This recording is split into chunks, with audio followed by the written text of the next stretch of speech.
Hi there, welcome to Microsoft Intune training. This will be a full-fledged Microsoft Endpoint Manager Intune training with more advanced concepts. I'm going to take this entire training to cover close to 11 hours with a 30 minutes plus.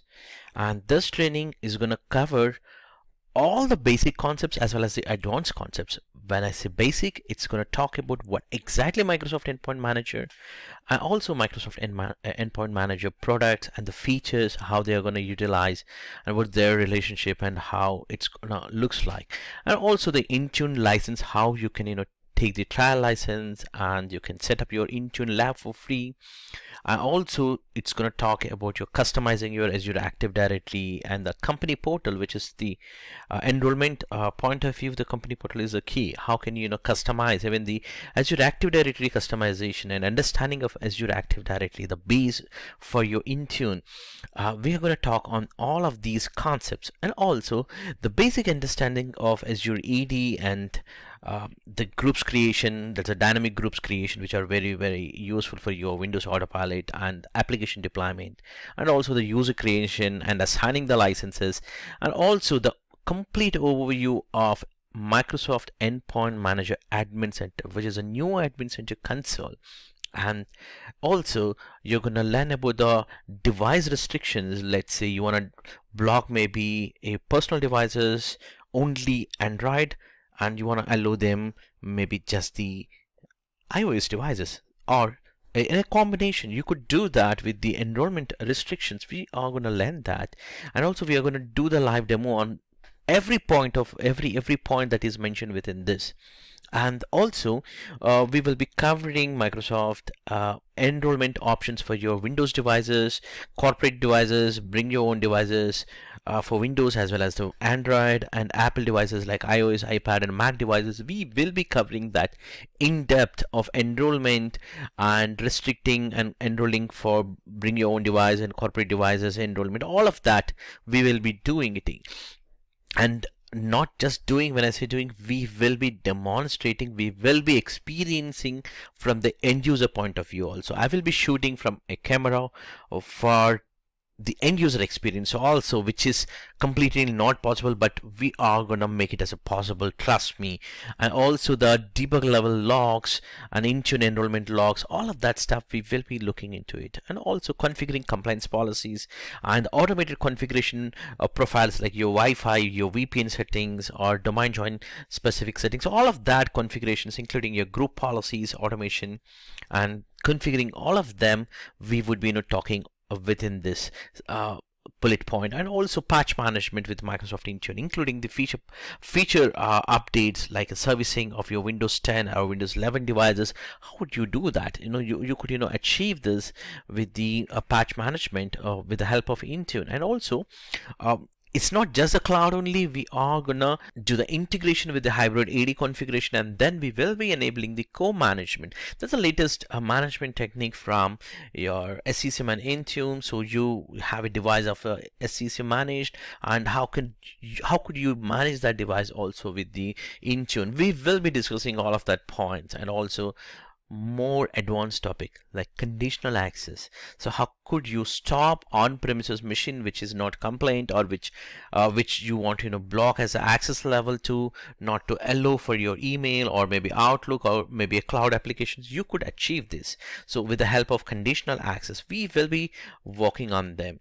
And also it's not just that limited, and we will be managing and moving the co-managed devices to Intune, or maybe to a different workloads that we will be doing in a live. And also we'll be doing the software deployment with the Microsoft Intune, as well as the SCCM, or you call it as a Microsoft Endpoint Manager Admin Center point of view, as well as Microsoft Endpoint Configuration Manager.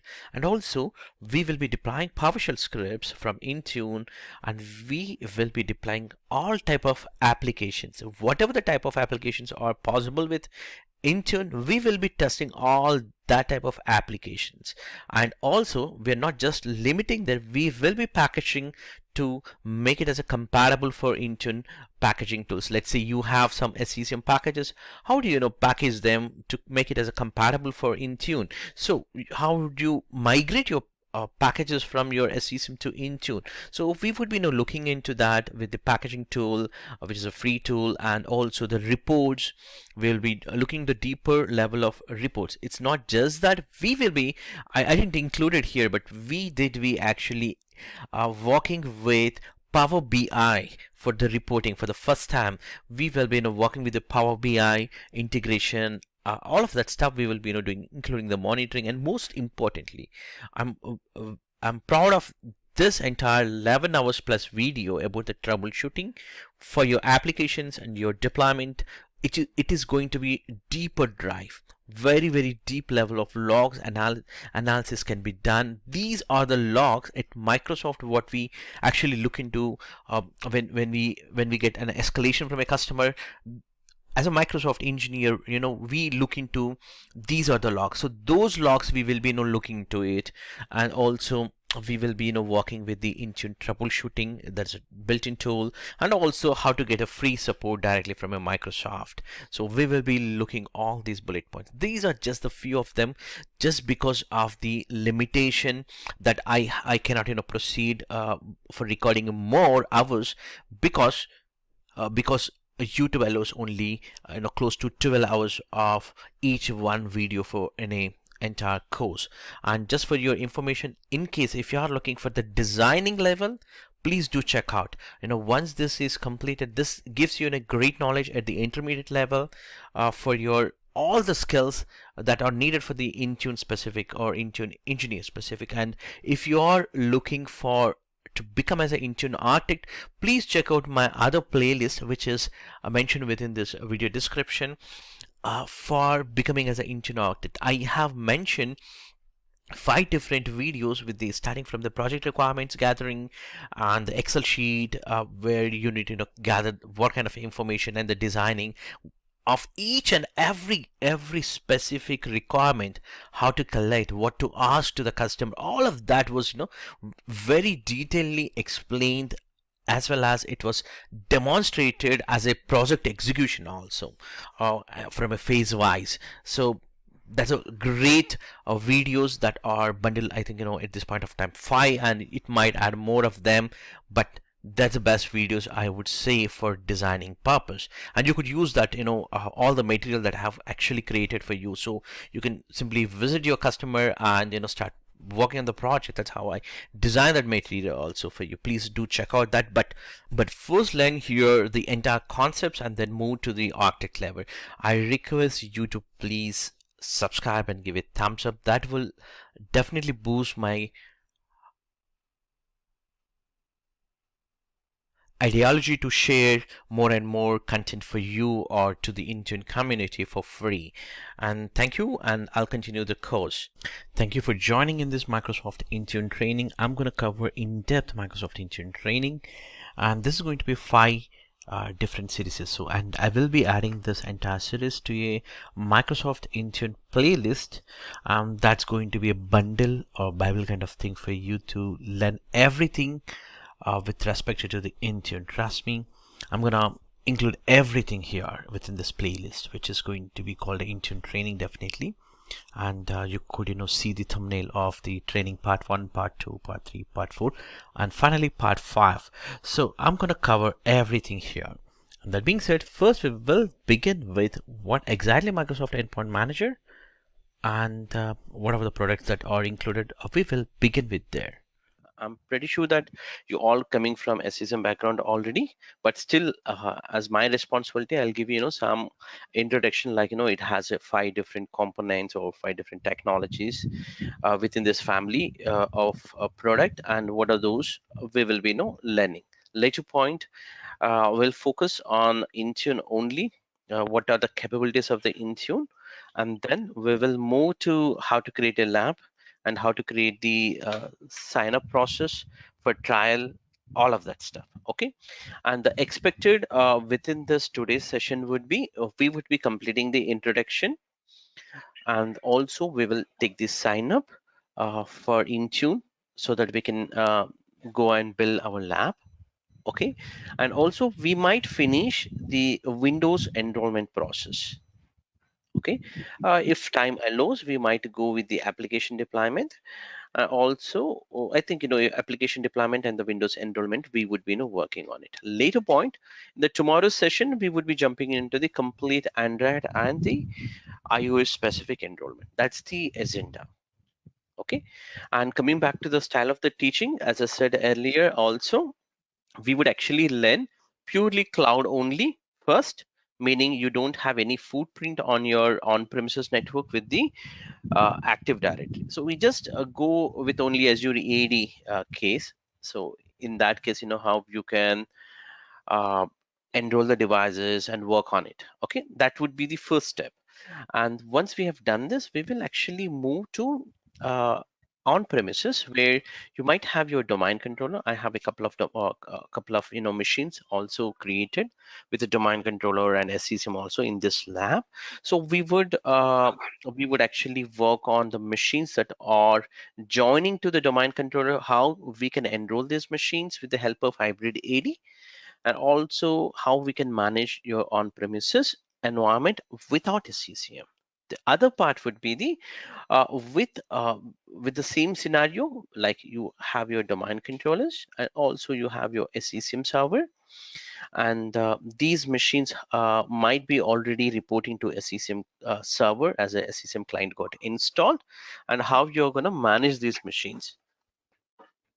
Okay, so this is what we are gonna learn. So in this part, we can say as a co-management here. So we will be working with the SSM also. So this is the complete course side. So of course, we are going to touch up autopilot, all other concepts definitely, which are there. But the style of the teaching would be we would focus on a cloud, and then we move to the on-premises with only domain controller where you don't have a SCCM environment. And then we will later point we'll move with SCCM and Intune. So I hope I gave the what we can learn out of this session. So let me jump into the introduction. So just let you know that the Microsoft Endpoint Manager, okay, this is a tool or this is a product newly introduced in 2019, if I'm correctly remember. So what happened is within this product, the existing fee of the products has been merged. When I say merge, it was actually, for example, if we take it as SCCM, this we call it as the configuration manager. Earlier we used to call SCCM. So you know that why we call SCCM. SCCM actually stands for, there's no direct word called SCCM, to be frank, as per Microsoft. But how we as a community as named as SCCM is, it is actually part of System Center family and the ending with the configuration manager. So if you just go to the Microsoft documentation also, you will see as a configuration manager only. So this configuration manager was part of a product family called System Center. So earlier System Center, it used to have DPM, and that's a data protection manager and virtualization manager, and also your ops SCOM, right, the operations manager. So that's a different tools you used to have it. Okay, so along with that, you also have a configuration manager as the a separate tool. So with this tool has been you know uh, come out of System Center family and joined to Endpoint Manager product family. Okay, so earlier also Microsoft Intune used to be the ideally a single solution. Even this was initially how it was started, is they started on its couple of Microsoft servers with respect to few regions. Later point they moved this to the merged to the Azure infrastructure. Okay, and later point they completely, so later point what they have done is they completely moved to the Azure world. Okay, and now that product also they have the UI, all of that things has been changed and merged to another product called the Microsoft Endpoint Manager. Okay, and there is another product called Desktop Analytics also. This is a new, not really new, if you ever worked with the application compatibility toolkit or Windows error reporting, that's the same tool that has been moved to cloud as a service. So that's now we call it as a DA. So within this DA, this tool also can be managed from a endpoint manager. Now coming back to the co-management, it's like a co-management is like I would put it in this way. So earlier when you have Intune to manage the mobile devices, what we used to do is we used to go for a hybrid configuration. for the device management capabilities. So with the integration of SCSM, so that has been completely taken out now. And what they have done is a machine, if a single machine, remember my friends, a single machine has a two agents. Let's say one from a CCM client, other one from a Intune enrolled.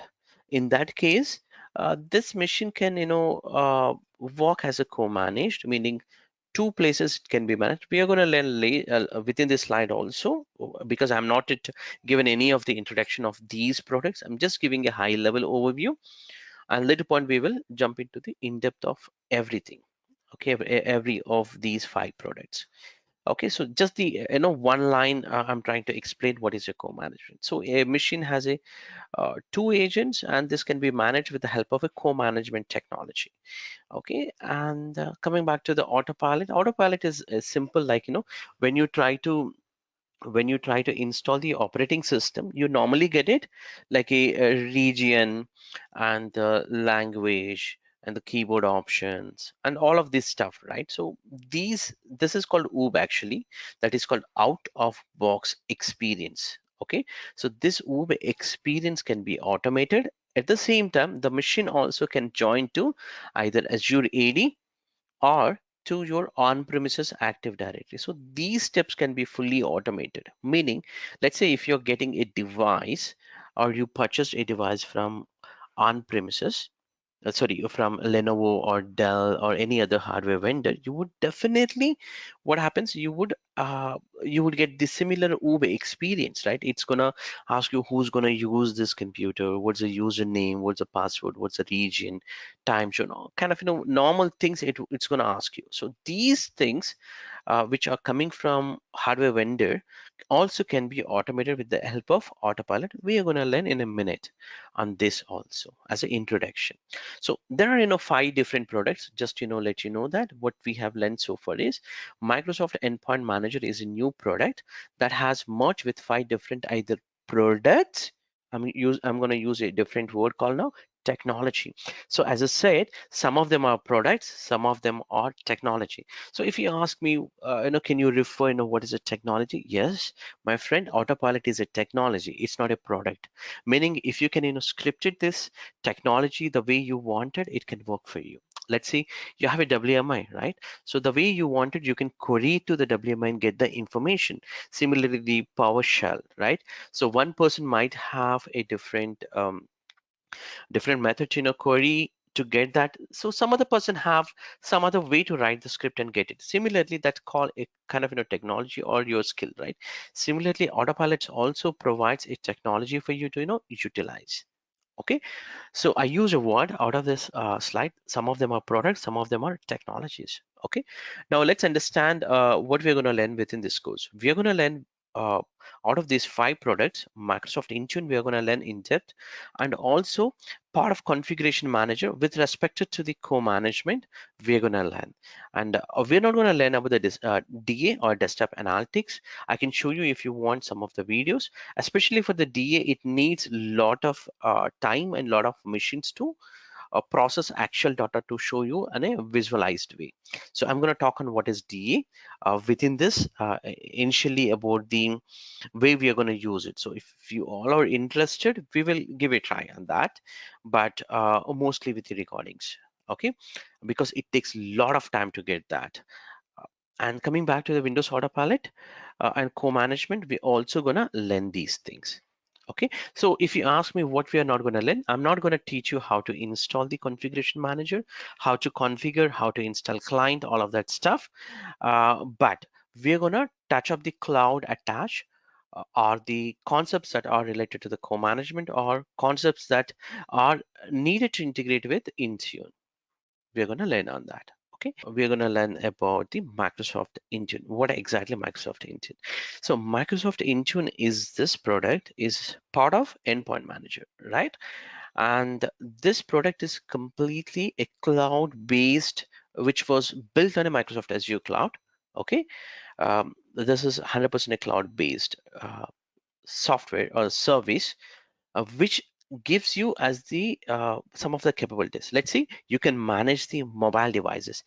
When I say exactly what exactly the mobile devices, when we refer as a mobile device, so now these days the user is a center point. When I say user is a center point, the user can come up from a different devices. It can be iOS, or it can be a Mac device, or it can be Google devices like a mobile phones, or Windows devices, right? So these devices to manage, SCCM is not capable in a some certain extent.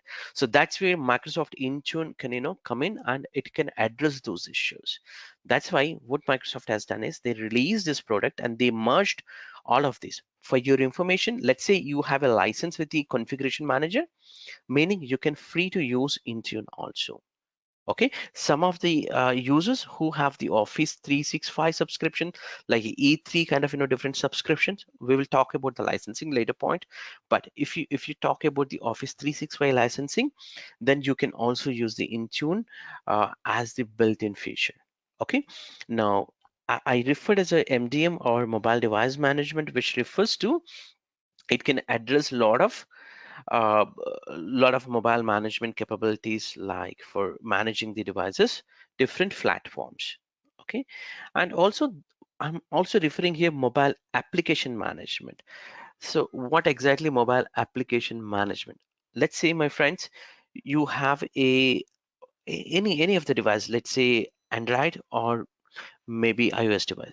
Let's say within that you're going to your settings and you want to restrict uh, the mobile data utilization. So you might have some option there. What if within the settings you are looking for some option which is not available? Then you can actually reach the mobile vendor. So in this case, if it is a Google Android, you can reach the Google. Or if the manufacturer is coming from your Samsung or maybe Apple devices, then you can reach them. That's called the vendor specific, and then they would actually come up with some kind of very similar to the XML configuration. I don't say that's an XML configuration, but they give you that option. What was missing in that, you can contact, or you can contact the forum to get that information. So what I wanted to say here is, some features if you cannot manage with the Intune, you can do by writing a custom settings. Okay, and that is possible. So that's called, we can another way we can put it as application level management also can be done. Okay, now you can also deploy the application. Let's say you can control the features, what features to be enabled on those company devices. So the device, when we say device is not owned just you. Sometimes, or not sometimes, actually in the companies, they buy the mobile devices and they offer the device to the user so that they are more productive. So you can actually control some of the features on those devices. Let's say copy paste can be controlled, not to copy the corporate data and paste it into maybe his Facebook or his Gmail ID. Such things can be controlled. And also enterprise, you have the Google Enterprise is an operating system. I'm going to talk on that, my friends. You all know for now, maybe, as you have a Google Android as the operating system, but when it comes to the management, how you're going to manage, you're going to manage with operating system capabilities called Google Enterprise for Work. Okay, Google Enterprise offering, we can say. So there is a different management options. We can talk on that. So I'm going to talk on that later point when we move to the Android Enterprise. For this point of at this point of time, you can remember that Android has different offerings or different management capabilities. One can be done with the Android Enterprise offering also, and 99 point, whatever the percentage you want to take it as a nines, all of them will use Android Enterprise. They're not going to use the insecure method, which is called DA, direct access, or device administration. We would put it right way would be the DA. So DA, we are not going to work on it. So you might be confusing what it is. For now, leave it. It's just the Android you can manage, and also iOS, iPad. So for your information, if you're quite new to the Android Apple devices, when you have an Apple device, when I say Apple, iPhone and also iPad. Both have a different operating system, my friends. We always refer as iOS, but it has a different operating system. iPads has iPad operating system called iPad OS, and iOS devices, that's a mobile phones. Your Apple devices, Apple phones have the iOS device, and similarly, the laptops that comes from Apple will consist of a Mac OS. Why I was talking this is, if you don't know these things, again, you cannot create the required profiles and configurations with to manage these kind of devices, and the Windows devices anyway. So these things can be managed, and definitely you can push the a different type of applications. When I say applications can be from a Google Play Store or Microsoft Store, or maybe iOS Store, or maybe EXEs, or maybe MSIs, or you need to convert that standard applications to Intune compatibility format. Okay, we're going to talk on that. But at the end, if you ask me the future wise, yes, my friends, with the help of Microsoft Intune, you can manage the mobile devices, you can manage the mobile application settings and device settings, and also you can manage iOS, iPad, Mac, and Windows devices, and also you can manage these devices by integrating Azure Active Directory, meaning these devices actually uh, part of your Azure Active Directory. Okay, meaning the identity will be coming from Microsoft Azure Active Directory. Okay, so that's a base. So that's why within this session we are going to learn Azure Active Directory as a first step. Then only we will move to the Endpoint Manager or Intune.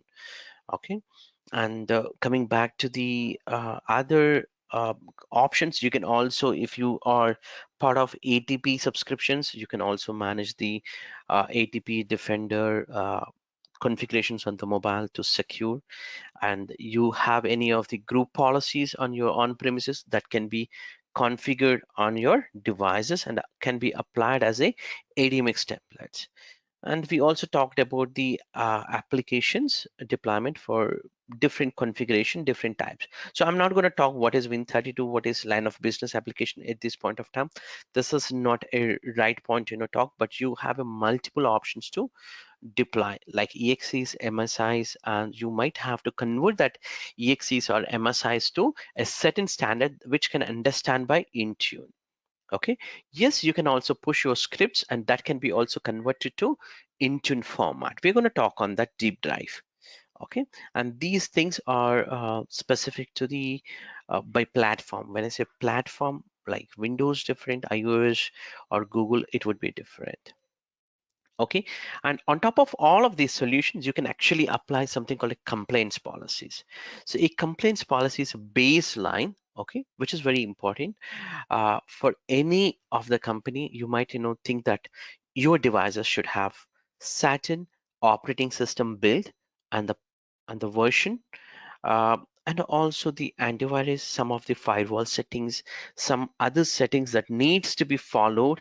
Then only you can onboard that device to your a company. And later point, if is not following in between those standards, or that standards are not found, you can stop the device not to communicate with Microsoft Intune with the help of not just the Intune. It's not gonna this is not the work of Intune, but as I said earlier, this Intune is depends on Microsoft Azure AD as the identity. So Azure AD has some option called conditional access, so you can actually utilize the conditional access to, you can put some kind of conditions here. Let's say, if this is not the feature of Intune, this is a feature of Azure Active Directory, a user coming, and if is part of some of the groups or some of the cloud application is trying to access from a non known location, or it is not complained in the Azure AD, I mean, it's not part of the Azure AD or not part of Intune, then you can actually block it, the access, or you can enforce some kind of conditions to be apply on that user. So these things you can actually configure with the help of conditional access. Okay, that's just the some how we can utilize the complaints is one example. So other example would be the, you can measure whether this user has a complaints or not. Okay, and you can also deploy the applications, features, and settings to your devices. That's all about the Intune introduction.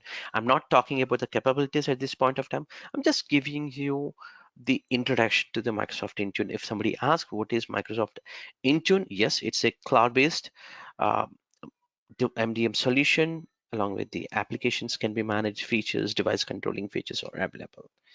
Okay, so I hope that's clear. Now I'm going to move to the configuration manager. With this, with these five tools, you have a single console, which I'm going to talk on this. Okay, that's called the Endpoint Mm-hmm. Management Admin Center. So what Microsoft is trying to push is they're offering whatever they're offering within this Microsoft Endpoint Manager. They just wanted to have a single console. So within this demo, or within this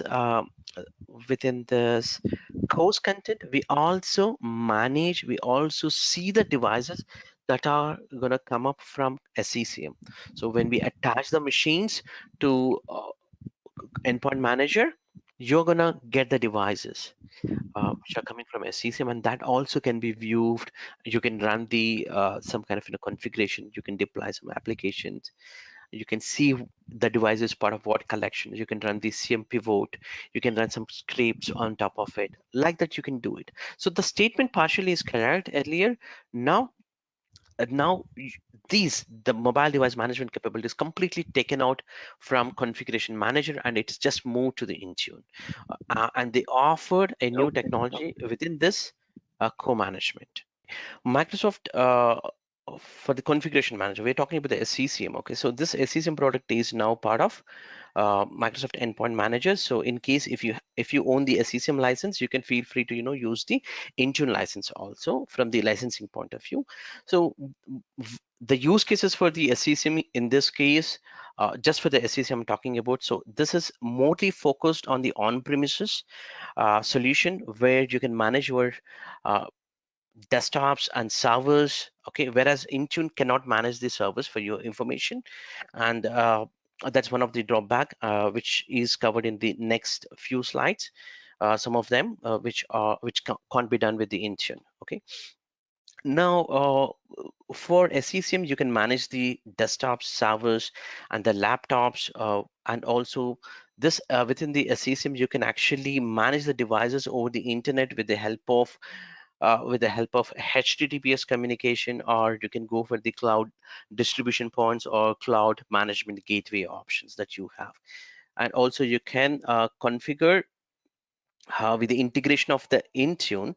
When you go with the integration with the SCCM and Intune, you can take the advantage of the cloud because in the backend, Intune is completely built on Azure AD, right? So within this and on this identity platform, you have other products also can be integrated. Let's say here Microsoft Defender and ATP. So you can take the next generation of ATP. Uh, ATP for the threat protection levels, and you can configure that to address the issues that are coming from on any of the devices. It can be a mobile device or it can be on Windows devices. With the, for example, these when I say next generation of antivirus, these products, the normal antiviruses that does not stop your ransomware kind of anti problems, right? So for that kind of threats, it's the next generation antivirus can do based on the behavior analysis in the backend. It can address such problems. So that's where the most of the people are going these days with the Microsoft Defender ATP. And this can be integrated with other cloud services also. That's a utilization one business case. When you go with the SCCM plus Intune, you can utilize these kind of features like ATP and other cloud services can be utilized. And you can deploy the applications to your mobile applications, which cannot be done from a SCCM, and it can be done with the help of Intune. And you can do the software update management can be done with the help of Intune when you integrate for those devices. And operating system deployment is possible with the configuration manager, but the if you want to go for autopilot, definitely you can utilize with the Intune in the backend, and you can utilize for the existing devices options can be done, and the same task sequence, with the task sequence you can utilize, and you can deploy the autopilot configuration also for the with the help of SECM. So these are the few other things, and you can monitor your complaints. For example, earlier we used to use the device level complaints policies with the help of SECM. And now you have you can choose the option whether you want to use these complaints policies either to be monitored from config MGR or from Intune. You have an option, so you can use that configuration. So that's nothing but the co-management side. You can enable these complaints policies to be only monitored from SCCM or from Intune. You can do that option with the help of co-management capabilities. So when you move some of the options that, for example, on a SCCM, let's say there is you are monitoring the complaints policies. Certain policies are not up to date, and you want to block those devices not to access the emails, or maybe the OneDrive. You want to disable that kind of options if a device is not compliant. This option is not possible with the SCCM. So what you can do is when you move these configuration with the co-management capabilities, what you can do is you can actually enable co-management and then move the complaints specific workload to Intune. So this is one of the capabilities directly from Intune. Then what happens is when you move to the Intune, the only complaint specific capability workload, I used a word called now workload. So there are different workloads, meaning set of features that can be moved to only to the Intune or to SCCM the way you want it. So when you move the Intune, this complaints policies, you can take the advantage in the uh, backend, and simply you can block the access if the device is not compliant, okay, with the help of conditional access policies. So what happened is here you're giving the power for your on-premises SCCM devices also the power with the help of conditional access. This is one other advantage when you move to the cloud, or when you move to the Intune with the help of co-management. So when we say co-management here, so what happens is the device will have a two agents. One is from SCCM, okay, and the same device also gets enrolled into Azure AD, okay, and from Azure AD, the machine when it is registered, uh, we would actually the machine will gets reported or enrolled into the endpoint manager. So you can also manage the workloads. You can set the configuration here. Let's say only uh, complaints policies should go to Intune. You can set that.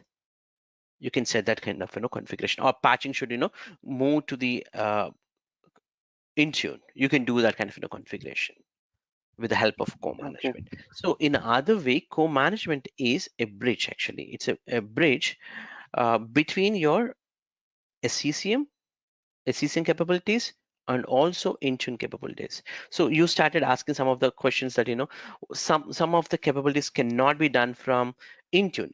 Or some of them cannot be done from SCCM also, definitely. For example, the operating system deployment, the way you deploy now, the power that you have cannot be done directly from a Microsoft Intune. From Intune, you have a good technology that is autopilot as a separate technology that also can be integrated into Intune, which we are going to talk it in a minute. But so that kind of options, uh, you might be you might be lagging here in a SCCM. Let's say you have a different single task sequence which can deploy the operating systems on a multiple devices, and these things are not possible with Intune. But what is possible with Intune is it's possible with the autopilot way method.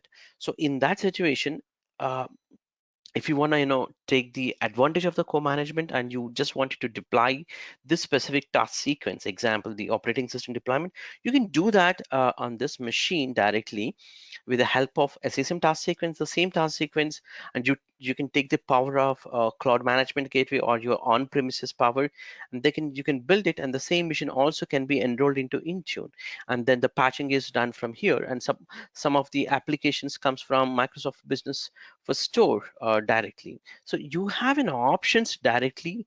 Uh, some features definitely uh, are only possible with Intune. For example, Microsoft Store. This is also available within the system, but lately introduced. But these options already available within the Intune. Now you can take this power of Intune and you can configure. So I would say the word would be, you can use as the co-management is a bridge actually where you can utilize the power of your existing on-premises SCCM, and also the Intune integration, so that few of the workloads can be moved and can be managed with a combination of SCCM and Intune. So that's where you can utilize the co-management. So now desktop analytics. So I'll talk on desktop analytics in another way. Um, Before we go into the desktop analytics, let's say you are trying to deploy operating system deployment, or maybe you have some machines on a 1809 build and you wanted to upgrade to 1909, or maybe to other build, let's say 20 21H1, or maybe 20H2 example, whatever the build you wanted to migrate. So how do you do? So normally why we go from a build is basically Microsoft has a SAC, that is the servicing channel. So this channel, what happens is uh, every 18 months or half yearly, Microsoft actually releases two builds.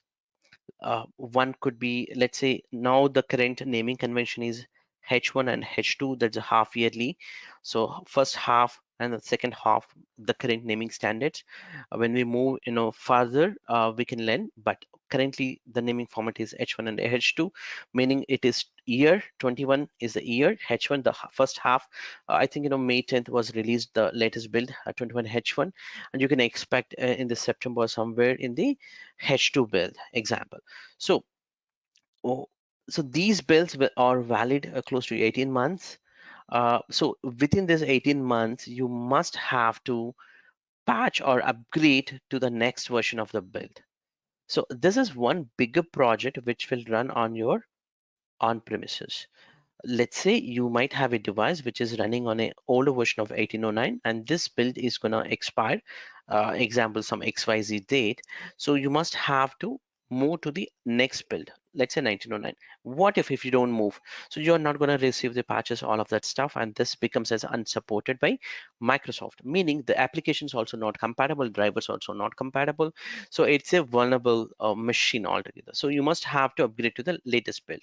For that, what you do is currently on SCCM, with the help of SCCM, you would use the servicing channel within the SCCM, servicing channel options, or you might upgrade with the in-place upgrade options with the task sequence.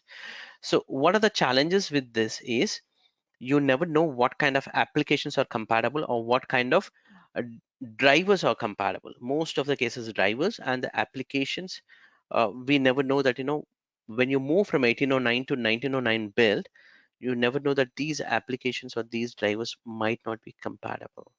So what you can do is uh, n- you might be picking up some machines randomly, or you think that blindly that, hey, I want to test on a 10 builds, so give me one machine from an account section, or give me one machine from some other build, or you yourself creates a lab with the older build and install some applications and you test it. Finally you might encounter some drivers issues and you fix it and you moved it, but when we move to the actual production, one or other application might not be compatible or causing some issues. So you come to know that, hey, this is causing issue because I've not tested, or I've not tested in a real scenario that is the use case of that specific application. So such scenarios you might be encounter in the real world cases. So how you can address this with the help of DA, what you can do is what happens is it actually gives the, if you look at the current problem in this, not the deployment issues, it's actually issue to identify the right test machine, right? So that's a problem. uh, what you have done is here you have picked manually some of the machines. Later on you asked your business to give the some of the build machines, and you pushed it.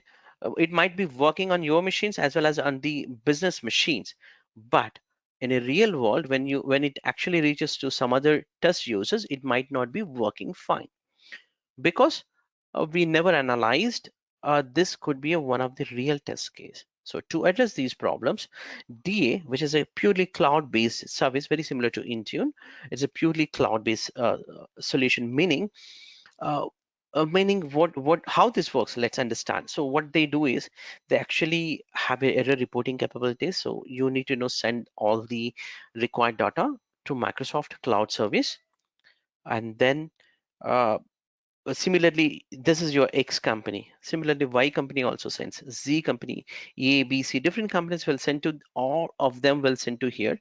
So they might be running on a different versions of build, same application might be running, and it might be crashing. All that events will be registered in the cloud-based service, which is a DA in this case. And then they can share some kind of insights to you, saying that, hey, this is not going to work on this specific build. This driver might not be compatible. So it gives that kind of information to you, and based on that information, it will say, hey, you can actually you can test these machines. Could be a proper test machines. You can consider, you can consider these test machines as the test pilot machines. That's how it can suggest. What happens after suggest? You can create on these machines a servicing channel, meaning you have to do it for again from a SCCM console. There is no change in the SCCM console that you are currently doing. So it just helps you to identify the what is the right target machines. Getting me? So if you ask me in one way, what is the advantage of the DA utilization? DA gives you two, three things, like it gives you the drivers compatibility, application compatibility, hardware compatibility. Along with that, it can identify the right audience so that you can create on those machines as a pilot test machines. Then you can deploy them. You can deploy the latest build, and it may or may not work. You can troubleshoot on that, but it helps you to find out the right test audience. So that's where the DA will be used. Okay, and technically for DA you need to have the Azure subscription is needed. Okay, and backend, it actually creates the log analytic workspace in the backend, so that all the logs will be, all the information will be streamed to that log analytic service. For that, you're not gonna charge unless if you aggressively charge. Aggressively, if you configure some kind of configuration, you're gonna charge. Otherwise, even though you have a Azure subscription, you're not gonna charge. So within this, you have the desktop analytics here. Okay, I didn't configure your desktop analytics at this point of time. This is where you can configure. So once you have done this step 1 and 2 and 3, 2 if I'm correct, so this is where you just have to give your Azure subscription, all of that. Later point, from the SCCM console, you need to do some other configurations. It does in the backend all of that analytics. Okay, then your configuration will be populated after 72 hours. It takes more than 72 hours time to populate that specific data, saying, hey, Mhm. what you can what are the applications are compatible, what application might not be compatible. And also it gives you a creating a pilot collections. It will give you the pilot devices collections. It can give you, or it can suggest you, if first test it here, it might not work, then you can test it in that those machines, and you can find out, hey, this application is really not going to work on this machine, so we need to find out some other alternative way, or keep those machines for some time on that specific build. Okay, step 1 here configuration is which I've just shown here. From the portal you will do it. So after, once you're doing it here, you actually get a specific subscription ID kind of thing, you are gonna get it. So that would be a specific thing for only your company. Okay, and based on that, it's gonna have the build, and also you also have the desktop analytics specific client agent settings also needs to be configured to uh, send the diagnostic data information. These data also you need to send the telemetry data where you need to work on this specific key, and there is something called commercial ID. So your desktop analytic will be tied up with this commercial ID. So this is a unique ID will be available, will be given to you when you configure this specific one here. So here, when you do this configuration or with your subscription, it's going to give you a specific key for you. Okay, once you get that key, uh, then all the data from your company, the diagnostic data which is getting analyzed, will be tagged with this commercial ID, and it will send to you, which is a confidential ID in fact. um, and based on that, analysis will be done, and later point you are going to get the here the first step would be you're going to get it here within the desktop analytics. The machines will be populated post to this configuration, and that information will be populated after 72 hours, or it might take more time also, maybe a week. Uh, example that's but what Microsoft says is officially 72 hours. Okay, so let's take a week time. After that, it will analyze and give you the full details of the information. Okay, and then based on that, you get the this is not working, this is not working, all that stuff you come to know. And once you create here the required specific plans, actually it's going to populate it within the DA here. Okay, but at the end, if you ask as a SCCM admin, am I deploying or am I creating servicing plans in the desktop analytics? No, you're going to create the servicing plans where you used to do it earlier. So the servicing options, all of stuff will come here only, but it will help you to identify the hardware applications and the build information. You get the proper analytics will be done for you. Okay, for desktop analytics, you just needs the Azure subscription. Okay, that subscription also you are not going to charge. You're not going to charge if you use a default configuration. Okay, meaning it's almost free. Almost free. This is almost free, I would say. Okay, this is almost free. So I would recommend, when you're trying with the DA, go for a dedicated Azure subscription as a pay as you go on your company pay method, and you're not going to charge for that. Other one would be the autopilot. So coming back to the autopilot, so let's take current situation, what we are trying to do with the SCCM. So what we are trying to do is with the SCCM, let's say Dell or HP, or maybe your hardware vendor who supplies the devices to you, and what you're trying to do is currently you will be taking that machine which has already Windows 10. Maybe it might be a professional, or you wanted to uh, convert to enterprise. So what you're doing, you're actually doing the deployment on existing the newly given machine with the help of SCCM. You're doing the operating system deployment with all the you with a custom golden image. You're pushing that image, and then applications within the task sequence, customizations, all of that stuff is running. So here time and cost is involved, because if you look at these hardware vendors already shipping a device with the preloaded operating system. So if there is an option to convert this operating system to usable case, uh, and with your organization standards, it would be good. That's where the autopilot has come up. It's a technology, meaning this autopilot can be integrated with SCCM, or it can be integrated with Microsoft Store for Business. It can also integrated with Intune. Okay, so we're going to look at the Intune and SCCM options a little partially with the Microsoft Store for Business options. So let me show you how the autopilot will work in an easy way. We are gonna deeper dive this later point, the types of autopilot methods and all of that. But just to give you what exactly autopilot. So Windows Autopilot is a technology. Let's say you have a device. When you start this device as a freshly newly device which is coming from your OEM vendor, or maybe you have done the reset of the device, it will start asking for the regional keyboard settings, kind of things, who's going to use this device, the user. So these things will be automated by Windows Autopilot with a technology. What it does is it actually connects to in the backend to Azure AD, and also to the Azure AD along with the Autopilot server in the backend, and it will check for the hardware ID of this machine.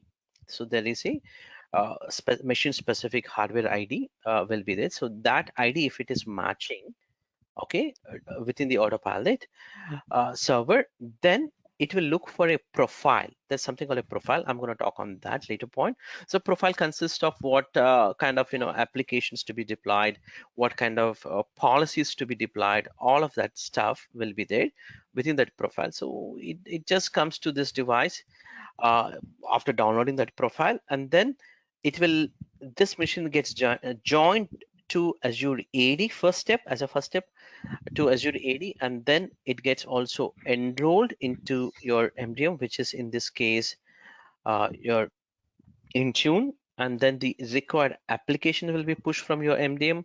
Required configurations will be pushed directly from the MDM. Again, when I say push, this can be two methods. One is before the user logon, other one would be the after the user logon. So that depends on the profile that we configure here in the Autopilot.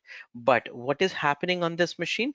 You're actually utilizing the machine directly from hardware vendor who shipped, or maybe the reset machine you're utilizing without reformatting.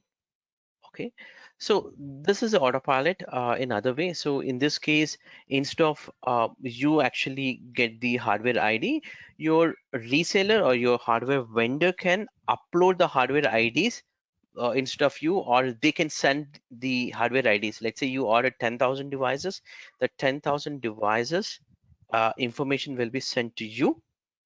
Okay, and you can upload to Autopilot server, or in case if you grant the permissions to them, they can also upload on behalf of you, so that the devices will be available. Later point, you can assign these devices to the required users, or you can just upload and leave it so that any user who can want to utilize, they can utilize. uh, so when they actually log in, the applications will come from a Microsoft Intune after log on. Or you can do, as I said, there are two options. One would be the after logon, other one would be the you can pre-stage the applications, or pre-provision, we would say. The right word would be the pre-provision. So the applications will be already available, so when the user starts, he gets all the applications. So this is a technology altogether with the Autopilot. Okay, so we have Autopilot technology, which we are going to cover on that. So uh, for this, you can also do the life cycle of device management also with the help of Autopilot. You can re-provision the device to the previous state, so you don't need to redeploy. Just simply click on that so that user can redeploy it. When we learn the Autopilot, definitely the profile option. So you have the authentication to be scaled, all of that stuff. Along with that, ESP is the enrollment status page. We call it in a short ESP, if anybody doesn't know. So here you have an option to block the user for a certain time, and so that user can, if something goes wrong in maybe in a white glove or pre-provisioning method, then you can collect the logs and get that stuff. That configurations you can do it with ESP, and ESPs can be created multiple things. You can do that. So these options will be learned later point, not now. Okay, so that's the overview of the Windows Autopilot. And coming back to the Windows Enterprise Admin Center, so this is the Admin Center is a tool which I just shown here. If you remember a couple of minutes back, this is a tool, Admin Center web portal. So from here you can manage the devices even from SCSM. So single console at this point of time, we can say here it is as the single console which can address your configuration one-stop website, as I said here. But it's not fully matured, but yes, it's still evolving. If you look at some of the devices, for example here, uh, the config MGR, this device is actually coming from configuration manager, meaning there is no not this, maybe let's take another one, maybe this one. So if I take this, this is the domain controller, INH20DC01. This is a domain controller, and you see here you can get the collections, you get the applications, and you can do the same pivot scripts can be executed. All of that stuff can be done directly from a single console. So Microsoft has its own vision to replace, might be, who knows, in a future, to replace the system console to do everything directly from single console. But for now, yes, not everything cannot be done from this console, but things are changing. So if you see here, these are the preview options. Okay, so if a device is just the enrolled into Intune, I might not get it the same options within this console, these things like a collections, all of that stuff, but this is in tune with the Windows, seems to be. Yeah, so single console, that's what I wanted to see here, to manage like whatever the 5 technologies we talked can be learned from this single console. Okay, and that's all about the introduction for the 5 products. So let's understand what is right for the business. So if we are constantly deploying only, um, you have a lot of operating system deployments, example, then go for Autopilot to build that technology. And it's a purely cloud-based technology, so you can automate the things with the help of Autopilot. Okay, you have some kind of rules, and you want to control them uh, for your users, your applications, devices, then go for Intune. Okay, meaning more user-centric, go for Intune. So you might be thinking, what is best in this case for cloud or on-premises or cloud plus on-premises. This is what we're going to learn. So if you have everything cloud only, then we would be, going for the Intune instead of the SCCM. That's the designing side. Um, if you have an on-premises only environment, there's nothing on the cloud, then you can go for only SCCM. But what if you have some of the devices with a mixed state, then you can actually attach, there's a new technology or new options coming up from SCCM to attach your cloud to your SCCM infrastructure can be attached to the cloud, so that the way we have just shown here, the devices can be uploaded directly from SCCM console. So if you just go to your SCCM console now, whatever the devices you have, all these devices can be uploaded to your admin center, and you can manage them straightforward. And that's one other option that you have. And also you can manage on those devices with the help of co-management capabilities from SCCM as well as from Intune point of view by moving the workloads. Okay, and you can also use the desktop analytics features, definitely. Okay, so that's the design point of view, when to use the cloud only architecture, when to use the on-premises or cloud plus on-premises architecture. Okay, now if we look at the capabilities of Microsoft Intune, we did talk already few of them or most of them. This is a two-page slide. So if we can go through, I mean, I'm not a guy who go with the slides, definitely. Post to this, we will not see the slides. You might see only 2 times the slides, one for the explanation for Autopilot, other one would be the Google app, Google Android specific enrollment options. Later point, we are not going to look into the slides. This is just the introduction. So for the Intune capabilities, yes, it's a Intune can manage, as we talked about, the devices and applications. You can push the um, configurations and applications for your iPhones or your phone or phone devices or tablets or laptops. And also you can prevent access on those devices by configuring conditional access policies or application protection policies. That's a something in which we didn't talk about it, but to protect the corporate data, we can apply the app protection policies, and we can prevent configuring the users not to configure their personal applications or personal email IDs, we can prevent them. We can set some kind of rules on a personal devices, so that they all personal devices also follow some kind of standards, so that they can be part of our company. um, Enrolled applications can be utilized. For example, if the user is using a rooted device, we can block that persons. And also we can enroll the devices that are coming from either Apple or maybe from a Android devices, as the company owned or organization owned, and we can set some kind of access levels on that. And you can deploy the authentication applications like MFA for some of the applications to be make it as a mandatory, so that it can be protected. Or we can set the application level passwords on that on your mobile devices for that specific applications with the help of app protection policies. And you can measure the compliance information on those devices, and you can get the inventory of those devices, and such things you can get it. Like as I said, jailbroken devices can be blocked.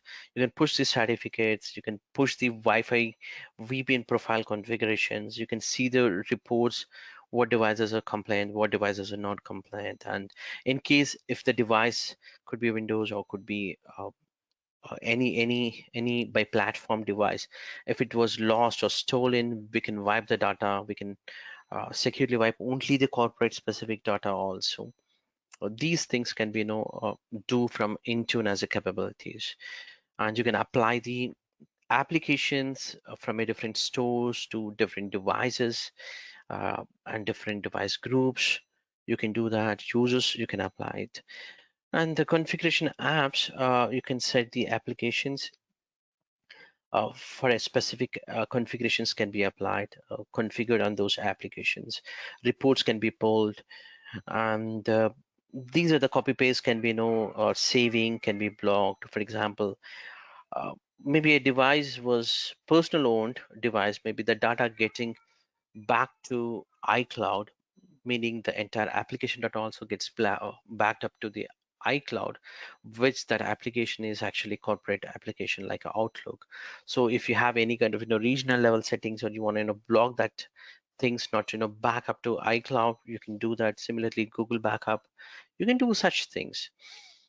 And these are couple of things that are available uh, with the Intune capabilities. Okay. Hi friends, so far I have explained everything about the Microsoft Endpoint Manager and their products, the five products and their technologies or whatever you call it, and their features, pros and cons kind of thing, and the capabilities and how it looks like. Trust me, I have considered this is a more interactive session. I thought, even though you're not in front of the computer, I'm pretty much sure that you might have like this course, and you felt that it is more interactive.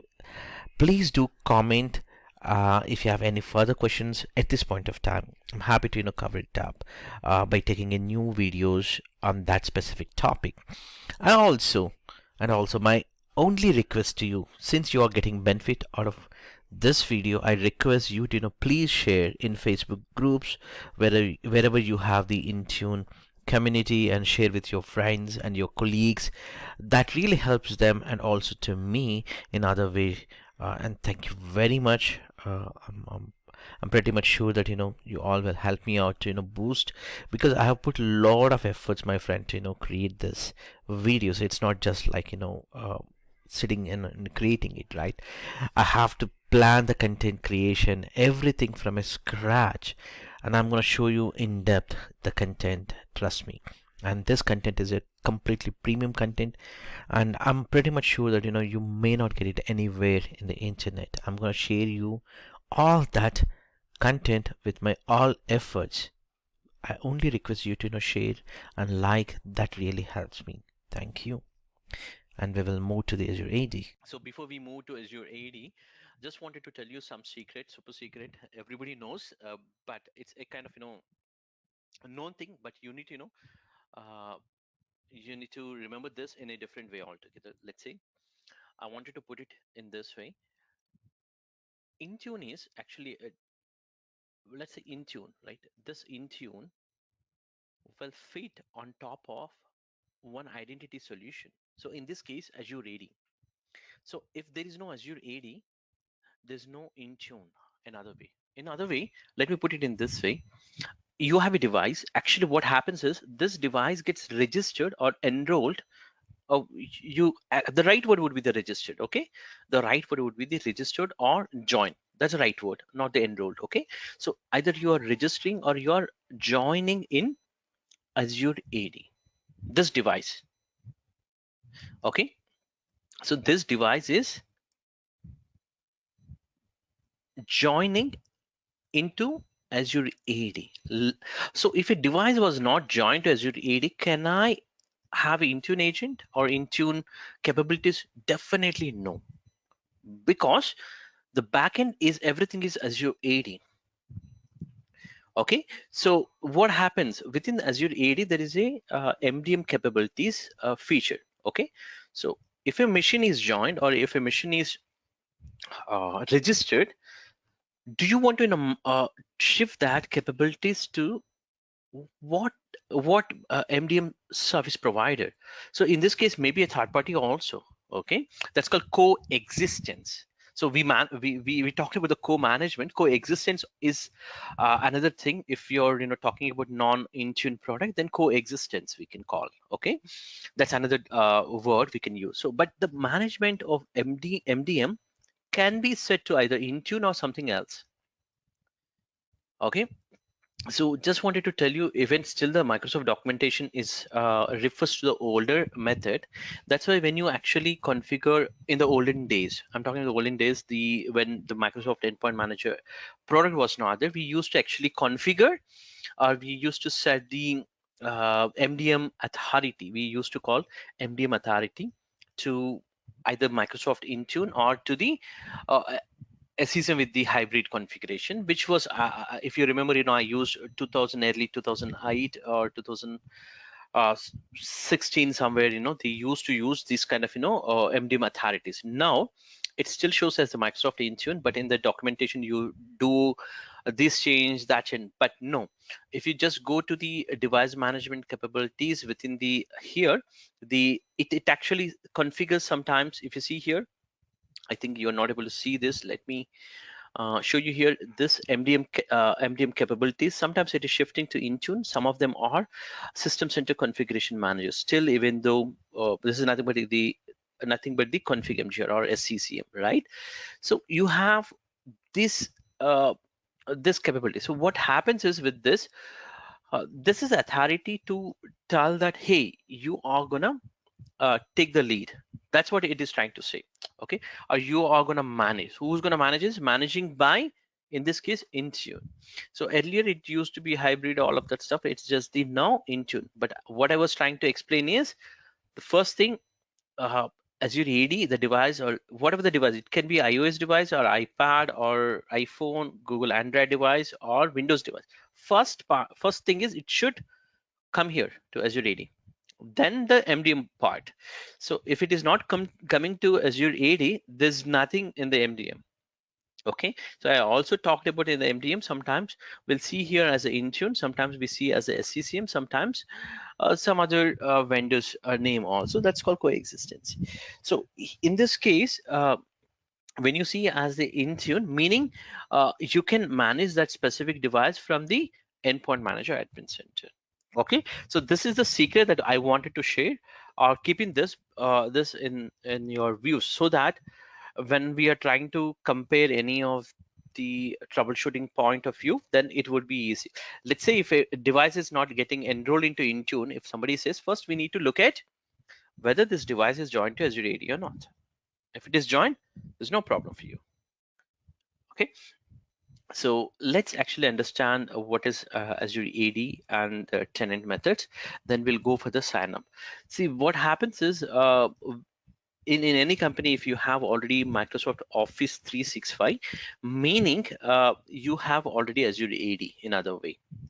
Okay, and you might be 99% you might also getting, if you have on-premises environment, Active Directory, and also you have Office 365, meaning you're actually running in a AD Connect tool. Also you might be using the tool which used to sync your on-premises objects to cloud.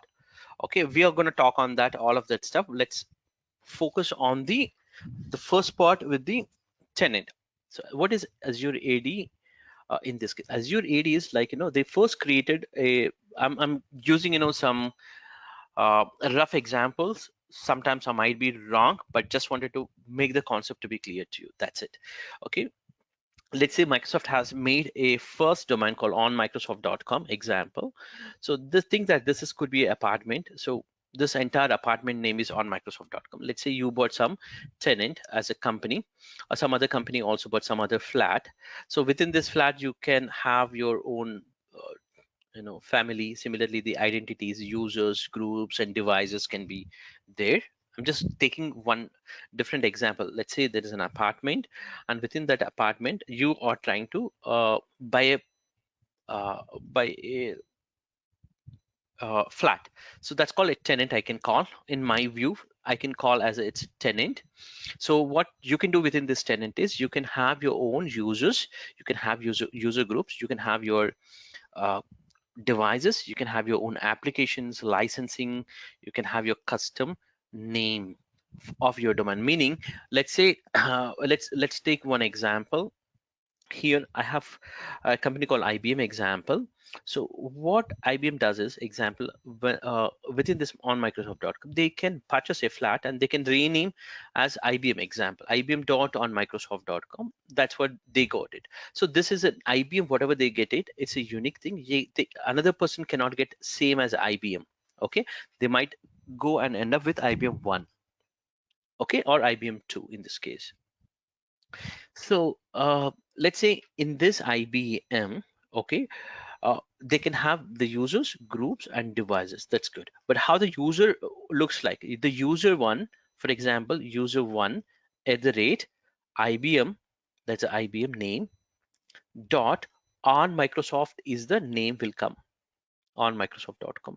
So the user in reality, if we look at it, if we go back to the real world use case, no user will have a user one at the rate IBM or company name dot on Microsoft.com. They will have username at the rate company name.com. How this happens is this this entire tenant name, we call it, right? We told the IBM dot on Microsoft.com, we call it as a tenant, right? This tenant will be mapped to a custom domain to your company name. So in this case, IBM, they can map to this domain name. Okay, so once they have done, the user will log in with username at the rate IBM.com example. Like that, you can map to whatever the company name or company domain name is there. So this name will be a public DNS. So meaning you need to go and verify your public DNS uh, within the DNS, public DNS, so that the records will be validated. Later point, this domain will be applicable for you and you can freely use for anywhere within the Azure AD. Okay, so let's say how can I and again, this Azure AD also have a different licensing concept, my friend. One is a free, where you can use, if I'm correctly remember, around 5 lakh objects can be used for free. But again, applications are lesser. All of that stuff will come definitely. People not go for the free, but we can go even for free also. You also have a P1 and P2 licenses. P1, P2 are the advanced level. So if it is $6, this is $9 kind of thing. I mean, the pricing will be differ around uh, pricing will be differ, I would say, but it's not exactly 6 or 9. You can check the Azure pricing calculator. Um, but there is a different licenses, so that when you use that licensing, you have a additional features that can be utilized for that users. Okay, if you ask me one example for P1 to P2 case, as I said earlier, conditional access, you cannot use a conditional access with a default Intune license. Let's say you have an Intune license. As I said earlier, this user, if he's coming up from a unknown location or the device is not compliant, we said that we wanted to block this, right? This can't be possible with the Intune license. You need to end up with additional license, either P1 or P2 license. So you need to have additional license also. That's why, as I said earlier also, Intune is on top of your Azure AD. So P1 or P2. Similarly, if a person is coming up from Korea and then immediately from Afghanistan or some other area, some other region altogether, maybe within the 2 hour span. Technically, if it is not possible, I mean, logically, it is not possible to travel or unknown location. If he's coming, you want to block it, or you want to consider that user as a risky, such kind of things. Also, the privileged identity management. Let's say every user is a normal user, but they wanted to have, they can request as a global admin rights. I hope everybody knows the global admin. Otherwise, I'll tell you that's a super user or super admin permissions. A global admin is a super admin who has a full permissions, but this user is a normal user, but he wants to become as a global admin during maybe 1 p.m. to 2 p.m. between. Uh, he can request in advance, or he can request then and there, and it might be automatically approved based on his requirement. And these kind of things are possible with the privileged identity management, which is available only on a P2 license. Okay, that's called PIM, we call it. So additional level of AD features that you have. Okay, but let's say if I want to create a new tenant, how would I do is, you have an option. If you're trying to get the trial, okay, so you have an option. Just go to the enterprise mobility security. So this is before I just go here, I think I should show Intune licenses. Okay, if I just go to this Microsoft document, so as I said earlier, Intune is part of different licensing. So it can be part of here E5, E3, that is Microsoft, meaning you also have the Windows license, Windows 10 license, Office license, and an Intune license. Okay, so here you also have the F1, F3. There's a government G5, G3. There are different things. If you notice somewhere, Intune education also there. Uh, Actually, Intune was so popular for schools and universities in US and Europe. If you go to at least 10 colleges, at least 8 of them are already provisioned with Intune. By using the Intune for education license they are using, which for students they offer. In India, it's not the case, but in students in a different university, they offer the laptops or the devices also from a university. It covers in their fee, and also the devices are fully managed with the help of Intune.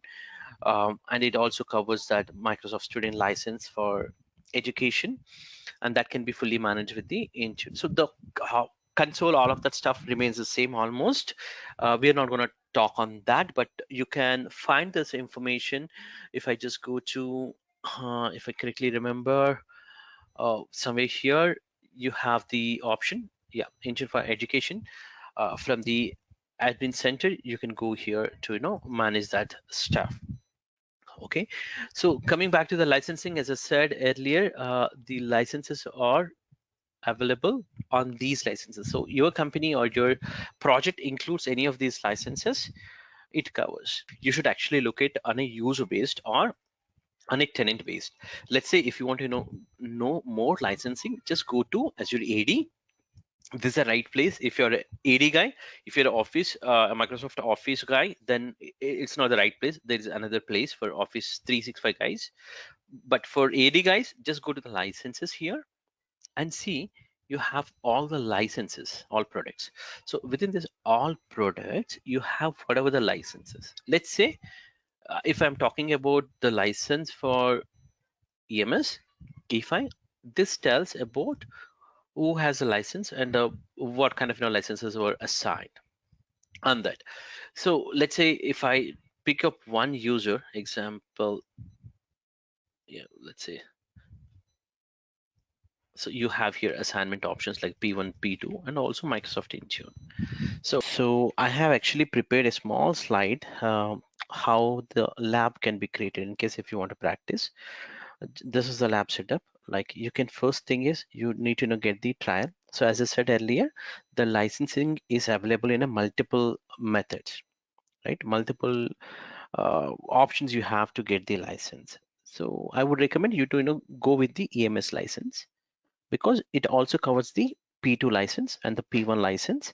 Along with that, this EMS will offer you 90 days, 90 days free, meaning 90 days it can work for even Intune also. That's a great thing. And post to that also, you can extend in some other ways. There are multiple ways to extend. Okay. Now, other point would be the once you have the trial, you can. It's better to if you have one of the Windows VM or any machine, that would be great. So what we do is one VM for cloud only environment, one for on premises. So when we move to the on premises, the same machine or another machine we can reuse it. If you have a lack of machines, you need to have at least one domain controller with SCCM client. So when we move to the on premises environment, and when we move to, this is for the by platform, I'm just trying to explain for Windows. This is more than enough. At least these machines are needed. If you have Android devices, you can actually use all the configurations, Android specific. And also if you have Apple devices, this is welcome, so that you can test it on these things. So this is a normal lab. These devices are needed. So in my way, I do not have few devices, my friends. I don't have a Mac. If you're still interested in a Mac, I have a recording which I've done on Mac machine. I can show you that. That's it, and remaining things are fine. But the enrollment side, either this or this is fine for us to have a look on it, because almost the same, you get the same experience. Okay, but I have the devices to test it. So coming back to the trial, we talked about the EMS trial. You just enter here EMS E5 trial. Here there's an option with the sign up will be there. Okay, one second.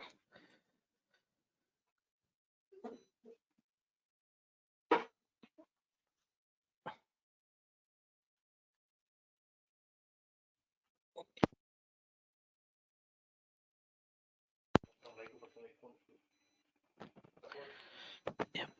So I have already signed in, so that's another problem. It will go. So you can actually go to EMS portal trial. Sorry, I have this problem will come always for me because I will be already logged in state. In your case, you might not have this problem.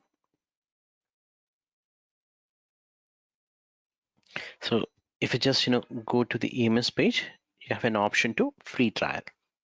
Okay, how it went is I simply enter Enterprise Mobility Plus Security E5 trial. Then the first link, I got it here.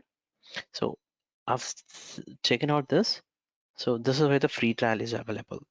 So you can click on this and fill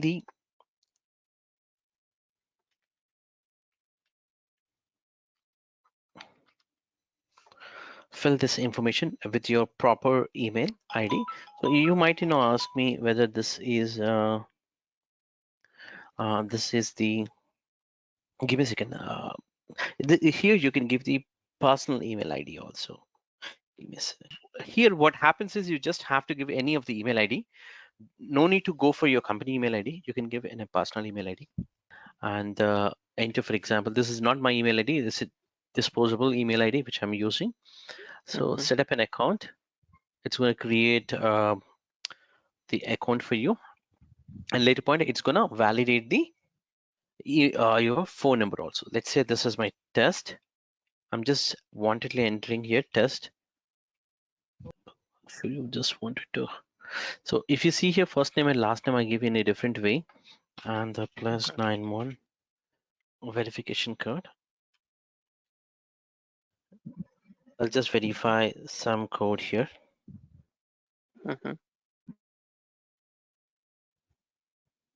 And then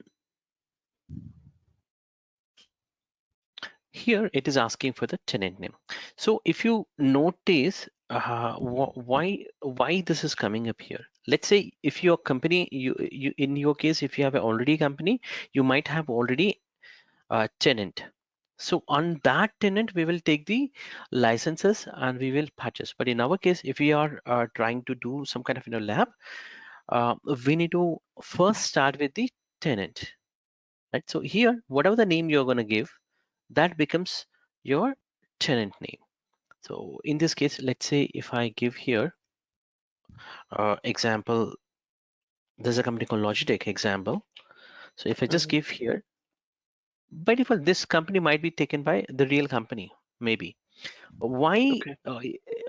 If you think about, if you have already on-premises Active Directory and Office 365, meaning your company have already having this tenant. So we just simply, use that. So here I'm going to give here Intune demo example 1 2 3 4 5 example thing. This is available. Intune demo 1 2 3 4 is available. Okay, so simply click on next. Okay, confirm, and then it becomes as your tenant. Okay, this is how you can create it. So whoever has already created here tenant, they can simply go to either portal.sg.com. Simply they will redirect to very similar to this page. Okay, when you go to the portal.sg.com, you will get like this. Okay, so this is a page where you can take the sign up. Okay, to get the sign up, you can simply go and type the EMS plus security EFI trial, and then this page opens. Click on free trial, then you can get the trial can be enabled from here. Once you enable this, you have given these details and then phone number and with your email ID, then it gives you, some kind of information like this is your first use and all of that stuff. Simply in a browser, you can enter here as portal.azure.com. That will ask you to sign in, or if you have already just now you signed up, so it won't even ask for this kind of user ID also. Post to that, what we'll do, we will come to this page. Okay, so once we come back to this stage, here I can go back to Active Directory. Okay, now I'm going to show you how to create a users in groups. I'm sorry, do not think that he's going to teach you. I'm teaching very basic things, but it's also important because when we go back to, I'm actually going to show few basic things. Don't take me in other way, because these basic things are also important when you go for the autopilot. So the first thing, the basic things what we are going to discuss in the next few minutes. We're going to discuss about the user creation groups and adding a custom domain, and also customizing your logon page for Azure Active Directory. So that's the customizations also we'll be doing it. These are the things that you don't do it actually. It will be done by your Azure AD guys, but in your company, if you are the one, you may have to do it. But it's not mandatory. But these things are important in case if you're trying to do the autopilot. Uh, these things are one of the pre-requirement also. That's why we wanted to do it in a proper way, like a normal company, how it looks like, how we set it up from scratch. We are doing that. Okay, so once we have all these, tenant is created. Let's first create a user account. I wanted to have a user account called AZ admin. So if you see here, in my case, this is my first account. I really don't know what is this user account password. That's why I'm actually creating another user account. Okay, called AZ admin. Okay, and this guy name is AZ admin. Let it generate. Uh, United States. So again, my friends, when you are trying to create any of the user accounts, make sure that the user's location is selected. Okay, this is a basic thing that is mandatory. If you don't select user's location, you cannot even assign the licenses. So meaning that user account cannot be used for accessing something else because you don't have a licenses, right? So you need to have the proper uh, user's location. Okay, so in my case, AZ admin at a very lengthy name called how the user have to log in, Intune demo 123.4.onmicrosoft.com. That's how he's gonna log in, and he's gonna set some kind of a password. So if you want to see it, you can see that password. For time being, I'm gonna set that password. Later point changed. So create, it just created. Okay, and I can assign some of the Azure AD roles for this user. So this is a normal user account at this point of time. I can assign him as the global admin. Okay, so let me take the user ID here, and I'm poor in remembering the password, so I'll save it sometime.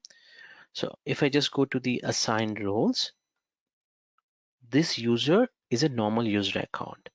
So this is again a role-based access site. You don't need to do these steps, but just trying to explain how we assign the user specific roles in Active Directory, Azure Active Directory. Simply click on ID, and you can search for the global admin, and that global admin have the full permissions on this tenant. So I'll just give as the global admin. Okay, so it will be assigned in a minute or so for this user, a role.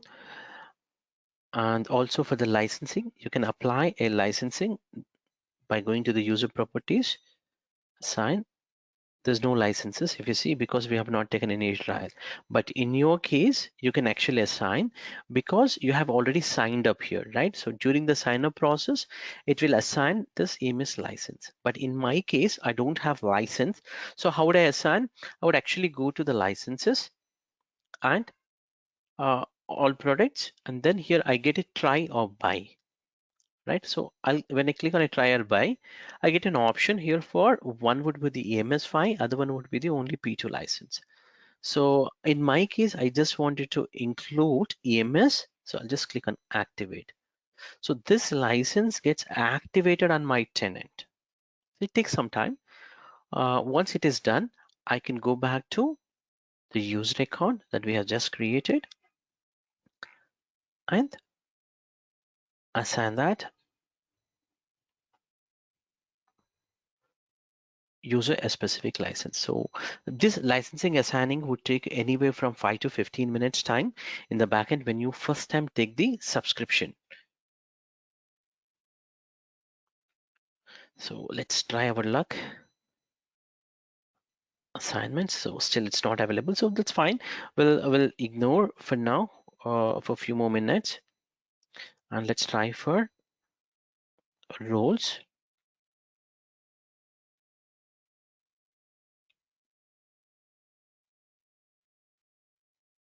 Yeah, if you see here, it's already assigned the global admin now. Similarly, license also will come in another few more minutes. Clear? So the account which we have just created, I'm going to use it. Okay, easy admin.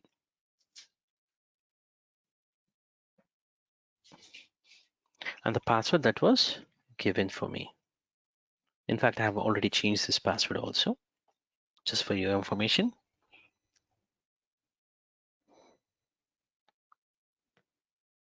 Okay, now I have a full rights on this. So I will be using throughout this class, maybe for some time, easy admin account.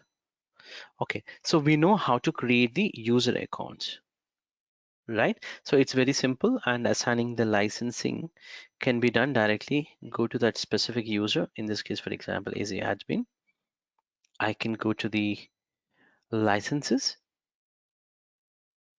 and assign this license. If you see here in the drop down, I have multiple licenses. So what I can do is, for example, for a specific user, I don't want to assign maybe P2 license, because I wanted to assign this P2 license for somebody else, maybe, yes, because it's a costly thing. So you can, take out the checkbox also if you want. In our case, it's a free anyway, so we are using full licensing. Clear? So now we know the user creation and user license assigning. If you ask me what is the best way to assign the licenses, you always assign for the groups, not for the user level. Okay, so what happens is, if you assign at the group level, it will be come as an inheritance for that user. Okay, so let's create a user creation. So coming back to the user creation, there are if you just ignore the Office 365 specific, but a normal user creation is, sorry, normal group creation side, you have a few options, my friends. This is also important in this case. So for example, all, I'm giving here a group name called all Intune users example. This is a group name. This is going to be a group description. Okay, and this is actually for as I said earlier, PIM specific, privileged identity management specific. So when you are actually working with the Active Directory as your Azure Active Directory privileged identity management, you would be using this option as yes. Okay, but we are not working with the PIM at this point of time, so we will go with the no. When you choose actually no, which is a default setting, you actually get it here a few options.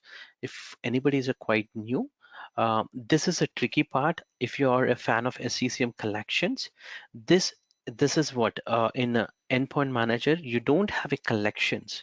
Okay, but how do you manage the devices? Purely based on the groups. Okay, that too within the groups. If you see group membership, you have a type called assigned, meaning one-to-one. Let's say I have a user called Patty, and this specific user I wanted to be a member of this security group called all Intune users. This becomes as a static assign. There's another group called dynamic users. What exactly dynamic users? Dynamic users are, let's say if a matching value is there for this specific region, example, if a person is coming from Mumbai, example, and his location was mentioned as a Mumbai, now I can create a group called a Mumbai, all Mumbai users dynamically. And if that description or if that specific attribute is matching, then the user will automatically part of this dynamic user group. Same thing goes for the device groups. Let's say there is a category of category, for example, bring your own devices. So if a user is coming from a bring your own device concept, all of them can be a part of this dynamic user group, right? So you have a multiple options for dynamic. Why I was talking is this is very important. When you go for the autopilot, you also have the dynamic uh, group or dynamic device groups should be created. So for now we are going with the static. We will work on the dynamic in the next 2-3 minutes. Okay, so let me clear the screen. So I'll be selecting assigned and I can choose the member. Let's say I have a user here. uh, then I can assign that specific user. Unfortunately, I don't have any user now other than myself. So I'll add later point. Okay, that user. So let's say create. The group was created. Let's create one more group, this time a dynamic group. So I'm going to show you the dynamic group. If you just choose here, dynamic device, you have to build very similar to SCCM collections queries. You have a query method that can be built. So here the properties are available, default properties you can choose. Let's say display name or object ID, operating system, device category, manufacturer, model. So based on this, organization unit. So based on this, here you have operators. Almost all the operators you have, like equals, not equals, contains, all of that, and then you can give that value so that it actually for example, I'm just randomly taking this ABC example. So what happens is here the rule gets created. So this can be automatically, in case if you have already built-in syntax, you can come here, add or change here whatever the query you want to change, and then you can create a group also. Clear? So that's how you're going to create the groups. Okay, let's create one more user account called Chris. Okay, this is the first account which I'm going to create. So Chris is the user account I wanted to create. Okay, and let's say whatever the password he's there is showing the password. Create a user. You know what I've done the mistake? Can anybody say? No, I've done some mistake. Can anybody guess it? What is the mistake that I've done? Yes, exactly. User location I didn't mention while creating this user account, right? If you want to do it later point, you can just go to the edit and look at here users location. Do mention this. What if I don't mention? Let me simulate this problem also. let's go to the Chris and try to assign the licenses. Okay, so this user applying license, then immediately I got an error says that license cannot be assigned because user's location was not specified, we thought. So very important that step. So let's do the quickly, yep, edit user's location. So I can choose whatever the country or region I want. This information is very important because of the compliance policies. So this is a kind of a metadata kind of information which will be region specific. So the information will not cross that region. Since I have taken US, it stays in US region only. Even though user coming to access here, the specific data will be within that geo location. So we just created user and called Chris, right? How Chris can log in now, my friend? Chris has to log in with lengthy name called Chris at the rate Intune demo 123, all of that stuff, right? Which is doesn't looks good. So how can I customize? Definitely I need to know add the domain name. Before that, well, let's try with portal.azure.com, or you go to any of the cloud service. The user can be login. I think this is the user, and try to use a password. So for the first time, the user have to change the password. So I'm just changing the password also.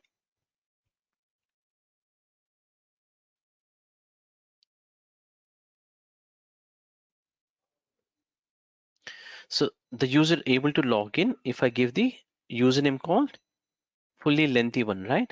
So let's customize to a company name. Okay. So how do we come? How do we add is now I'm trying to map this name for my tenant because currently the primary domain also this. So this to our company name. So I'll just go here, custom domains. You see here, this is my domain. Let's say I own a company called IBM example. I'm part of IBM example. Let's say IBM.com. If I just try to add, it doesn't mean that the user can log in with a username at the rate IBM.com, because if I just add, what happens is it says that you need to validate with these records in your GoDaddy. Okay, so in my case, I don't own any kind of uh, domain name called IBM, right? So I just deleted that. Now I have a domain name, custom domain name. I'm going to map it, okay, called len in my lab.com. This domain I bought it from GoDaddy or Namecheap or whatever the public domain names whoever sells. There I bought it, and there I need to create now these records also, right? Then this can be actually validated. So here again, creation of these records also, you have two options here, my friends. One is either you create txt record, or you can create the mx record, any of the record that to be created, just validation purpose. So I'm actually creating in the backend on my GoDaddy. Okay, on a GoDaddy I can create a record called txt record, okay, with this value. So I'll just give here, in case if you don't have a proper domain name, can I still do this stuff? Yes, my friends, you can do it. It doesn't mean that you're not stopped at this point of time. You can do all the steps that are needed. So only thing is, here if I verify, for example, after doing this, I can actually check here. If you're technically, if you ask me, what happens is there's something called a DNS propagation. So once, as soon as I create a record in my public DNS, the same record should be available everywhere. So in our case, we just created in the backend, I just created a record just now for a company called learn in my lab.com. This is my domain name. So what is the record I've created? TXT. That's what, right? So I'm saying that TXT record created. Let's see if that is actually replicated. If you see here, almost it's replicated except New Zealand and some parts of South Asia here.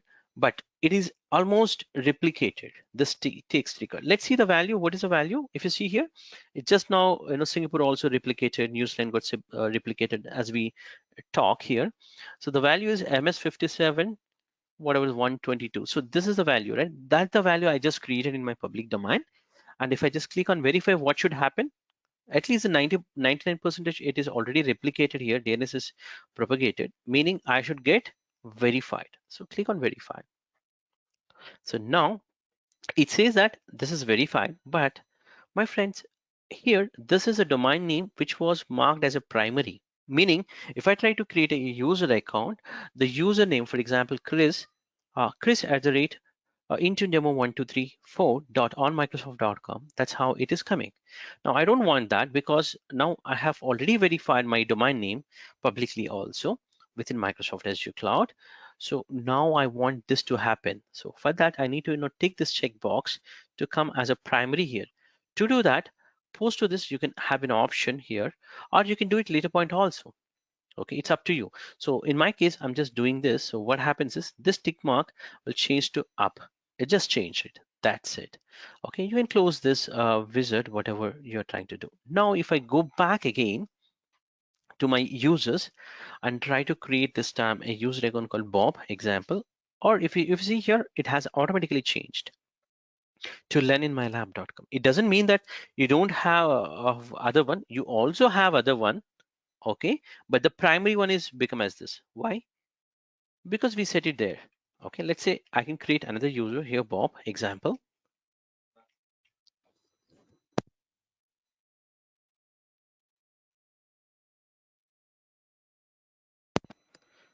So now we just created called Bob.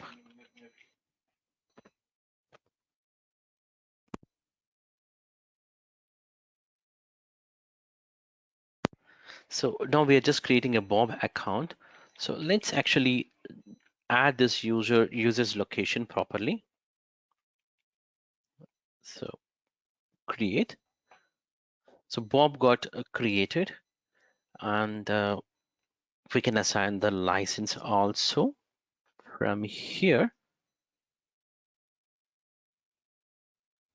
So now what we have done so far, we have verified our domain, okay, with our tenant name properly, uh, called learninmylab.com, and we created a couple of users.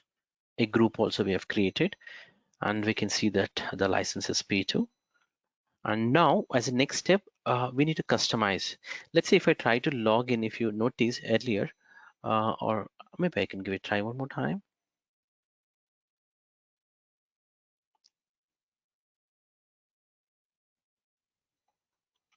Portal dot.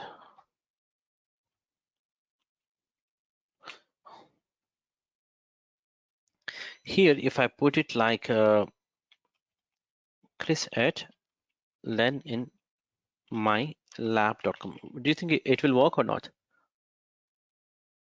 It doesn't, because if you remember, we created the user account, but we didn't change the UPN. So Chris is still trying to point to this one. We don't want that. That actually should go to, you should be able to log in. Exactly. So,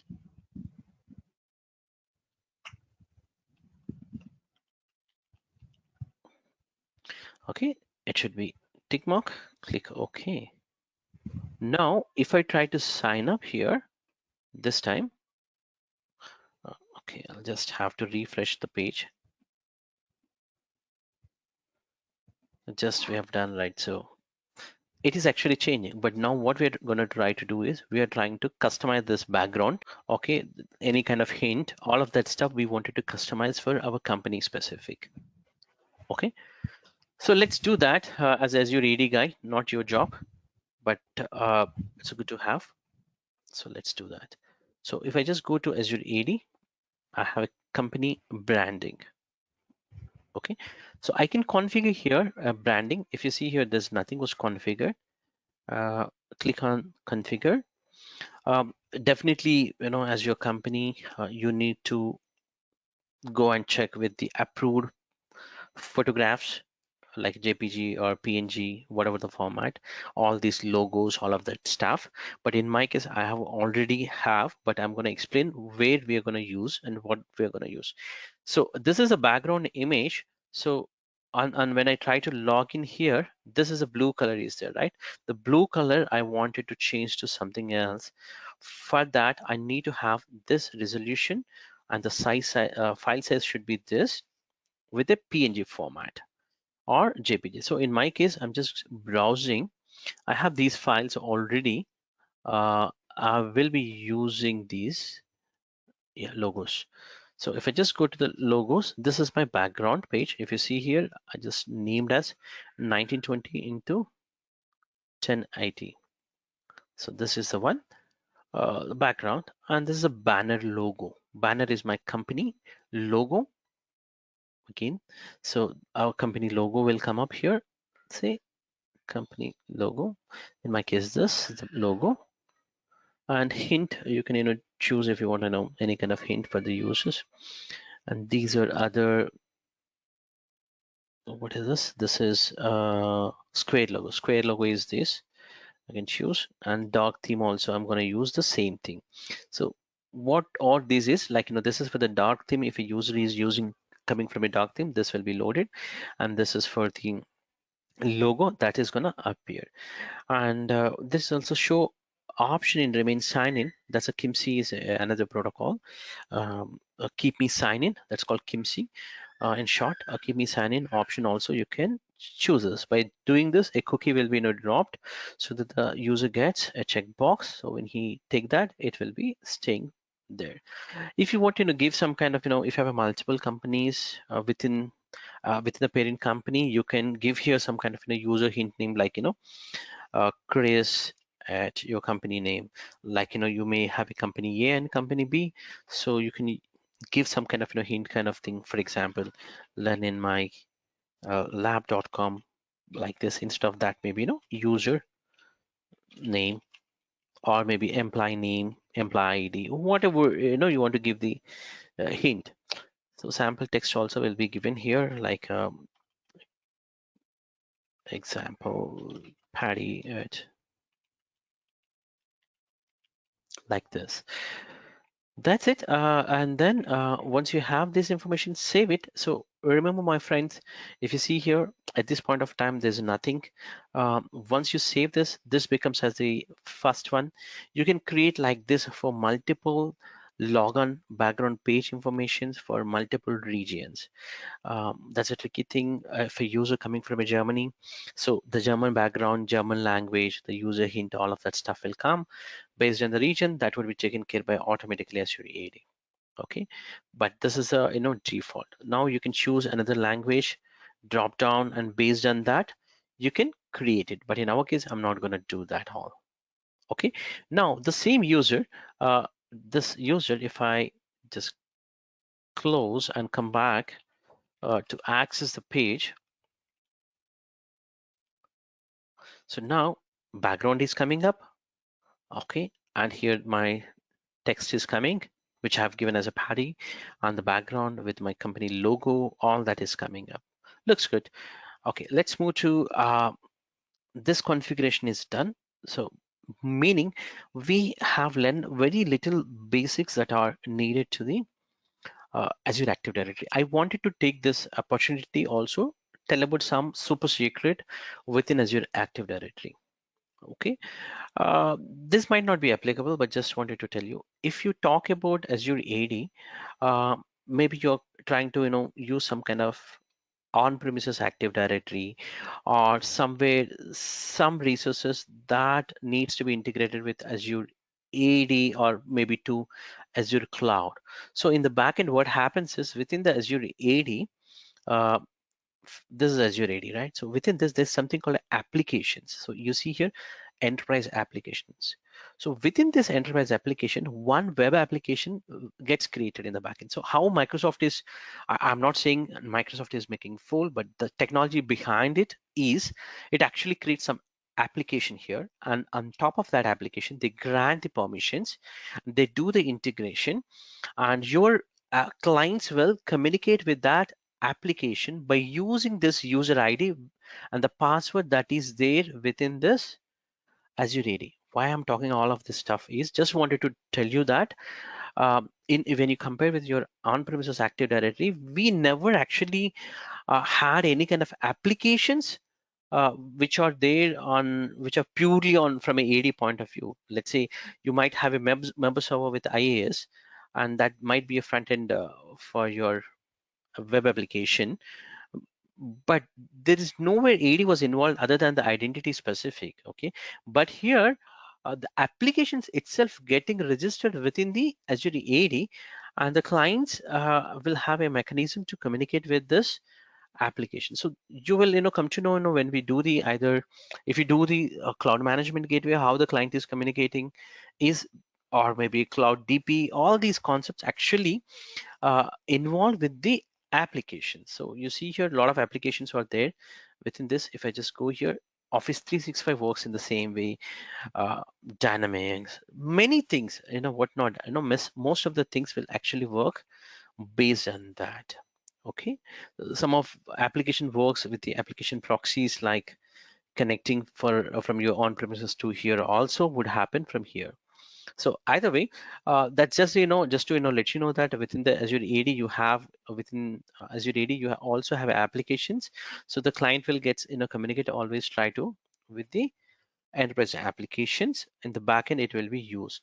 If you ever configure either cloud management gateway or cloud attach or any of the concepts within the SCCM, you would be creating an application first step, and then it will proceed further, right? The application actually comes here under this, and your SCCM server will communicate with this application, and it does that functionality within that SCCM binaries or within that functionality code, and it communicates and it makes that feature is available to you. That's how it's going to work. Okay, now I hope that is a very basic which I wanted to tell you on Azure AD. It's not the end, my friends. Azure AD specific, I'm going to teach you further on Azure AD for AD Connect. Okay, AD Connect is a technology. Again, the tool which we use it, and we try to connect our on-premises Active Directory. Will sync up with our on-premises AD user accounts groups to Azure AD. Okay, so we're going to do that later point, but as I said initially, I'm only focusing now cloud only, so I'm not going to talk on this now. Clear. So now this is good. Let's move to the endpoint manager. So within this endpoint manager, if you want to reach, or if you want to open Microsoft Endpoint Manager Admin Center, you have to just go to endpoint.microsoft.com. That's a URL. So once you type this endpoint.microsoft.com, this is the URL name, it would take it to this page. Okay, if you don't have a permission here, it will throw an error. Straightforward here, you don't have, oops, you don't have a proper licensing kind of thing will come up here. Okay, or sorry, MDM authority is not set, some kind of error will come up. Okay, so again, I wanted to tell here also, you also have customizations options, my friend, within Endpoint Manager also. If you are trying to talk about the designing, let's talk, a few important points, and then we'll come into the Endpoint Manager. Let's say you got a project for implementing Endpoint Manager. What you're going to implement? You might be working with high level, I'm talking, not the low level. You might be working with Windows devices or iOS, iPad, or Mac, or Android devices. Okay, so what you're going to work is you're going to work with some kind of compliance policies, some kind of automated configurations to be set it, and also you will be working with the patch management with Intune, and the feature update, all of that stuff you're going to work. Okay, maybe a bit of security policies also you're going to work on it. That's good. So this is at the high level what you can do with the within this configuration, but it's not the enough. Actual configuration, actually endpoint manager is not just the Intune console, it is also console for DA. It's also console for your other applications. So you can see here there's some other configurations also can be viewed from within here. So just let you know that information. Now within Endpoint Manager also you have a customizations are available that needs to be customized. So what are those customizations? Why we are talking about the customizations? Let's say you are you have a project now, and you're enrolling. So I didn't explain what is enrolling at this point of time. Think that there is an agent is getting installed. Let's call enrolling for now. Maybe a wrong way of explanation, but think another way. You have an SCCM, some binaries on the device, and that can be managed with SCCM now. With SCCM, then you call it as a SCCM client. Similarly, to manage that specific device, you have some Intune binaries, and you are able to manage with Intune. Then we call it as the enrollment. Just the example. That's not the right way of explaining, but think that there's some something client side configuration that is actually reporting to Endpoint Manager. But for users that are coming from Windows or iOS or Mac or Android, you need to have a seamless experience. So for that, you need to do some kind of configurations that needs to be done at the first level. So what are those configurations? Or if you just go to the tenant administration, so this is the admin page where you need to actually work very really, but very important configurations can be done. So the first configuration would be the customizations, and also you have the terms and conditions, and the custom notifications also can be sent. So now let's talk about what is this customization. So we did actually customized here within the Active Directory, but this customization within the Active Directory is for user logon prompt, right? But this customization is for a client interface, I would say, called company portal application. So let me show you what's the application. I'm sorry, I can't show you right away. Let's say this is the application which is available on your Windows Store, Android Store, Apple Store, okay, or App Store. So on all these stores, you have an application called Company Portal. So this Company Portal also must be customized in your project. Reason being, the Company Portal, you need to show your company logo, your company branding name, and the color that you wanted, so that this specific interface, very similar, my friends, if you are coming from SSM background, a software center, right? Software center, what happens? You can customize, right? That the uh, color, logo, all of that. Similarly, the company portal also can be customized. This is the first step that I wanted to do it now. Later point, we'll see how this company portal looks like when we move to the Android or Apple devices. Okay, so let's customize this first. So I'll just go to tenant administration customization. So click on edit. You can give here the company name. So here my company name is, let's say,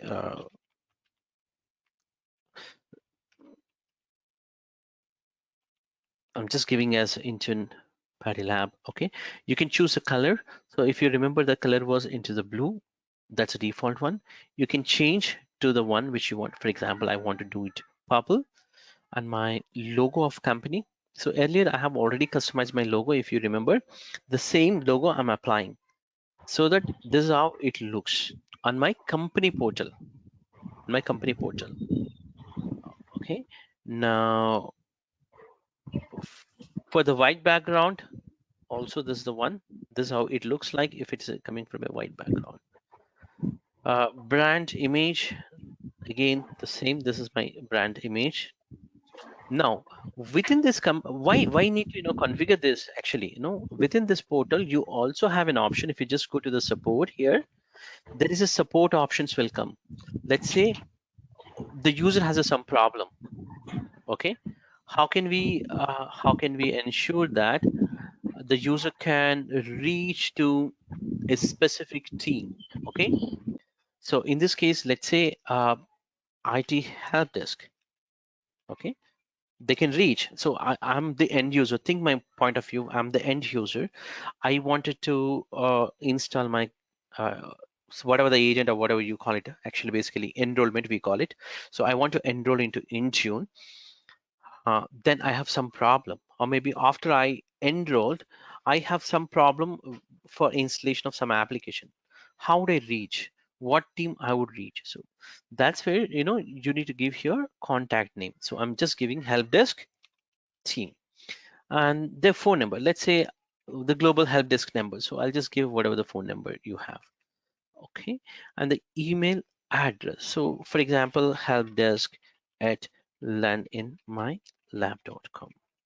And the website, so website name is like this is your team's portal. Let's say IT help desk teams. Okay, so they can reach this internal SharePoint portal and get the help for the knowledge base maybe. And where I have the URLs, the website, maybe internal portal again, this could be my IT help desk dot then in my lab.com example. If I have a SharePoint portal, they can go here and they can do additional thing. Okay, so that's it. So here the privacy. So in my case, http:// privacy statement is mandatory to mention. So you can give here privacy dot whatever HTML page. So these things are needed. So what we have done here within this page, we are trying to customize the company portal application as a first step. We have not done anything within the endpoint manager. We're trying to change the look and feel and some of the administration things. So these are the normal things which we can configure. We'll come back here when we need it one more time. Okay, once we have done this customization, the most important one would be if you are coming from any of the compliance point of view, the company also have to say uh, when you, for example, there's a user called ABC user. He's trying to use this device, which might be a personal device or corporate device. But we need to give some kind of disclaimer saying that, hey, when you enroll or when you come back to Intune, or when you're using this device is owned by my XYZ company, and you must have to follow my terms and conditions.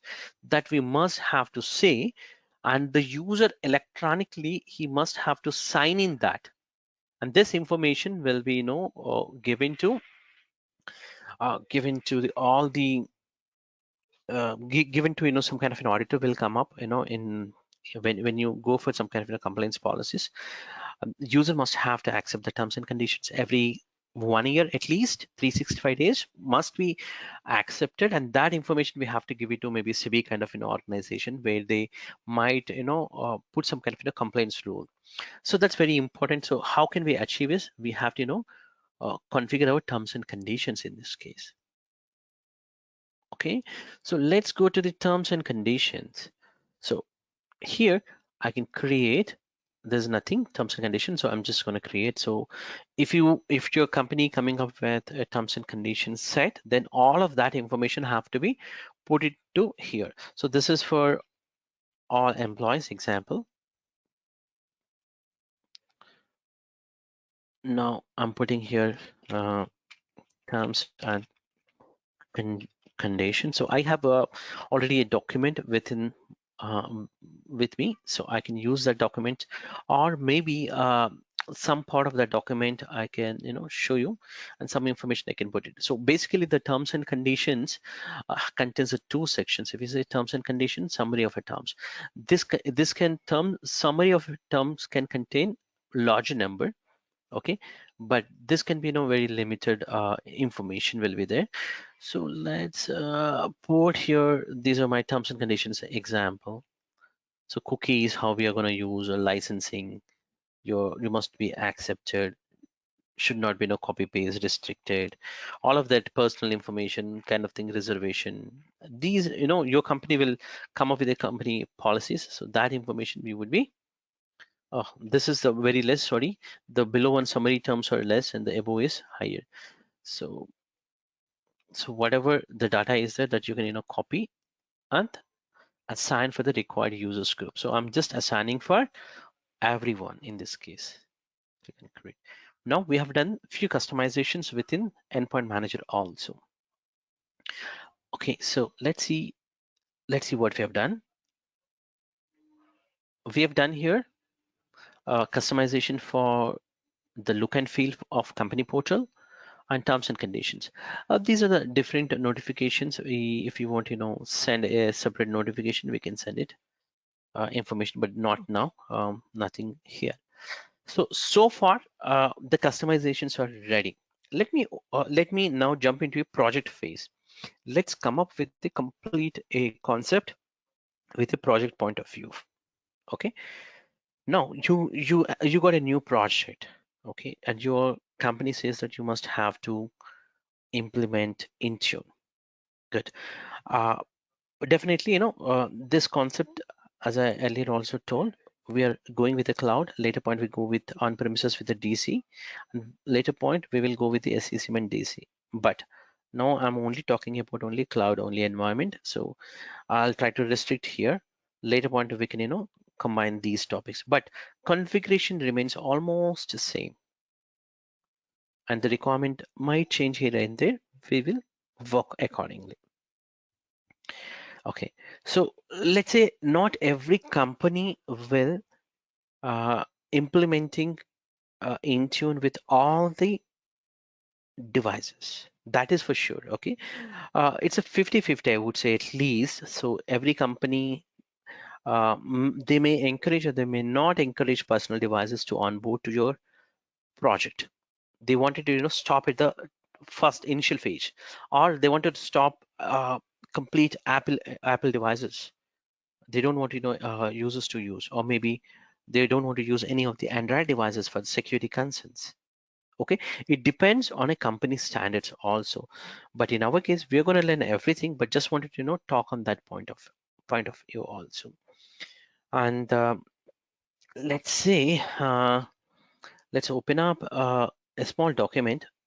Okay, this is publicly also available, this document, and I will be sharing also this document for you. um, where is that? Into right.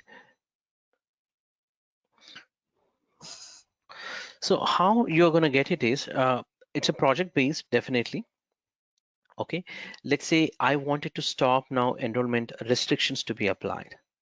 Okay, let's say how can I apply this enrollment restriction? You see here, you have an option called enrollment restrictions. The this is what we are going to try. So if you look it here, I think we have taken the trial. We have talked about the branding, customizations. Okay, we're going to try the device types. We're going to learn for Windows, then Android, all of that, the complaints process. So we go in this way, but I'm talking about, let's say, let's also understand from a project point of view also, right? I don't want to, talk about just the futures. Okay, I'm also coming in from a project point of view along with the step-by-step configuration. So the step-by-step, my friends, first I'm going to explain this way. I don't want to go from all devices, or I don't want to go from a directly policies. What I will do is, my style of teaching is I'll go by platform. Okay, I'll go with only Windows first, then we will go to the Android, then we'll go to the iOS. Okay, then you go to the all devices or you click anywhere. It would be easy for you to understand. Within this each of the platform, same category, even apps also, if I choose the apps also, it remains the same thing, my friends. If you see here, again the same thing. Apps also I'm going to teach in that way only. Okay, so we'll take one by one and we'll finish. But what I was trying to explain at this point of time is, let's think from a project point of view also. Okay, it's not that we are just learning here. From a project point of view, you might have a requirement to not to onboard maybe a specific type of category devices. Let's say, let me show you here. Okay, let me show you here device restrictions example. uh, if I just edit this screen looks good for you to understand. Now you got a project. Okay, in that project you understand that based on the project requirements, you understand that the company don't want to go for Android devices example. So how can you block it? So you need to first design from a project point of view at the initial architecture side. So this is where you have a something called a enrollment restrictions. Okay, you can put it here as a block, meaning if you just block these two things, so the Android devices cannot be managed with the Intune here, and they don't allow you to even enroll the devices also to Intune. Okay, or maybe you have Android devices. Okay, you're okay to allow, but you don't want to allow them with a lower version of Android version. Let's say 8 and below. You don't want to allow. How can you do that? So you can do here. Oh, so let's actually go back and let me explain one more time what we are trying to do. Okay, what we are trying to do is, now let's say you got a project. Okay, and based on the project requirements, you found that your company or the client says that, hey, I don't want to enroll some specific devices, type of devices, or specific version that you want to stop the enrollment for security reasons. Definitely, how do you do is, you will just go to uh, enrollment restrictions, and you are going to configure here multiple type of device restrictions can be done. I'm just taking an example here, the existing policy. I'm not creating anything. I'm just using the existing one and showing with the screen. So with the screen, it should be clear for you to read. I request everybody to just try to read on the screen. It makes easy for you to understand along with me. For example, if you remember in the introduction, I told Android device can be managed with a two type of flavors. One would be the Android Enterprise, other one is a DA, right? We don't use a DA, as I said many times in the beginning, right? So how can I block that? We know that it's an insecure one. How can we block? Simply we can block here. So I can choose here DA, I don't want, but I want Android Enterprise, but this should be 8 and above Android versions only onboarded. And maximum also you can define. Maybe there could be some bug on a different version that you wanted to, stop it. Or maybe to start after that bug specific version. You can do that here. Okay. Same thing goes for these are the settings for every device, right? For Android. But if you choose here, you don't want the end users to enroll in end users to enroll in Intune. How can you block it from a project point of view? This is where you're going to come up here and you will configure as block. Meaning, if a user has access for, definitely he has a mobile phone and he has a company portal application, he just goes and install that application. With that, he is trying to sign up. Then it can be blocked. So I didn't explain about company portal yet. You might be confusing, but that's a tool that will be using for enrollment process. Okay, your mobile devices. So in our case, what we are trying to explain, what we are trying to learn is here. How can I stop some kind of device version, some type of device category itself, platform based? You can do it here. So this is the place you need to first. I have to think. First place would be think about this. After terms and conditions or the customization, you also have to think about the enrollment restrictions. Clear? So from a design point of view, as a security point of view, you should come up with what is that you wanted to put it. Create here. You can create here device enrollment. Okay. You can come up with a sheet, a similar kind of sheet.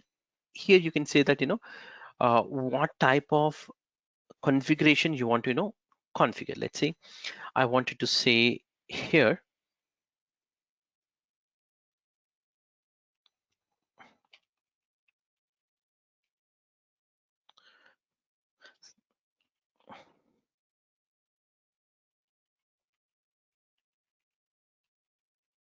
so you can define here the required configuration within the sheet, and then you need to gather also from the project requirement, from the project point of view, right? So sometimes I would open this sheet to show you the document that we need to might need to fill up as part of the project. Okay, let's say these are the platform specific, and you want to enable or disable. Okay, maybe even for the bring your own device also concept. You want to enable or disable. So the similar structure that we have here, okay, you can produce this in that Excel sheet and ask them to fill as a first step. Okay, so in my case, as I initially explained that we don't want to go with the DA. So what I can do, I can simply block. Okay, so if I block it here, what happened? Even personally owned also getting blocked. Same thing goes here. So if I choose this, the Android cannot be enrolled by anybody. So you might come up with this kind of scenarios definitely in your project. Okay, I'm not changing anything here. We will come back here also one more time.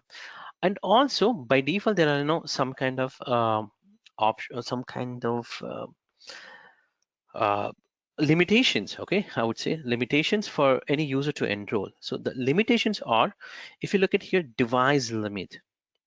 So before I go here, device limit, my friends, I wanted to take it to my Azure Active Directory. So in my Azure Active Directory, why there's a device. Let's see, there is a user called Chris. My friend Chris wants to use maybe 10 devices. You just registered 10 different devices. Can this is supported by your Azure AD? First thing, why we are talking about Azure AD? Because that's the flavor. On top of it only, you have the Intune or Endpoint Manager, right? So first of all, what is the limitation that a user can enroll or register or join his machines in Azure AD? That you need to understand first. That's the first limit. The second limit is from Intune, what is that you are allowing? How many devices you are allowing? So that also be checked at the top level from Azure AD point of view as well as from the Intune point of view. Let's say, let's go to that configuration and let me clear. Yeah, let's go. So let's go to the devices and see how this configuration reflects. If you see device settings, why is slow my machine? Yeah. So you see here, it is saying that there is a forget about Intune, all of that stuff, my friends, please. You see, you have a device, a user. He's trying to join to Azure AD. Can he is allowed to join? It's decided by here. Users may join the devices. Everybody can join. Do you want to really scope that project to everyone, or is selected based on your Azure AD group? You need to come up with this plan also, okay, as initially. Then uh, think about it. And also, is this users when they are trying to join, do you want to force them to use the MFA? You can configure. And this Chris, as I said earlier, this Chris can maximum join 50 devices. You look at here, maximum number of devices of 50. Huge. So are we really talking about that flexibility is giving in Azure AD? It depends on your company. Okay, so why we are talking about Azure AD? Because on if the device is joined to Azure AD, we are actually going to use to enroll into Intune or Endpoint Manager or MEM, right? To come to the MEM, what we will be doing, we will be uh, reviewing these settings also as part of the project settings first. Okay, before we start either Windows enrollment or Android or Apple, first think about those things. Okay, and also if you're just talking about the cloud only, okay. Uh,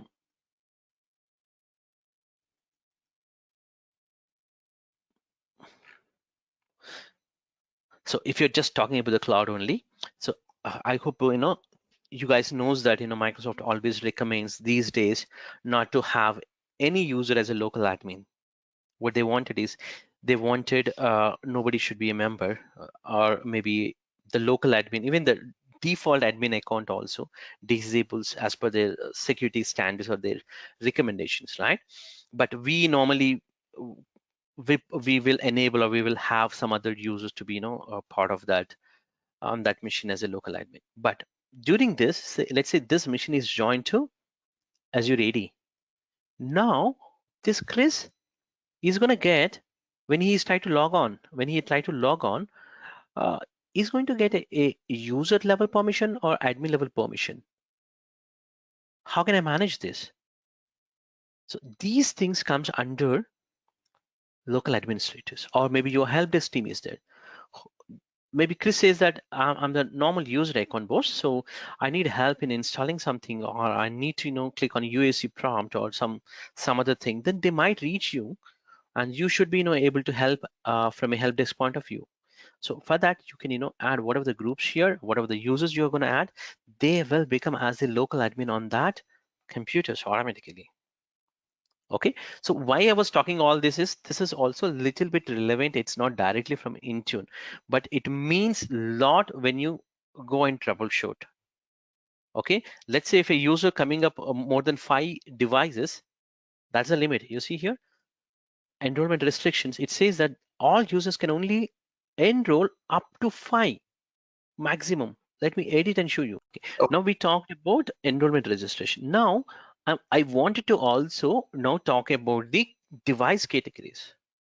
Okay, the next part is I'm talking about the device categories. What exactly device categories? Device categories are a simple category. Let's say I have a sales team, or I wanted to say that if a device is a corp device, I during the enrollment process, the user can select as a corporate. Or if it is belonging to bring your own device, user also can select as bring your own device as a category. So it just from a user point of view, he is self-declaring that or he's self choosing that specific category of the device. Why he has to choose? Let's say there is a sales team. Okay, what we do is we will send a communication that, hey, sales team, when you try to enroll, you will be prompted with a category, and you might get 4 5 categories. Out of that, please select as a sales. So there are 4 5 team members, so all of them has selected sales. So what is the benefit that they're going to get it? So in the back end, my friends, what we do is, based on this sales category, we create a device collection.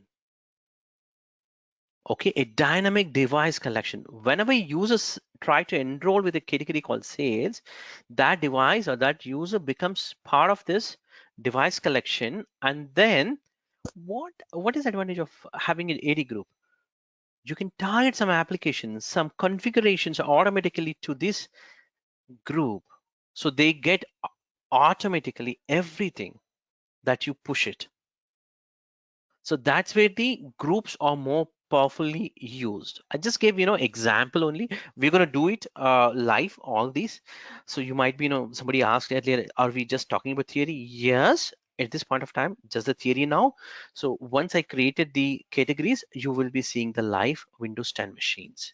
So we're not so long. So you have here device categories, right?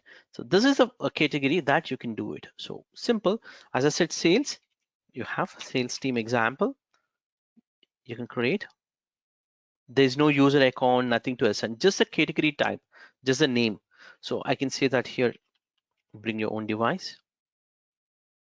Very simple, straightforward. I can create one more, maybe corp example. So I created 3 different device categories, right? Now we have done the high level of verification that needs to be done for any of the Intune project. Okay, now what we are trying to do is we are trying to move to the project phase. Within this, a Windows specific we are going to learn. We are not going to learn in between anything related to Android or Mac or iOS. We will full-fledged concentrate on Windows now. Okay, so the high level of a configuration that we have done so far is applicable for any platform you talk about it, any platform. Now it's time for us to talk on Windows specific. Clear, my friends? So if somebody asks, hey, whatever we have done so far, is it the first time configuration? Yes, it's a first time configuration that needs to be done. if I want to configure here sales team, okay, and my friends, I didn't told that you can also create groups directly from endpoint manager, even users also, which I have not told, which is the same case. So let me create a group in devices from the endpoint manager group. So here I can go ahead and create, okay, here all sales team. Okay, now instead of the assign, I'm going to choose as a dynamic. So here I'm going to build now query. Okay, so device category, if you see here under query, how did I came? You were quite new. Just see, I can go to the groups, new group. The previous groups are already there. So just click on the new group, and from there, it's a security group. There are different type, Office 365 also mailbox specific, but we are working with the security, and give the group name. And in the device membership, choose the dynamic device. Try to build that dynamic device query. So here in the properties, I'm choosing device category, and the operator is contains or equals whatever you want, contains sales team. Then just click on here, it automatically builds that query. And these are very limited. As on date, it's limited. It might grow up in future, but you don't have that much of flexibility that you have it with SCCM collections dynamic queries. Query based, you create very huge, but you don't have that flexibility. Okay, but Microsoft is still improving on this specific. Whatever the options you have, you can do it. Okay, and then save this query and click on create. Now we have created a query based on a sales team category. Let's say if a user trying to enroll with the sales team, what happens? The device gets automatically part of the sales team. And later point, maybe I might be pushing some application here to that specific device group. That's where I can use it. That's where I can use it. So if you want to do some kind of an automation with these things, you can do that. I'm actually, as I said, I'm going to repeat this specific thing. If you want to learn Intune easy way, I have my own way of telling is don't go with all devices and don't go with all word. Go by platform. Try to learn by platform only first. Once you learn all these platforms, then you can go to the all. Okay, all word just separate it for some time, because you get multiple options, you get confused. Okay, so I request when you are trying to learn, go by platform. That's my recommendation and the best way to learn even. Okay, either it could be a device specific or it could be a applications. Go by platform. That's my recommendation. So let me show you, by platform we are going to learn for Windows. Click on this Windows. What happens is if I go to the Windows, I have an option called Windows enrollment. This is the first step for onboarding or making configuration for your Intune for Windows specific devices. So you have an option called enrollment. What is enrollment? It's like, simple, my friend. In Azure AD, we talk about join or register. But in Intune, if a device is coming here and you're trying to manage, meaning we will do that enrollment. Meaning we have taken a kind of, it's enrolled so that you can manage that device. So that's called the enrollment. So we will be using again and again the enrollment word. Okay, it's not just to the Windows, it can be any platform. Okay, so how did I went is if you're quite for the first time, I've just gone to these steps I followed: navigation, devices, and then by platform Windows enrollment. The same thing, my friend, also available if you just go down here in the first blade. This is called a blade actually. Okay, we call it in Azure world a blade. So within this blade, you also have somewhere here enrollment options. Okay, so you can also go by enrollment here, device enrollment. So if I just click on device enrollment, you can also go in this way also. So what is the difference is, as I said, I like to go by platform. If I go in this way, what happens is you have an options, multiple options. Okay, you have a multiple options. Clear? So now the steps are same, the icons are same. It's just the hyperlink. Okay, it's a hyperlink or the web page is same. So I'll just go by Windows platform. You can also do enrollment and Windows, or go to Windows and enrollment. So the same page. Okay, so we are going to learn only these things for now. I mean, whatever is there within this, the 4 boxes we are going to learn, not the autopilot. This is specific to the autopilot. We will be learning later point. Okay, don't be in a hurry to learn this. Let's actually understand the basic thing and then we'll move to the autopilot, my friends. Okay, first thing first, you have here by platform Windows enrollment, and here you have an automatic enrollment. Let's understand what it is actually. As the name or the description says, that configure Windows devices to enroll when they join or registered with Azure Active Directory. Meaning, if a device comes here somehow by Azure AD join or registered, whatever it happens here, then what is happening? We are running some option, something to make the device to enroll into Microsoft Intune or Endpoint Manager. That's what we are trying to do. And that configuration can be done from here. So just click on this. Okay, now you have two options. So here, if I choose MDM scope for none, meaning it is not enabled, meaning if I have a Windows 10 device, I cannot enroll the device. That means, well, the reason being it is configured as none. Okay, if you want to restrict, you might have accepted a project. So how do? You can't open for everyone, my friends. So what you do is you would actually create a group for pilot. Okay, and you make that 5 or 10 users for test users, or you consider as a pilot users, and that user group you would be targeting. Okay, so for that I'll just say some. I'll say I have all Intune specific pilot users here, or maybe my sales team is participating in the Intune project for testing. I would select like this, that specific. So whoever part of these two user groups can only enroll. What is a platform? Windows. Okay, they can enroll in Windows platform if the persons are part of these any of these two groups. Okay, so this is how you pilot testing.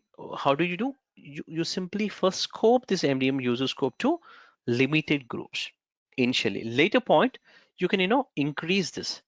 You can add multiple groups. There's no problem. Okay, so in our case, if we want to allow for all, what would happen?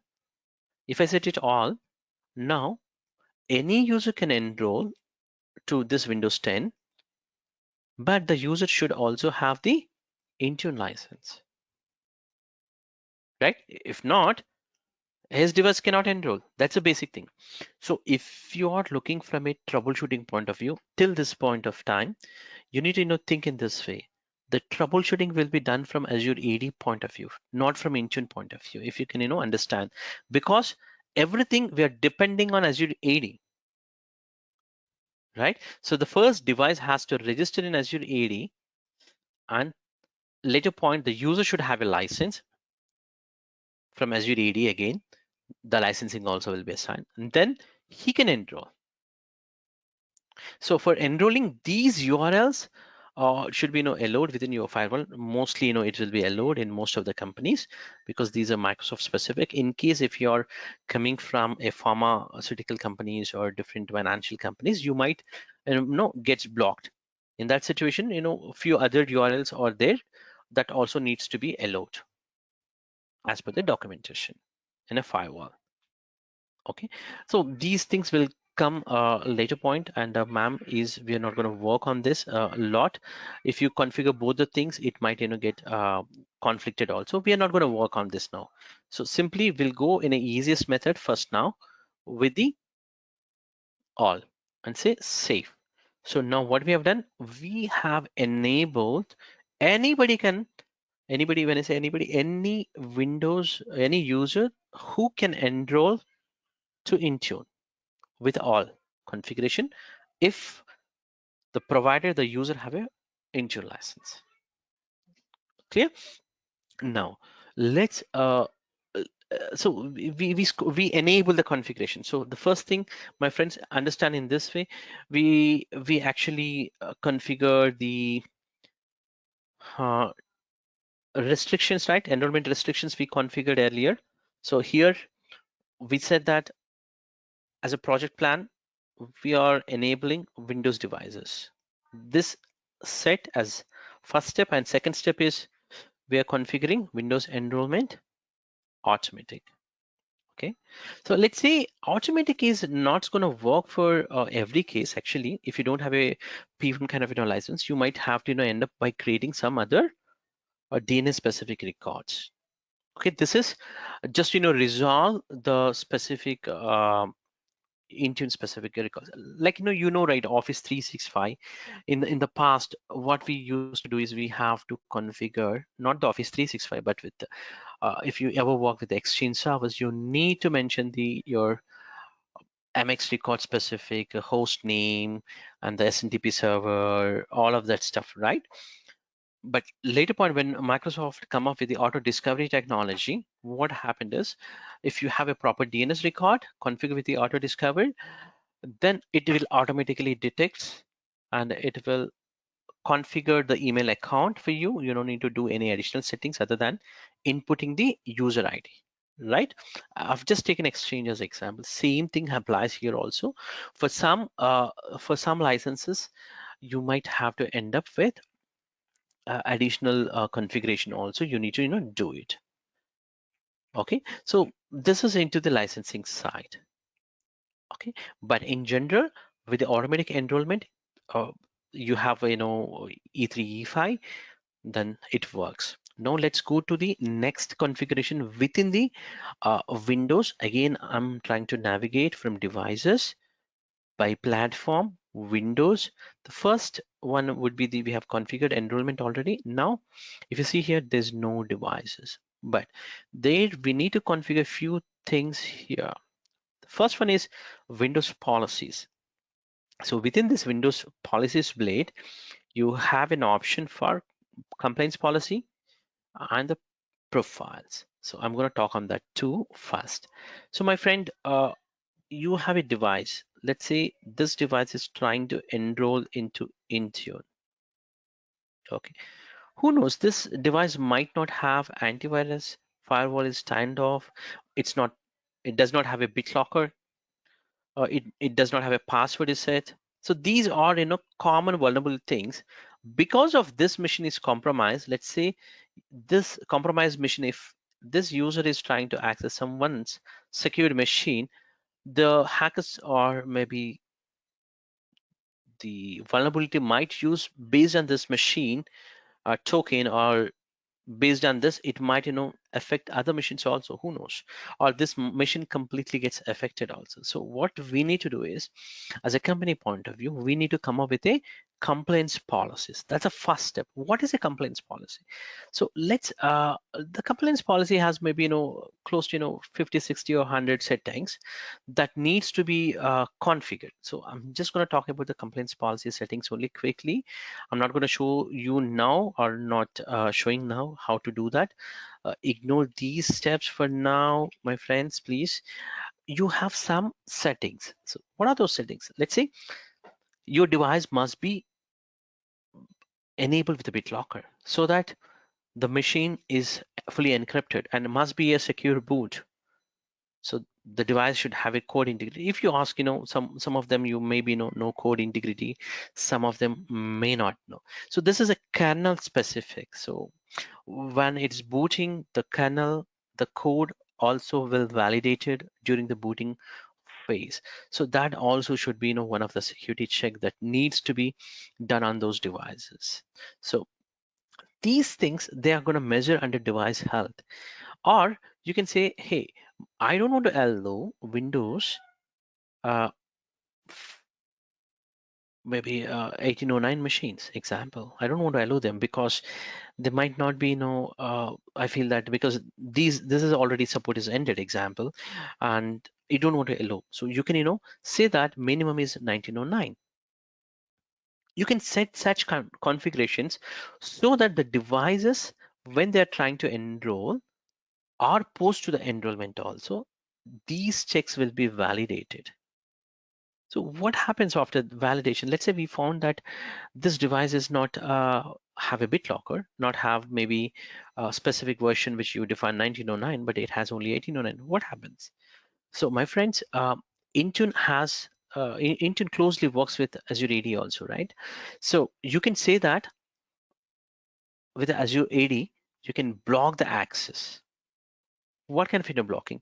You can say that do not allow the user to browse SharePoint portals like OneDrive or emails, or do not allow him to connect to s- some cloud applications.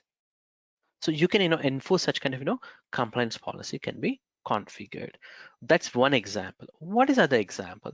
Let's say this user not 1909 is not there. So what you can do is you can send a automated template, an email here.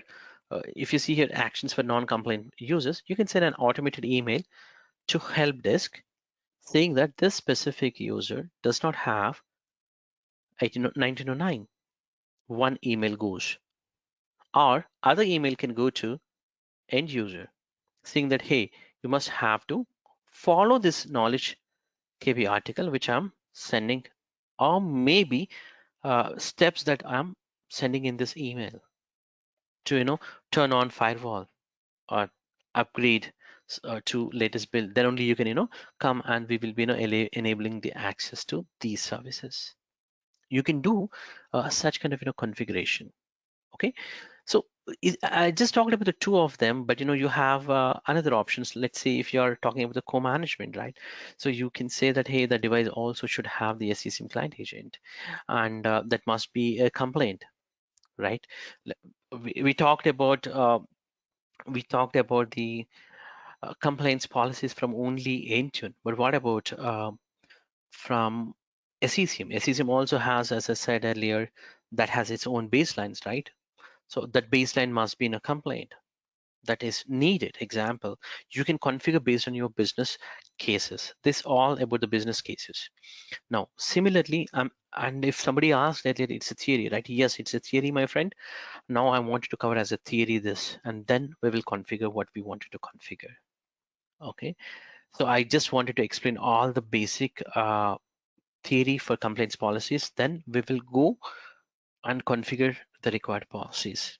And also we'll talk about project point of view also. So system security, yeah, for the system security, which talks about the password complaints policies. Is the Windows device should have a password? Yes. And what is a password length? It should be. You can define here. And also you can see the encryption, the storage. You can do firewall should be turned on, and ATP or TPM or antivirus, anti-spyware, defender, that specific configurations also including the real-time protection defender. These things you can configure from a security point of view. So when we talk about the security, what did we talk? We talked about the firewall, we talked about the login, user ID, password settings, and encryption. We talked about TPM levels. We talked about antivirus, anti-spam, and defender. These settings we talked about it. Okay, and let's talk the last one, which is defender for endpoint. If you have already configured defender, what is that rule? This is high or low. If you ask what is this, this is based on the score which will be automatically available. If you work with the defender, you know what is that value of high, low, medium. If you've never worked with that defender specific rule, then you never know that. So it all depends on your company. If you're using endpoint defender, then you come to know that specific scoring. Okay, so these are the compliances. So let's go back to the actual topic what we are trying to talk. We talked about by platform enrollment option. We enable the automatic enrollment here, and later point we discussed that under management, under this blade called Windows blade for Windows policies, we need to talk about the complaints policies. So what is a complaints policy? Now you know that a device should have maybe a password or maybe encryption or maybe a firewall. So these things you would be validating as a compliance before the device is getting enrolled, or post to the enrollment also you can validate. Let's say the device when it is enrolled everything is fine, but the user changed the settings and now it becomes as a non-compliant. Yes, it can be the situation. In that case, you have an automated templates to send an email, work on that specific things. Okay, so this is all about the compliance policies. Now you might be getting, if you're quite new to the Intune, you might getting, hey, am I talking about the firewall should be enabled automatically? No, what we're trying to do is here we are validating if a firewall is turned on or not. We're just checking the status whether it's a firewall is on or off. That's what we're trying to do here. We're not forcing to configure the firewall settings, or we're not forcing that. Hey, of course, we are saying that you should have the complaints. If the device is non-complaint, we will be alerting saying that hey, this device is non-complaint, and we are sending that email, automated email, or whatever it is. But are we forcing to do that job automatically? No. In a complaints policy, we are not forcing. We will just monitor whether that defender setting is there or not. Like real-time on option is there or not, firewall is turned on or not, or the password is set with a 6-digit or 6 alphanumerical complex. Just we are getting to know the complaints level of that machine. That's what we are trying to do. Okay, now you should, or you should get an idea that hey, is there any other option that where I can push it to do this firewall to be automatically configured, or BitLocker to be, or I have to force my users to change the password to 6-digit character. Yes, my friends, you have an option that's called the configuration profiles. Okay, so we were talking about two things now. On a Windows device, one is the compliance policies, other one is configuration profiles. So compliance policies will monitor, it just the monitor, and it will let you know what is the status. Configuration profiles will automate the some kind of configuration. Let's say I have a user, this specific user maybe travel with his laptop to his base location maybe in Germany. From here to, you might be traveling to Cologne, different site altogether in Germany, maybe somewhere else. Example. So there, this device should connect to this location's Wi-Fi. How this happens with the configuration profiles. So you need to configure the profile for this device, maybe, or maybe BitLocker. You want to enable the BitLocker. We know that BitLocker is very important, right? So how can I enable BitLocker forcefully? You can do it from a configuration profile. Now I'm taking out of the box things also. Let's say in my on premises, I have a multiple group policies. Now you can ask me that, you're saying that a cloud only topic, right? You're talking about only Intune. You have only few devices. They are just joining to Azure AD. And on top of that, you're using Endpoint Manager to manage. That's true. So how can I ensure that these devices BitLocker to be enabled, or some automated configuration to be configured, or group policies in case if I have a on premises, I might can be set some kind of group policies to ensure some restrictions can be applied. Hey my friend, can I have this option directly from a Microsoft Intune? Yes my friend, that's there. That's nothing but your configuration profile. So 90% 1% or 99%, whatever the group policies as and date, or that can be done directly from a configuration profile. So if you ask me, uh, if you ask me, you said earlier I just shown this, but why I'm not showing this? Because this will consist of more than 10,000 or maybe 100,000 settings are there. So bigger challenges when you go for a project phase, you need to gather what is that requirement, what is that configuration you need to configure. You need to put into the right Excel sheet right way, and then configure that specific settings, properly test it and configure it. Clear? So I took some time to explain the same thing again and again. I repeated in a multiple ways, I know. So let's do a quick creation of a compliance policy and configuration profile. Before that, let's also do the project point of view. Okay, so we were talking about, now this is a Windows, right? We are talking about the compliance policy. So within the compliance policy, we're talking about only Windows. So there are few settings that we have shown, like password complexity, all of that. So within this sheet, you can put it like BitLocker configuration we talked about, under device health, and under ATP, uh, specific settings if you have some of them like that. We have talked on it. So in a project phase, what you have to do is you have to come up here. So you don't go and configure as a blindly. First put it in this document, very similar kind of document, and that configuration of what you wanted to measure by taking the checks and the information. Later point you can configure it. Okay, same thing goes for the configuration profile also. This document is not up to date for configuration profiles. Um, Configuration profiles, as I said, it's not just a one or two. This is more than 10,000 to 1 lakh. 1 lakh different settings are there. So it's a hard. So let's go to this first one, compliance policies. Let's create a simple policy. So what you can do is just go to devices, by platform, Windows policies, compliance policies. This is how you can navigate. Can I navigate in other way? Yes, my friend. Go to devices. The confusing one is compliance policies from here.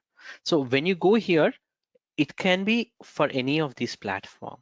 So that's what I am saying. If you're trying to learn, just come up here for a few days. Once you learn, you can go here. You know what option we are referring. So just go to the configuration profile, create a configuration profile, bear with me for 5-10 minutes, then you get it, what you're trying to get it out of me. So here you have an option for Windows 10, and there are two options you're getting.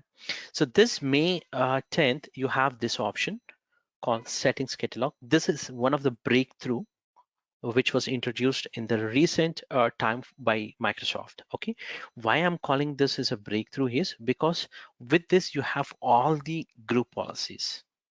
Okay, in the past we used to go with only templates.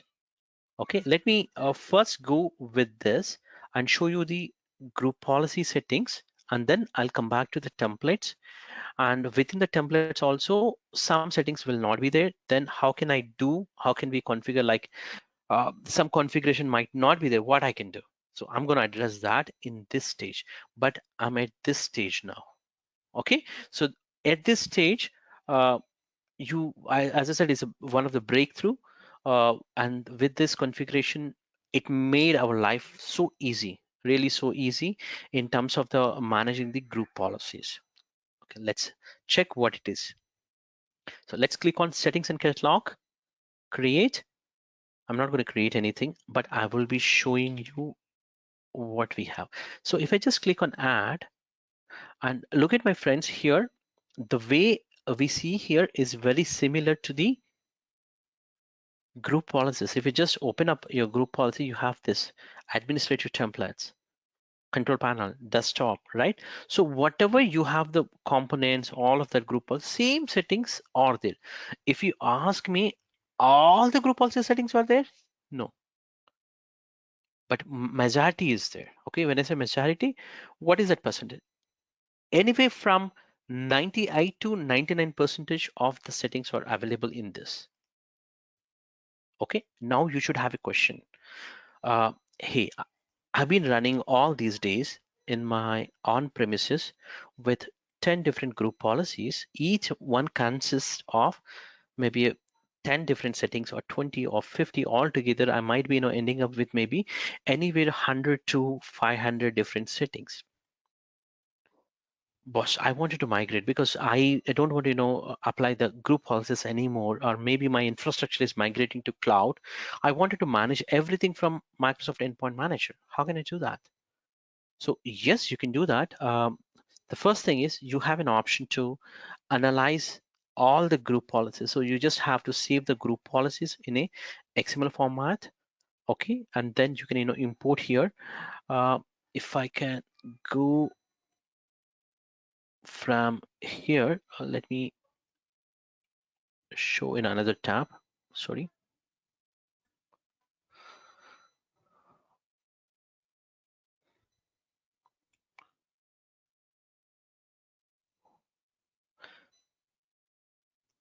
So here you have a group policies analytic. Okay, so here what you can do is you can simply import that group policy that you have. For example, I hope I have some policy on my desktop. If not, I can't show you this now, but we'll be doing it later point. Yeah, something is coming. No, that is. So I really don't know where it is, but I have the group policy. In case if I have that XML format file, what I can do is I can actually take the GPO and look at what are the settings are available. As I said earlier, when I was explaining what is a percentage, I said 98 to maybe anywhere 99% of the settings are available. Whatever the settings are not available, it will list here when when you do this. Where is that? Did I close that? The group policies one? Yeah, I think I closed it. But if you import that group policy to group policy analytics one, you would actually get it, and it will tell this specific setting is not there, this specific setting is available, and also it will tell you here how to navigate that also. So that's a one best tool for migration, your group policies. Okay, now I just talked about this category. Okay, anybody has on this category any doubt? So this has everything almost. Okay, now we're going to talk about another type of group policy with templates. Let's say here templates. Now within this template, now you have a multiple options. The first option which I wanted to show you is administrative templates. So let's create one, test one. If you see here, you have the similar one. Let's say you got a control panel. If you remember, we just coming back from previous catalog, very similar, right? This is also a group policy, right? Windows components, I'm into the computer configuration. Windows components, very similar, right, my friends? So like I can do the DO delivery optimization, or maybe some other policy, BitLocker specific, or all that configuration is already available. So meaning whatever you have earlier viewed from settings catalog is also available under templates, administrative templates. I think my screen was slow.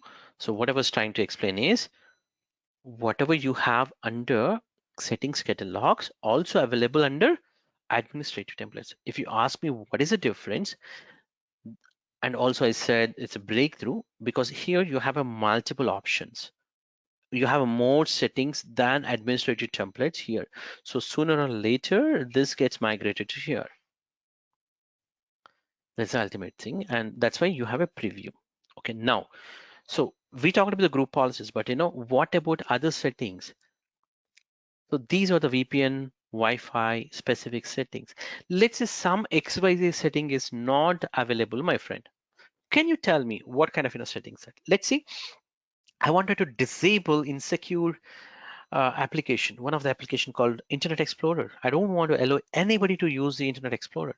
How do I do that? I don't have a group policy, right? So what I'll do is I'll reach either Internet Explorer specific community. That's how I do it. Okay, I'm very open to explain how I would do that. I would go to either a forum, technical kind of forum, or I'll reach the principal vendor of that product because we paid that application, right? And I'll ask them that settings to the settings like I wanted to disable now Internet Explorer, right? So I'll go to the custom and then I'll say IE specific disable. I'll ask that settings to be give here. So they would as a hardware vendor or the application vendor, they actually gives that specific settings to us, and then that specific settings can be applied to disable or enable that functionality. Okay, same thing goes even if you somebody was talking about the ESP page, right? So there's a small bug in that ESP page when you're trying to do even for autopilot also. So to stop that bug, we actually come up here and create that specific settings also during the autopilot, in fact. Okay. For the enrollment configuration, we try to learn by platform. That's the recommended way to learn. First, we will go with the Microsoft Windows operating systems. That is a Windows. Within this, we need to configure the enrollment options. Here we have the automatic enrollment. So when you configure automatic enrollment, you have an option to either scope for a specific project people, or you can scope for everyone. But again, when you scope for everyone, it doesn't mean that everybody gets the enrollment automatically. That statement may be correct if they have the Intune license. So if a person has the Intune license means, then you can uh, the user can automatically enroll in case if the device is joining to Azure AD. Again, for the device also, we talked about the 50 devices a user can register, but from Intune point of view, it is just the five.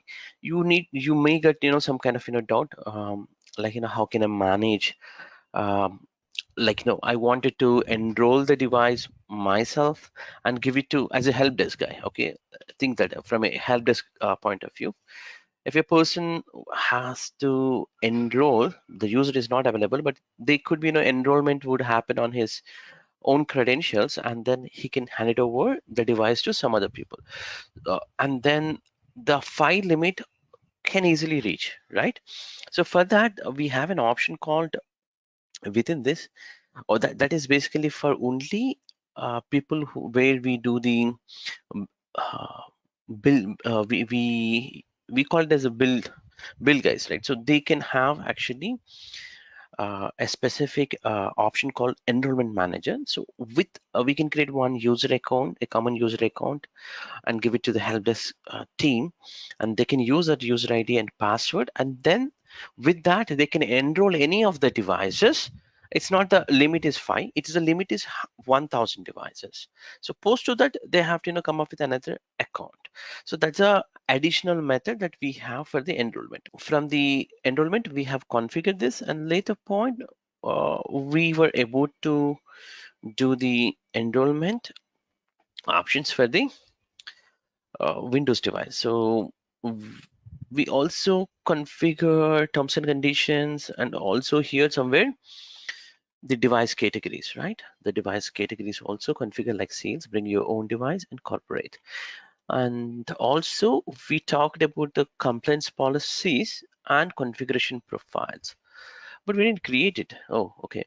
So compliance policies is in a one word, it will measure whether we have that specific settings or standards on that Windows devices, because it is applicable for Windows now. Okay, if it is a same thing actually can be configured same way, the same steps, almost the similar configuration that you have it for other device type also, like by platform like Android or maybe iOS also, you get the similar configuration. Okay, for now, compliance policies, this actually measures whether we have that specific configuration available or not. Let's say when I say what kind of configuration, example, if firewall is turned on state or not, we can find out if the device does not have a firewall settings turned on. Then what we can do, uh, it just gives you here as the device is non-compliant, and then we can work on that with the help of help desk team to make that devices to be remediated. And coming back to the configuration profile, this consists of thousands of settings, and this requires a lot of efforts in terms of the planning especially, and each of these settings also to be for the testing purpose also it takes a lot of time, and you may not be perfect on in every configuration because for example, if you're the guy from a defender or ATP point of view, might be that specific configuration might be available here within this configuration profiles, and the person who's gonna configure, he needs to know in and out of that configuration, then only he can configure properly. Otherwise, the testing and the configuration will be a challenge for us. Okay, so with the help of configuration profiles, we can do configuration automatically on the end devices. Let's say I want some certificates to be enrolled the device, or maybe some group policies to be set. So that kind of settings can be applied from the configuration profiles. My friends, here compliance policies and configuration profiles, one almost these things will be there 100%. It will be there for every device platform. Okay, meaning when we move after when we completed Windows enrollment, we'll move to the Android, then also we'll see the same thing, and we also say same thing in the iOS or Mac platform also. Starting from 2021 and we were able to automate even complaints policies. Let's say if the complaint is not found, you could run a remediation policy directly from a complaints policy so that it will run that specific script to make it automate. And this is one option. Now, my friends, you may have a question definitely what type of devices or what type of users I should target here. So it's not exactly type, whether this assignment of your complaints policies should target to users or to device. This would be the right question. So always complaints policies always target to users, and rest of the things like a configuration. So when you say when you talk about the configuration, a configuration is performing on a device, right? It's not on a user. So user may come from anywhere, but we wanted to validate the user compliance, not the device, because when the user is compliant, first thing we would look at, and if that user is compliant from that specific devices, then we will allow with maybe a conditional access for that device. That's why always for compliance policies assign for user groups. Okay, and configuration policies or Windows updates, all of that should actually go for device level. So now the question will come up, how would I assign for devices? So it's a best practice you to create a dynamic groups or group of devices. Let's say, is it a personally owned or company owned kind of configuration you could create, and later point use filters. Filters is something new starting from 2019 2021, yeah, 2021 end of the year it was actually introduced, and in fact from Jan end I think, or fifth first I think, yeah, that's a fifth first onwards, fifth first 2022 onwards, it's a alive. So meaning generally it is available. You could look at filters how to utilize from a video which I have already added within the Intune playlist, or you could check it in the description also. That's one of the best way to apply the conditions with the filters, so you try to understand based on that. Windows 10 or later create. I'm just creating this is for Windows 10 compliance policy. In my case, we did already explained the options that we have. So just to give you, this is for the device health, which required maybe a BitLocker kind of configuration. Here, device properties, that's a version and all of that. Here, SCCM complaints level, it is measuring. Here, system security, which is a password kind of options that you can check out. And also here for the TPM, firewall, antivirus, these settings. So in my case, I'm actually configuring firewall should be required. Okay, and also I can say that maybe for the remediation side you asked, right? So what we can do is Microsoft Defender and anti-malware, we can say that it is required, and then we can put the real-time protection as on. Okay, so that in case of real-time protection is turned off, it gets automatically turned on. Okay, we will come to that demo later. Now let's go with a simple one to understand how the enrollment works. Okay, later point we can enable all of these settings, required settings.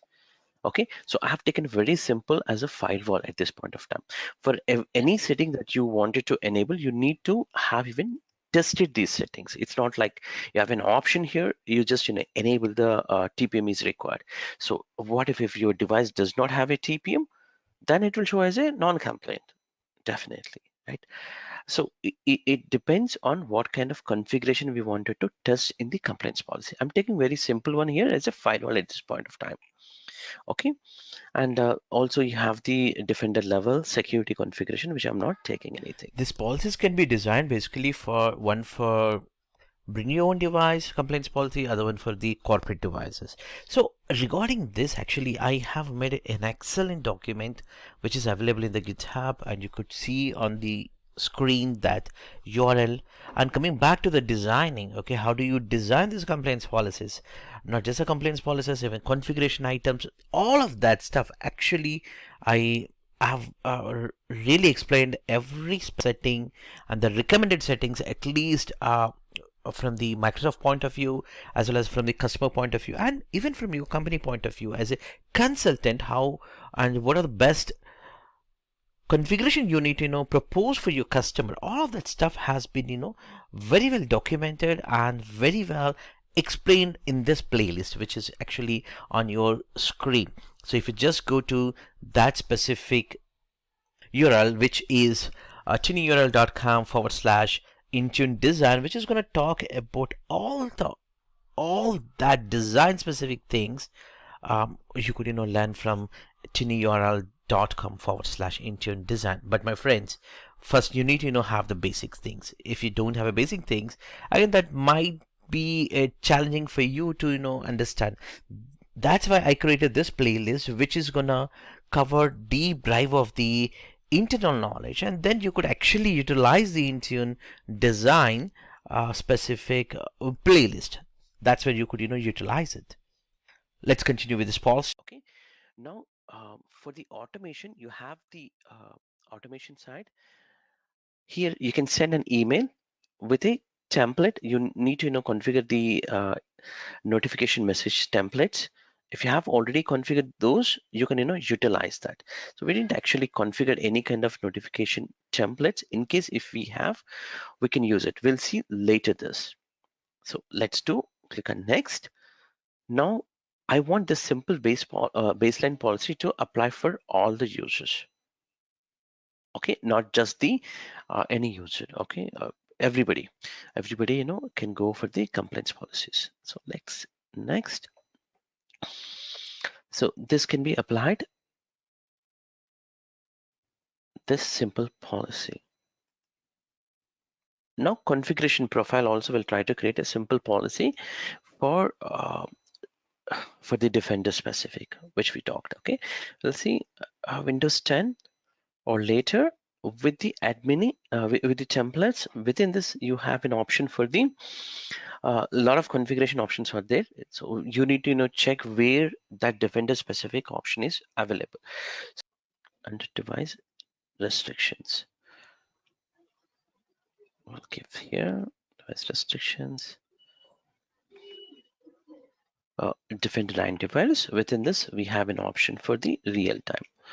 So real-time monitoring should be enabled. Example. So this should automatically enable for real-time monitoring option. Like that, you can configure whatever the additional options that you wanted to configure. Okay, so I've just taken two of these settings. So on a Windows 10 machine, when I log in, I should get the real-time monitoring as enable option. Okay, so now I didn't configure any other settings. You have different settings within the device restrictions. You can check out here, for example, screen capture from a mobile, disable, all these different kind of settings you have. Out of that, we are actually working only one setting at this point of time with the real-time monitoring. Okay, this can be applied to all devices or all users.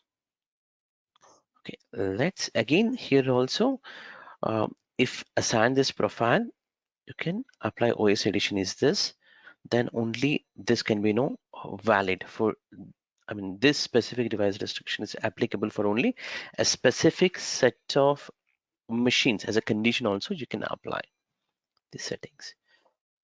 So we have created two configurations. One is a complaints policy, other one is a configuration profile. I have another Windows 10 machine which we are trying to enroll. So let's have a look on how the enrollment works. Okay, so I think we have a user called Chris account, right? So we'll use that Chris account to enroll. For the enrollment, we are actually doing from the end user point of view. This is the end user experience which we are talking about. And I'm not talking about automatically enroll from some magic with the group policies, all of that stuff. We're currently learning only cloud only, meaning the users or the help desk team, have to take the remote or whatever it is to, help them to enroll the device. So the steps are just go to, this is a normal machine. If you see here, I think it's in the work group at this point of time. This is in a work group, and this machine, how we have configuration, we can see here. So if you go to start button and settings and then accounts, from access work or school, from here you can enroll the device to Intune. So simply click on it. So what we are trying to do is we are actually enrolling to Azure AD, not to the Microsoft Intune, because that would take care of the rest of the part. Friends, I'm here actually sharing a very knowledgeable information to you.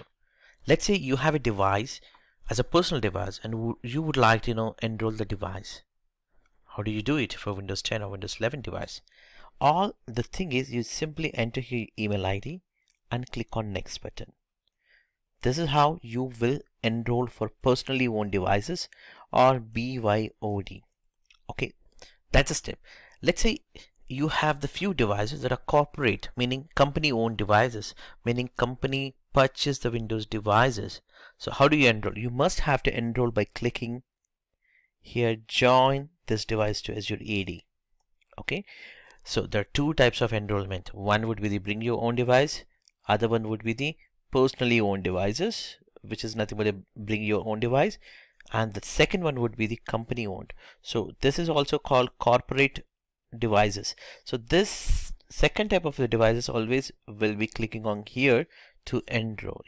So my friends, you might have a question, hey, how can I identify and what is the major difference? So let's say if I enter here with a bring your own device concept and I entered here email ID and then I simply use my local account only, and I would be meaning this device will have an account called Paddy account, which is normal user local user account, and with that account I will log in and I will work for my company.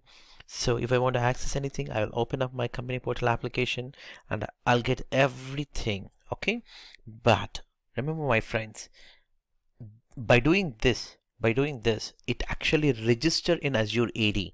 So if you just open up portal.azure.com or portal.azure.com and then go to Active Directory, in the join type it actually shows as AD registered, Azure AD registered. So it's not Azure AD join. So there are actually three types. One is the Azure AD registered, second one is Azure AD join, the second nothing but this actually, which we click on this to join it. Okay, and the third one is something called hybrid AD join, meaning the device will also join to Azure Active Directory and also to the local Active Directory. So that's called the hybrid AD join. So for the hybrid AD join, you need to set up a group policy that needs to be configured to join the devices in hybrid AD, meaning you don't need to actually enter or follow this entire steps to enroll the device. It will be fully automatic. So we will be doing that later part, my friends, because we're just starting to understand the concepts, right?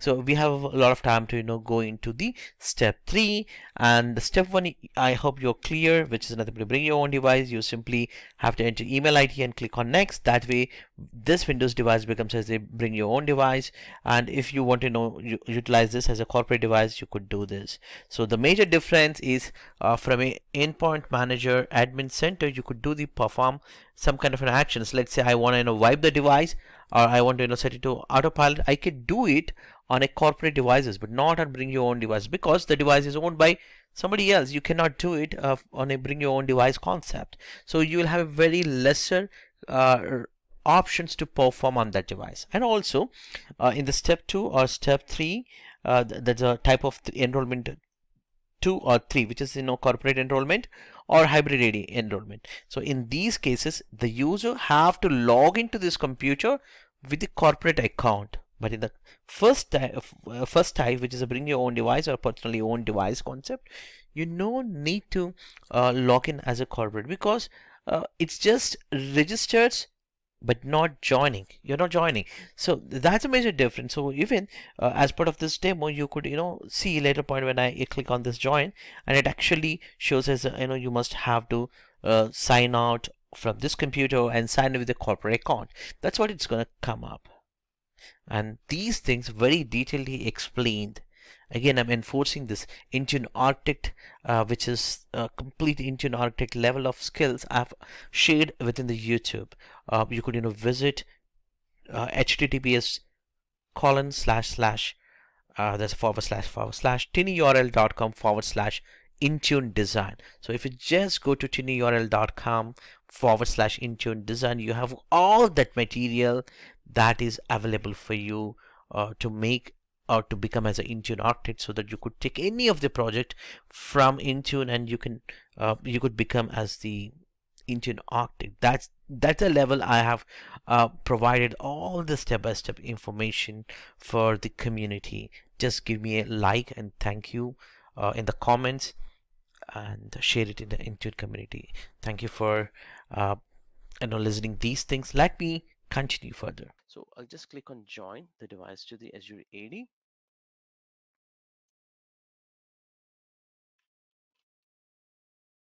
And I'll enter the email ID.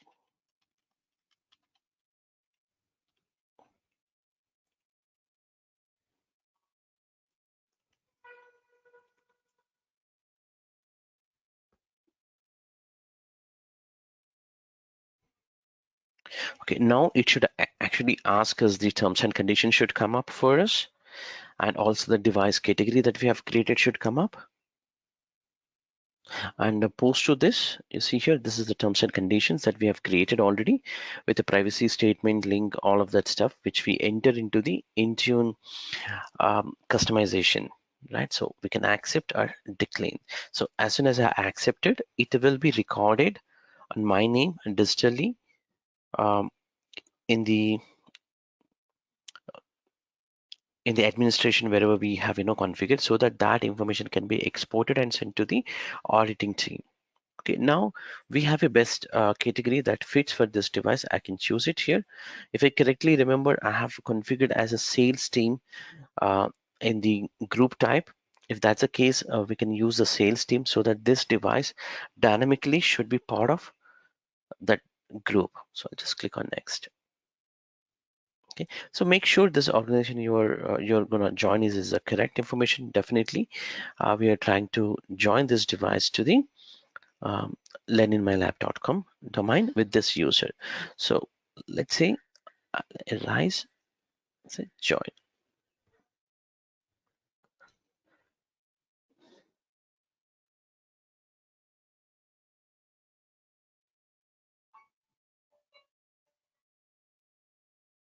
Okay, you're all set. The device is connected to so and so your Azure AD. And then if you see here, it says that, hey, you have currently logged into a different user account. Please try to switch account and sign in with this user account. So what will happen is, if you don't sign in with this Chris account, so the device specific settings will come. For example, if you configured a specific setting for Chris to from the profile specific, if you remember, we also configured, for example, Defender antivirus real-time monitoring. We have configured as a profile, right? So instead of that, if we configured as OneDrive to automatically sync, and the common known folders like a desktop, my documents, all that also should sync to your OneDrive for Business example. In that situation, if you configure such kind of policies, it doesn't apply to the device level, since that is actually targeting, because the OneDrive works definitely for a user base. So user token is needed, user credentials is needed, all of that stuff, right? So such kind of policies might not work. So it's recommended that to log in with the Chris account after the adding.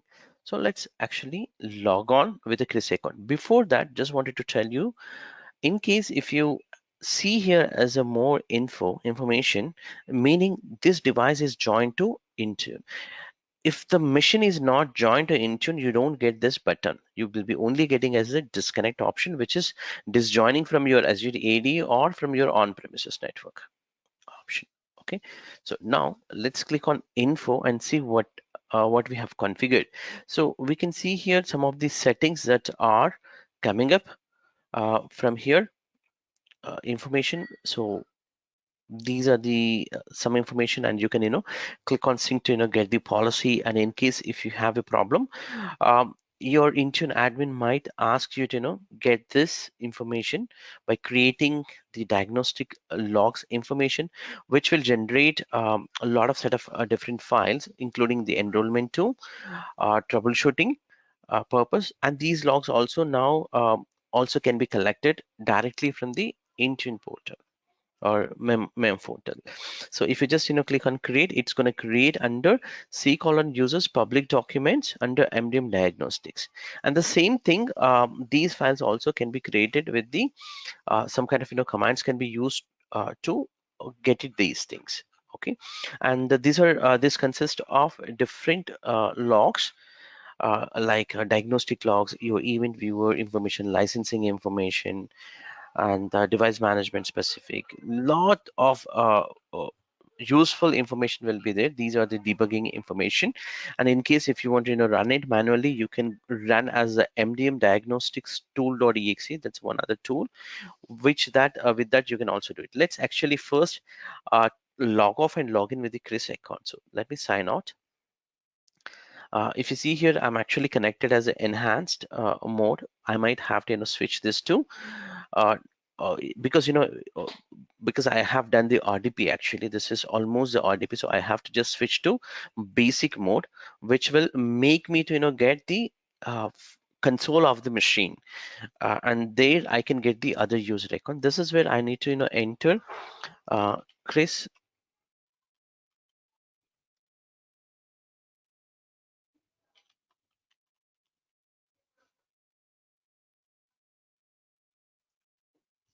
So I'll just have to type here the password.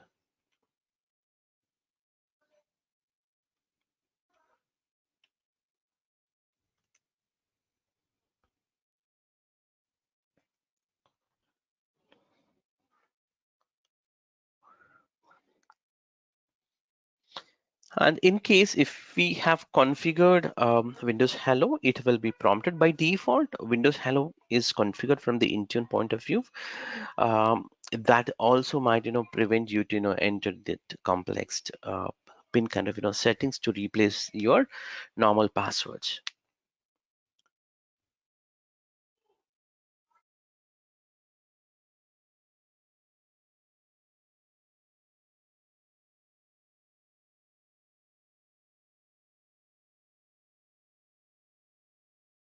So the device is now logged in. We can go back to the settings and go to the accounts.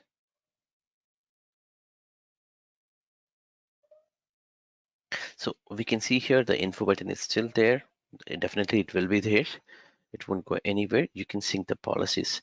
So in case this policy interval is close to 15 minutes, if I correctly remember. And for the logs, let's have a look on it, how this actually enrolled. Okay, so let's deep dive. So what happened is,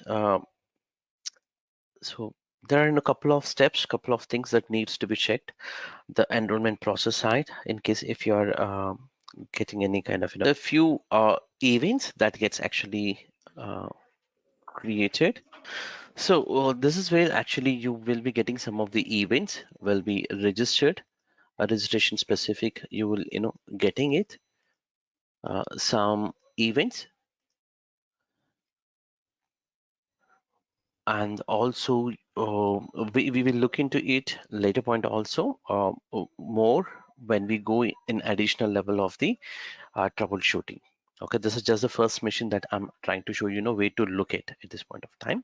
We'll come back and here we will look at the common events like 75 and 76, which generates for the enrollment specific. Okay, and there is also, if you're trying to enroll with the automated group policy, there is a scheduled task that also gets created automatically. We'll talk on that also once we move to the next levels. And coming back to the at this point of time, I think you can use the filters, that's these logs we can talk about. So create a report which would actually export automatically for you into the user case with the users public. Okay,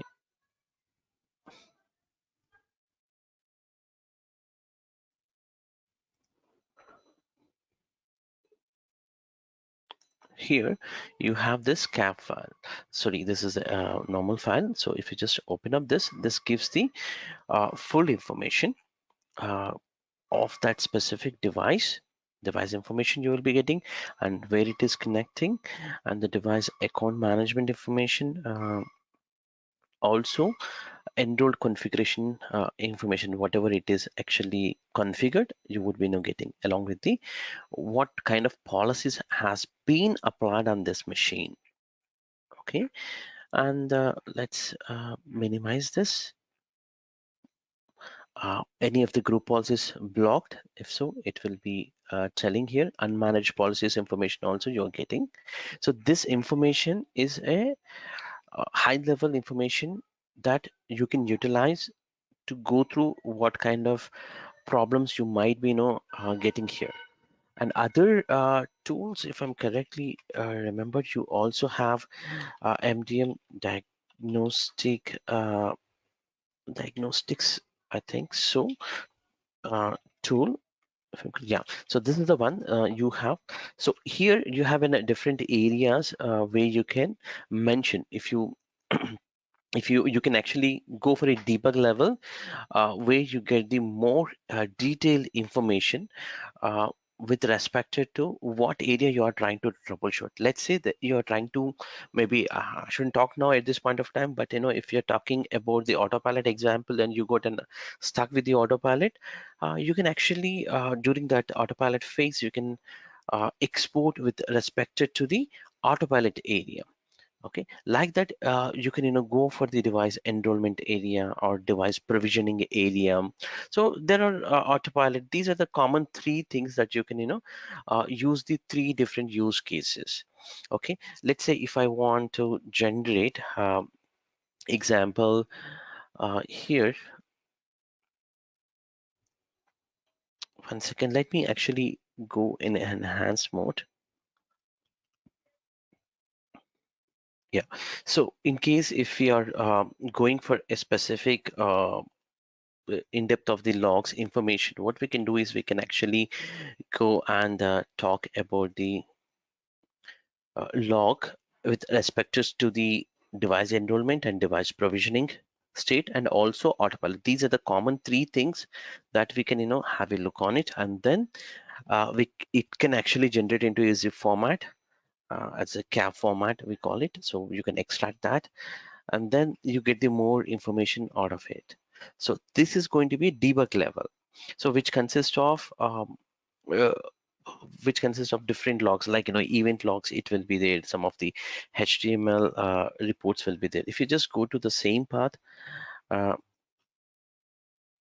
the path which we have given is this, if I'm correct. Yeah, public documents. So just here, the cap. So you can open up this. So you have a different information, including the registry files, all of this information. So if you want to understand the structure of this cap, let me actually copy, okay, extract to somewhere.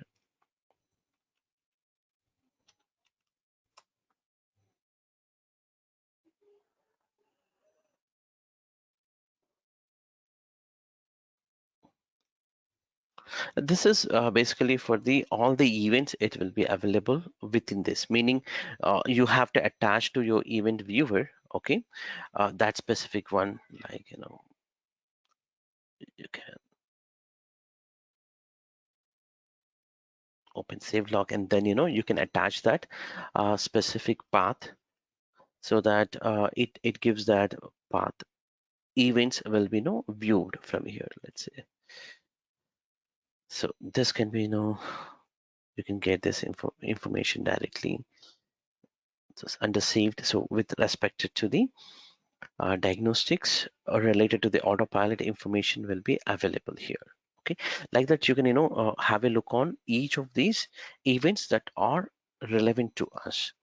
Okay, licensing diagnostic information also same case, whether that specific user has a license, all that data will be available. This is in depth. In case even if you even Microsoft also go with only these documentation or these events, they don't go in some other magic things when you go for any kind of troubleshooting on the devices. Okay, and they might request you to even provide these information. Okay, and you have here just quickly here autopilot specific, and also diagnostic HTML report will be there. This is a diagnostic HTML report which talks very similar, the one which we have opened here. This is the same report.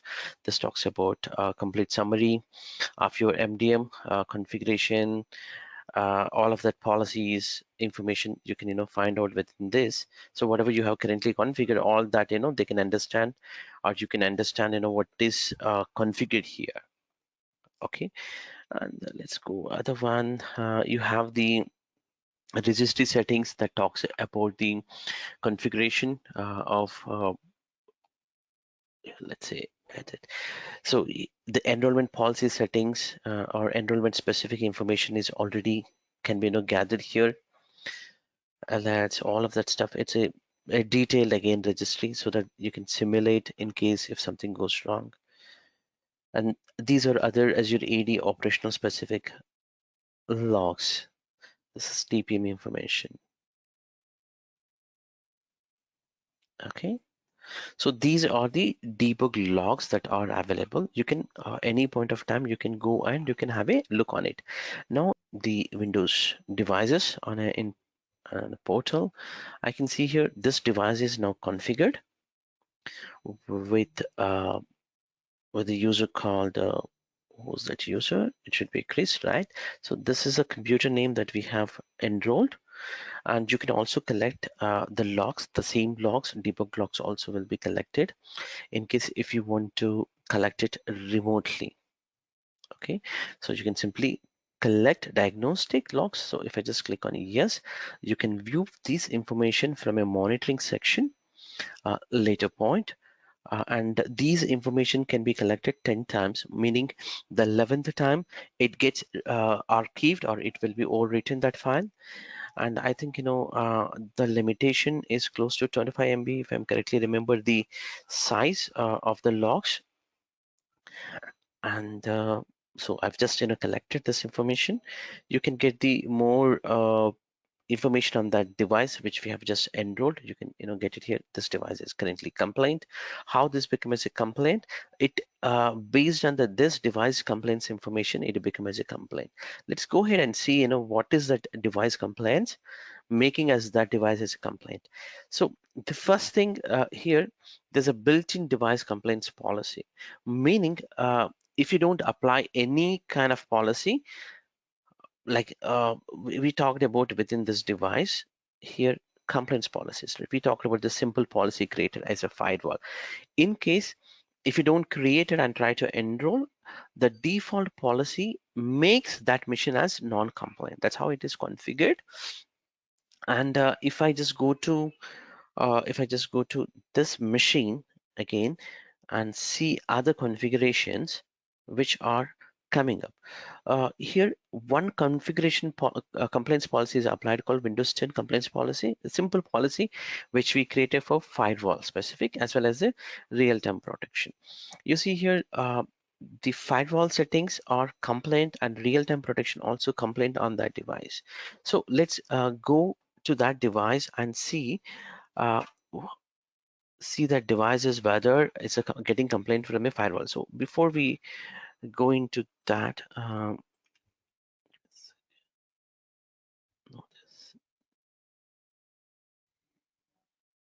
this again.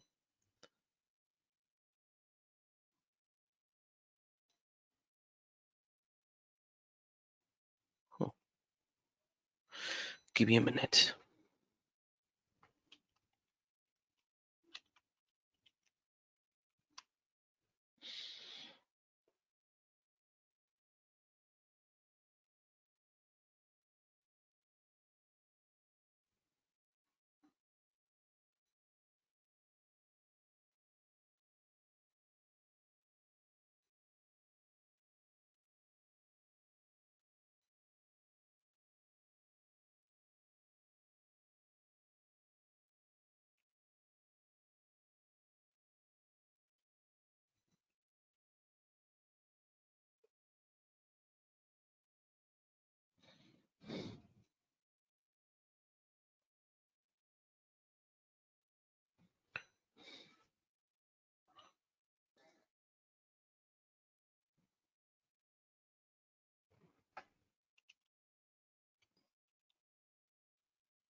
So this is the machine which we have actually tried to enroll so that I can show you in a single screen the machine which we just tried to enroll, right? So the same machine where we talked about all that diagnostic stuff. So let me show on this machine. I can easily switch with the help of any disk. That's why I wanted to have an end disk. So here the firewall in real-time protection configuration was configured. Let's say if I go to the settings, sorry, um, yeah, settings definitely, to the Defender.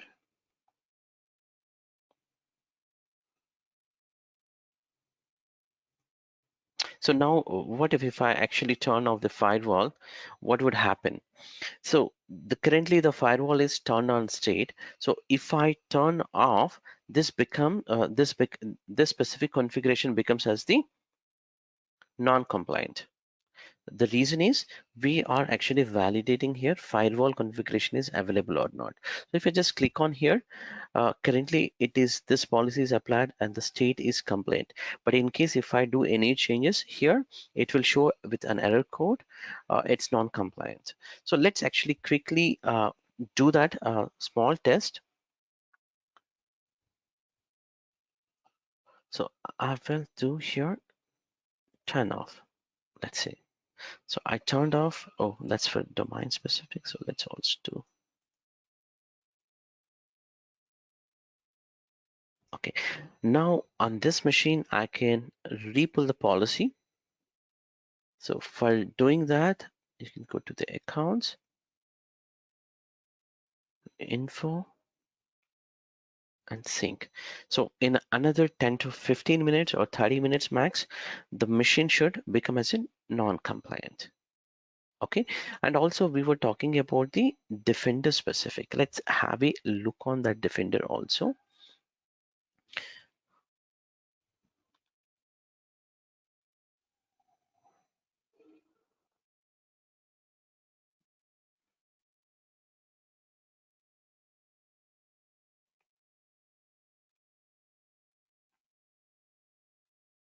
If you see here, this has been grayed out, this specific setting, because this is getting enforced directly from this policy real time. So somebody is asking about, how to remediate. So you can have that specific policy, okay, whatever you're trying to measure. In case if something is wrong, it will try to remediate, okay, but that specific setting should be applied from a profile also, okay. But in any case, for some reason, if it is for example, you try to apply maybe uh, BitLocker specific settings, okay, but that's not getting applied for some reason, it is getting throwing an error. In that situation, definitely the manual interaction is needed, and help desk team have to go or take the remote of that machine and fix that. Or maybe user can do it in case uh, if you have the knowledge base article, or if you know the steps. So in another few more minutes, this should become as the non-compliant. Now I think we have done for the enrollment as well as the normal measuring the policy. This gets a non-compliant in another few more minutes. So it takes actually some time. So if I just go by this time, actually in the top, if you see here, it's actually compliant. But uh, if I go to the device complaints, I'm pretty sure by this time one is becoming as a non-compliant. So what is that? That's the policy name is showing. So if I go within this policy, I might have two or maybe more than one setting, right? So here real-time protection is fine, but firewall is not configured. That's what it's saying. So if I just click on it, it says that it's not complaint. So I might have to go and enable manually. So you might have a question that why if I go to the all devices, if I go to all devices, this specific device is showing still complaint, but when I drill down from a device complaints, it's still showing as a non-complaint, because it just coming in the right to left now as I navigated from now I navigating from left to right, right? Similarly, right to left, the status should receive it. So it takes some time. Okay, we no need to do any other action at this point of time. Just be patient for some time, then you would get it. This status will be updated. Now it is updated to the policy layer, right? Now it should go and update it at the device level sooner. Okay, now if I just refresh, it is getting. Sometimes if we do refresh also, it might not come. Just do a quick uh, page refresh, then you will get it. Okay, now the devices become as a non-compliant for us.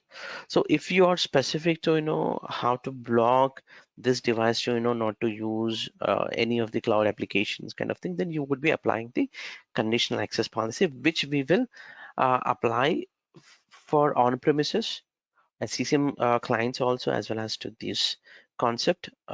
We will in a single shot, we will will be learning when we move to the on-premises section.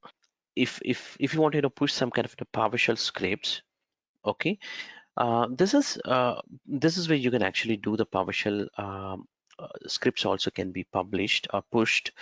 Uh, let's say there could be some kind of an automated configuration that needs to be run on a user credentials or such things, then we would actually do it from here.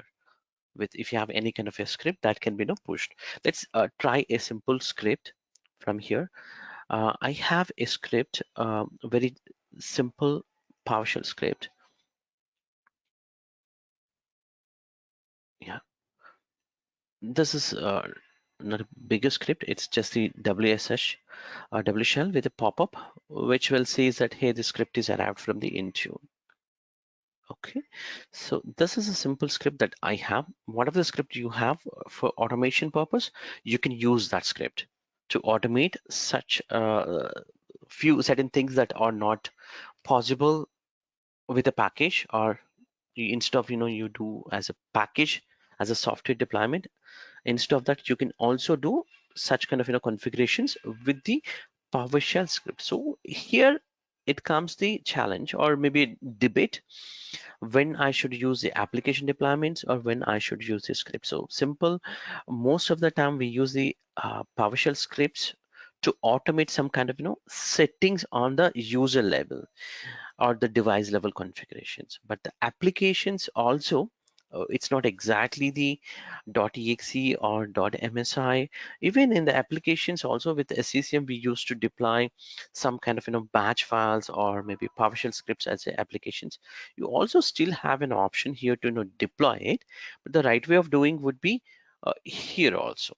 So it's up to you, but it depends on the requirement. If it is a straightforward script, you can go here. If it is a complex one, like in a you first have to install the application and then run this PowerShell script and do some other configuration and run some other actions to be done, some cleanup to be done, such things, then you might be working with a uh, application. Okay, but it's a simple thing. You want to straightforward to do it, then you can go for the PowerShell script. So I'm going to use that existing script.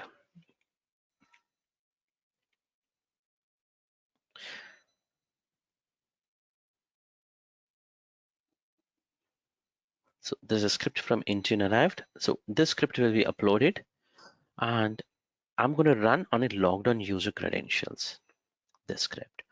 If you have already script that with the signature check, all of that, you can use this. In my case, I don't have that. And here again, as I said earlier, also you can exclude, you can include. So in my case, I wanted to show for all devices or all users case to see what happens. So that we have just enrolled only one device. In the ongoing, we will be enrolling multiple Windows devices for different scenarios. We are not going to stick to just the one device here. Okay, so the scripting part is done. We will test it later point, or we can go here or just pull the policy, let the policy to come.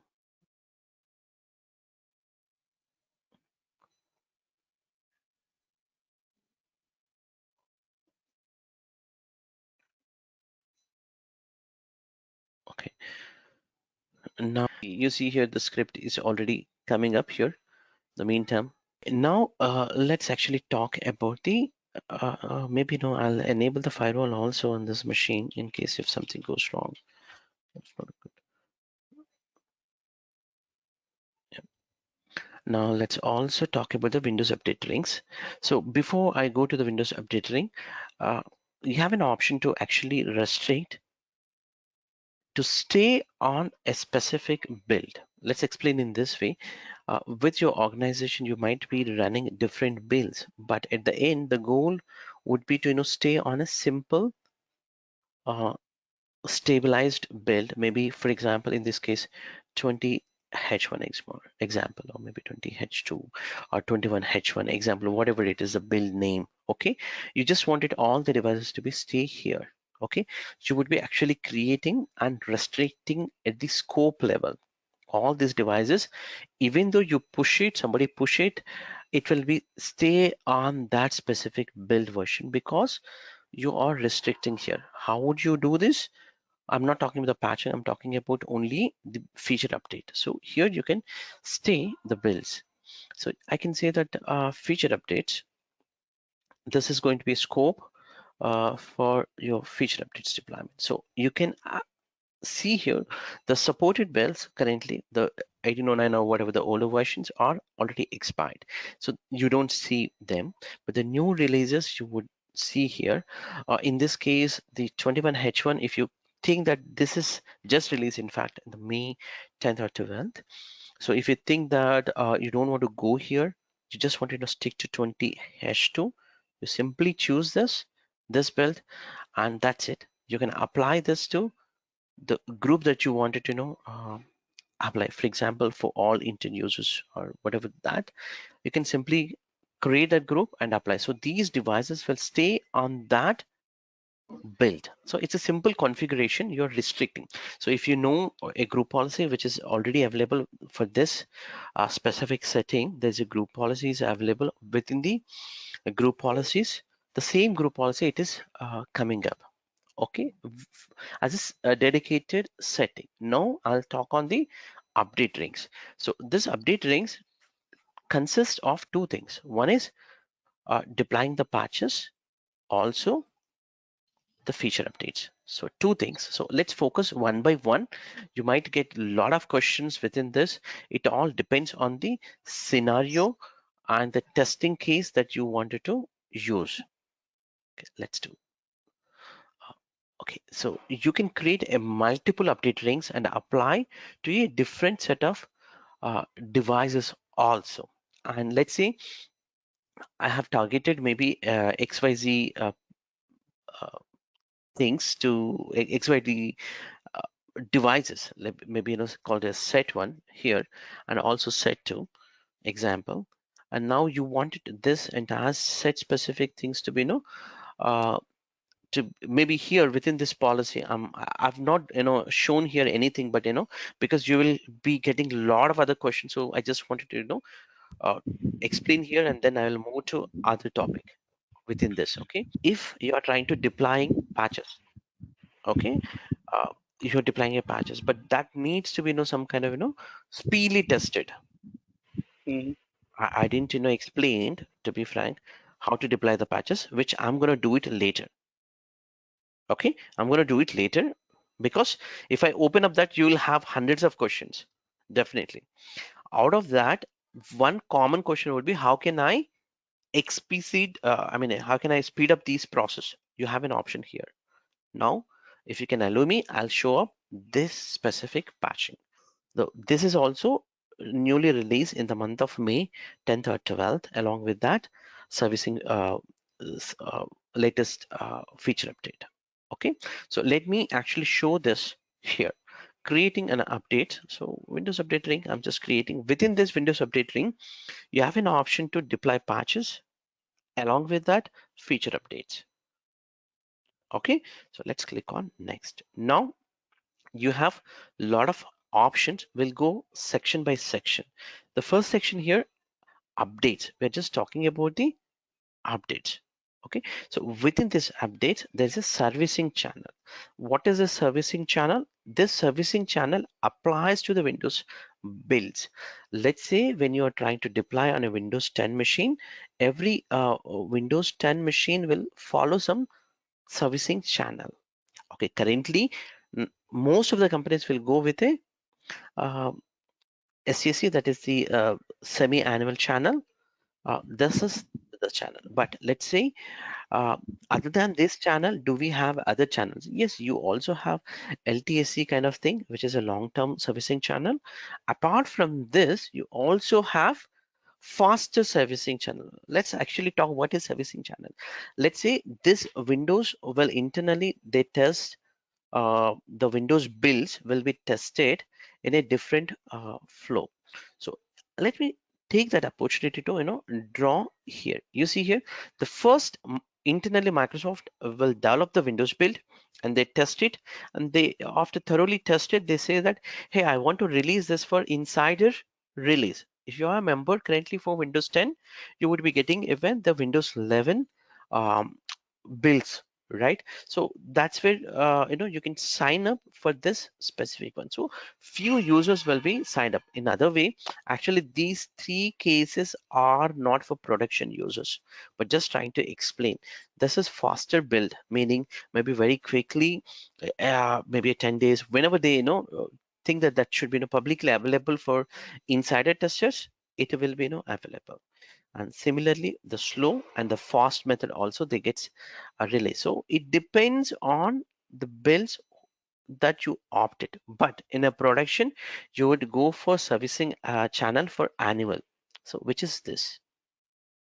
Okay, so sorry, which is this? Okay, but if you are running with the older version of 1809, they have a different servicing channel during that time. That's why the older versions, like whatever 15 or 16 years builds, that has a different servicing channel that has been completely rebranded, the naming, all of that, and then now we have only semi-annual channel and LTSC only. Okay, in case if you're using the older servicing channel or business channel, then uh, you would be applying, meaning in your company, if you have any build other than 1809 and below builds, okay, 1809 and below builds, then you would be targeting, meaning you would be creating a profile, dedicated profile, servicing profile, one for 1809, other one for 1809 and above build you would be creating, meaning you would be creating two builds. So what did I explain? I'm going to revise here. I try to explain here two things. One is the fast release cycle. Definitely this is not applicable in production, but in case if you're just testing, you are the insider preview and you want that devices to be managed, please my friends go ahead and create a dedicated profile for that to automated patching. Okay, but that is not the case in the uh, production. But in a production, there could be maybe 10,000 devices example. Some of them are 1809 and below. Then how can I patch? For that, you need to create a separate profile.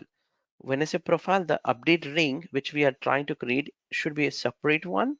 You cannot combine 1809 and above machines profile. Meaning, let's say you have a 1909 build. You should actually create a 1909 specific build. But if you have a 20H, that's fine. With a 1909 and above, build is okay. Meaning this drop down matters for us. So this goes here, 1809 profile. This comes as the name changed, okay, for this. For example, 21H1 or whatever the builds are going come up, this is what you should be choosing. Is this clear? Only I'm talking about servicing channel, not patching anything. Translate these two.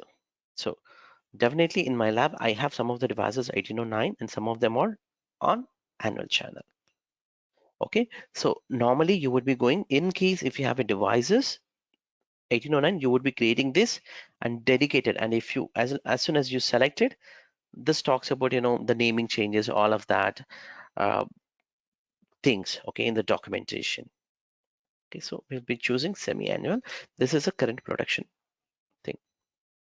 Okay, now as I said in the May, they also come up with another breakthrough for Windows drivers. So soon, Microsoft is actually going to integrate with the vendor specific also. They're going to come up. Currently, Windows driver specific also, they are coming up. So meaning the latest drivers from Microsoft with the help of the OEM vendors, the tested drivers, tested models will get the proper drivers if you choose this option. Okay, meaning the drivers also gets up to date. This is one of the breakthrough again. Okay, like for the group policies, this is also one of the breakthrough. And for this is for Microsoft product updates. So you might have a question now. I'm talking about the patching for only Microsoft updates. Yes, I'm talking about only Microsoft updates, not for 7-zip, not for WinZip, or not for XYZ applications. But in production today, uh, whoever's using Intune, at least more than 70% of the companies using Patch My PC. Okay, there's a third-party application called Patch My PC. Okay, this can easily integrate to patch the third-party applications from SCCM as well as from the Intune. Okay, uh, the licensing would be anywhere from $1 per the device. If I just go to the somewhere here, I think in the documentation, uh, so you can actually ask your management to in case if you're planning even third party also, you can use Patch My PC category. And patch management fully automated, including third-party applications also. So this is a common thing you would find out if you go out, maybe for jobs, or maybe your companies might have already using this application, Patch My PC. So anyway, $2 to $3. Okay, now we'll talk about the uh, quality updates. The quality update consists of all the patches uh, in a single patch, right? So for that patch, you can defer a specific period, meaning you're now designing. in a designing phase, this is again when Microsoft released that second Tuesday patching. So how many days you can, defer, meaning don't install on an immediate basis. Maybe here I can go for 10 days of the deferral. I can do that. Okay, same thing. So in the month of May, 10th or 12th, they released the 21H1 as the first semi-annual for this year feature update. So that update gets automatically deployed uh, if you specify a day and dates. So that can be also overwritten here. In the down, you have an option, one more option also you will come up here. That can be one more option here will come up here. I'm going to explain that also in a minute. But these options will also overwrite. This can be overwritten with this configuration. That's why I initially told you can put a baseline. First, put a baseline and then come to the update rings. So let's say if I configure here as I wanted to stay with only 1909, the latest features, even though you specify here as a 10 days example and later point here, if I specify different period of maybe 30 days example, it's not going to apply because you're setting here as a feature update only on a 1909. So that needs to be regularly revisited every half yearly, and then you need to come up with a plan. Okay, and now uh, once I talk this is for the what to patch, right? Now we're not talking about how to patch or maintenance window or schedules it. Okay, now feature updates for uninstallation period. So you know that it actually puts the Windows old and folder, all of that stuff. Whenever you upgrade the uh, Windows from one build to another build, it keeps for some time so that user can roll back any point of time, right? But again, for that also there should be a certain uh, time window, right? So you can define here that time window. So anyway, once the 30 days is done, you can say that maybe after 30 days, that is May 12th or May 10th, if example, if I take June 10th, 30 days is over, then it gets updated to a new build, and that build information can stay up to 60 days. Meaning if applications are getting crashed or is not feeling that build is stable build, even though these all that has been already tested, right?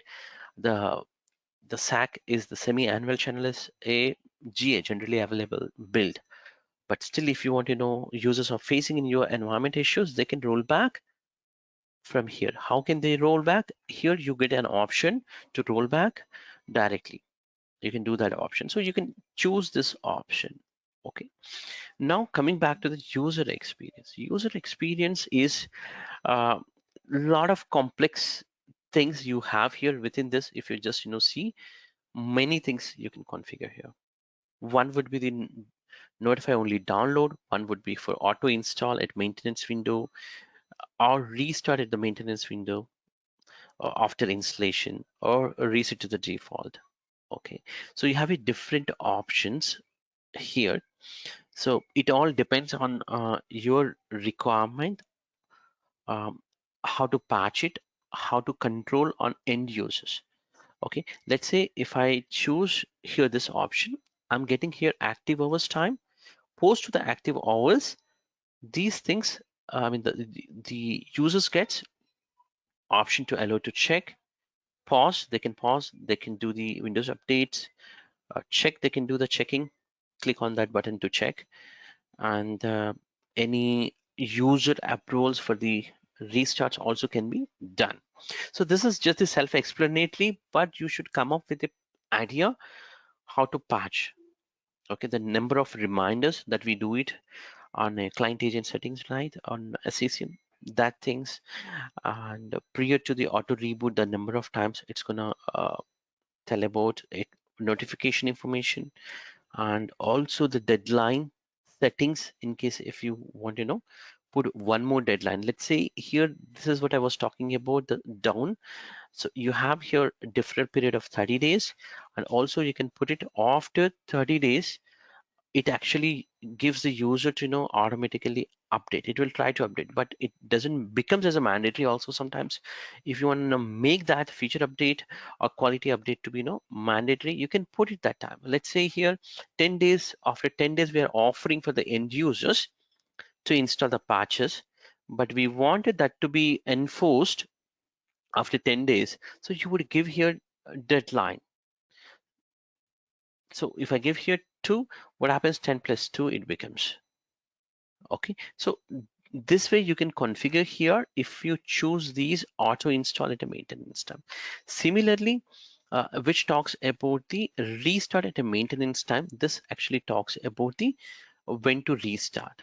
So same thing, here you can configure active hours, scheduling. This is again, sometimes we might get a requirement that just it should go on a first week, second week of the a month, or a specific day and time. These things can actually schedule it according to your requirement. So all the possible things are available, including the user notifications and the reminders and a deadline behavior. Okay, so we just have to go on what to be configured. So in my case, in my lab, so normally I'm explaining in the morning hours, from starting from 10 a.m. to 10 a.m. to somewhere 2 p.m., right? So I would say that's not an active hour, because uh, because that time if I just applied, I cannot show the patch management or feature update, which are going to happen automatically. So I'll just configure this to some meaningless, maybe meaningless timing, like 12 to a.m. These are the active hours, so that it can patch the required things. So I'll just say uh, here auto install at maintenance time and restart the maintenance time. It can also do the restart automatically. I would say reminders 2 hours and every last of 15 minutes. Default. If you want additional notifications, you can configure, or you don't want to configure, you can leave it. Okay, deadlines, you can put it. Grace period, a maximum of they can postpone up to 7 days after the patch is installed.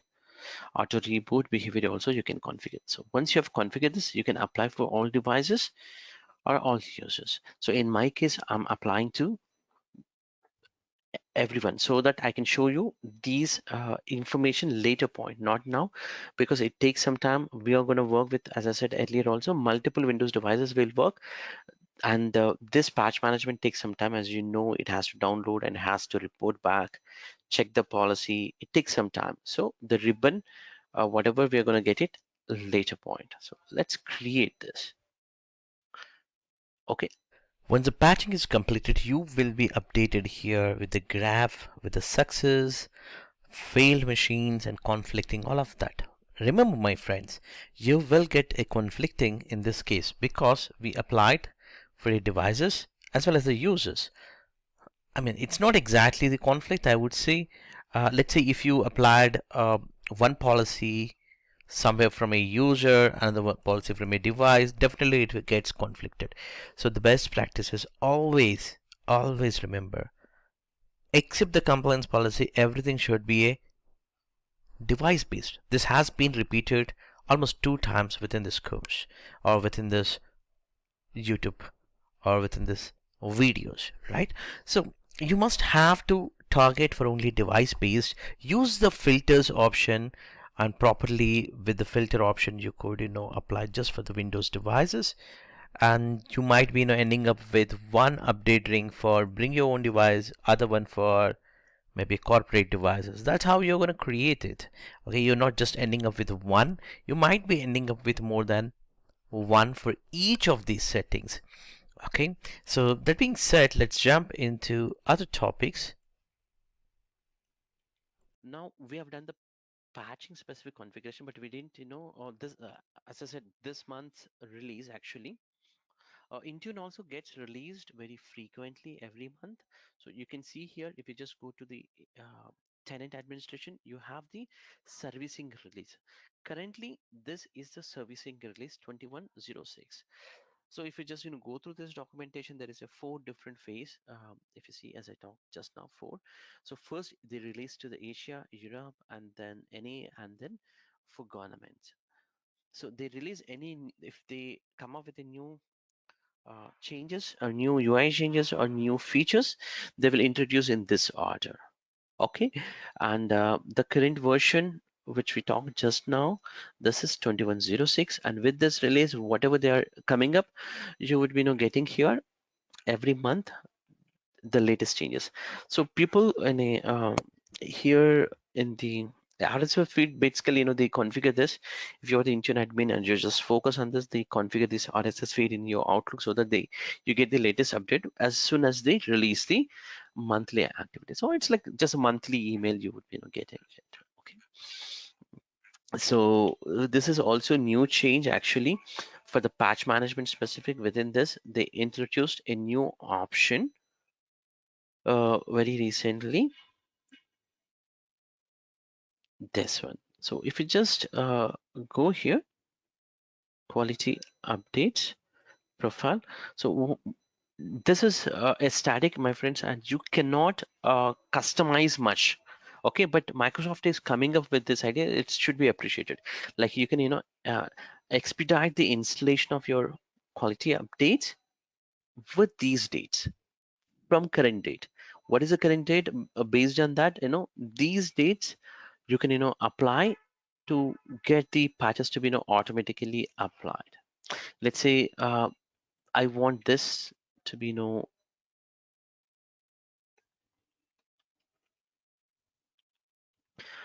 sometimes we wanted to test the patching on a UAT machines quickly, right? So this is where you're going to do it. The number of days to wait in your environment. So earlier we don't have this option. Actually, what we used to do is we used to create a multiple ribbons or multiple rings here and assign to a different set of device groups. So that was, more not specific to the pilot testing, all of that stuff. So we come up with this idea where you can, choose any of by these or the dates that it's gonna come up for automated installation. So you can choose that and apply to a target group, because this is going to be not for all devices. Definitely, if you see here, you're not getting all devices, all users. The reason being, this is going to be tested for a UAT devices. So whatever the UAT devices you have, you can select them to deploy it. Okay. uh, and also this month they also come up with filtering options. We will have a look on Point. This is a filter views for compliances, all of that. This is next level of filter, but I think it's not the right time to talk. But we'll move to we have configured this. So what my intention was to configure some Windows applications, some patching specific applications, and then leave the machines by enrolling few of the machines. Then you would get the proper reports later point.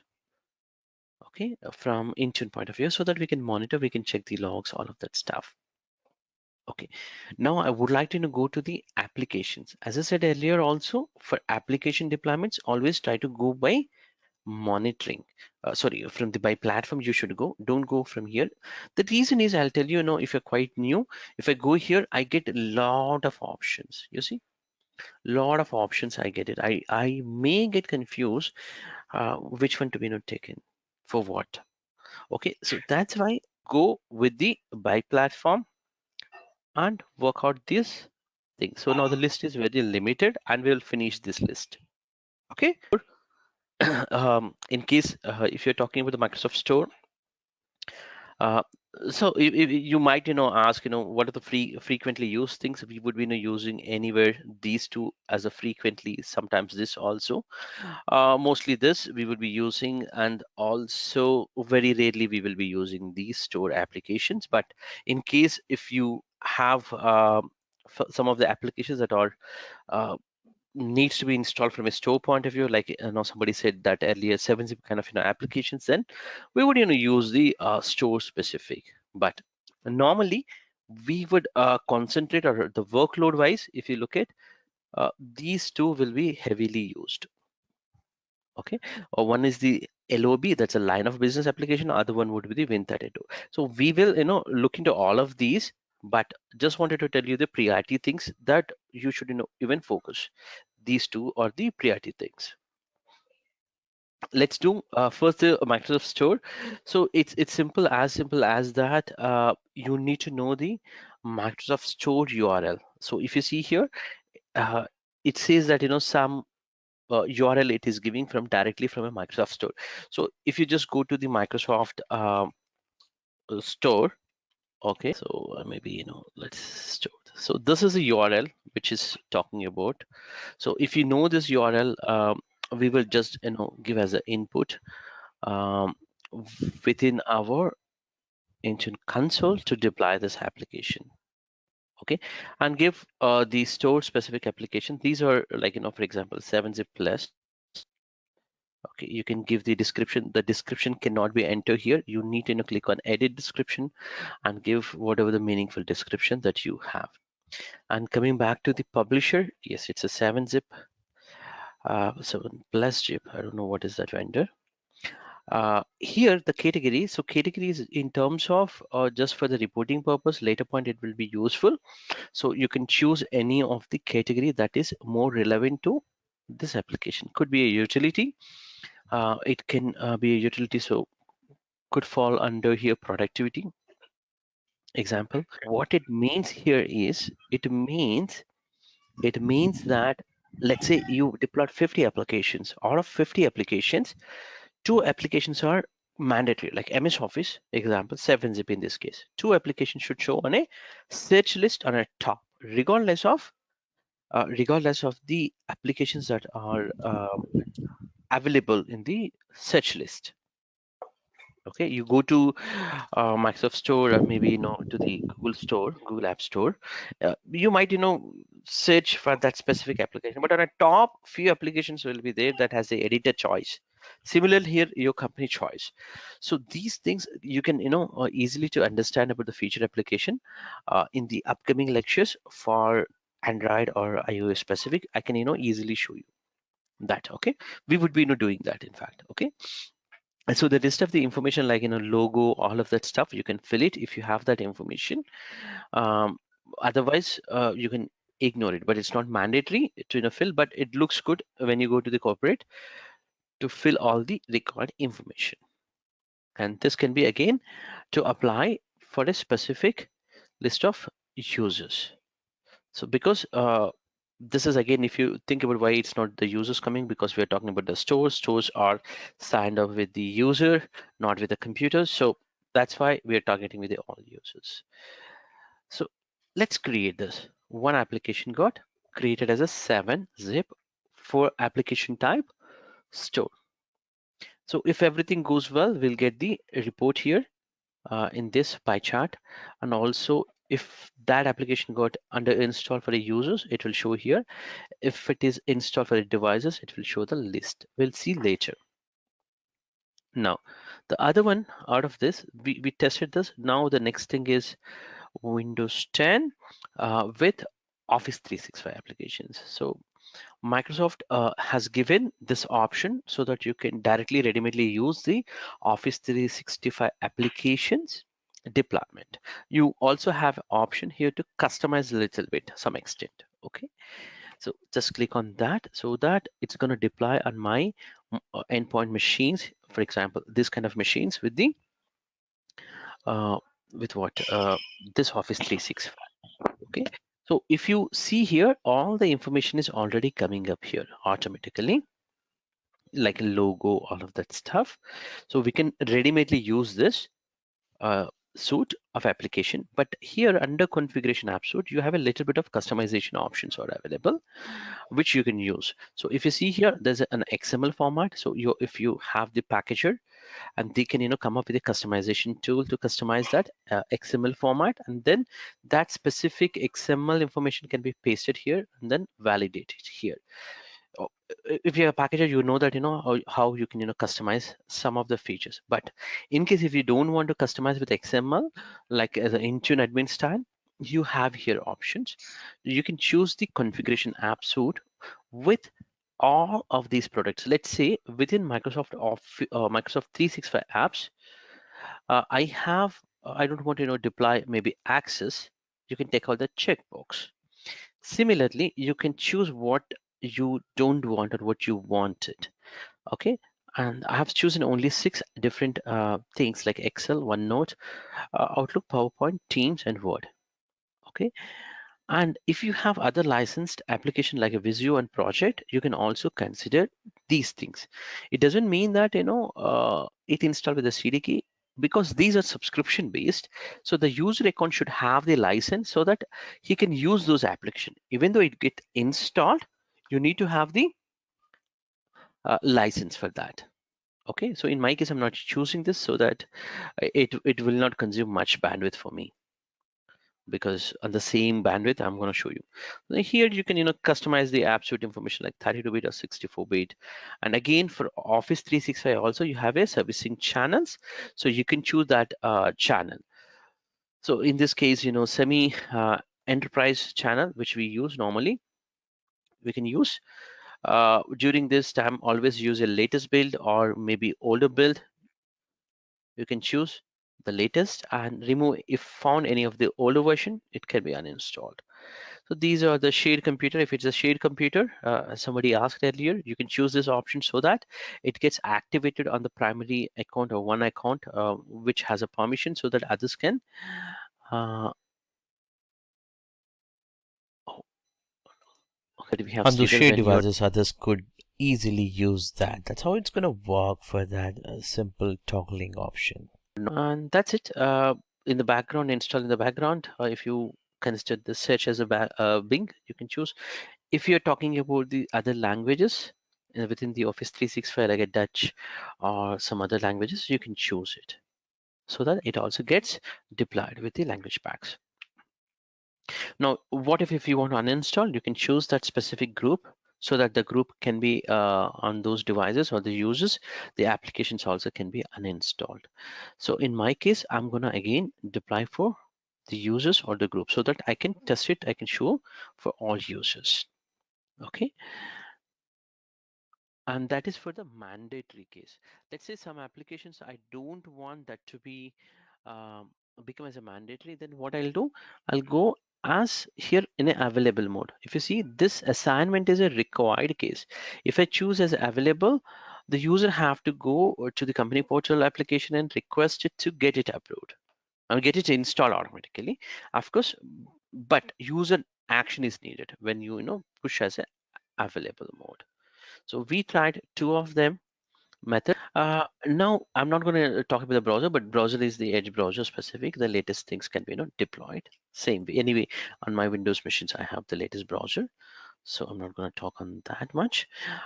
Here is a web link. So web links are the links that are common or will be available from all the platforms. For almost all the platforms, this web link will be available. Okay, meaning.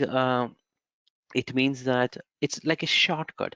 Let's say I have my uh, IT team dot example, my company name, in this case len, in my lab.com example. This is the internal example, internal portal. I wanted this should be published on every machine, maybe on a shortcut on a start button, then I would be using, or maybe on my Android phone as the icon, very similar to your WhatsApp icon kind of thing, then you would be using this method. So it's called web link.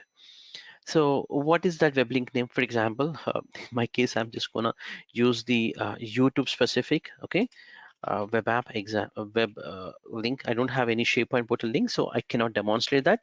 Instead, I'm gonna show uh, some web link. So in this case, https colon slash slash web YouTube, right? YouTube.com example. This can be only required to be available on a specific browsers, meaning that's a managed browsers means like when you push from a company. This topic might not be relevant right away, but it is relevant to understand. Let's say there is a this is a secure site. Think that this portal is a secure thing, and you want that should be only browsed uh, from Microsoft trusted browser example, Edge in this case, not as a of course Safari and these are okay, but what if MI browsers are there? Those are easy to have the information, right? So you can restrict in such a way. First, deploy that managed browser configuration, then that can be deployed in the corporate devices profiles. So we didn't talk about the corporate devices. We are going to talk on that. So on corporate devices, you can deploy, and then it will be only opens in that. Okay, and the category you can choose the category that you wanted. In this case, collaboration and social example. You can show this also featured application so that the applications will come as a pop-up uh, pop-up kind of thing. So you can apply an icon. In case if you don't apply the icon, this YouTube in the backend, once you open it, it will be opens as a YouTube, right? So that icon might come up here. Normally that icon will come up. So I expect that also should come. And I'm again applying for everything so that I can test it. So we did talk so far. Now we did talk about the very common things. I know these are very straightforward, but now there are something called you need to understand here the differences between line of business application and Windows app. If you can understand this, the applications section for Windows becomes easy for you. So let's first try as a blind person, like a line of business application. So if you see the line of business application, what Microsoft says is you need to have the application in any of these formats. So what is that formats? If you see, if it is Windows we're talking about, it must be definitely we're scoping for Windows, right, my friend? So I need to have the package in this format. So if you if you know that the packaging skill, definitely these Apex, all these MSIX or the store specific, which comes as the with the if you do the packaging only, it will come with the certificate. All of that format should be there, meaning these things to push it you also need to have a proper certificate also on the client machine, as it root trusted certificate should be there, so that these packages when they package itself, the package with the certificate. Okay, and that certificate should be available on the client machine, otherwise you cannot push it. Okay, and of course you push it, but it cannot install. Okay, now most common thing, 90% of companies will use .msi. Okay, for line of business application. So let's talk about our line of business application. In line of business application, you need to have is application source. Let's say there's an application. You can name any of the application name. In this case, I wanted to name as 7-zip example. What happens with the 7-zip? This 7-zip, either I can download .exe. Can I deploy this .exe? No, because it is looking for MSI. Yes. In that case, if my 7-zip vendor gives in .msi, I can do the deployment. But the challenge comes here. Uh, i- i- for example, there is an Adobe. Okay, I'm pretty sure that most of you are already deployed Adobe. Adobe never comes as a single file. Maybe Adobe Writer kind of thing. Let's say Adobe Writer can consist of your some DLLs, supporting DLLs, and some cap files, some configurations files, and then one exe file will be there, one MSI also there. Can I use this MSI to deploy it now, this application? What I was trying to say is you have an application that also consists the source. When I say source, not just the standard MSI, this MSI will call in the back in these DLLs, these EXEs or some files to complete the proper installation. That's called source set of files. So it's not a single file. In this 7-zip case, maybe a one file. So you cannot deploy it. If that's the case, so here you can deploy it. If you see 7zip.msi, this is a single file. It does not contain any supporting source files. But here you have a supporting source files, so you cannot deploy it. Why? Let's give it a try. Why, you'll come to know. If I try to select this method of line of business application, it is asking for the application file, not the folder, right? So you know the answer now. So it is asking for a single file name. Let's see, if I go to my downloads or somewhere, I might have some file. Yeah, I have a config mgr tool. That's a toolkit file. Okay, so let's use the toolkit. So this does not have any source file. That's why I'm able to upload. What if this application consists additional source files like DLLs, all of that, then it cannot work. Okay, you cannot upload. Why? If you just click on OK, I'm uploading only one file and it is taking as a single file. So what is the best way is you have to somehow to convert into the right format that is available for LOB. Okay, let's actually create this for a minute. You can also choose the category. In this case, I'm just taking maybe computer management specific here, and I think description of publisher should be there. Yeah, Microsoft. This is a toolkit software. Click on next. You can deploy again for the required users. Okay, or let's actually, yeah, I think, yeah, let's do this. Okay, create. So now if you see here, if you just look at this place, maybe it's going to come up now.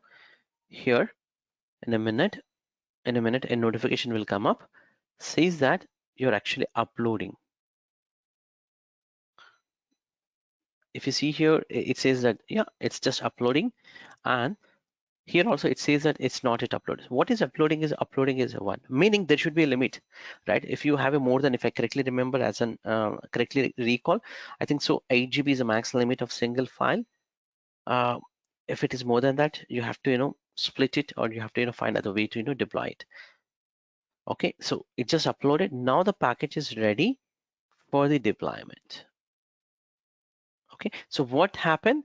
It is actually uploaded the MSI to Azure cloud. So basically in the backend, it uploads to one of the blob storage, and then from there it's gonna retrieve it. So we will be looking into the client side logs, how it's gonna retrieve and what are the logs to be validated in all of these scenarios. Okay, so this is clear. Now what we have done so far is the very basic things. I still call it as a very basic. These things uh, still a basic, but at least these two are very critical, very important to use cases or applicable maybe. So in this case, maybe in an interview point of view or somewhere, the people says that I have thousands of applications in my CCM, or hundreds of applications I wanted to migrate to Intune. So there is no direct word called migration, to be frank, but a person is asking in that way. It is actually referring to this method, Windows apps, which is or legacy application you call it, or Win32. They name in a different methods. So you can say as the native applications or Win32 apps. This is one and the same, or you call it, you're still using the co-management, as you said, you wanted your applications also to be migrated. So you would actually come up here to utilize that options to migrate your all SSM applications to Intune in other ways. So there are a few projects only on this migration point of view also. Of course, they have to be tested properly, then only it's a migration project, we call it. So let's actually understand by creating a package and deployment. So let's click on this. If I just click on it, if I just select it, it says that again, select some kind of an application package. What kind of application package is? If I try to choose here a folder, it says that dot Intune Win format. So this is the format a file is expected, meaning let's say you have a package maybe from SCCM. Earlier you deployed Adobe or some other applications. You have hundreds of applications, right? So all of them should be converted to acceptable Intune acceptable format, which ends with the Intune win format, dot Intune win. So how do you do that? So meaning you can't directly use your existing packages. Let's say in SECM, how we used to do, we just go to the packages and create a source, show the source of the package, give the package name and the installation commands, distribute it and target it, right? In this case, it's not like that. So the source, whatever you are getting from your vendor or from your project management or your whoever giving that application owner that source, we must have to convert it. Meaning, if you're the packager from a SCCM point of view, you have additional tasks to convert to Intune acceptable format. Okay, so how do you do that? That's a step. So in to deploy this method of Win32 application, we need to convert it. So I'm going to talk on that now. So for that, there is a Win32. If you just go to Win32 uh, Intune packager, this is a packaging tool basically. So it is available in the Microsoft GitHub. If you just go to even Microsoft documentation also, it says very clearly, you just have to go to the GitHub to get this tool. Okay, so once you go to this tool, for preparation, content has to be formatted to .intune format, and just click on this. So somewhere here it will be there to the GitHub format. Okay, so we will go to the GitHub to get that format, that file. Okay, where is that? So this actually uses in the backend. How this works is, my friend, earlier we were talking about a lot of other things, but those things are not applicable for Intune management extension. In this case, Intune management extension, if you just go to a client machine by this time, if I just go to appwiz.cpl, I must have to see something called Intune management extensions. This is additional supporting file for Intune for deploying the Win32 applications. This extension gets installed. I'm going to show you the logs with respect to the Intune management extension once I complete this application deployment. But in general, just telling you that at this point of time, for Win32, there's an extensions will be available. With this extension, it will use and it gets deployed the applications. Meaning there are some logs with respect to that Intune management extension. That is the key point. Do is, for this we need to have a tool called, where did I open? Yeah, Win32 app content tool. So this actually converts into .intune.vim format. Okay, so you can download the applications. This is a tool, so use this tool. If I just go to this specific web link, it actually goes to the GitHub. Let's go to this GitHub, and you can download as a zip file. And then once you extracted this zip format, you would be getting some, uh, anywhere some file called, is it available? Yeah, I have already downloaded. So you would be getting like this. So within this, there's nothing other than one exe file. So we use this exe file and we convert our existing SCCM packages, or you call it you have a package. Let's take one example. I'm just going to open my command window. Okay, and changing the directory to this path, wherever I have this uh, utility. Okay, Intune WinApp util.exe file. So if the font size is not clear, not comfortable, I can increase. Feel free to ask anytime if I forget anytime. So now let's take one example package also, my friend. Simple package with this with the situation covering with all the possible things. Okay,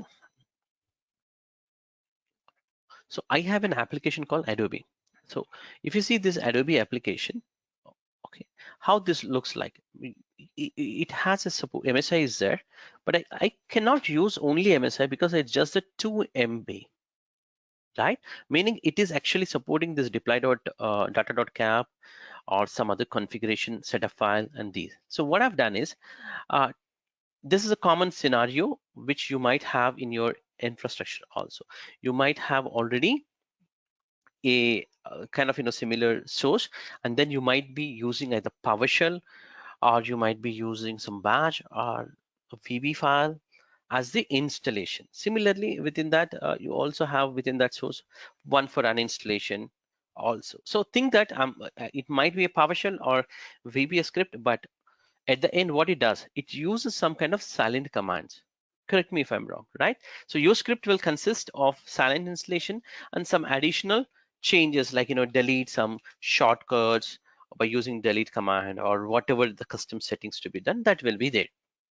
This here, all I have to do is I have to just take the, I'm just copying the source path. Okay, and what I'll do is I'll just call within this directory, maybe I'll put it this, I'll just call the exe file name. So what is the exe here? This is Intune win app utility.exe. I'll simply enter without any commands. So this, how did I learn this? This is what the documentation says. You just have to go to the document from Microsoft. This says that uh, to create the Intune specific package, these steps should be followed by everybody. Okay, it's not just me, anybody. So in this case, it is asking me to enter the source folder. So I'm just taking a source which is available here. Okay, it is asking within this source, what is that the installation file? So the setup file. The setup file is in this case install.bat, right? So that's a file. So I'll just give that a file name, meaning what happens is, my friend, in the backend, once I give this source, it will asking, it is asking for this path, right? The file name. Later point, it will compress to a single file. It compresses to single file, and then we can upload, we can come back here and then upload that package as a single file. You see here, it's just coming as a Intune Win format, single file, it will come up. Okay, and post to that, when it is executing on the client machine, what happens is it will check for the hash value, what you have uploaded, that is coming from a cloud to the client machine. The hash should be matching. It will verify that things. You can find out in the log files. Later point, it will unzip that, and then it will use the first command that we are giving here. So what is the command we are using here? Install.bat. Sometimes it might be a VB script, PowerShell, or anything. Okay, used for the installation. So I'm using. Now, where do you want to compress? After compressing, where do you want this output? So I have created here another folder, okay, called output, just to differentiate. So I'll simply say put it into the output folder. Okay, now it's asking for catalog. I never work with the catalogs, honestly. You can remove the catalog, but simply what it is doing in the backend, it's just compressing all the files with an calculated size and hash value. It is attached, if you see here, and then all of these files got. If you just scroll up, I'm just scrolling up here. What it is doing, it is adding some kind of for every file SHA-256, and then compressed, and it has generated a file in the output called install.intune. So if you choose these options, you always get install.intune only. If you want, you can rename that later point. So I get it in my output folder. Okay, now if I want to deploy Win32 application, how would I do?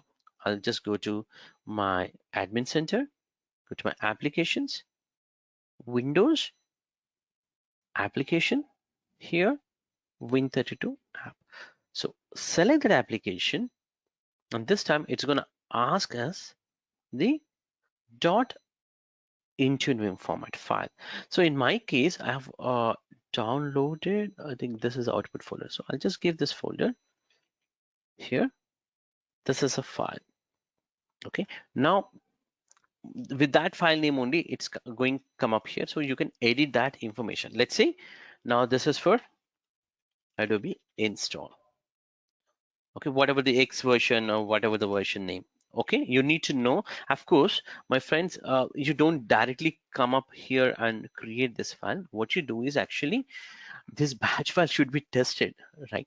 You would be doing the batch file to be tested if it is working or not. If works, then you will come up for packaging this, meaning it's a final package that you should be using. And also you should know uh, post installation how you're going to validate. I'm pretty sure that you all worked on SCCM with the application deployment concept, right? Not the legacy application, not the package method, application deployment method. So it will ask for the processor name or some of the global conditions or maybe some kind of conditions where post installation how I'm going to validate. So that all that you need to know have in it documented first, then only you can create this, because it's gonna ask your detection rules. If you see here, this is very similar to your application deployment method in SCCM. So it's gonna ask the same detection methods. Okay, so we are just giving here some information. The Adobe X,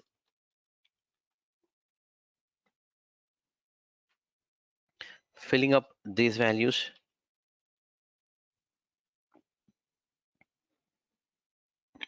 This is for, where is that, productivity.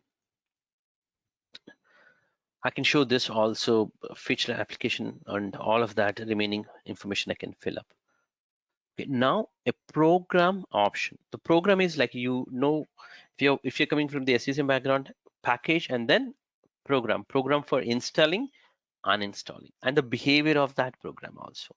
So for installation, if you remember, I was using called install.bat is the file for installation. So what I'll do, I'll simply put this for uninstallation. I have another batch file which will uninstall. To be frank, I've not put here for uninstalling same thing, but it's not going to work. I've not tested this command, but in case if it's a working one is there, you have to test it properly and then give that. And the behavior of the installation is a system licensed. Now, some applications might not be work for system, it might just work for a user. So it depends on the application that you're working, so you need to test it and choose that method. Device restart behavior, very similar what you have in SCCM, and also the written codes post to the installation, like execmgr code, execmgr.log file. You used to get it 0 for success and 1618 for restart or hard reboot or soft reboot specific things. So you still have these options. So in other way, Win 32 method is very similar to your application deployment. You'll still find out here, you see requirements, the conditions that you can talk about, the global conditions, all of that. For example, CPU speed, logical processors, free space, and all of that. So you can choose the architecture. So in my case, 64-bit minimum operating system version, I can choose here whatever that. For example, my machines might be 1909, so I can choose, or 1809, because I'm going to spin up some of the machines 1809 also. So I'll choose 1809. Disk space, all of that you can fill it. If not, you also have the requirements based on the registries, or you have a script also. So this is, again, if you correlate what I initially said for migration from SCCM, right? So if you have already application, all this data is already available. So come up here and do that, validation, and you can, straightforward do it. But if it is a new application, yeah, you have to test these things. So this is a detection level only, then only these machines can be, applied with the Adobe kind of things, you can do it. Okay, and click on next. Here, detection is the mandatory. If you don't configure properly detection rules, Intune will keep on trying to install the application, even though if it is installed, you never get as a properly as installed, because right, detection checks post installation whether that specific registry key or file version or assembly or code is available or not there. So now in my case, for the detection, I'm going to use a common things. I'm not going to use any script based. I don't have any script to detect this one. In case if I have a use, I'll be using script based. Manually detection rules here I have three options: MSI, file, and registry. So any of the method, meaning if I try to install from a command window, this one. So let's see what happens if I just use here install on a test machine. In fact, I have already, so it will go to the repair or registry kind of thing. It might, yeah, it says repair. That means it's already there. So let's say if this application is there, where it will be. So let's go to program files, Adobe. Here, this is where the, yeah, this is where the file is there. This is a version example. You can validate based on the version. All of these properties can be validated, meaning on a machine, once this software got deployed, it will validate these detection rules. So I can take either MSI or file or registry. So let's take a file, simple one. In this case, this is the path which I'm referring. So I'll put here the path of the folder and the file name. So in this case, the file name is, I can take this file. If this file is there with this version, then the deployed package is available and installed properly, I can consider. So here, now, how do you detect on this? So the file must be exist, or you're talking about in a size or a version kind of thing. For example, if I'm referring to the version, then equals with a specific value of that thing. So that's a 10 dot whatever it is, 10.0.0, like 10.0.0.396. So which I need to give here, right? If you see the version, file version, this value must be entered here. Okay. In case I'm not talking about the attributes, then I can say file exists. So here, meaning in this folder, it will go and it will check for this file. If it is there, well and good. Then it considers the it is installed and it is available. Click OK. So you can choose any of the options. Similarly, the MSI options, all of that can be also tested, which is same case, same options which are available on your SCCM application deployment options. Okay. I can choose if you want multiple things for validating multiple things, you can do it. For example, your script is doing installation, so that this step will be validated for the installation. Post installation for maybe a update should be disabled. Maybe another registry key, maybe whether that customization is applied or not. So you get that options here. You can configure. Now, if you have the dependencies before you install this application, some other application to be installed, you can do that. And supersede, this is again this month release. This is also introduced up to you can replace up to 10. So older versions can be suppressed. So you can do that. In my case, assignment, again, I'm going to do it for the normal users. So here something new actually. If you notice earlier, we never get this content information disable as soon as possible. These information, the toasted notifications was not available if we try to do it for other application deployments, but in this case you have the option. So same thing like in SCCM, user notification, you want to disable. If so, you can say that, or this specific toasted notification should only show on a specific time zone, or maybe should become as a mandatory. That kind of configuration, content download in the background, post content download. These all the options that are available within the SCCM for the customization are still available with this also. And these things also can be customized later point also. I mean, if I just create this package, what will happen? Again, in the scene, it's gonna upload the package. So it's gonna upload the package. If you see, it's not yet uploaded. It's still doing it now here. And then this gets changed the status. And later point, I can go to the properties to customize in case if I want to do it. Let's say in the meantime, let me go to customize. I can do this customization options here, but still it is uploading, so I can't do it now. But once it is uploaded, I'll be getting these options here to customize. Okay, let's upload. So in the meantime, we can see here the machines.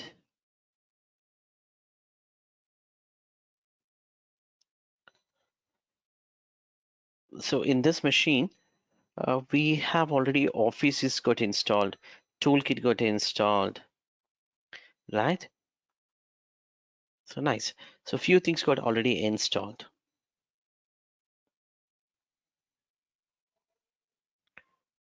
Let's sync this also.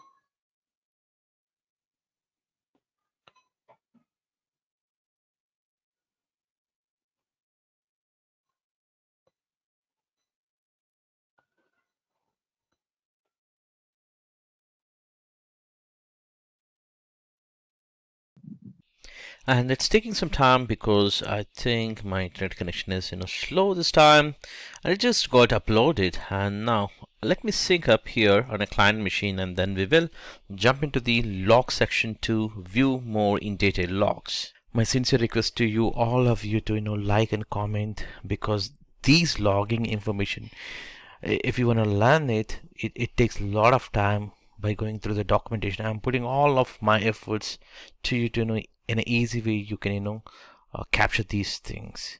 Once again, I request, please like it and share it within the Indian community especially. Thank you very much for your support. How I can do it, forcefully also. There's another options. Okay, let's do a little bit of talking on client side activities. So now I got this right. This is nothing but the Adobe X installer. So it actually, if you just go to Intune um, management extension, there's a service also will be there. Okay, so if you just restart that service also, it can be started. But since it is coming up, I have to quickly go to some path to show you the logs. Okay, otherwise we'll miss out program data. Here under Microsoft, you'll have Intune management extensions. This is a folder. Okay, so here you'll have a 3 logs. Okay, let me first use the trace 32 so that it's our friend, right? We can use this friend to read the logs. Okay, so there are 3 different logs, my friend. Okay, I can merge 3 of them with merge option so that you can view what is happening step by step. Okay, so there are 3 different log files, one for incoming uh, information will be shown, as well as the staging specific, client health specific, all that logs information will be there. So basically, if you look at only the specific log, which tracks about the events related to the management, Intune management extension specific. This is the execution is for basically for any kind of PowerShell scripts kind of things. If it is executed, it will talk about it. Okay, and also there's another log file which is within the sensor right now. Okay, sensors. It talks about the health in this case. Second, and also before this logs, let me go to another folder also from a program files point of view. Now this should talk about the staging information basically. Uh,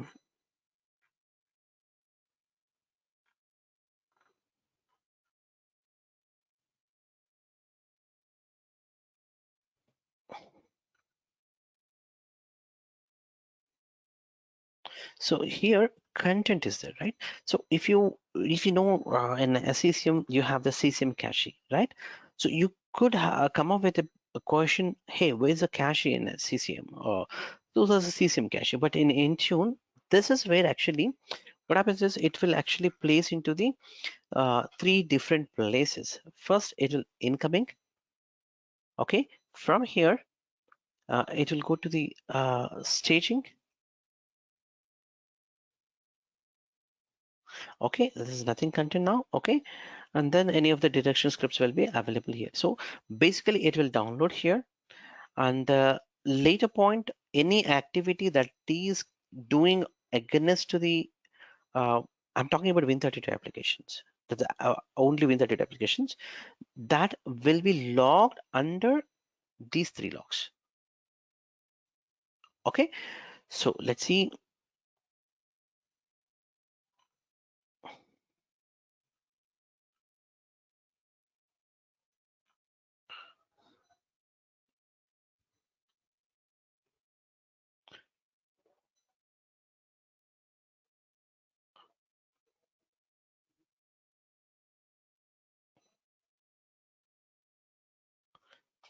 It's not it, seems to be.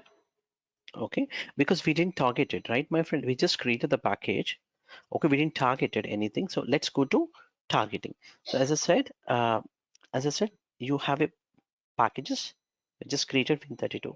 So you can see here the type of the packages Win32, which was not okay, which was targeted already.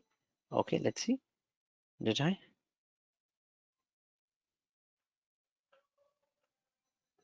Yeah, so this is already targeted. Okay, so it's gonna as soon as possible it will be available, so it will come in a few more minutes. Then we can have a look on the logs. So in the meantime, let me look at other logs, other applications. So if you see, just go to the content, incoming. See, the size is increased, right? You see, and then that's gonna still downloading, and immediately that can be viewed in the logs also. If I correctly remember, this is the log. We merged it, three of them, right? Or this is the one. We can have a look on it from here onwards. Mm,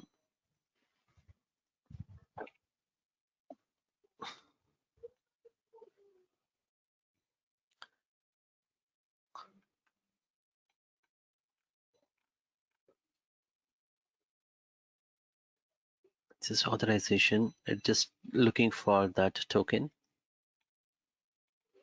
When we restarted, this is what happened. The PowerShell specific script, it was arrived, WShell. It's actually reading that. So this information you can see management extension specific. So it is actually putting in this. It's generated that script, policies and scripts. Okay, the hash validated in this case.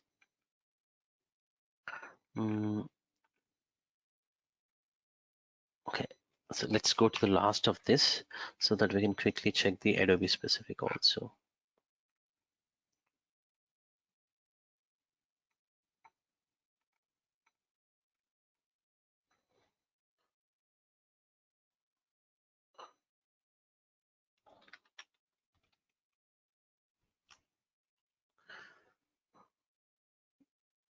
Somewhere here it's just coming up.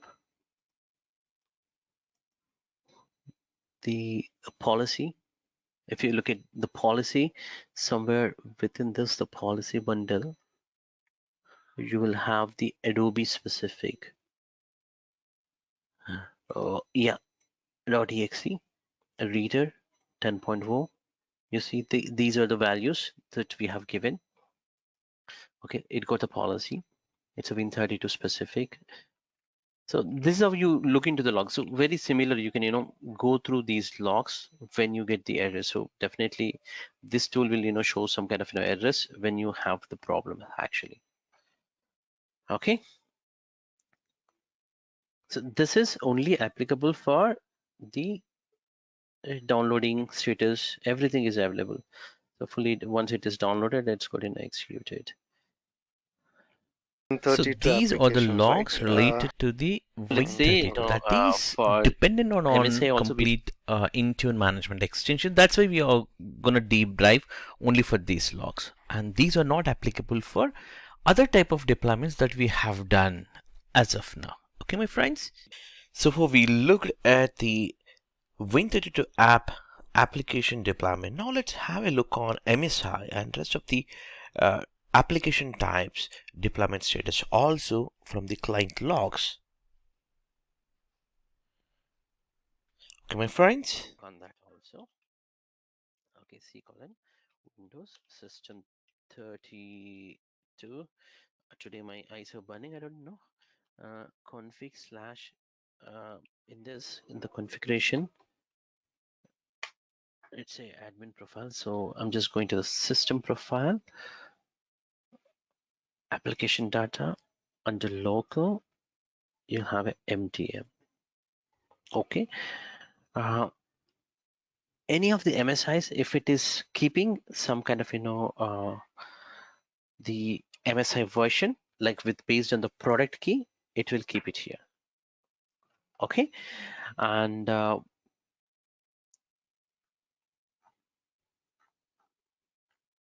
one second. And also, if it is failing, okay, if it is failing, actually there could be a registry. There was a registry. Let me recall that also. Did I get it? We'll get that registry information from HKLM maximize under definitely Microsoft for software HKLM software under Microsoft Enterprise. If I just go to Enterprise, okay, desktop app management, you see here this application got deployed. So that specific information will be available. So let's have a look on it. What is this applications? So these are the two application policies that are coming up. Okay, so this actually talks about download in progress, the status one application. Okay, this status will be updated back to the server. Okay, and additional thing is if you're actually uh, plain applications, right? So you also look at the normal logs. For example, if this application got failed, example, let's say if it is failed, how many times it was recounted. These are the global policies that you configured, right? So how many after intervals it should be, work on it. So you need to come up with the bit specific also sometimes. So just use a bits job with admin logs to find out with this specific job what happened. Okay, that information also you might have to pull it. Uh, and I would say basically lost error, which talks about what is an error code. Okay, that's one other information. Okay, but for, as I said earlier also in the beginning, we don't just like blindly as a corporate companies, we don't just like go here and just line of business, and we don't deploy like MSI, the standards, right? The MSIs needs to be redirected somewhere to a log file, what is happening, all of that stuff. So we do that also. So let me show you that. If I just open this MSI, what we have deployed is the config mgr toolkit, right? So within this, you would go to the properties. Once you created this also, you can do this changes. Just say app edit. Uh,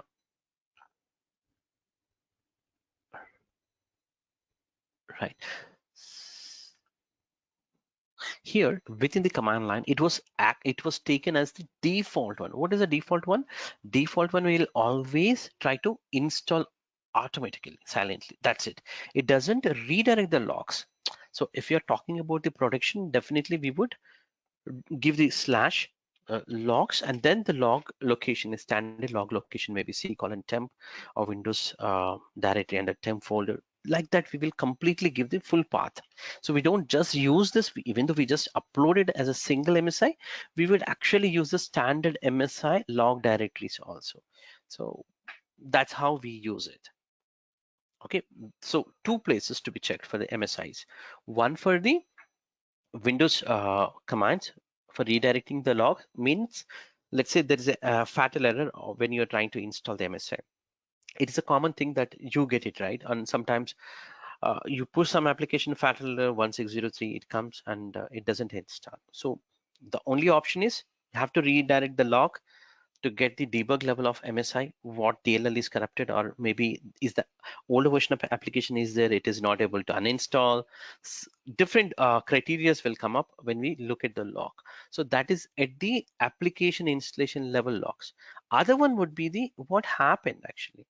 Okay, it might fail at the application level, but what happened? So what happened will be, comes under lost errors. And what is the next intervals, all of that, also will be important for understanding these things.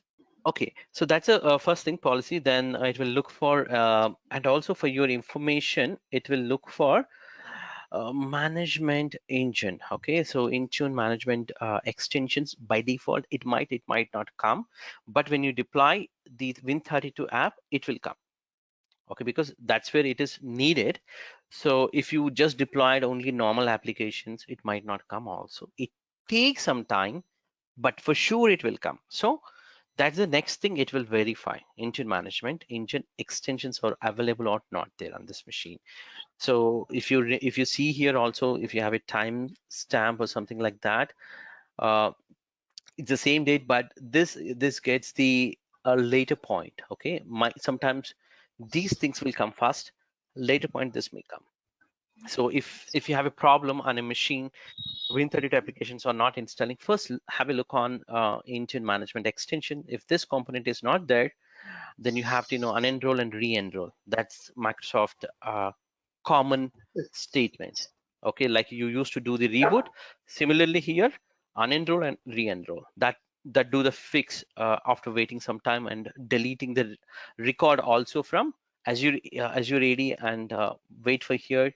uh, that record should be go out of MEM console and look it from the user specific.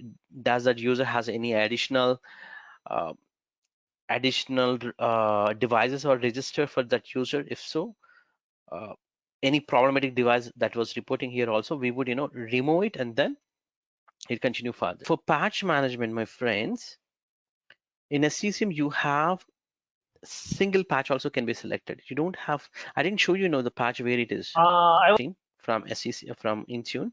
You don't have an option to, because it's a cumulative, one patch only gets released, simple. So you want to pause it. If you find some problem, pause it, pass the feature update or pass the quality update. That's it.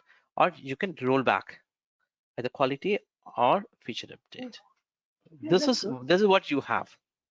You don't have any other. This is specific to only Android enrollment. I'm not talking about Apple now, but mostly the few concepts might be applicable, but I'm not going to talk on Apple specific. Let's say you have a device, Android device, any device, Android device, then how do you enroll is first thing, the major concern, forget about enrollment, but the company applications within this dot, whatever the applications are there, these are these are your company specific applications.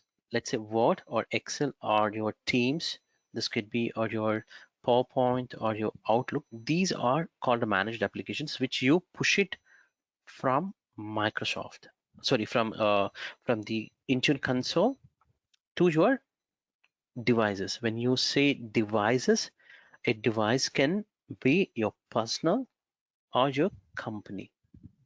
Okay, so always when we refer, device can be a personal or corporate device. So that again we're going to learn within this slide. Okay, this slide is actually talks about these things only. To talk about this entire slides with this lecture, we're going to talk on it. So now the problem is, you have here some personal applications like a Facebook, Twitter, Netflix. All these are the personal application, I can say.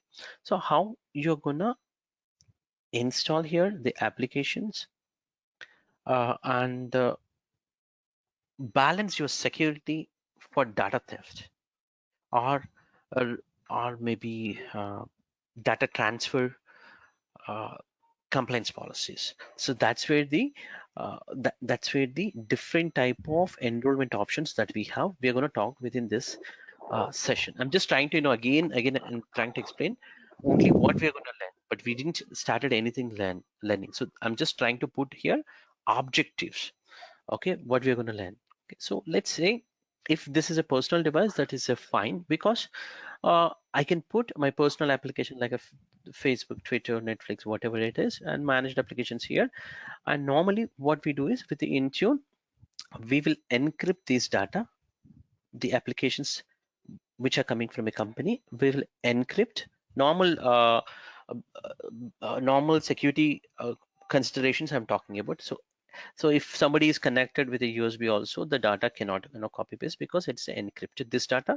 And somebody comes up and he tried to access maybe Outlook, it will ask another layer of password, or not the device password, maybe a different password. If that password enters, then only it will open. Maybe a pin. If he is trying 4 or 5 times a wrong attempts, this application can be wiped, or maybe entire enrollment can be wiped up. So like different conditions we can apply in general. Okay, these all are we are going to learn on it. Okay, copy paste also should be restricted. Taking photographs should be restricted because it could be a personal device also, right? So it's not good to take the screenshot of company financial data or whatever it is. That also can be applied into this. And also this entire thing, actually whatever I so far explained, this is fully isolated. It's a completely isolated with encrypted with different passwords set, and you cannot transfer the application data from here to here, but it can be transferred from here to here, but not here to here. So these are the things are available or should be normally considered when we go for a project. The customer might ask any of these things. Okay, I didn't talk about corporate devices, I didn't talk about personal device. This is a common concepts that we might have to learn. Okay, so let's begin. Okay, how do we manage Android devices? So if you can recall in the introduction section, I told Android, when it was developed, they were focused on DA. That's a direct administration from a device side. So it's like very similar to root. So for installing an application, root is not the solution, or accessing the application root is not the solution. They lately realized that the mobiles are part of work life now, and then they immediately corrected that. Of course, I can't say it's lately. When they begin, yeah, it begins with something, right? That something was this. Okay, so now nobody is using DA. Okay, I told that earlier. Okay, uh, why nobody is using this management style? So why I'm talking about management? So in Intune we have enrollment for Windows. That's good, but what type of enrollment options we had here? We have just the one type, which is automatic here. But this is not the case if I go for Android. You see, by platform Android, if I go to the Android enrollment, I have two options. Hey, you want to do for enrollment by creating a different things here, or Android device administrator. Nobody uses. And if you just Google this also, Microsoft is not just Microsoft. Actually, first Google recommends that stop using DA and start using the work profile. So 99 percentage nobody uses this. I'm not gonna repeat this again. Maybe 2-3 times I might take as an example. Later point I'm not gonna talk. But what are that advantages we are gonna get it with the enterprise, which were missing from a DA? Okay, these the things are missing. What are that? First thing is consistency and reliable management. You can trust the reliable, and you can flexibly you can manage.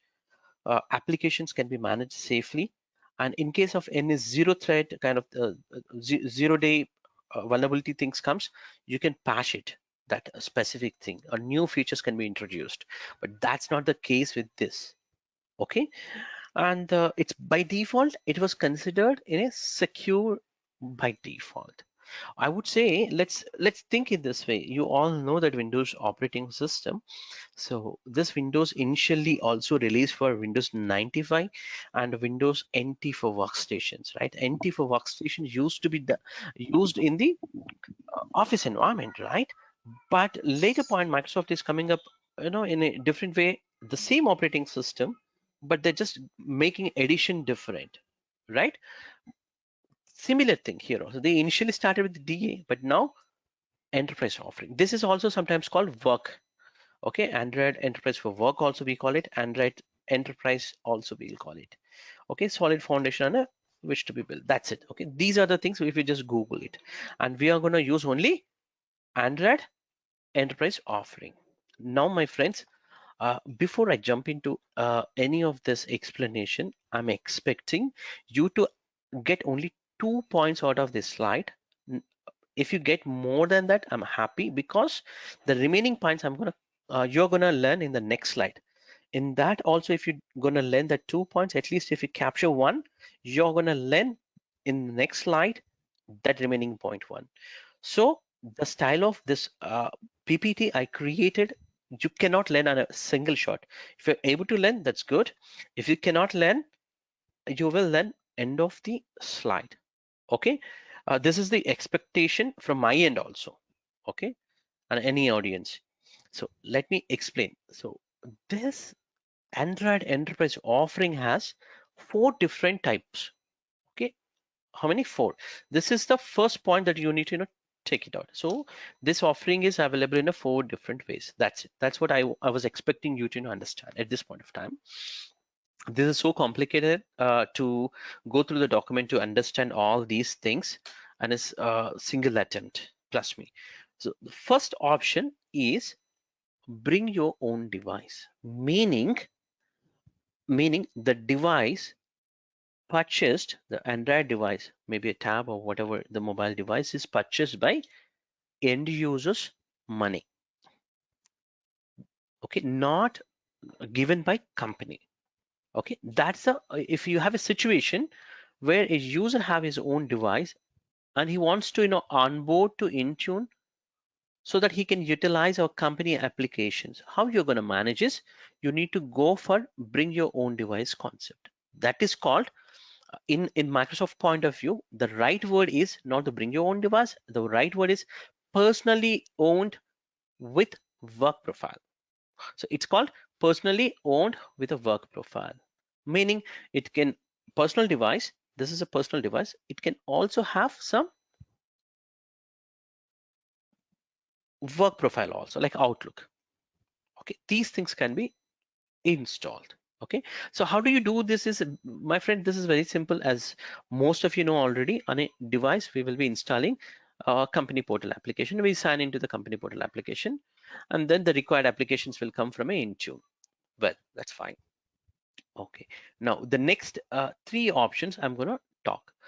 So the next 3 are here. I didn't named also, if you remember, because I want you to understand at least there are other 3 options. These 3 are related to corporate, meaning a device purchased by company. Okay, company. So it is giving the device to end user. You might ask now, what is the difference having a bring your own device and a corporate? It's a common question. So simple. The purchase way here in this case user, this user purchase, this is in this case company. Fantastic. Is there any other difference? Yes, my friend. If user left this company, what happens to our applications? So these applications can be, our company applications can be wiped by Intune admin. He can do that, but he cannot reset or reformat end user's device. Why? Because the device owned by end user. Now, whereas in a corporate situation, he can do everything, every possible step he can do it on the device because the device owned by company. Okay, so what I was expected from this slide is till here, nothing else I'm expecting, but I'm going to explain you further level. uh, you may not understand at this slide. Okay, so as I said earlier, these three are corporate, and out of this corporate, the first one, let's understand what is this. This is called, if you see, Android Enterprise, corporate owned with a work profile. If somebody can try to understand, the wording is same with a work profile. Here also work profile. What does it mean is, let's compare with this and this. If a person can compare, try to understand with this and this, then the concept clears for him. Okay, try to compare. I'm going to explain about bring your own device case. So the device is purchased by person. He installed with a company portal, right? And signed in, then applications come in. So assume that these applications are Outlook or whatever that applications here. Okay, this user who is a personal user also have Facebook. He can have, right? Because it's a personal device. Now let's talk about this device. What is this device? These three are owned by corporate, means company purchased with company money. This was given to very similar kind of, a user.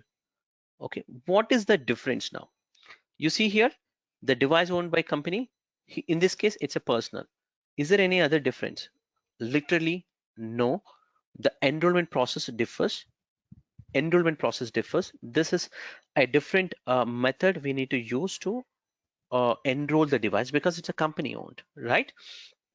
So now the question will come here for you.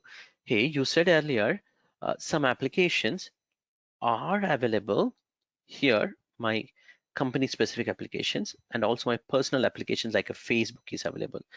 Can I also, you mean to say here also you will have the same way? Yes, my friend. Okay, I repeat, yes, you will have a Facebook, you can have a Facebook, you can have your company applications also. So major differences, company and personal owned ownership and the enrollment process. So now you will have a question. So in this case also, dot is the same way, like Android corporate device, you have a single user who can use even a Facebook, also company applications. That's what I'm expecting it to, take out for this one. This is also sometimes called as a copy. Now, other option will be there called Android Enterprise fully managed, meaning the device is owned by, this device is owned by company, no personal application. So let's say you went to the market and you bought a phone.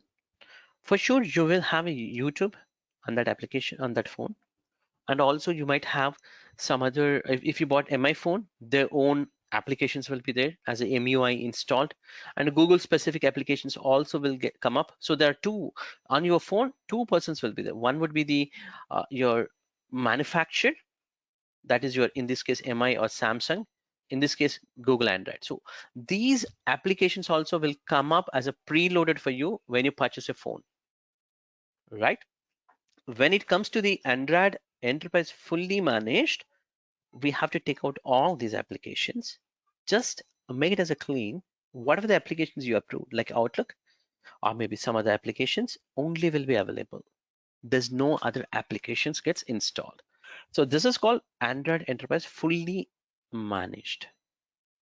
We also called Kobo sometimes. Okay, corporate CO means corporate owned. This is again business applications will be there inside this. Now, other option would be the dedicated.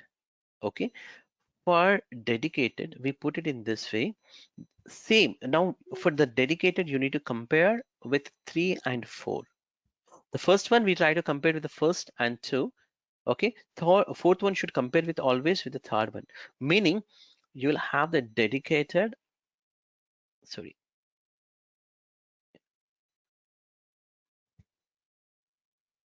where is that pen? Yeah, so you will have a dedicated device.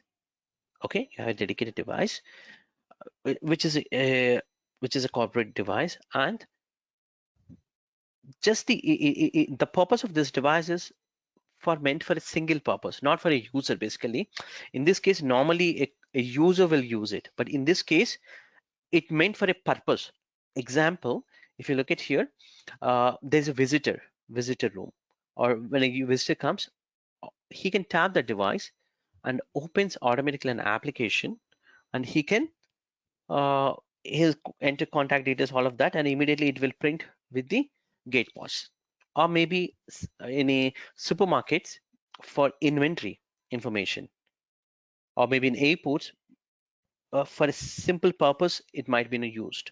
So this is more into the manufacturing area or some other special device. We would be using this method, meaning it's a single purpose. Okay, automated application will launch automatically, but this is a different purpose. Okay, so kiosk, basically kiosk. So within the Windows also we have a kiosk mode. Similarly, these devices also kiosk purpose will be used. Okay, so I hope at least you understand a few points here. I'm going to explain the same things, my friend, one more time. So if you just go to the Microsoft MEM console or the endpoint manager, you have Android enrollment, and this is where you have these options, 4 options. Okay, so I said Android for work, right? So we are not going to work with the device administration, I told. Now, what is the best way to learn? The best way is to learn is first try with this option, then go to the cross method, which is corporate owned device, which I just explained in the order. Same, second one, then learn this one and go to this method. If you can, or if you want to try it on your lab, or if you want a learning path, would be this is the best way. Don't go here directly because this is almost dependent on this. Okay, so you need to compare and you need to learn it. Okay, so this is what I wanted to convey here. And if you remember, we worked with the Windows, we have created a profiles, right? Complaints policies profiles. So the complaints policies profiles are applicable at the 2 levels.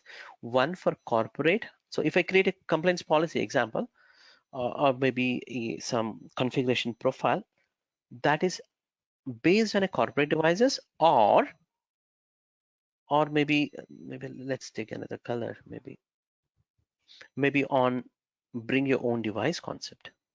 So I need to create 2 things, right? When we talk about the profiles, there are 2 things. Configuration profile can be a corporate specific or bring your own device specific. Okay, just want to give you heads up information. That's it. That's what I'm expecting out of this slide. Okay, so we know this slide intention is to give you how to learn, what to learn first. That's it. The learning method is 1 and 2 and then 3 and 4. Okay, now we said 4 different methods. Very well. How it looks like? Let's have a visually how it looks like. So if you notice, the first thing we talked about the corporate owned, which is the 3 options, right, my friends? These 3 are corporate, and this is for personal. This bring your own device concept. What happens is the user will go. That's the first level, one which you have to learn. You will install the company portal or Intune portal, whatever it is, just install, and then the applications comes. The applications, once it is installed, you'll have a briefcase icon on every application that is coming from your company applications.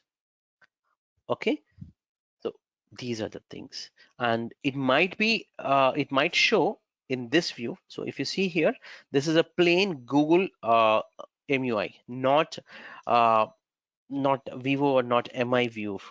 Okay, so meaning if you're coming from MI, it might be a folder will come up. Inside the folder name will be a work is a folder name. All these icons will be there with a briefcase icon. So any application that is showing as a briefcase or lock icon, then it is a company application. So as I said earlier also, for bring your own device or corporate owned with a work profile, almost the same, meaning if you see here, the device is owned by company, and he also have your personal applications can install and work also. The briefcase icon also there. So you might have a question now, why we give a device for a person to install Facebook? Yeah, let's take director levels.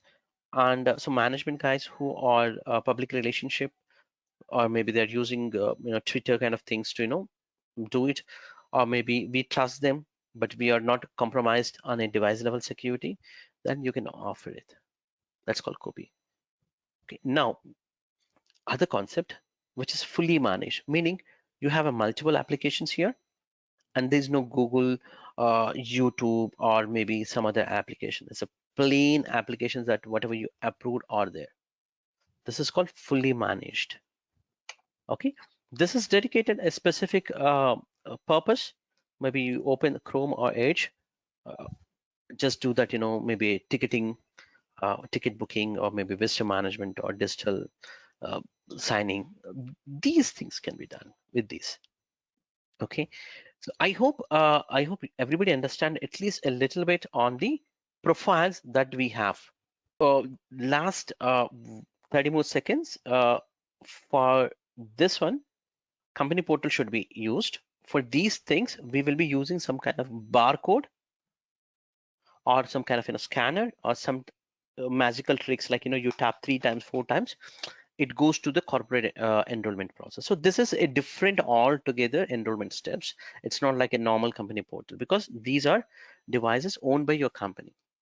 And also from a Google Android, also zero deployment options also available. I'm just starting the session for today's session. Thank you for everyone joining. So here we talk a little bit on Android enrollment. So we know that from yesterday's or the previous session, we can recall that Android devices can be managed with the two different flavors. One for the Android for work, or we also call it as Android enterprise offering. Other one would be the Android device administrator. So DA initially it was started, but later point what happened? They taken out this, yeah, they have taken out this DA method, and now we're only focusing on the Android enterprise offering, which is especially there are different profile configurations we have. That's a 4 different profile configuration. I hope you can recall. So these 4, out of these 4, these last 3 are corporate, right? And the first one is a personally owned device, meaning it's nothing but you bring your own device concept. Okay, so now today we are going to do these concepts like bring your own device as well as the corporate owned. So with this, even the today's morning's question also gets cleared. So here, what exactly the personally owned device is? It's nothing but you bring your own device, meaning the device owns by you. So you can have your corporate as well as your for example, let's say these are Outlook, example Outlook, and it can be here in the personal profile side, Facebook or Twitter or whatever the applications you can have here different applications. And you can secure them with the help of maybe app protection policies so that the data cannot be transferred, or maybe you can apply some kind of rules saying uh, additional security should be applied for these applications by encrypting the data, and also you can put some kind of additional password when you're opening your Outlook as a company application. So such things you can put it uh, for for the applications that are pushing from a corporate side. Okay, that's for the personal devices. Coming back to the other 3, we also talked about very similar to this, but the device ownership will be owned by corporate. In this case, the device owns by corporate. You can have your personal as well as your corporate, meaning you're just entertaining the user to use similar as bring your own device concept, but the device is owned by company. So you just hand it over to the end user. Hey, use this device for your personal things as well as for your corporate applications, and you will not compromise on the security point of view. So in both the cases, you would actually see the lock symbol on the corporate applications. You'll see a lock on every application. Okay, and so it's one and the same, but major difference if you ask, here you can only wipe the company applications, not personal applications. In this case, you can even reset the entire phone also. That's possible in this case. Okay, that is the second case. Okay, we also talked about the third option, which is which is fully managed, meaning in that corporate device, this is ideally we will give this kind of devices to the end users if it is a corporate device. Let's say if a corporate device, it actually meaning is this. Okay, so what we do is in this device there will not be any manufacturer applications or Google specific applications. We just give them a plain device along with only the applications that are approved from your company, and you will not have any log symbol on the corporate application, and you can fully manage this device. So similar thing can be done for the last one, which is a dedicated, meaning it doesn't need actually a kind of user also. It's a simple automatic logon. It might not need even a major password security, all of that, because it meant for a different purpose, like uh, digital signing or ticketing or printing, inventory management kind of tools you would be using. So we are not going to do this in a live environment, but we would be doing all these three. Okay, so if anybody is not understand in within this slide, my intention was to explain at least need to take it out as there's a personal devices and corporate devices. Corporate devices has a three options. Out of that, the first option is very similar to the personally owned device. Okay, that's what I wanted to express within this slide. So let's move to the next slide, which explains the same thing, my friends. So how to learn is, the first one is always go to uh, first option is this, which is a personal owned devices, or the uh, one second, yeah, or the bring your own device concept. The other three are the corporate devices. So the learning process cross, like first is this, and then go here corporate owned devices, and then go to the corporate fully dedicated, and that's how you can learn. Okay, so now let's go to the view. How, I mean, because I'm going to show you on a physically on a device, on my Android devices, how it looks like, but just to give you in a screenshot wise, so that you can easily identify what is the expected behavior or expected icon views. So you can see here, you will have in a bring your own device concept, or with the work profile in a corporate device, you'll have the lock symbols on the corporate applications, right? And these two are will be separated, or it will be on a separate window. Coming back to the fully managed, you'll not have any lock, and you'll not have any personal applications. You only have the Google Play Store that is coming from your company. And coming back to the dedicated, fully dedicated, this is again with the single purpose. We will be using for some kind of applications to just to sign in. This is how it looks like. Okay, now if I take it all of these slides, it actually comes into a different concept, which we are anyway we are going to learn it. But if you look at it, just to give you a high level idea, bring your own device. What we're talking is, in when you will be encouraging the end users to use their personal devices, they would actually have to enroll by installing something called a company portal application. So company portal application must be manually installed from a Google Play Store by the end user, and then the required applications will come up once he's signed in, and the privacy statement, all of that, they must have to be accepted, and the corporate applications must be encrypted. That would be automatically done, uh, and you would see the briefcase icon also. Okay, you can do only the wipe here concept.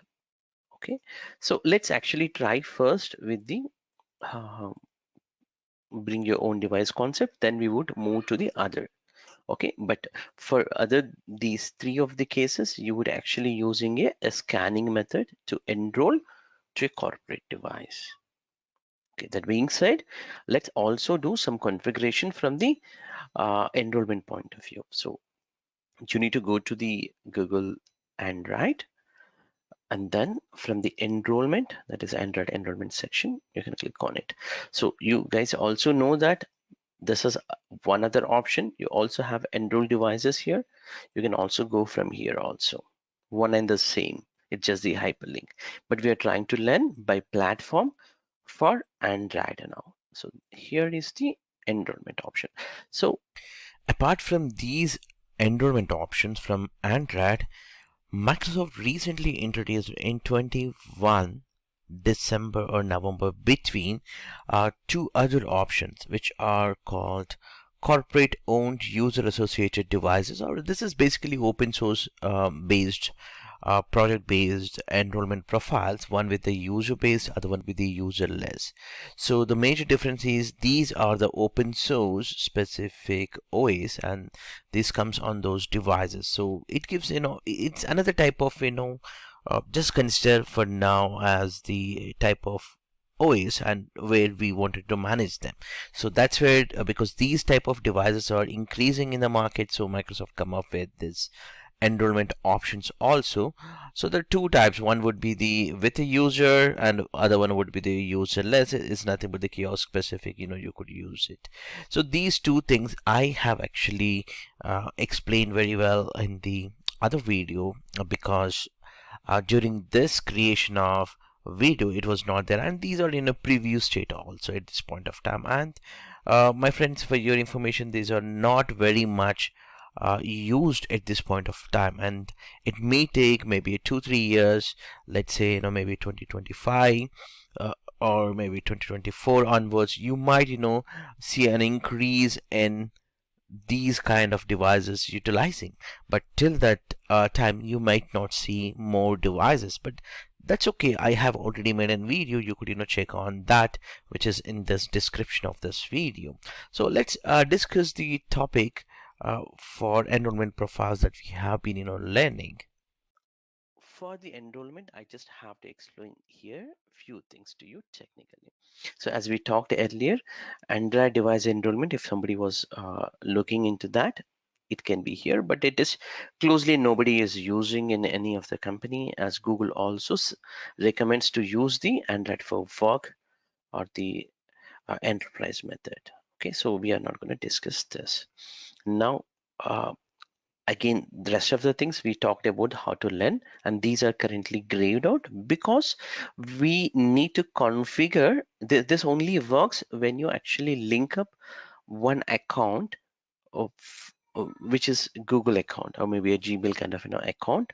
So what we do is we actually, as a company, we would create some account in a Google.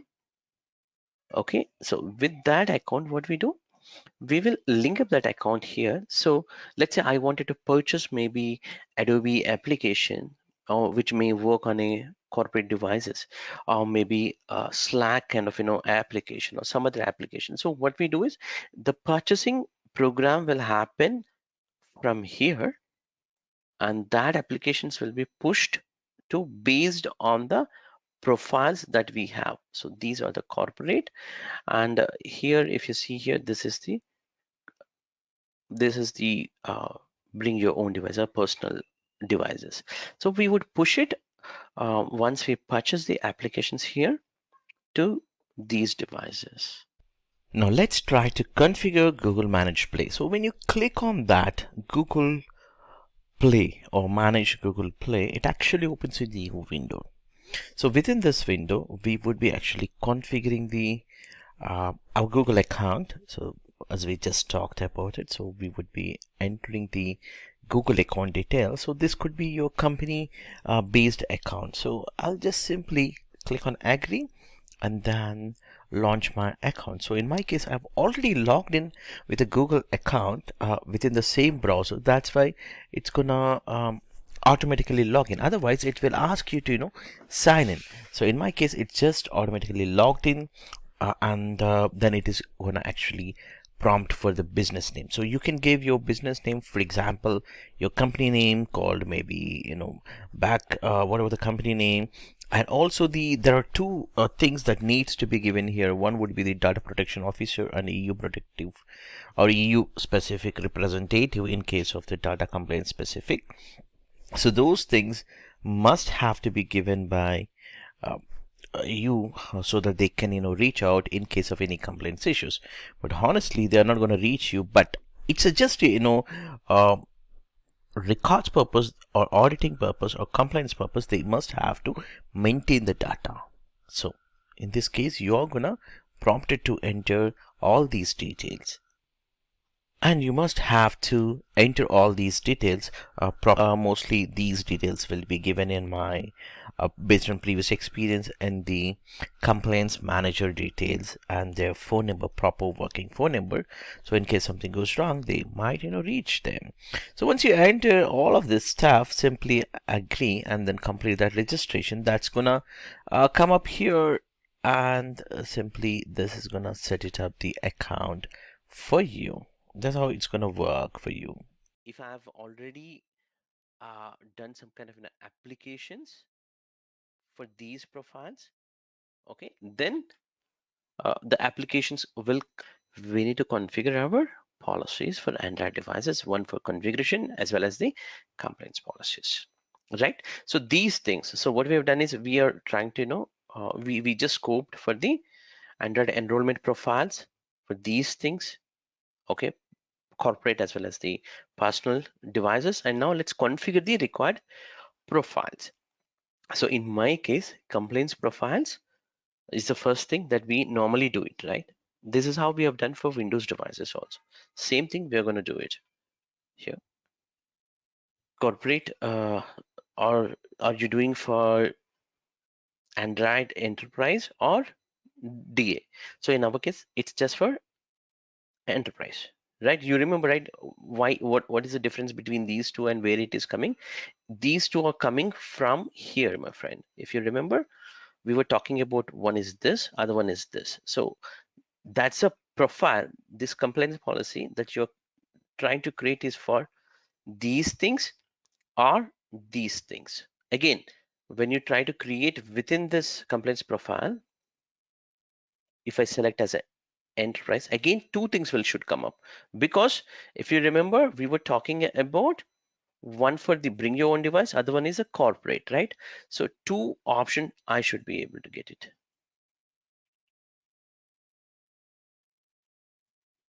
Sorry. Yeah. So now here, one for the personal owned, other one is the corporate devices. Meaning, if I example, in an example case, if I choose as a company devices, meaning it can apply this policy for type of enrollment 2, 3, and 4, meaning corporate owned with a work profile or fully managed and dedicated. These three scenarios, this single compliance policy uh, can monitor the complaints, right? And if I choose this personally owned, it just monitors for work profile. Clear? So I'm going to do it for the first thing for personal owned devices. So in this also, the presentation or the demo, we would go with the personal first. Then once this is done, along with the applications and the complaints policies, and then we will jump to the corporate devices. Okay, so Android Enterprise, personally owned.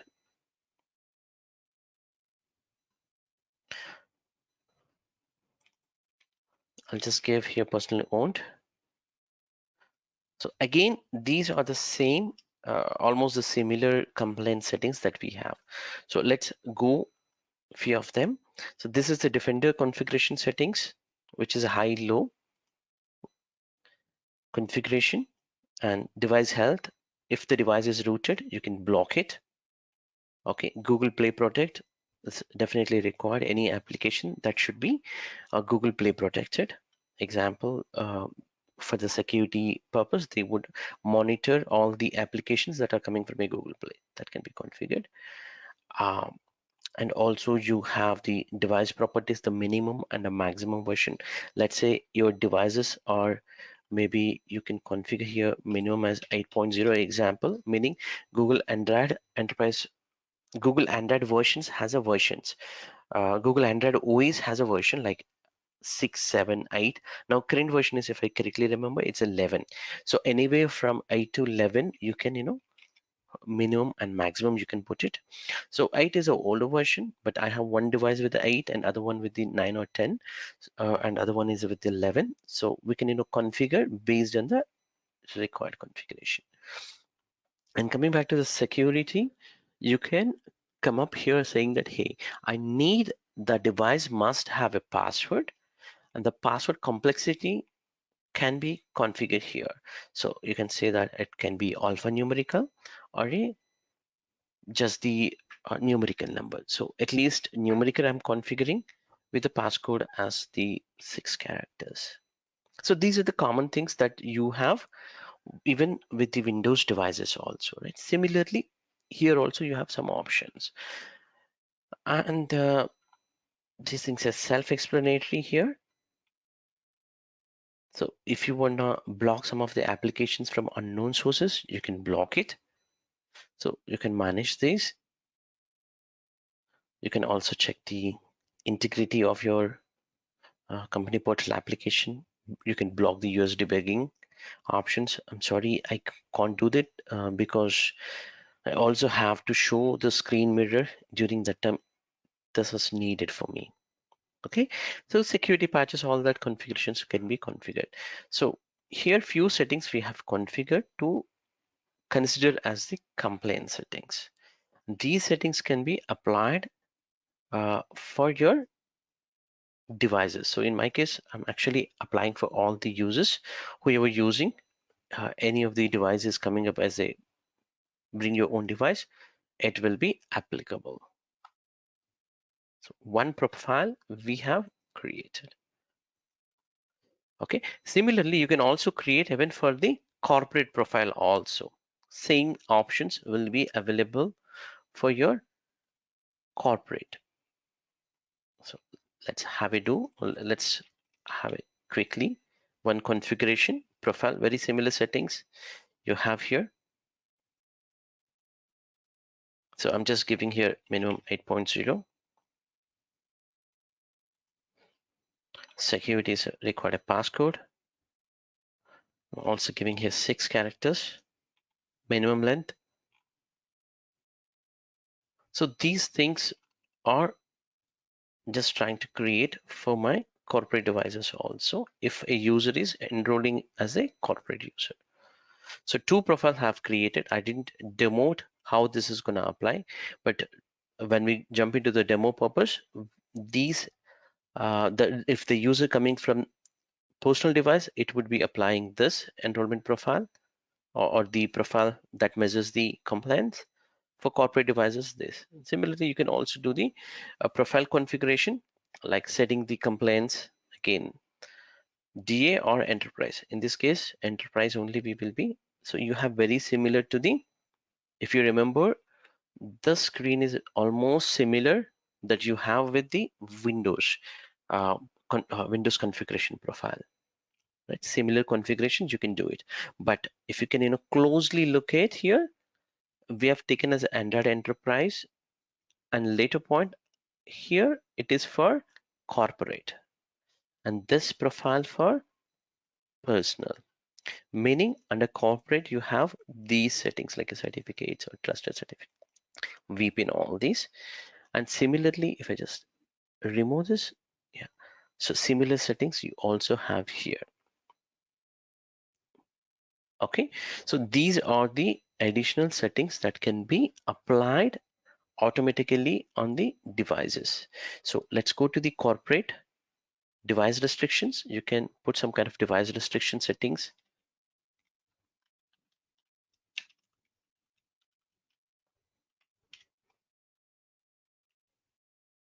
So if you can, recall again for the Windows, similar view we have for the device restrictions. Similar settings like a power device settings, all these top level things. So here you can apply screen capture, you wanna stop it, all these settings are available.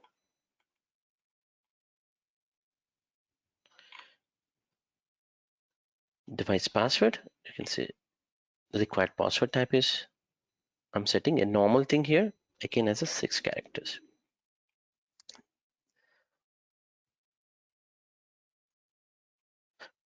Personal profile also can be blocked with respect to the camera or screen capture, all of these things. Okay, this is for your corporate and corporate profile. So similarly, I'm also doing one more for the personal devices. So I'm just taking again device restrictions.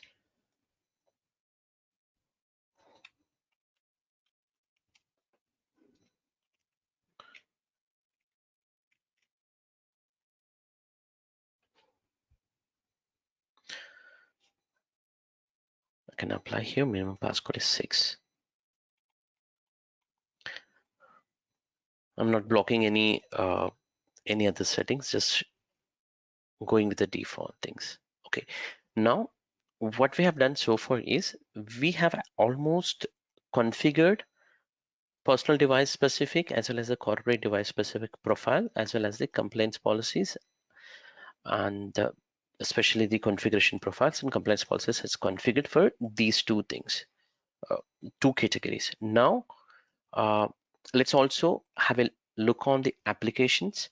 Just try to configure one or two applications, and then we'll jump into the demo.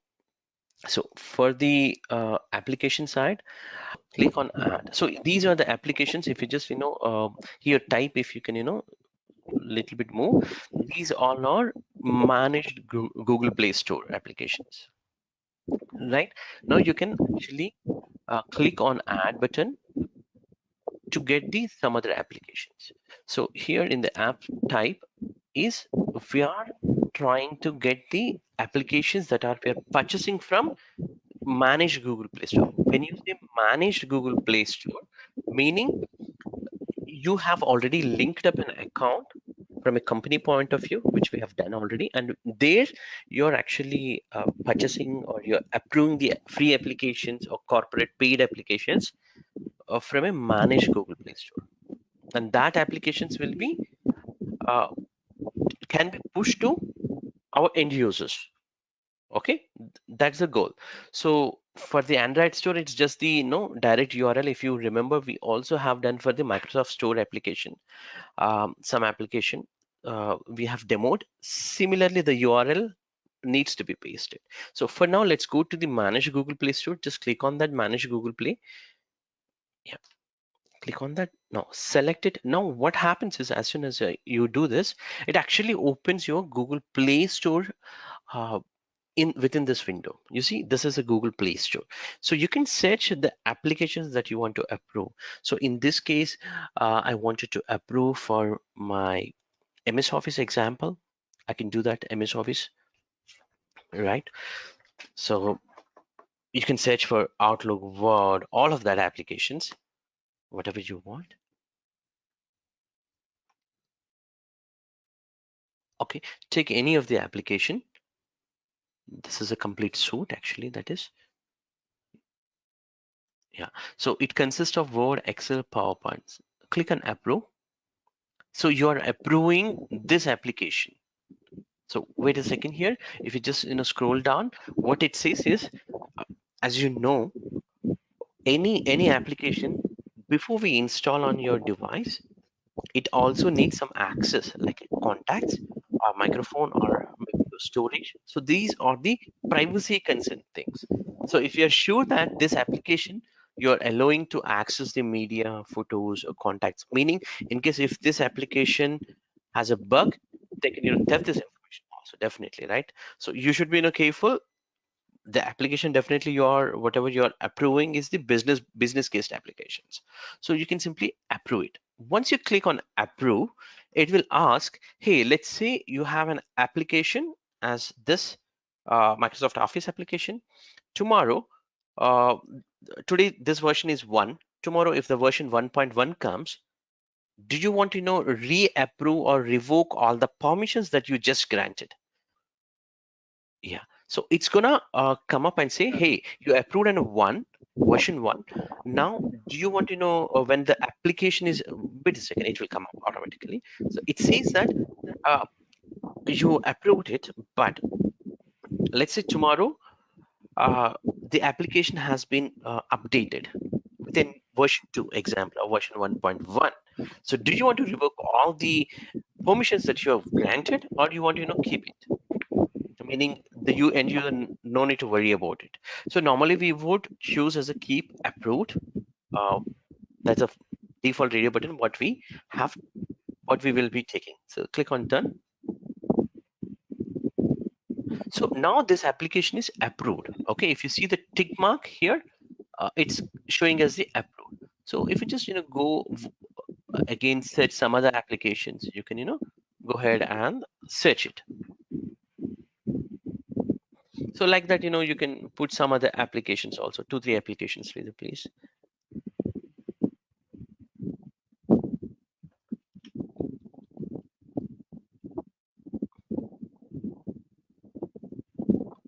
Seeing again, it would be the similar thing. It's going to happen.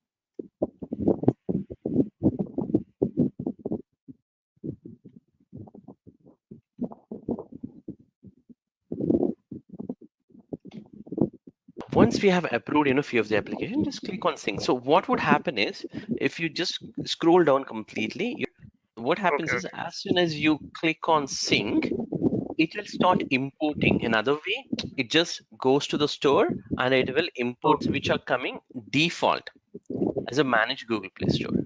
Okay, now as soon as you sync up, it will come up here and it will be in a unassigned state as no, meaning it will show as a no. Okay, so you can click on assign, sorry, then later point, you have to go to each application and assign to your specific users. Yeah, if you see there is a this one, it says a manage play sync in progress. As soon as you refresh, it actually comes up. In my case, so I have already approved earlier few of the applications. That's why most of them are already available here. Okay, and all I have done is actually managed from here. You can go ahead and search the applications that you wanted and then sync up. Okay, that's some kind of Cisco VPN. If it is already approved, it will show as approved. If you have not approved any of them, for example PowerPoint, in case, you can simply approve it. So this way it gets the this is a privacy concern, which will allow the access to the device on those criteria. This is there with any application to work properly. And then the updates also you can approve it. Okay, so I'll just give here example, Chris at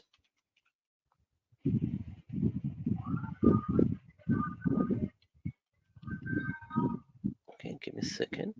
So then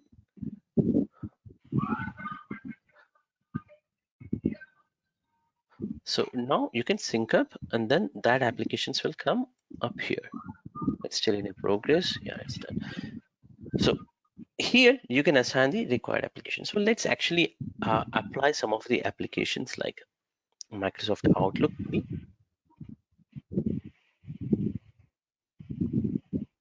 You go here and say assign. So this is one is required. So I'm just assigning for all devices. Similarly, I'm gonna make some other applications also, like in this case PowerPoint or Microsoft Teams. Teams also I'm making as a mandatory, but not the PowerPoint. So let's first go with the Teams. Now PowerPoint. So I'll just make this as the available with the uh, here available to enroll device. This is for without, meaning it's just for the registered devices. So all users, see. So in the app information, don't have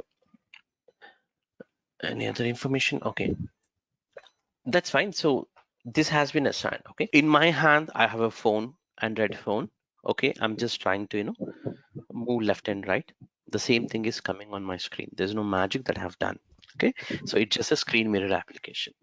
So this is I created some on this device. This is my personal device. So I have already my Gmails. Okay, my Gmail is configured. All of that stuff is going on. Now, my company told that I must have to use company portal application to get a company specific applications. Okay, so there's only one folder, which is this one, right? The Google. There's no other folders here. And so I'll just go to my Play Store.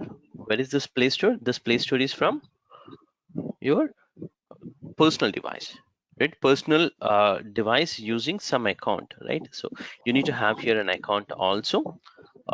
Then only the Google Play Store can install any application, which is a normal case. So here you can search for something called uh, company portal. Okay. So if you search for the company portal, you get this application. Simply click on install. I forgot Mr. Chris passwords. So it's just installing. So what happens is this is the same UI that you will have on Android devices as well as on a iOS devices once it gets installed. So in this case, you just search for the company portal and it's trying to install. Know if it's connected. Yeah, it's connected. It got installed. So any application, if it is installed, definitely it will come somewhere in the applications list, or maybe it's someone on the screen. So you can see here, this is just showing as a notification that it just got installed. So I'll just open up this, and here I need to enter my user ID and the password.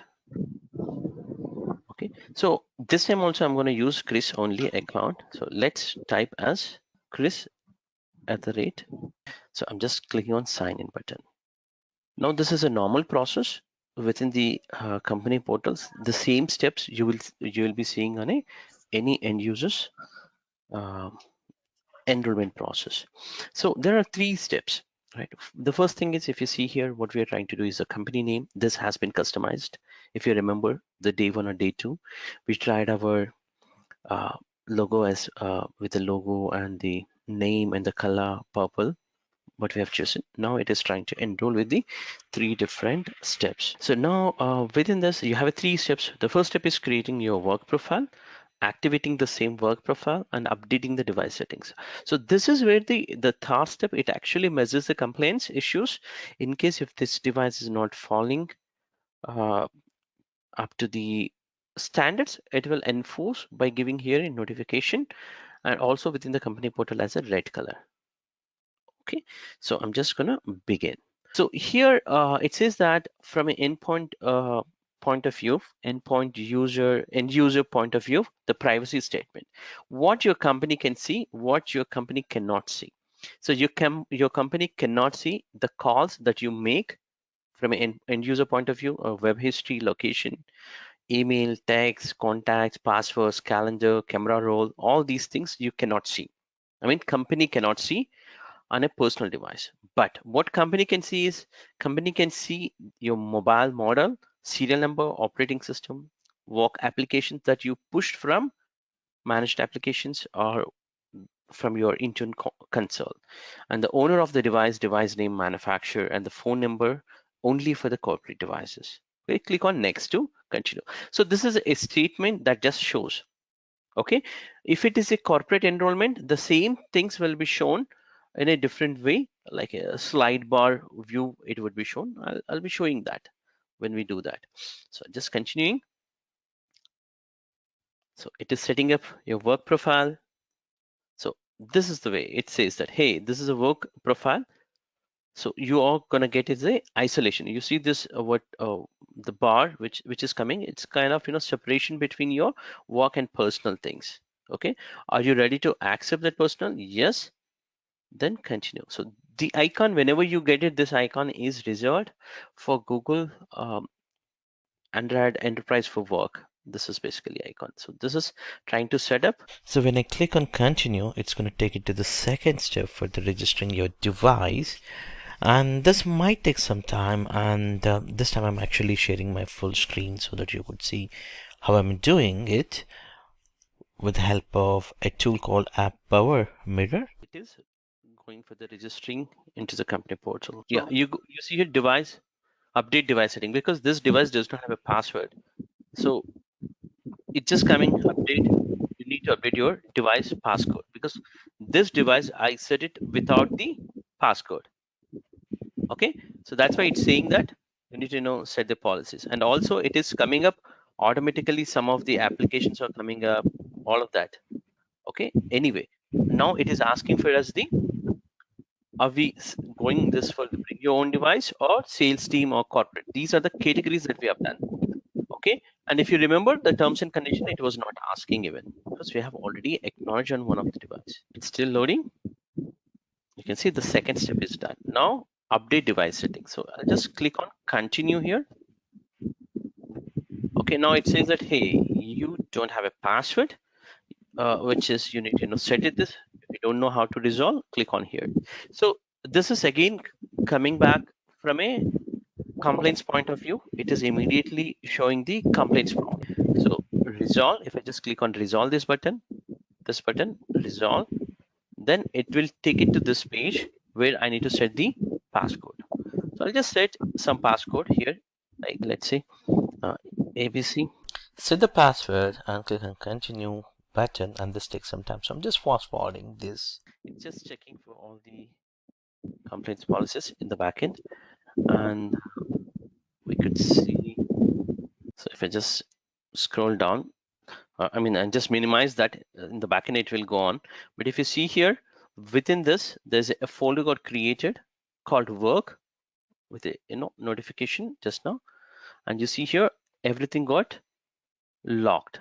So locked means it is coming from a company portal or company applications, and you see whatever we have pushed, it is coming as a mandatory application like a Teams and Outlook. Okay, you can see here within the Play Store, only within this Play Store, whatever the applications that we published here. If you remember, we published here the applications. So I'll just put it here a little bit. I move. So the applications, whatever we have published or onboarded or synced with the Google Play, so that applications only will be visible in this Play Store. So what is this? This is a Play Store for company. Okay, so you can search here applications. So in case if I approve some other application, let's say the PowerPoint, in this case, it is not mandatory what we have defined. We defined as available. So the user can go ahead and click on install so that it gets installed. Okay, so this is a normal case. So let's say if I want to access maybe Teams, I can just click on Teams icon. If I have Outlook or the license for the Teams, I should be able to log in.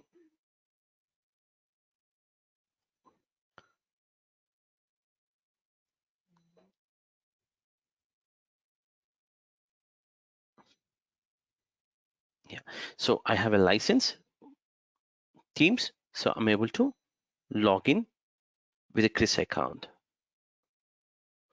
Okay, same thing goes here. I think yeah, if you just go to other applications, same Outlook. I'm just trying to add account.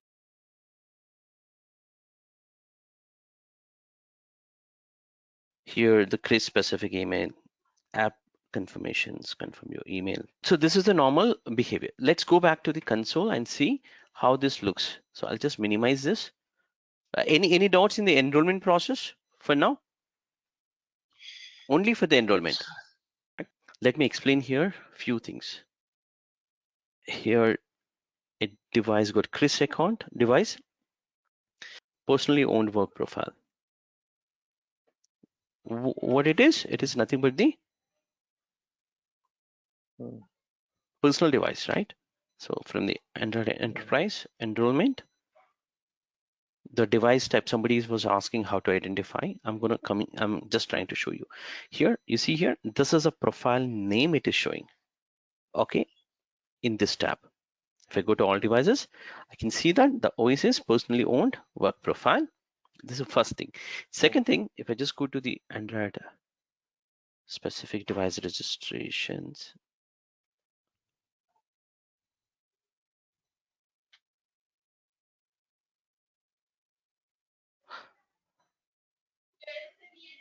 so here it is showing as a AD registered, the specific one, right? Mhm. Devices AD registered. Now, if I move to the corporate, it will show as different thing altogether. Now, if you want to look at the other applications deployment, this is similar as any other applications that you do it. Like you can go to the Android store app, and this is where you have to just copy paste the Google Play Store URL. Let's say playstore.google. Let's say there's an application example, apps.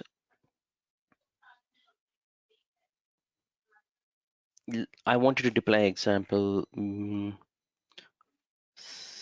application, business applications maybe. We might have taken subscription for this example we're giving. So just copy this URL and deploy as the application. So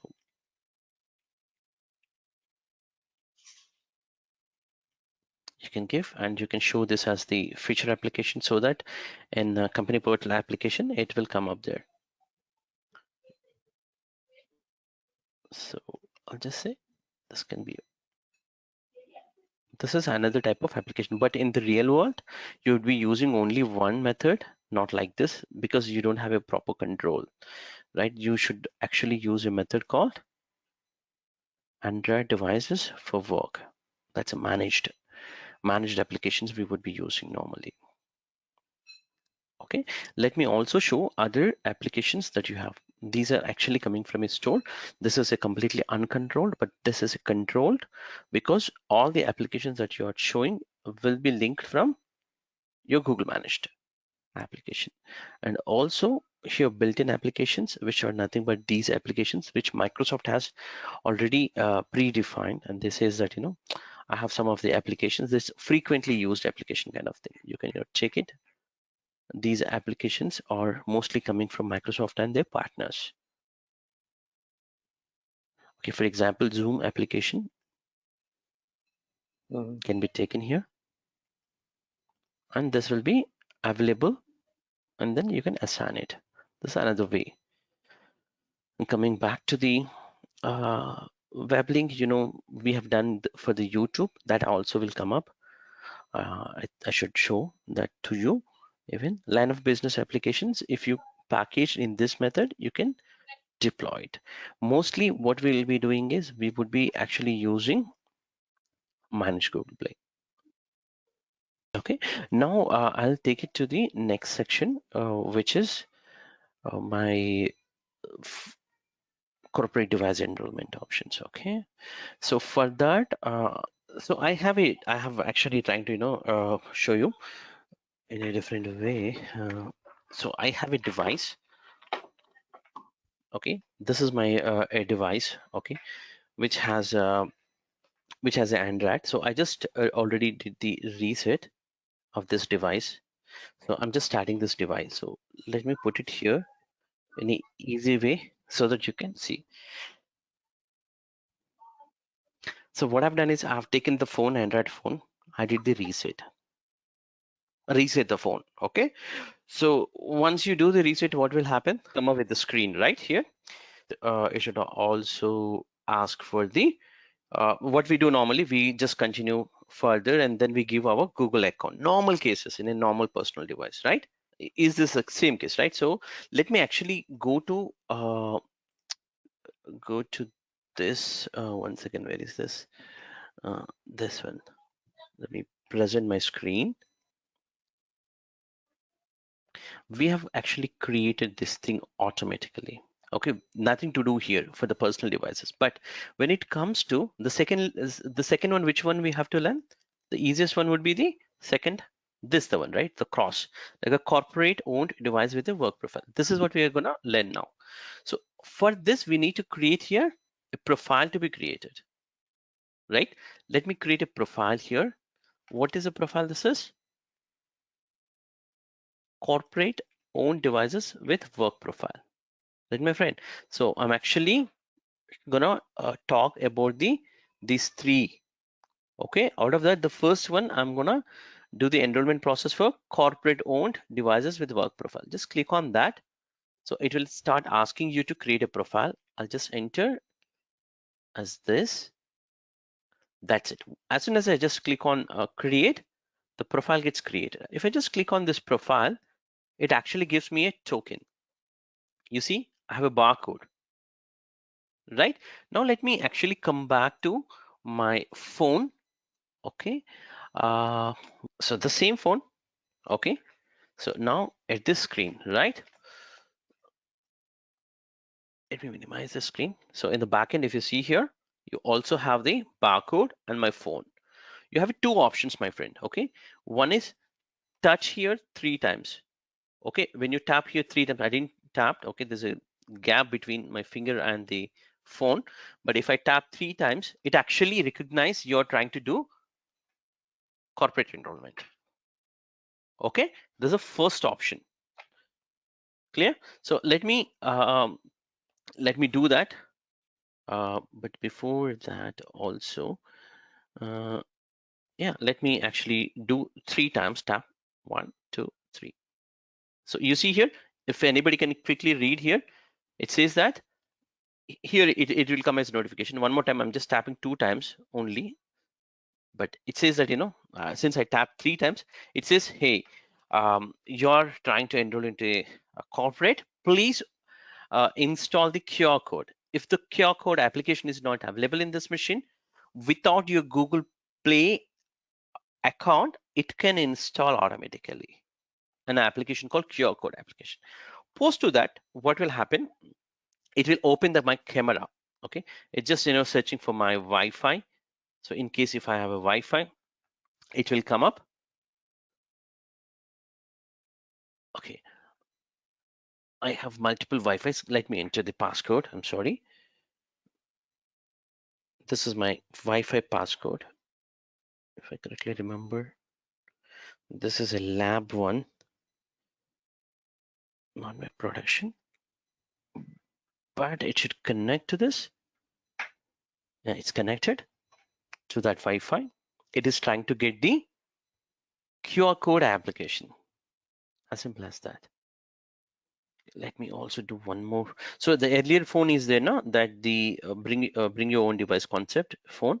I'm actually doing a reset because I also have to make it ready for you, so that we can do. So if you see here, it is actually opening in the backend camera. That's why if you see here, the phone is open with the camera, right? So if I just put this to this barcode, it will automatically read. Okay, so I'll just take it to 1 second. I'm just taking my phone to barcode to read. Okay, so just the phone is reading the barcode.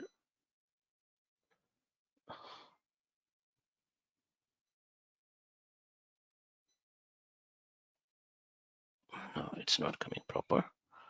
It's not proper, seems to be. Yeah, so it has read that barcode. Clear? Anybody has a question?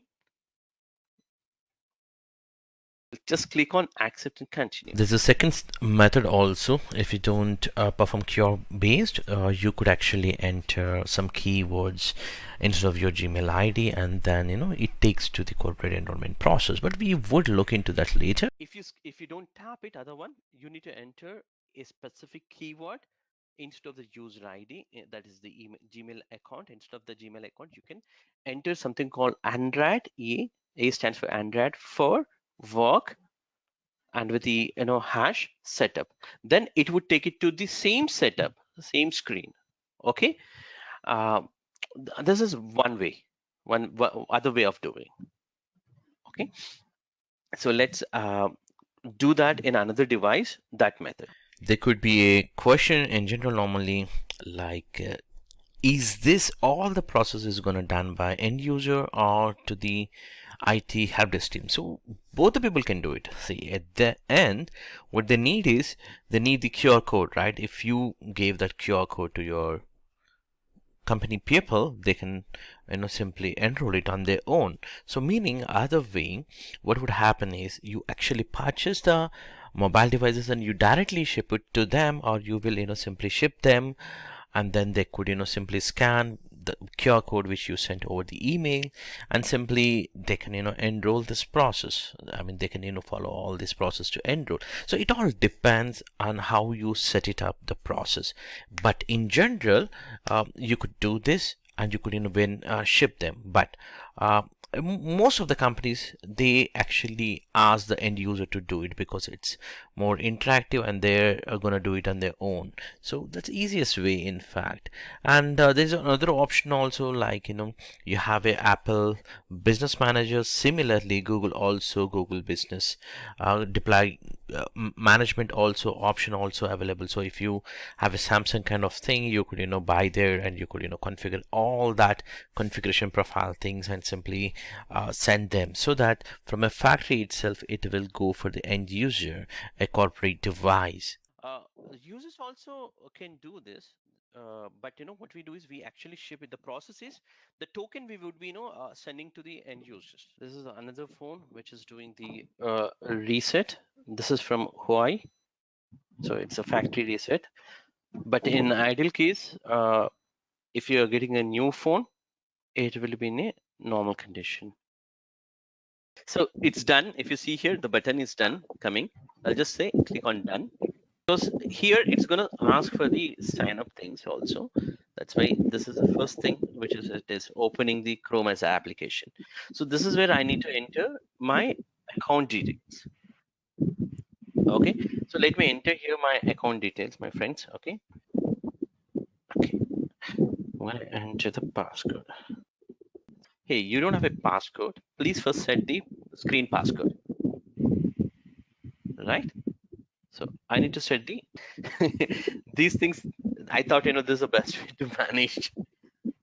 So I think I can set this 6-digit passcode kind of thing. Like 1, 2, 3, 4, 5, 6, 5, 6. Oh, my passcode, child best friend. I think you all enter my Mayank name maybe. I'm entering AA. This one now. If this is meets the compliance, it will proceed further.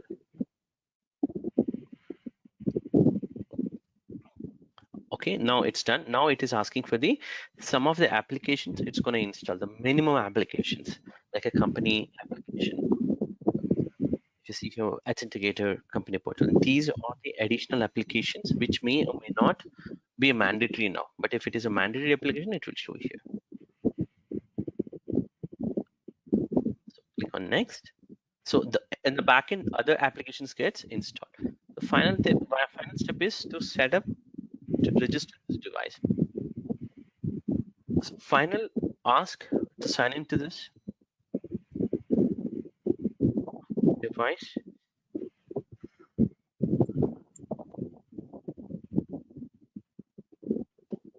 So it's asking one more time the passcode.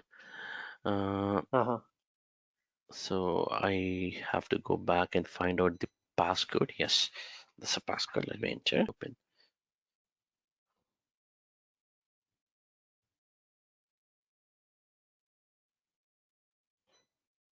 Called zero touch deployment. If you see here the screen, this is the article which I'm gonna tell you. So normally this is other way of doing. You can also customize few things directly if you purchase the devices. Something called a Google Enterprise portal will be there, a dedicated portal. From there you can purchase, you can provision the applications, and you can provision your device custom settings, all of that. Okay, so here next, registering our device. See, these are we customized initially.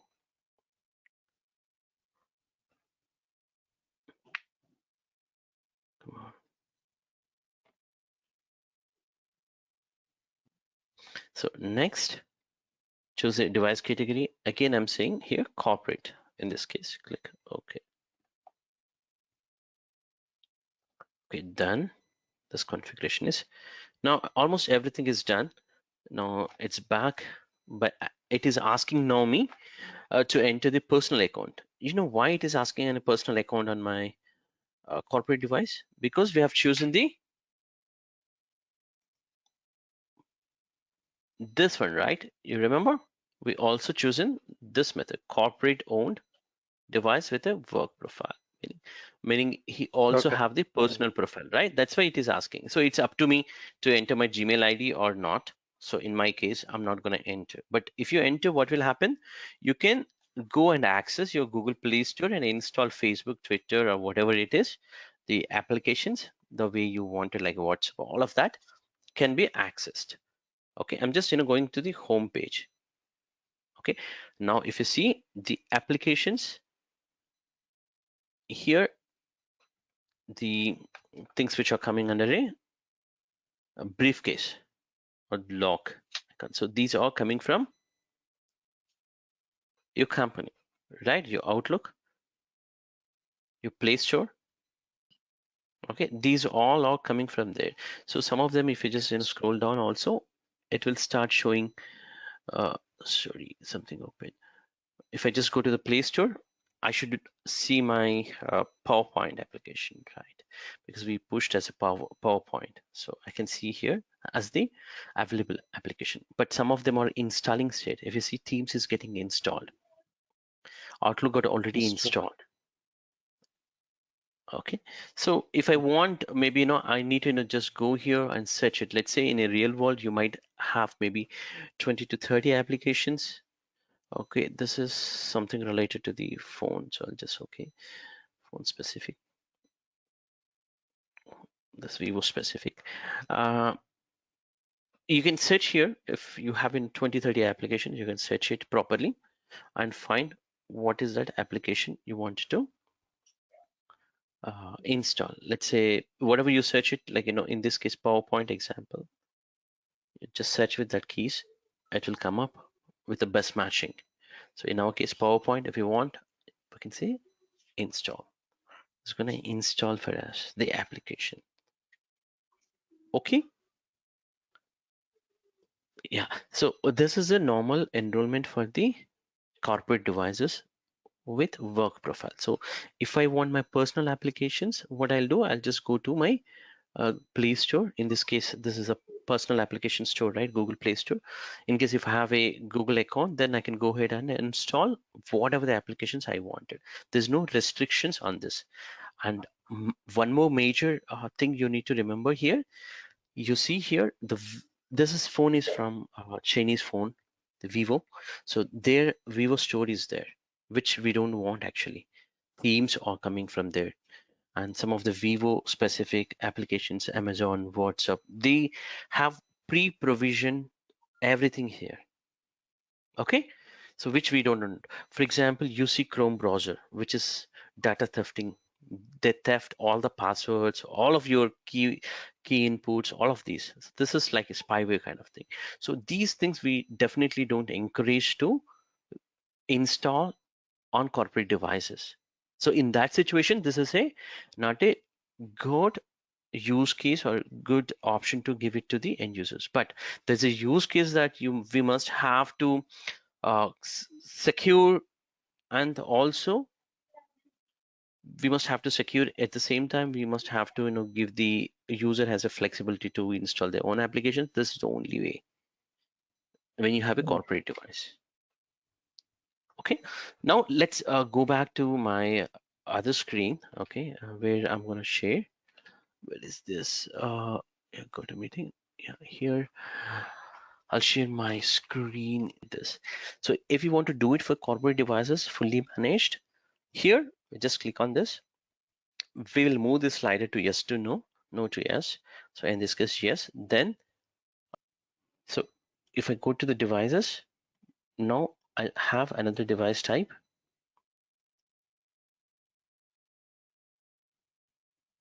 This time the ownership is clearly showing as the corporate. Device ownership is corporate. The policy is not yet enrolled, seems to be. Okay, let me log on and force the policy settings so that it will come up. Where is this company portal? Sorry, company portal. I'll just do, or I can do it from here, right?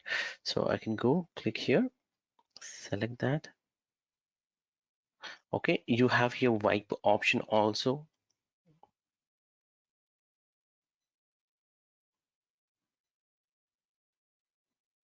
Can you show this in Azure? Yeah, I'm going to, yeah, that's a second question, right? So just have to refresh here. Okay, now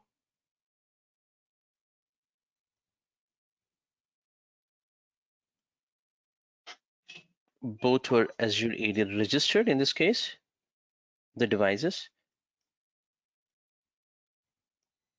You can see the applications that are installed will come up here, whatever it is there. So WebLink, that was still waiting for the status.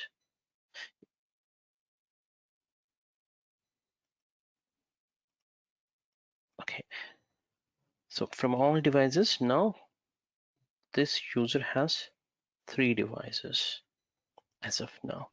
So we'll enroll last other option also, which takes some time. So let's do that for Android enrollment. This. So if you want to do it for corporate devices, fully managed, here, just click on this. We will move this slider to yes to no, no to yes. So in this case, yes, then enrollment, we're talking about corporate owned, fully managed user device. So this will be very interesting, where you will not have any applications on the device. Okay, so we have this. So I also wanted to tell you about the zero touch. You also have from Google, there's a portal called Zero Touch Portal. So you can provision the required deployments within here. Okay, for this, you need to have the access to the required partners portal. Then you can also configure here a few of the settings. Okay, so more information is here it is. So device requirements, this is what the devices configuration, at least it should be there. And the devices you need to buy from a partner site, and then also can be managed for automatic enrollment. Okay, but we can also do the simple type of it with this enrollment also, of course. Okay, meaning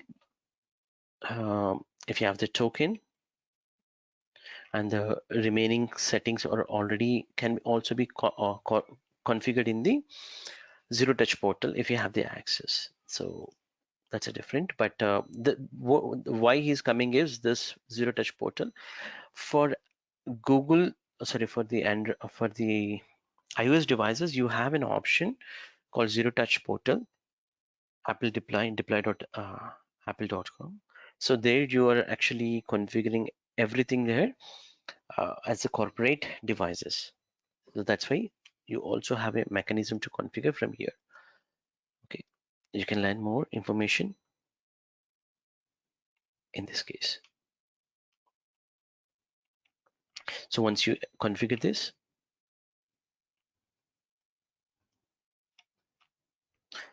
so we have already configured these settings. With this, we are proceeding further. So one more thing is here within this profile configuration, we also configure with the specific profiles also, right? We also have here a policy for corporate, one policy for these things, corporate. So let me make one more time other device. Now I'm talking about uh, the corporate enrollment. So it's a normal, you can just go, this is a normal phone, reset it. So I'll just choose the whatever the region, all of that. It's a broken phone. If you want to practice, you can buy from someone second-hand phone, and you can also do the practice. So just say next, disconnect to my Wi-Fi.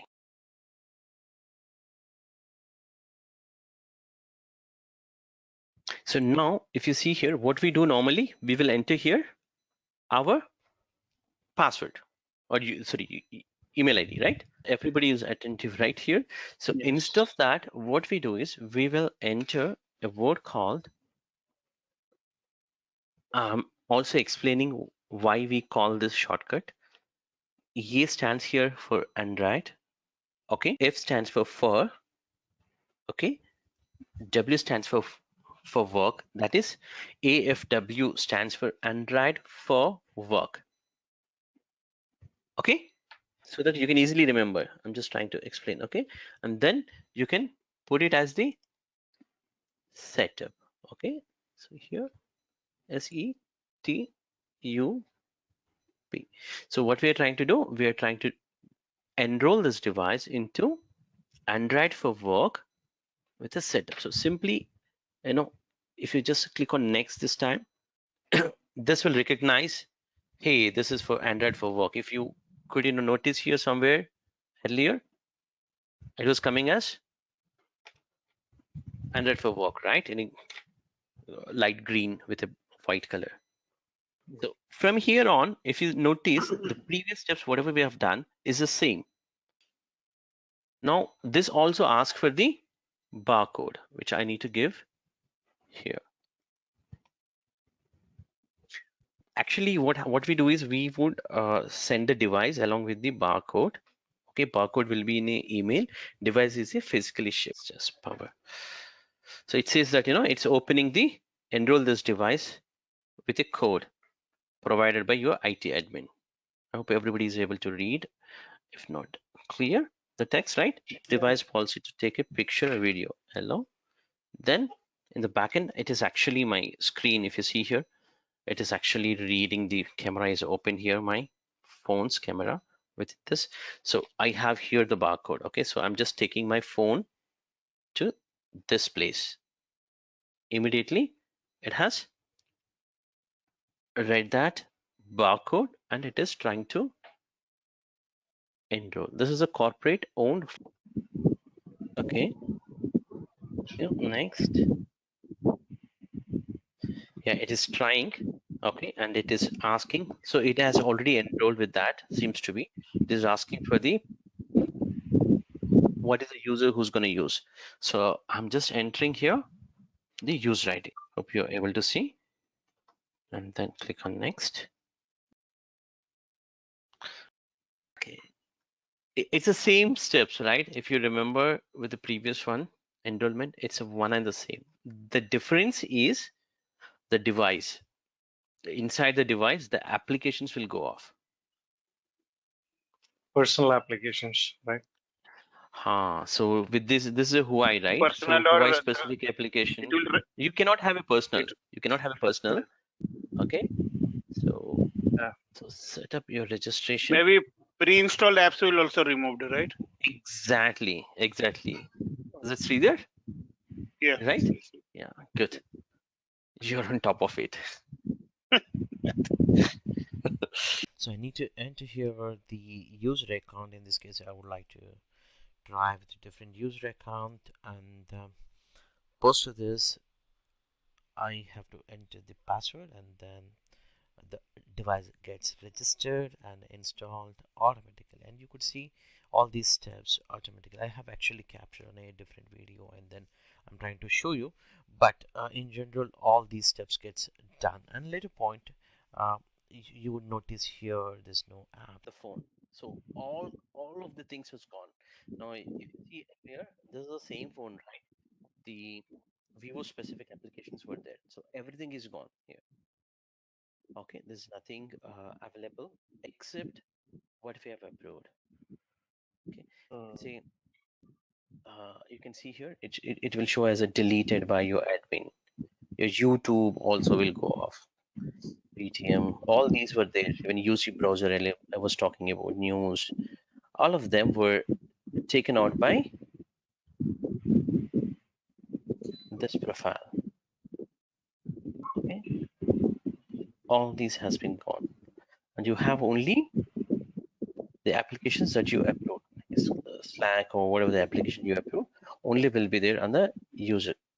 See the applications, for example, Slack is there. So this is the case with the corporate enrollment. Device categories we have actually created, if you remember, here. Okay, just to populate so that users knows that even though this is a corporate device, they can also select sales team, so that sales team specific applications can be automatically deployed, because we can create a dynamic group based on this category. Okay, so for this one, I'm going to show you. For this one, this is going to be a single application kind of thing. So it's like this. The way you create is this is going to be dedicated. So I'll just say dedicated. Okay, the token type is based on the dedicated device, or you can also associate with the Azure AD shade mode, meaning the device can be log in with the Azure AD user code or with the dedicated, and when it's going to expire, post to this you also get the code automatically. Same thing, you're going to actually give it to your show token. You're enrolled with this code. Same thing, same process, the same. There's no difference. Okay, so this is how you're going to use it, and we are not going to work on this specific one. Android device administration. In fact, if nobody actually works on this, so it says that device administration tool has been superseded by Android Enterprise, and also we recommend use to Android Enterprise. Older method to manage. Nobody uses this. Okay, that concludes the Android enrollment process, including the application deployment. What we did not talk is we did not talk about the app protection policy. Similarly, like we have Android devices, we also can enroll the Apple devices from here, and that can be managed. But there are a few differences. That's where we are not able to do all the corporate devices specific enrollment options. Okay, why you'll come to know in a minute. But you also have here bring your own device and also corporate device enrollment. Okay, if you just Google or if you just go to the Microsoft support document for the Apple supported devices, this number might change, or they may come up with the new version. This always keep on updated. So let's go in a why this drawing spot is not. Yeah, so now you also have here, as just talked, you also have here bring your own device and corporate, which is a company owned device. So for company owned, there are four different types. So at this point of time, you can easily remember that there are two types. One is a bring your own device, other one is a corporate owned. It's very hard to remember for you on first attempt, but you can try to remember ADE, which is mostly we use it, called Apple Automated Device Enrollment. So AAD or ADE, this is more specific for the enrollment, and other configurations are explained in a different way. One for this is dedicatedly for the schools and universities and colleges. So that I spoke earlier also in US and Europe, mostly 90% of the schools are managed with Intune. Okay, with the application deployment, teacher settings or separate will be there. Different things are there within the Apple manager, so that will be facilitated for them. So that's where you can use the school manager as a program. So if you ask one more time, what is these four, my friends? These four are different portals, my friend. Okay, which are not respected to your Intune portal. They have a different option they have given to use based on a condition that you're coming from to integrate with Intune. For example, you're coming from a school or university or college, you should go and use your portal called School Manager Portal. Okay, so such kind of configuration options they have given. So let's actually erase this and move further to understand more. I know I didn't talk about the last two yet. I'm going to talk on it. So if you try to if you try to remember this way, like a configurator, setup, assistant, enrollment, configurator, direct enrollment, it's hard to remember. So I made it very simple. So Apple enrollment can be done in a user enrollment and company owned enrollment. So user enrollment, which is nothing but bring your own device. Other one is a company owned. So as I said earlier, the pink color, which is ADE, you should be remembering, and you would be if you go to production, maybe on Apple devices, if you want to work, you might be working on a automated device enrollment options. And there's a school manager and also Apple configurator.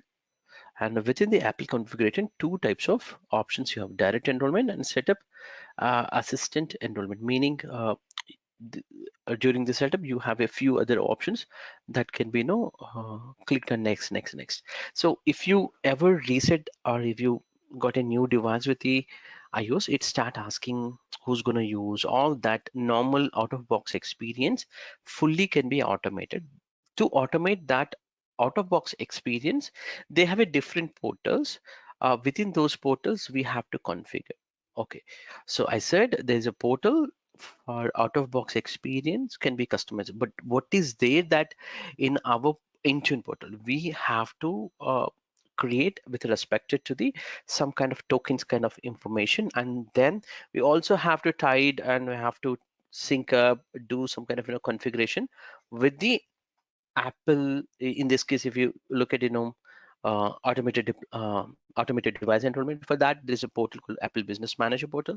So in that portal we also have to do some integration. So if you ask, can I practice maybe these all of these things in any lab? No, it's not possible, because you need to have the dedicated portal which is only given to the companies. And I try to get it with the GST, all of that stuff, but it's very hard to get that, because we have to really order the number of devices, then only they would be able to give it to you, the portal. Okay, now this is a pre-requirement. So for any enrollment, as you know, in the uh, if you look at Android one, we have actually integrated one Google account, right? Similarly here, there is a certificate to be created, and that has to be given for the enrollment purpose, which we are going to do it in a minute. Okay, so if I want to just go in a quick way for bring your own device, how can you do it? So you can do it with the company portal application. You can apply even protection policies, application level protection policies also, where you can do the some kind of complex pin setup for your applications, copy paste restrictions, all of that stuff, which can be done on an Android devices. Same things you can do it. So if you ask any user experience different, no. So on a Android device, the way you install, just simply you go to Google Play Store and install search for the company portal application and install and sign in. Same thing here, but instead of that specific Play Store, here App Store will be used. Android uh, Play Store was used in a for Android devices, but in this case it is the Apple's App Store application. Okay, so that will be used and you can do the enrollment. Coming back to the school manager, this is a URL that we are talking about. So you need to just go to this school.apple.com and then run the configuration. You can also do the configuration with a deploy.apple.com for ADE specific, and some of them are depreciated. For example, device enrollment program, earlier this has been taken out in the last year, and it is diverted to ADE. That's why I said ADE is the one only you will be using. Okay, so you can have different tokens can be created in ADE enrollment options, very similar to we have a code, right? Similarly here also, tokens get created, and with that you can enroll based on the tokens. And so technically, corporate devices for everything, the key is here you have the business manager account that's in a portal. So what you will be doing is you would be ordering from a different portal all the number of devices that also have the access to the Apple Business Manager. So your company or your reseller will provide the um, devices to you, right? They're going to ship it. So during that time, all the serial numbers will be already available into the Apple Business Manager, and from there you can do the integration here uh, with the Intune, this Business Manager, and then you can create here tokens, and that token can be used for 1,000 devices. Example, as I said earlier. So simply you can enroll here. So on this device also there is a certificate. There is a profile gets created that consists of your certificate communication. So that certificate is trusted by your Apple Business Manager and your Intune. So when I say Intune, actually in the backend Azure AD will be trusted. So there some kind of integrations to be done between these two. Then only the devices can work properly. Clear? So that's the high level side. Same thing goes for uh, other configurations. Okay. So let's go to the in a quick way, easiest way for configuration with respect to iOS. Just wanted to say you here by platform, when we look at iOS is for your mobile phones. That is an operating system called iOS. If you're quite new, iOS is for your phone operating system. For your iPads, there's a different operating system called iPad OS. Okay, if you use, I think, iPad Mini, that's again iOS platform. Okay, not the iPad operating system. And Mac also different operating system. So like in our Windows, it's just a Windows. But here it's a different operating systems. Why I'm talking is because it also differs the sometimes the settings, or if you want to measure anything, it might differ. So you need to know that. So let's say if I just go to iOS, iPad or Mac, one and the same, the enrollment options. If I just click on Mac enrollment, I'm getting the same thing.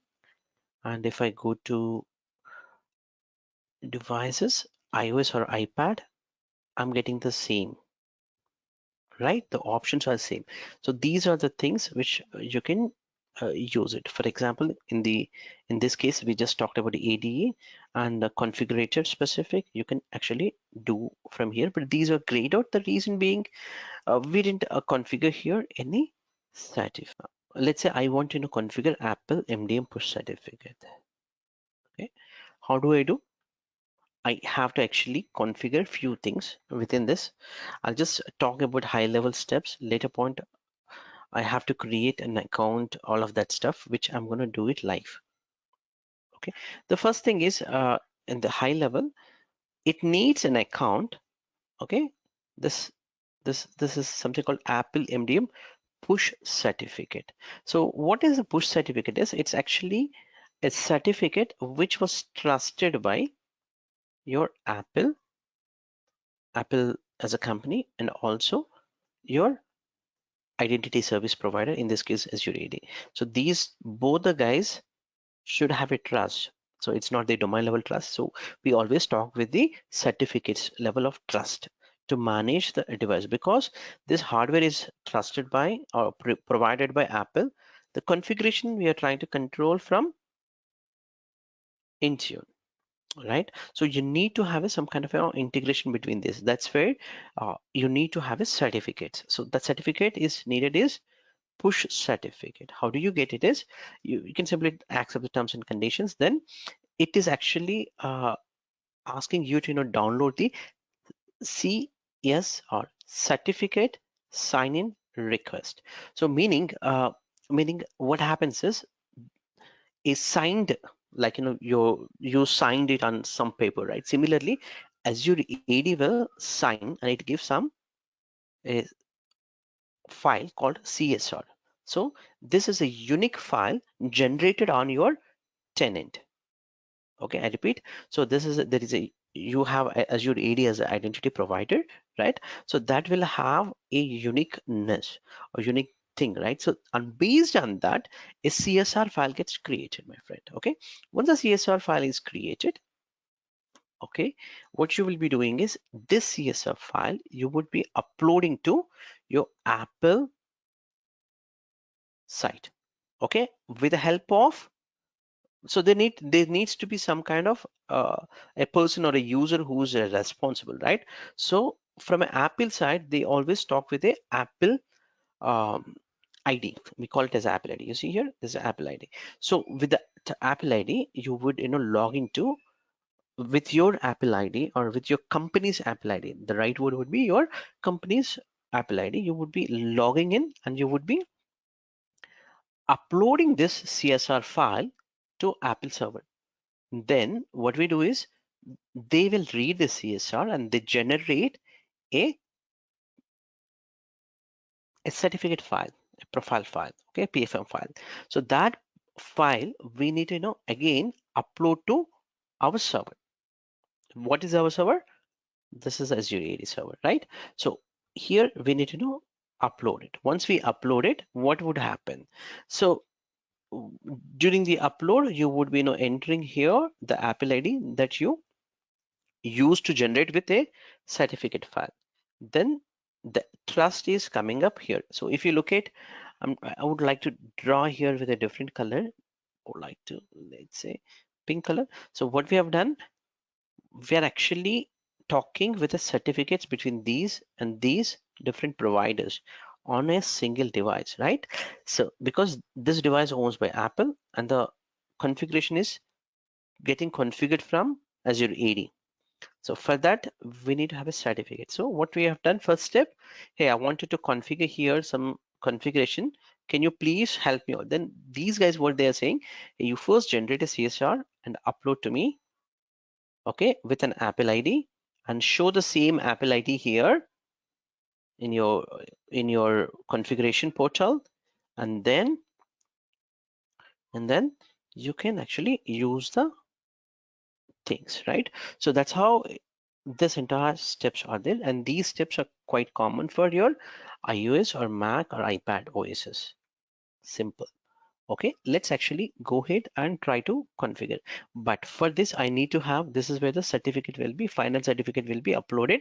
This final certificate will be given by Apple, Apple as a company. And this certificate, again, there is some limitations I'm going to talk on, right? But before that, my friends, honestly, I always end up with some kind of Apple IDs. Give me a second. If I have 2-3 minutes. I barely remember passwords.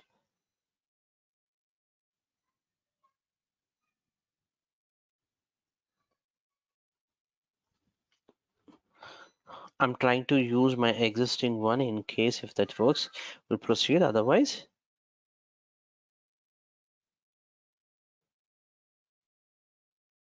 okay, good. It said something.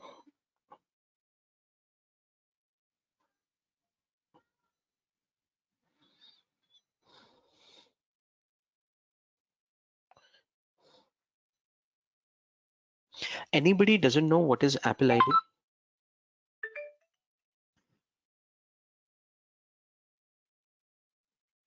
When I had my first device, Apple device, I used to get confused. That's why I'm asking. If you have Apple devices, you know it. Use for your purchases. Very similar to Google account. Same thing, but they will associate. They will talk. They'll talk everything with your purchase, everything with the Apple ID. You can get it for free. There's no cost for this. You can go and create your own Apple ID any point of time. I'm downloading my CSR certificate request file. This is how the certificates works. You first have to download. So it is downloaded with the 3. If you see here, number 3, I might have already other one. So I'll just go to the create your MDM push certificate. Since I have already logged in, you will go to this website. So you just have to log in with your Apple ID. So it's not that your company's Apple ID, and then it will come to this screen. Okay, you just have to accept and upload the file which you downloaded from here. The first step is accepting. Second step is downloading. Third step is pointing to Apple website. This is the website, right? So this is where you need to upload your certificate that was downloaded in a step 2. So I'm uploading here under downloads. This is the one, today's. and you could give any name, maybe example, whatever it is, and that's it. This is gonna create for you a certificate based on the signature that you have used it. So in this case, the certificate is valid for 1 year. Okay, yes, Mike, this Apple gives you for 1 year only the validity certificate. Post to that, you have to buy as a certificate from Apple. As a company, definitely you're going to buy it. So in our case, download. So a PEM file got created. So what we have done in the Apple website is we uploaded our CSR file that was generated based on your Azure AD tenant in Apple website. Here we uploaded. Then Apple, what they have done, they created a PEM file. Okay, and we just downloaded that. This is the PEM file. Okay, and then then I use here my uploaded ID. So my account, yeah, this is my Apple ID. So I'll use here Apple ID. This is the email ID. Now I'm uploading this file. So today downloaded is this the one. Okay, so I'll just 128 exactly time. So I'm just gonna upload. Now the other enrollment options are enabled now. Clear? So I'll simply close this. Now if I just go here, the checkbox will be there with a green color. Okay, and the expiry for the certificate date also mentioned. So this is gonna valid for 365 days. Okay, now we are good to go for configuring personal device enrollment options. Okay, let's actually let me screen share, and then we can do the enrollment. Before that, again, as usual, what we'll do, we'll also do the compliance policies, configuration profiles, and also we can configure the patch management options. Right, let's do that. So first thing, company policies. As per your company, the compliance policies can be configured. This is for iOS devices. So here, iOS and iPad devices, same policies. That's why you'll have the same experience. The settings, all of that remain same. Great.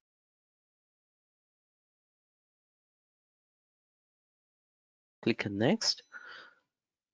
And these are very similar categories. You can configure. Device health, jailbroke should be block. Or minimum ways, maximum ways, you can again do it here. Defender antivirus, system security, like a password things. So require password to unlock. You can give here 4 or 6 characters and the password that you wanted to configure. Okay, so I'm just giving here, I don't remember, let's give here, I've taken very basic things, I think so. Not configure minimum possible length, we have configured. Click on next.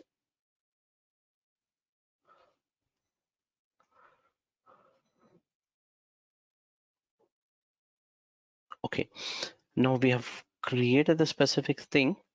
Let's also test these some applications also deployment. Then it would be easy to show on the end user machine.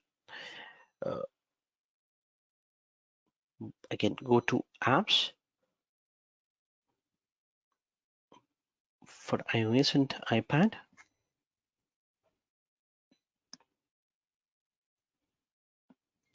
You can link from iOS store, search. So this actually opens a search. Sometimes we click on here, like Outlook example,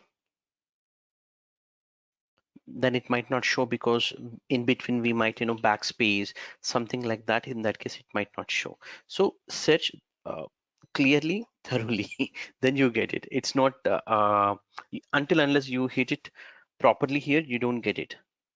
So in our case, we're just selecting Outlook example. Okay, you don't have an option to select multiple things to onboard the applications here. So all the information is auto-populated. So in my case, I'm enabling as a mandatory. Similarly, Teams also I'll do it on the device. Same thing, I'll just go here.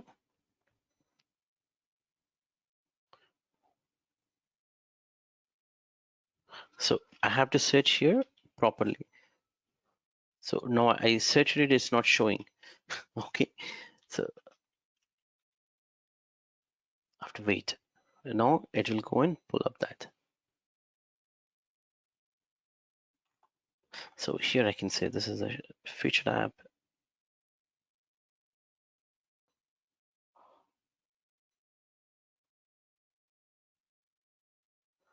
One final application like PowerPoint maybe, or just for showing the available mode.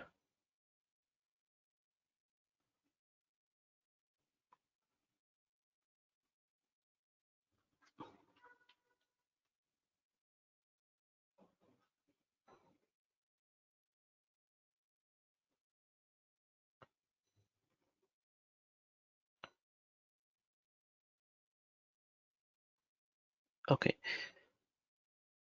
now we have done the applications also.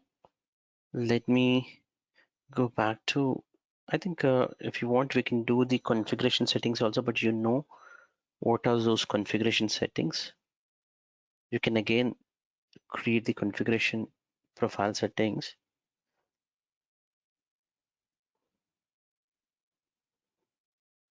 You can block the device specific settings, and device restrictions can be done. So mostly we use device restrictions in most of the cases.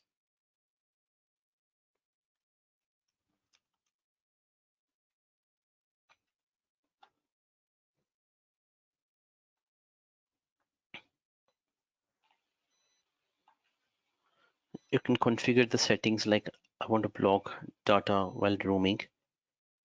Just a simple setting, or any other settings that you want to configure here. All are available. Let's do a quick thing. Okay. Okay, so this is the phone. So within this phone, I don't have any applications now. Okay, so I simply have to go to App Store and search for an application called Company Portal.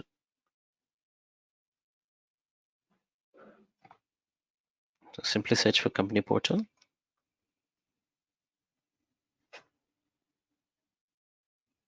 So if you have already installed, it's coming as a cloud, because with this my Apple account, I've already installed earlier. That's why it's showing. Otherwise, it will come as the get option will come up.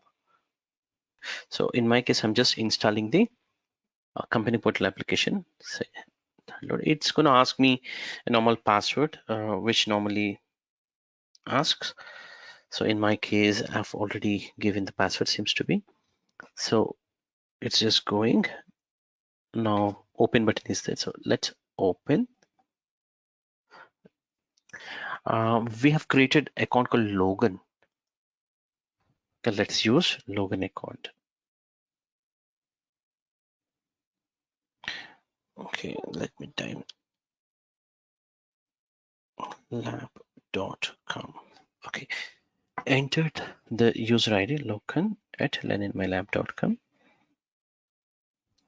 And the password I'm going to enter. Yes, password also enter. Click and sign in. Because we have already April is there. MFA is already there, so that's why I'm just canceling that. So since it's the first time, it is asking for the accept the terms and conditions, accepting.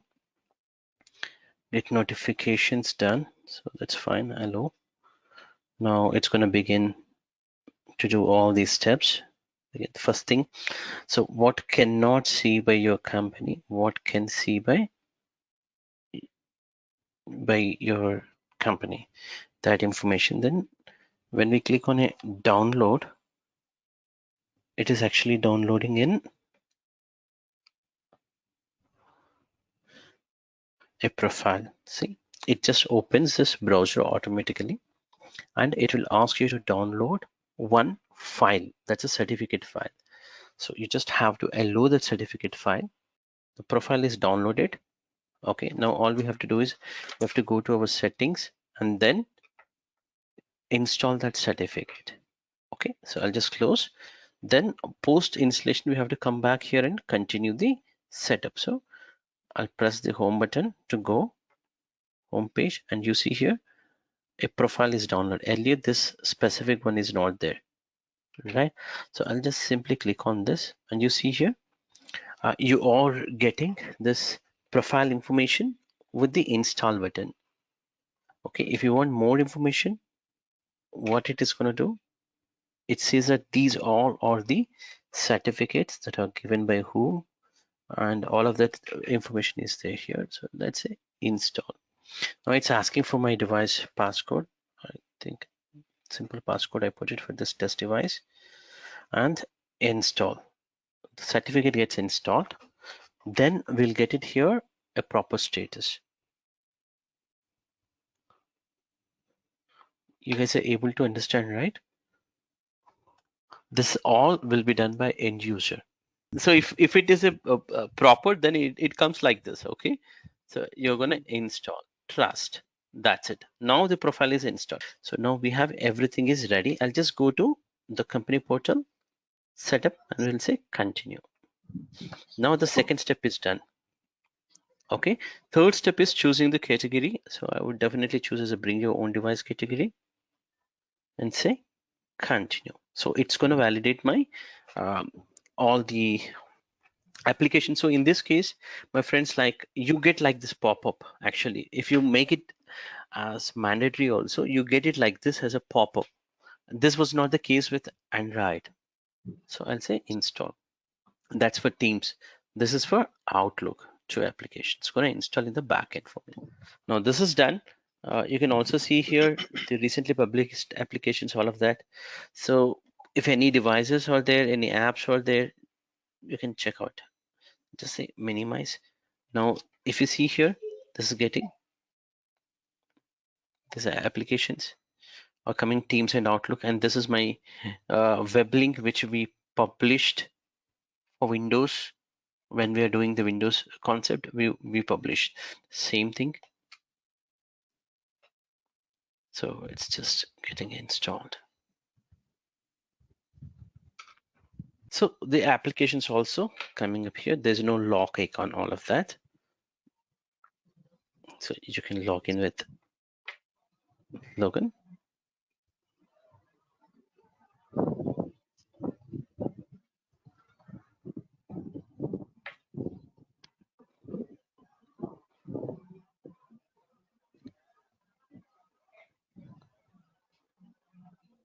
So just the normal Teams. Same event. Let's go to Outlook. We'll also have the Outlook configuration. So I'm going to use Logan's account, not the Rob's.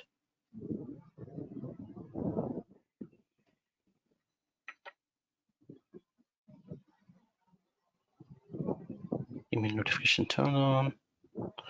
Any alerts, all of that, it's going to come up.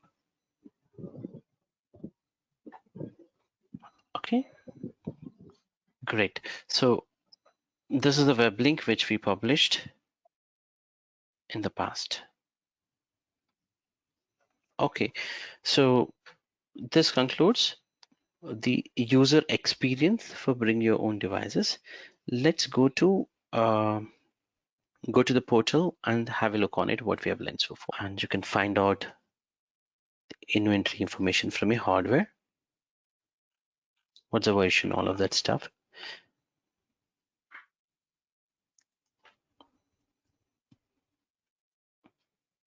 Complaints and device configurations that we set it, and applications that we pushed. This is available for install mode. Okay, so in another few more minutes, we'll get this as a compliance. Or if we do refresh also, we may get it.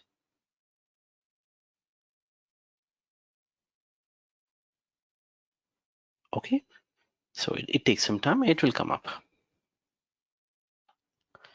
Clear, that concludes how to install the applications, even for the iOS devices. Okay, and other configurations. This is a very simple configuration. We can close it. For upgrades, when we have to do, what is a deadline, or what is that schedule. So let's say all devices has to be on a 14.6, then we will select this version. When Apple releases the new version, will be added here, or you can stay latest, and this can be on a next check-in or schedule time or outside of the schedule time. It's up to you how you want to push. That's it. So this would take care of the configuration. That's it for the iOS specific. And other enrollment options, if I just go to enrollment options, you have your tokens. Basically, you just have to create a token, and then this is again a token downloads, and we will give it to the Apple Business Manager, and that Apple Business Manager specific account, all that configuration will be given if we enroll in a token concept. Configurator concept, same almost, but it consists of some kind of profiles. So a profile gets created, example, and then this will have a 1-to-1, device to one user, and then the required configuration will come from a setup assistant or portal. So company portal will push everything for this users. So this is a token, basically a profile. So this profile will be used for the devices. Okay, you can add devices which are coming up from Apple Business Manager. Okay, this is anyway, you would come to know, you have to raise some cases, or you might have to work with Apple also. But in companies, they don't use the Apple. Most of the companies, if you look at the Apple managed by JAMF, there's another MDM. So JAMF will be used for managing the Apple configurations. This is the top tool compared with the Intune. Okay, that's it. Try to review what we have discussed so far. We talked about Windows. Within the Windows, we have not done the autopilot. I just realized. Okay, and also iOS we have done. iOS we have done. Android we have done, but not for the Mac. Mac also remains the same for installing the company portal application. We need to definitely have these MDM push certificate. All of should be there. So once we have configured for iOS, it works even for the Mac OS also. Right? So you don't need to do anything extra here for the enrollment. Okay. So only thing is the next step would be we'll simply go to the this web page. Okay. So if you can just go to this web page, Microsoft Documents. So within this document, how to enroll your device in Intune Mac OS. So here you have a company application can be downloaded. Go to enroll my Mac. If you just search with this also, it comes as a PKG format because in Linux or here you would have definitely PKG format. So that PKG format, once you download it, you start installing it. Okay, as a normal application as a Mac user. So you can do that and then enter your local account because it's a bring your own device concept, right? So you have to enter the local root password. Once given that, the package is ready. It got installed. Okay, so the installation is straightforward. If you're the Mac user, you know how to download and install. So is the same steps that for any application. Post to that, when we start the application, So if you see here under applications, we have a company portal application. So it will ask for me to log into my company portal. So I would definitely use my user credentials in this case for my end user point of view. So for me, my end user is here, Paddy at whatever my uh, account. So I would give that account user ID and the password.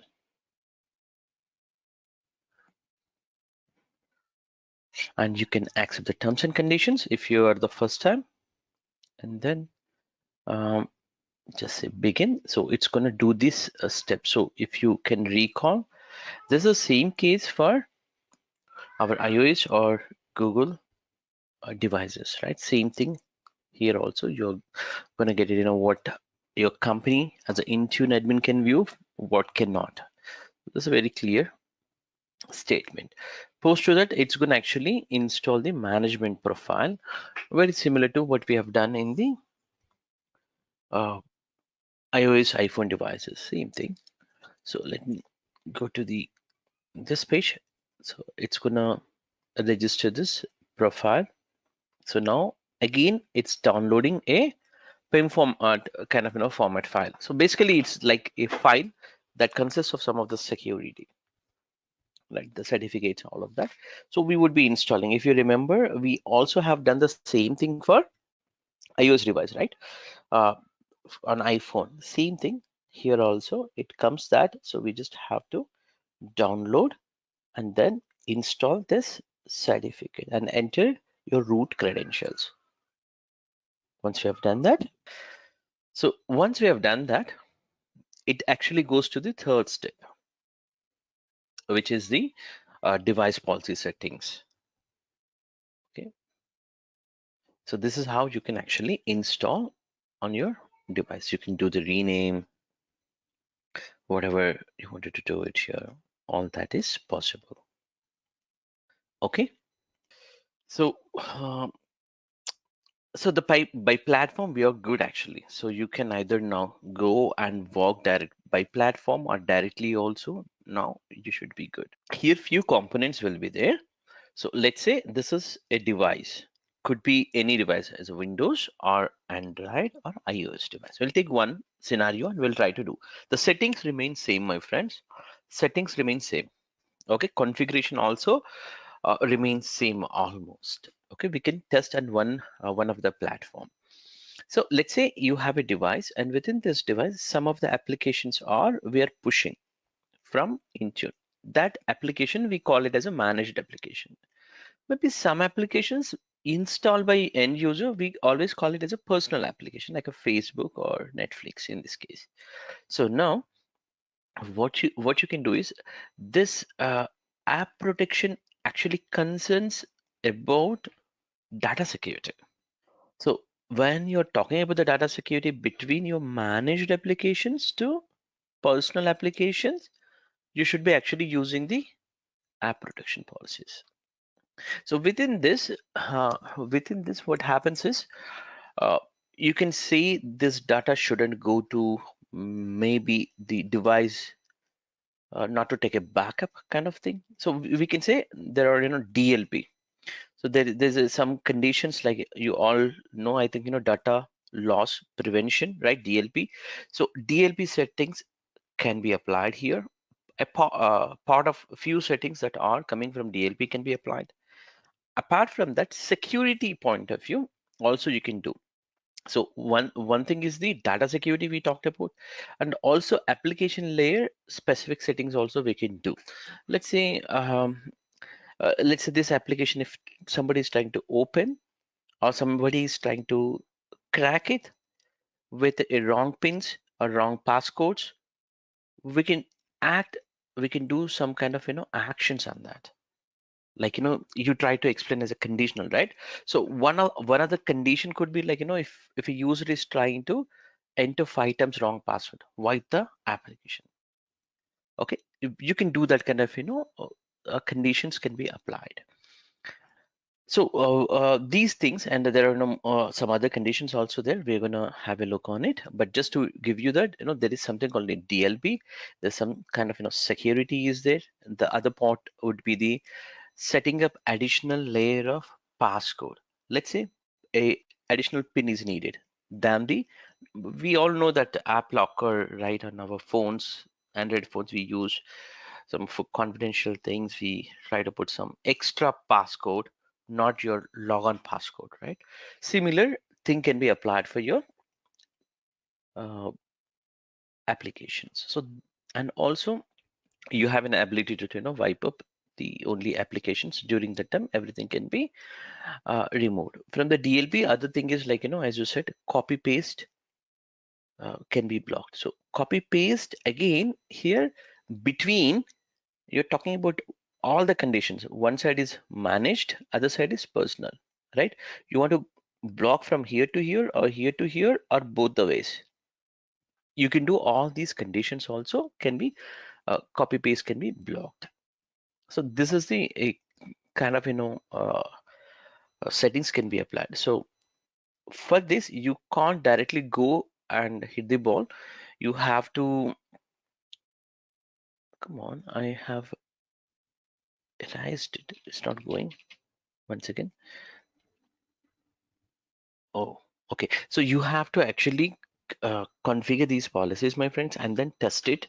If this is thoroughly working fine, then go for the protection. These things are a little tricky and a little uh, testing is needed. Not little, actually, you have to do proper from applications, app protection policies. See, I'm going to create maybe just a 2021 example. Just I'm trying to create a policy for iOS devices. So you have an option when you're trying to create, actually, you will have an option to create for iOS, Android, or Windows 10.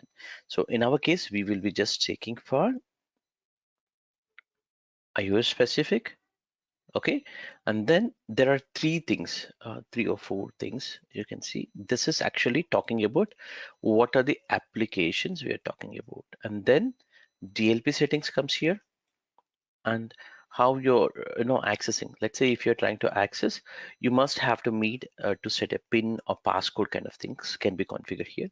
The conditions, like if a wrong attempts, what should be done, such actions can be done. This is for assigning to a group. Let's go to uh, understand about the application. So this is where you can actually uh, configure is this for all the type of devices or a device that is not managed. You just said that not enrolled devices. If that's the case, you would be choosing this. Okay, but in our case, we can even go for all type of devices with a single policy.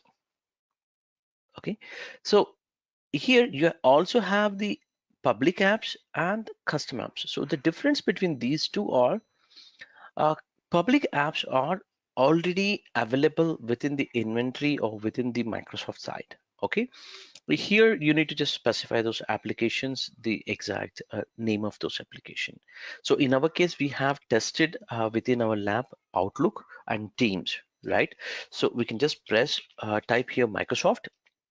One is the Outlook application we tested, and also we tested Teams also. So these things, we can select these applications, and then in the data protection, this needs some kind of explanation from my end. So I'm going to explain one by one. The first point here, data transfer. So if you just look at the headlines here or subsections, this is a major section called data transfer. Other one would be the I would consider these are separate settings, and also yeah, I think a few things under data transfer. Backup organization data means, like you have maybe a Google phone example or maybe iOS device. In this case, it is iOS, so everything gets backed up normally iOS devices to iTunes or iCloud, we call it. So meaning including the application settings, everything data can be backed up. Let's say if a user is there, he left the company, he can restore the data from his iCloud after we wipe up that specific configuration. So there is a chance of possibility that he can restore and he can get that data back, right? So as part of your designing, as part of your configuration policy, you can always say you can block that data not to go to your user's backup server. In that case, maybe a Google Drive or to maybe iTunes or iCloud. So in our case, we don't want to backup, let the user to back up the entire phone, but not these specific applications that are here. Okay, that's a policy. So now other policies would be definitely we can also configure the is this applications. So whatever we are talking about this applications, okay, is what kind of applications we're talking about? We are talking about the applications policy managed, meaning the applications within this policy, okay, we're gonna apply additional settings also. Let's say you want to know this is the additional thing, like uh, I don't want my applications that are specified here not to save uh, in maybe in a local storage. They don't want to store any kind of data to the local devices, but they can store the application specific settings in my OneDrive or SharePoint, which is a secure configuration. You can do that. Okay, now the transfer for the telecommunication, like right, some applications needs to access even your dialer information also. If that's the case, do you want to block it, or do you want to do what kind of a configuration? So in our case, don't transfer this data between applications. We can take it so that this gets dialer app scheme, everything gets disabled. And here restricting the copy cut paste information can be done within, as I said earlier, like a policy managed to any application, or uh, it can be just to happen between the applications. So we can configure policy copy paste can only work within our Outlook or Teams, not to personal applications. So like we said here, somewhere here, so managed application to you cannot copy paste to personal application. Similarly, from here to here, data shouldn't come. So we are talking about only managed applications. Okay, so that's where the configuration can be applied. Okay, and then we can go to the third-party keyboards. If you want to block it, you can block that, because sometimes the your managed applications also uh, needs to trusted keyboard should be used, not somebody's keyboard, because the keystrokes also confidential information will send it to the uh, to the application developer, right? So we can block it, but if we do that, actually you need to send a keyboard application already should be configured. Additional keyboard configuration should be deployed from our end. And encryption settings, uh, definitely the entire application should be encrypted. And functionality, these are the normal things we would configure here, like syncing the policy within the native apps. Okay, printing within the organization data, you can allow or block it. So if you see here, if blocked, app cannot print protected data, so you can block the printer specific settings. And also you can configure here the restricting web transfer, in case if you are trusting only Microsoft Edge browser, just the web content only should be browsed within the Microsoft Edge browser. You can configure that. And here, this is a managed browser protocol. That's okay. Organization data notifications can be allowed. The specific setting can be allowed. So these are comes under data loss prevention. So you're actually trying to protect the applications that we are talking about managed here, selected applications, so the data doesn't go out, like a copy paste or saving restrictions we are trying to apply. Now The next section would be the access requirement. Hey, if we are talking about the application, within this application, let's say if I try to open maybe Outlook here, it just opens up a little. If you can, remember, it was just opening up. What we wanted is we don't want that to open. Instead, it should actually set a password. That's what we wanted. Then in that case, we would go into uh, this configuration access requirement. We can say pin for accessing the application. So it needs a additional pin, and the passcode for that pin should be numeric or alpha passcode. You can configure. It's a simple pin allow, or you can block. Like a simple pin is like 1 2 3 4 kind of thing. The easily guessable pins can be blocked if you want, but in our case I'm just allowing. And also you can configure the length of the pin, maybe anywhere from 4 to 16. So in my case I'm just choosing 4 for this demo. And also you can block the touch ID specific requirement. So I can say simply I don't want to allow to launch this application with the touch ID. I can do that configuration also. And the pin, yes, pin can be set it here. Number of days if you want. An app pin, when device pin is set to be required. All these are the common things.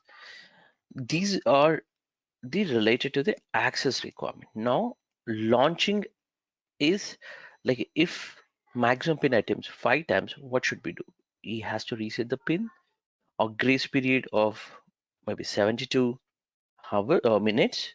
You can block this application, and offline again grace period for 90, wipe the data. Meaning if the user is not opening the application or not interacting with the application, you can secure in such a way with these conditions. Okay, these are the settings that are critical for the policy. Now later point you can apply for a required group. So let's say if there's a user group, you can apply. Let me create a group.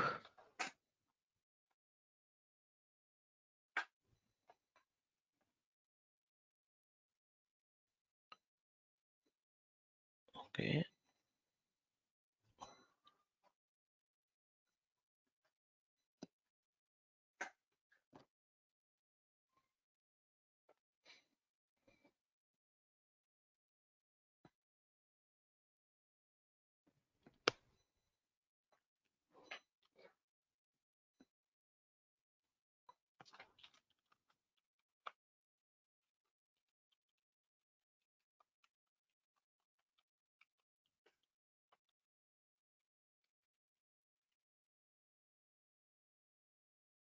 Just creating one dummy user. I think it should be Logan or someone can be taken here.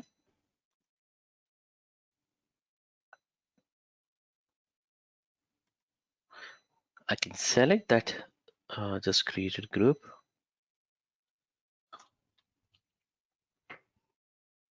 Okay, one more. Still not coming up. Yeah. Now it's just refreshed. This policy is ready for us. So if I just click on create, it's gonna apply the policy. So I'll just click on this. The policy is iOS 2021. Before I click on OK, I need to make the machine ready, the device, to demonstrate this. For that, I need to log into GoToMeeting. Give me a second, because the policy will automatically come up and then we will not see all the activities.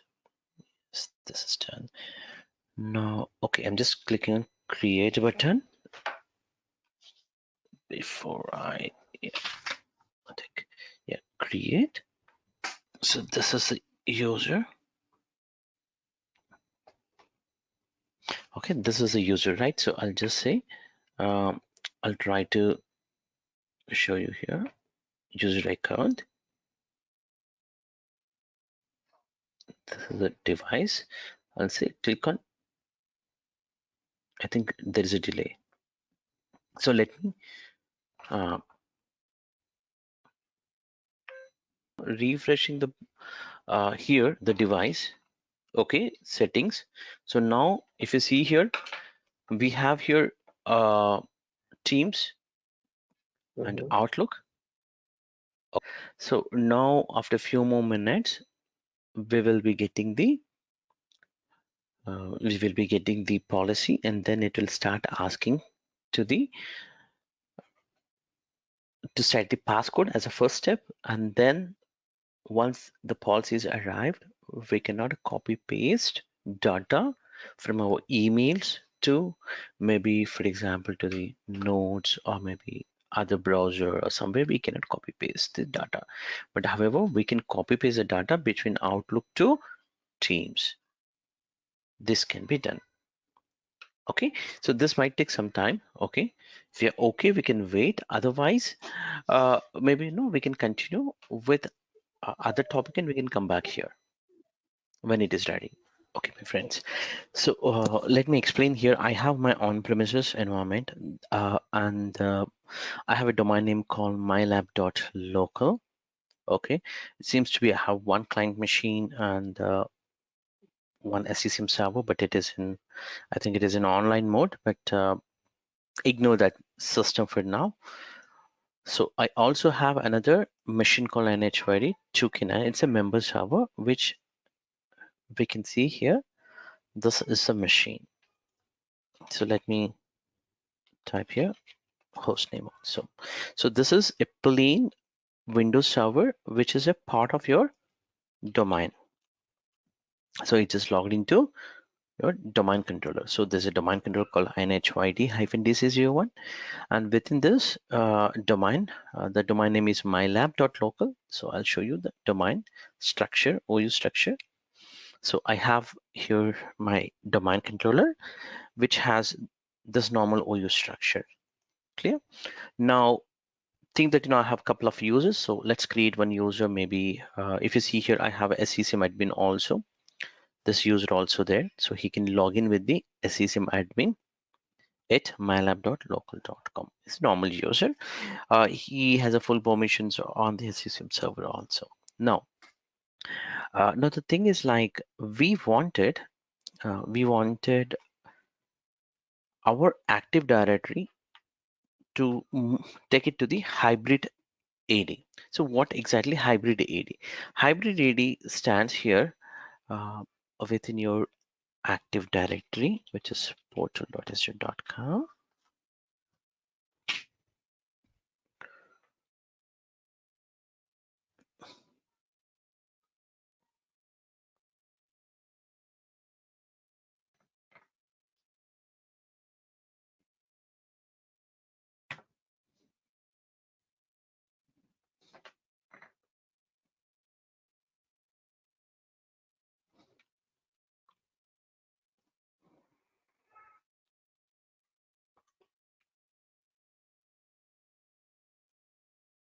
Okay, within this Active Directory, you see we have a tenant domain, which is original name of our tenant is Intune demo 1234.onmicrosoft.com. Now what we have done, we map to learninmylab.com.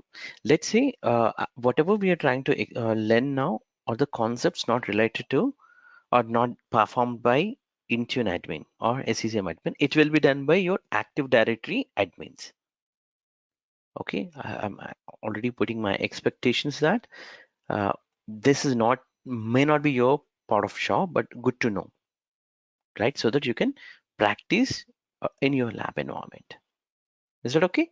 Yeah, we are trying to learn here hybrid AD.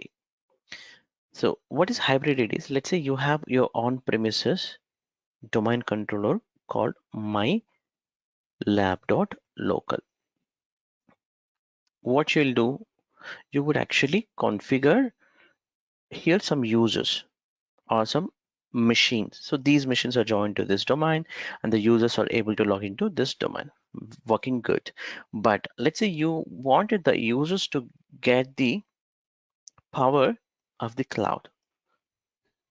So for accepting the whatever the cloud protocols or cloud applications, then you have a tool to integrate the accounts between here to here, not not in a reverse way.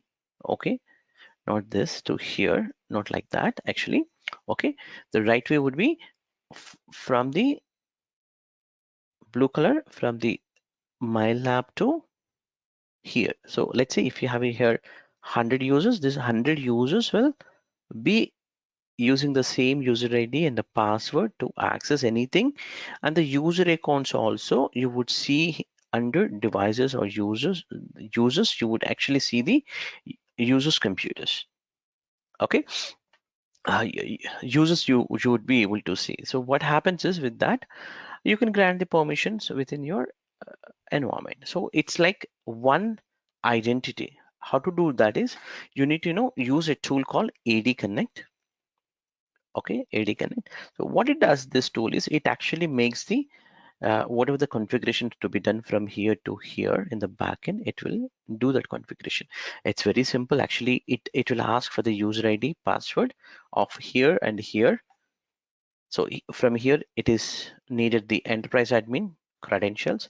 It needs from here global admin. Okay, so enterprise admin and global admin credentials once you have given.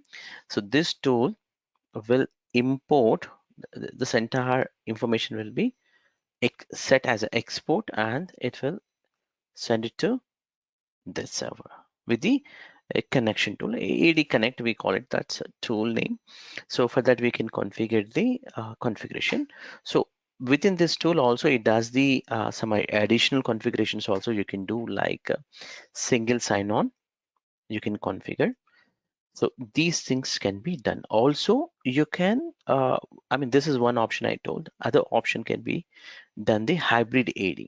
So what is a hybrid AD is? Hybrid AD means this device, let's say in the on-premises, one Windows 10 machine is there.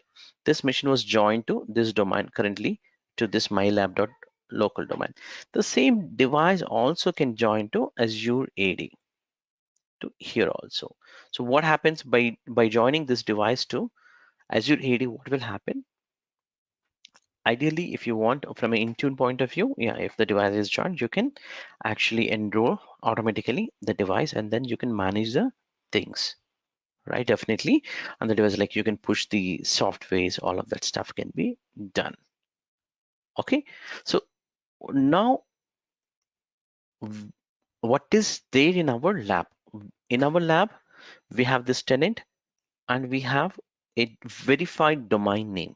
Now you should have a genuine question that in my on-premises I have shown as my lab.local as the domain name. So if my user is there, user1 at the rate mylab.local will be there. How this user can log in as user1 at the rate whatever the verified name, because once the syncing happens, so the user accounts will come to Azure AD. Once it comes to Azure AD, the username should be username user1 in this case at the rate leninmylab.com should be used, right? How you can do this? So you can do this step by configuring a UPN domain name on your on-premises domain controller.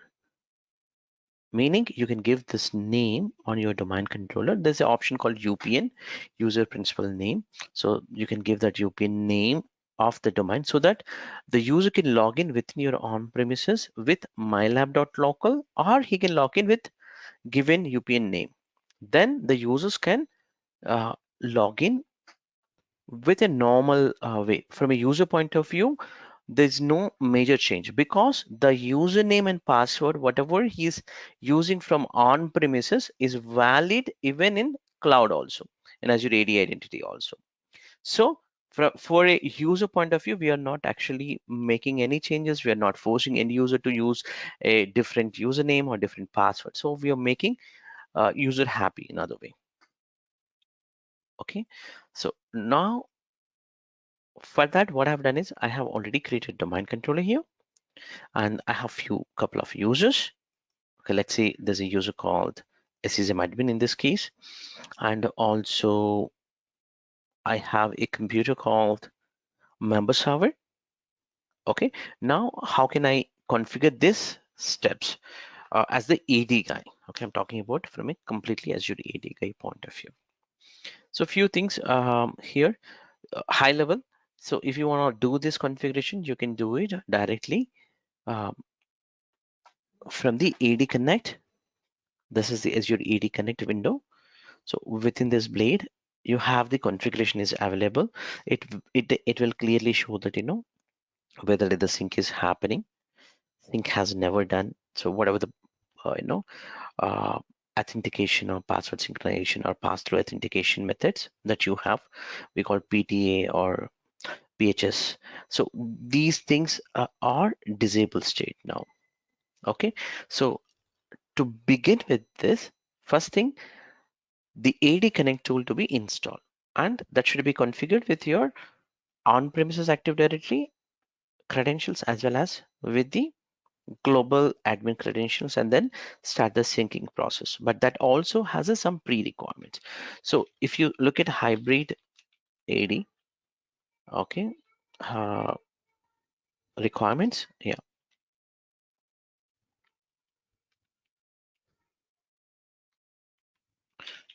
So it also needs the some other licensing also needed, like at least you need to have the P1 license for proper hybrid AD.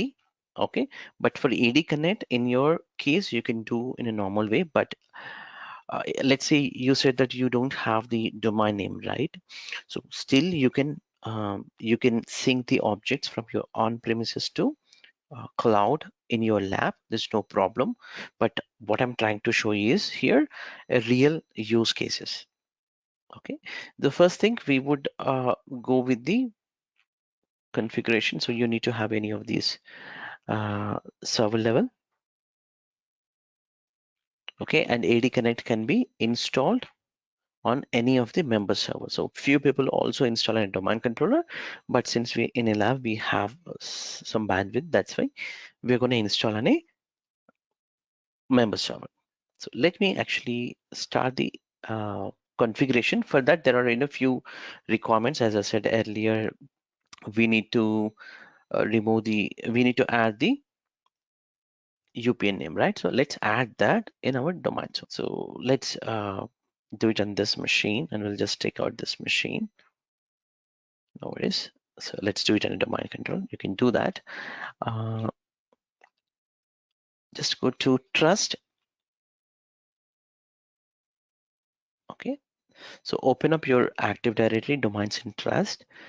Here you have an option to add the prefix.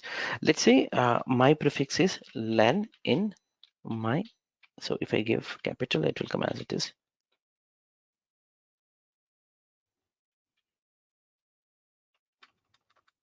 What was there exactly? If I do something wrong again, it costs me later. My domain names. So simply I'm giving the same name. Now if I go back to my users within this, now I'll have an option in the account now as a len in my lab also. So you have different scripts where in a production we would be changing for whatever the users you have. You want to sync it, you can change them to configure as a leninmylab.com. You have multiple PowerShell scripts, multiple scripts are available. You can use it. So in my case, I can actually configure this account to be sync to cloud leninmylab.com. Okay. Now I'm not syncing other accounts. So whatever the accounts are with that UPN name, it can sync. Now, next thing to install, right? So let's open a browser, and you can download directly from a from a Google AD Connect tool, or you can go to a page within this AD Connect. AD Connect, you have an option to download this. So I'll simply copy the link and I'm downloading on this machine locally. Okay, so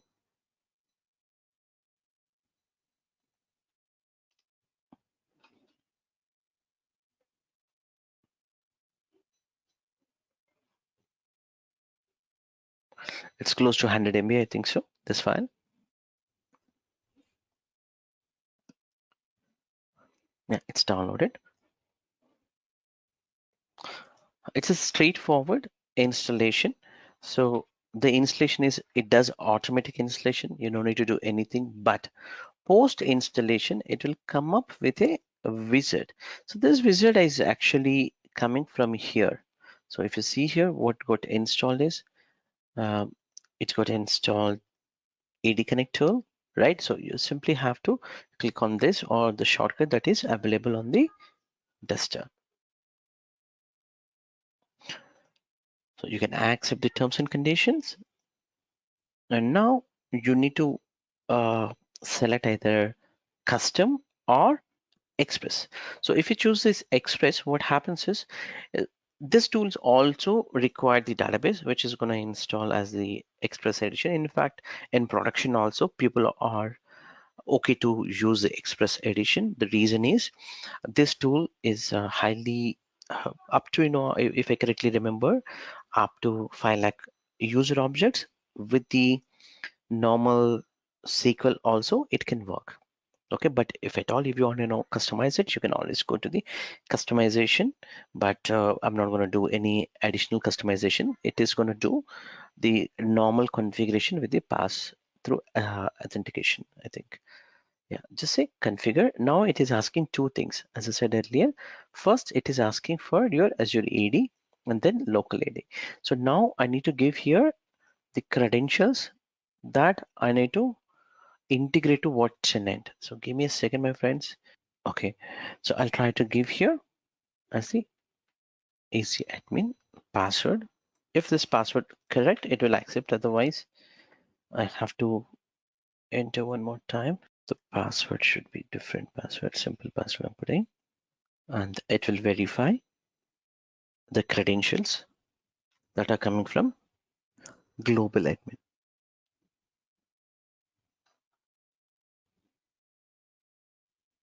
Okay, now it is asking me to enter the local domain controllers enterprise admin.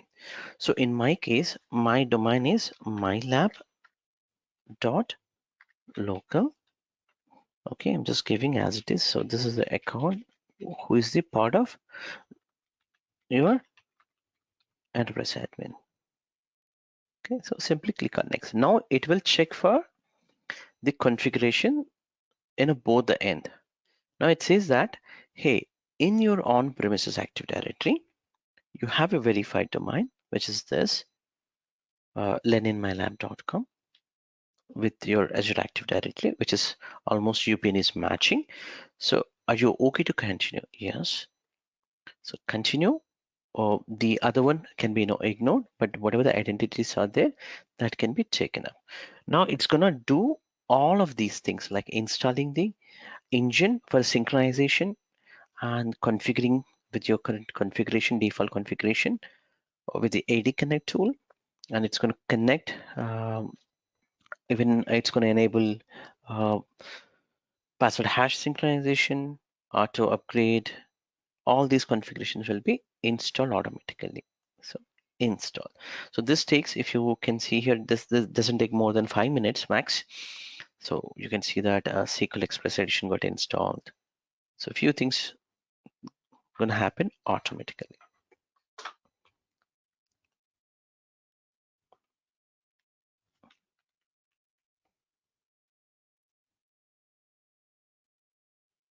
Yeah, this is the one time it will be done by your Azure AD guys. In case if you have already Office 365 and people are using your on-premises Active Directory user account, then it's already done.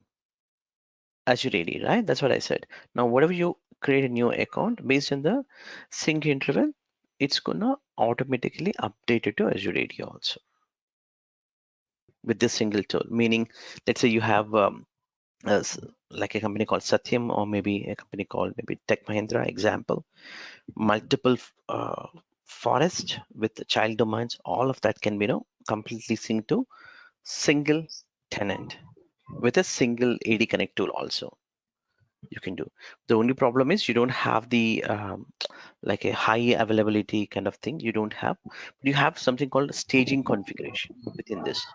So you can use a staging configuration to make sure that if this server goes down, you can actually bring another server in place immediately with the current configuration. So it will be in a ready state almost. So in the backend, it actually creates these groups. If you see here, this is the account it has used to connect for the syncing purpose. These groups got created.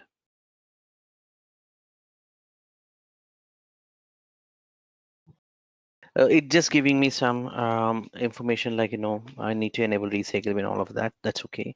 I can do. Yeah. So what we have done so far, let's actually revise. Okay. We install the AD Connect tool on any of the server can be installed, but we just install on the sorry, this is domain control, right? So on a domain control, we install this tool. It can be installed anyway. So during the installation, it will ask definitely for the SQL and all of that stuff.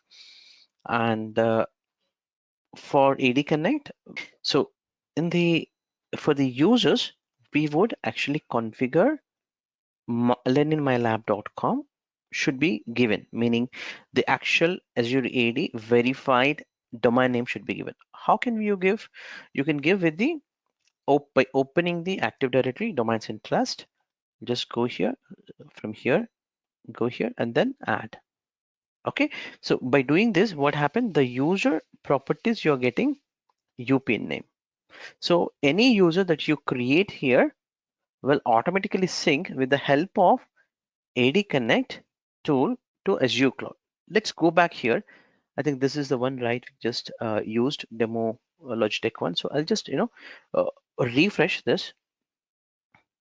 Okay, you see here now CCM admin is coming, and it is coming as the user account with the learninmylab.com. And if you see here, directly synchronization is yes. Okay, same thing. If I just go to my groups also should come with the directly source as the Windows Server AD. So these are the AD groups that are created as part of the sync, and like a DNS admin, DNS update proxy. These groups are coming from your on premises, but you don't get any devices, my friend. Honestly, you see here, you had earlier we were talking about in India we have 2 devices, 1 computer here. So total 3 computers at least should show, right? Which you don't get it here. Oh, still loading.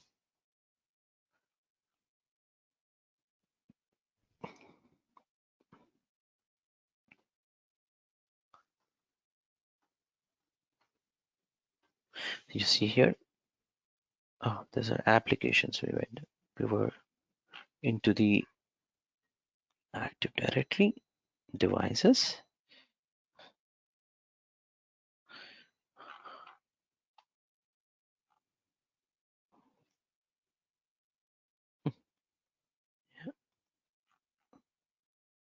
This is taking time.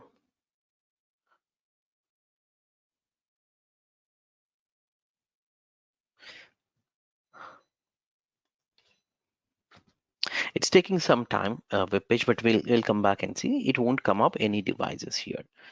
Okay. So how can we ensure that the devices are should be automatically joined? So that's a topic which we are going to learn. So what we have done so far is we just sync up, only done, right? So let's say I wanted to create one more account, maybe uh,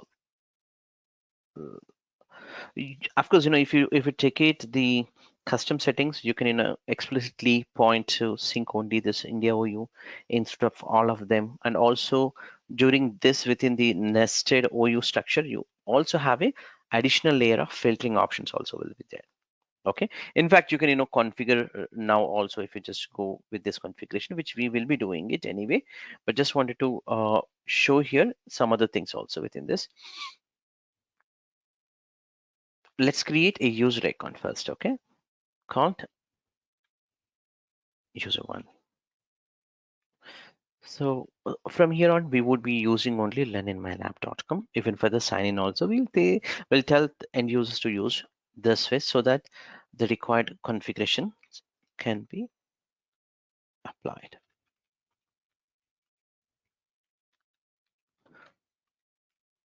So now I created this user account. Do you think this account will be available on immediately here? What happened? Is my net issues or yeah, you don't have your account, right?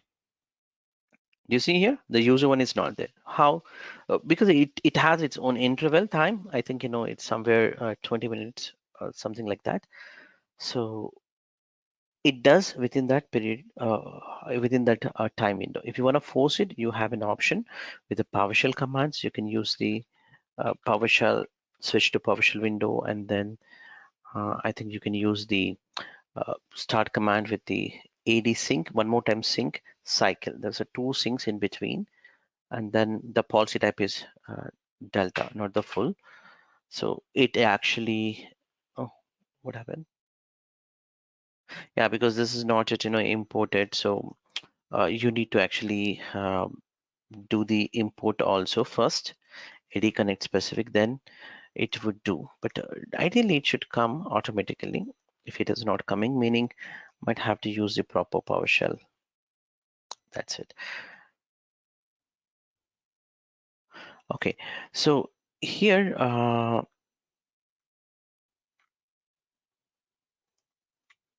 can actually go to, where is this power? I can import AD-sync module, and then I can force this command, again the same command, to automatically sync up. This would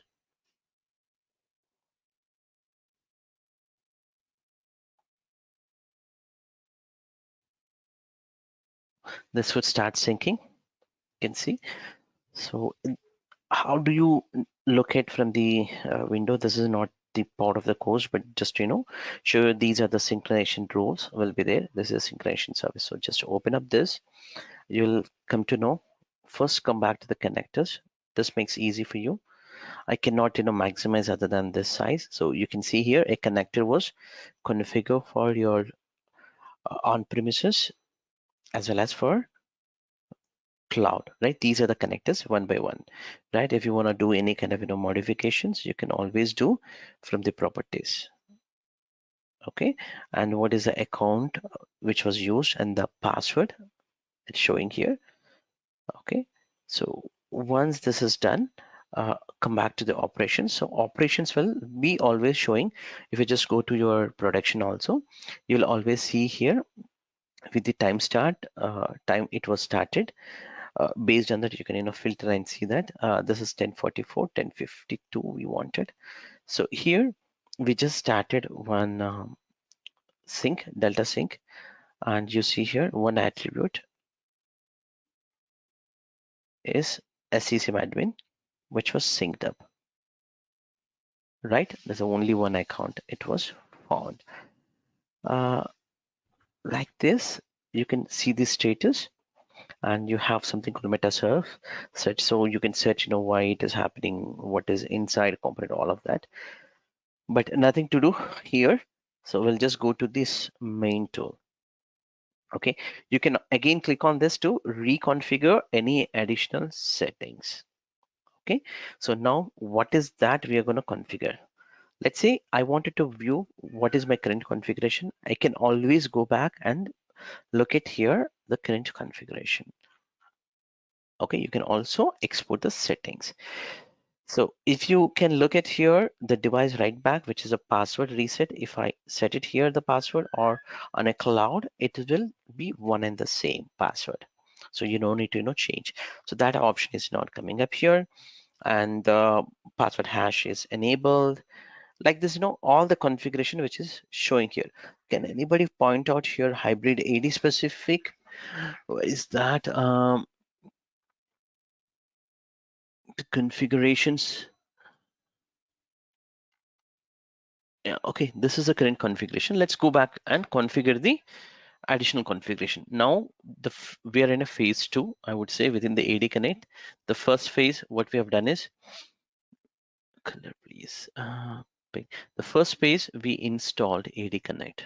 Okay, so we got all the objects. Of course, I didn't show you that after the sync, right? So let me do a quick refresh. I should be able to see here user 1, right? But for this user 1, you don't have the license was not assigned. Definitely the user's location was not assigned. All of that stuff you should be definitely doing it from your point of view. Okay, so I'm just saving, also assigning the required licenses. Let's say I want to assign Intune as well as the Office license. Let's say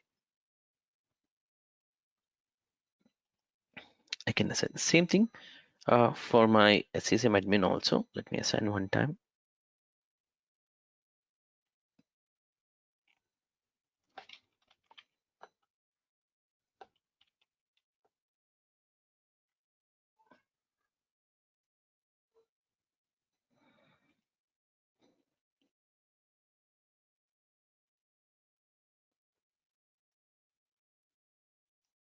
Okay, licensing assigned. So the first phase, what we are talking is, we are talking about the synchronization point.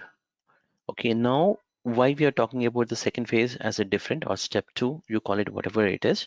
So in this step, we're actually asking our devices to join to not just to the Active Directory, also to your Azure AD. So this is the second step. So this is even for your existing devices. Also, if a device is just trying to join to the domain, automatically that will join to Azure AD also. This is what we are trying to do. Okay, so you know that what happens if we join automatically a device to Azure AD, it's nothing but in the backend, Endpoint Manager gets enrolled, and the device gets the required applications, all of that stuff will come. Clear?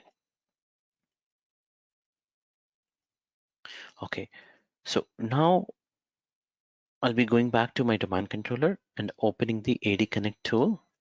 Let me show you one more time. So here, configure, we're saying that the configuration is, one is the configure device options. Okay, so just click on that. So now you have two options. One is device write back, other one is a hybrid AD join. So hybrid AD stands for, as I said earlier, for your on-premises AD as well as to Azure AD. Both the places it should join automatically.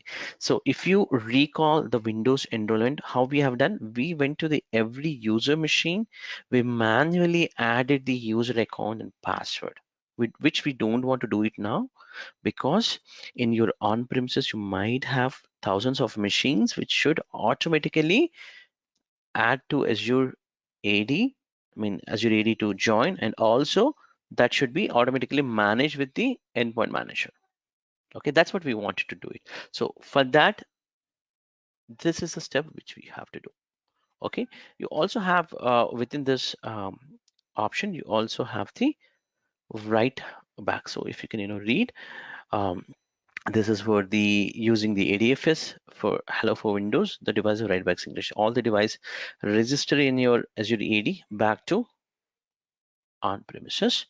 The device is synchronized to the device container that's created into Azure AD for this. So we can, if you want, we can enable the write back this option also. Otherwise, we'll just go with this. But anyway, in this phase, you will have only one radio button, either this or this.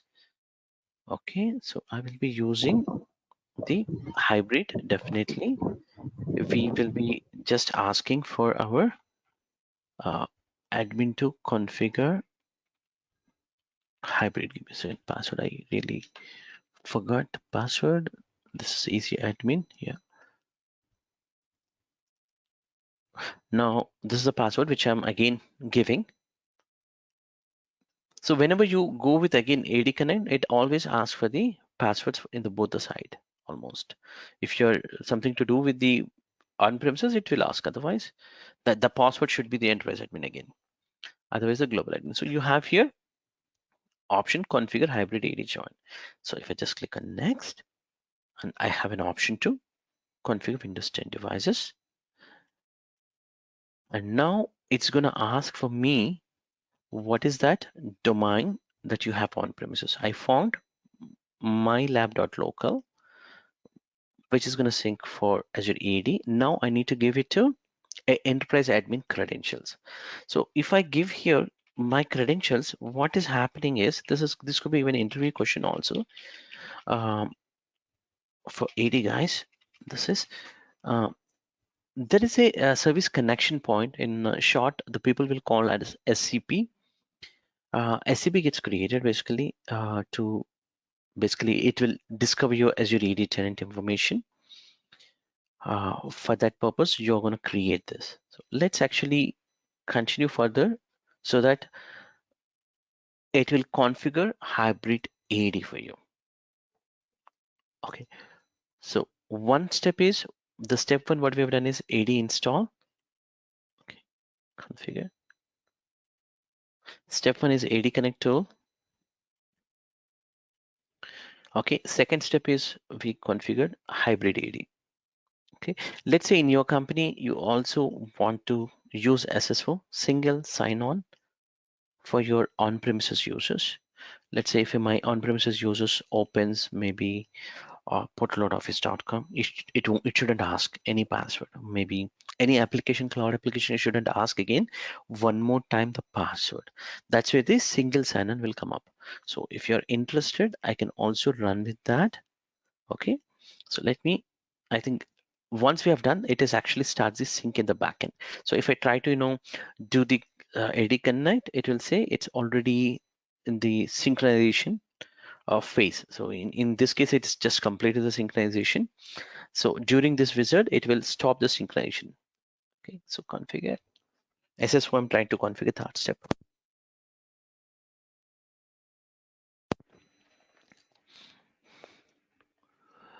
If I correctly remember, this is a change user sign-in option. This is where you have the option.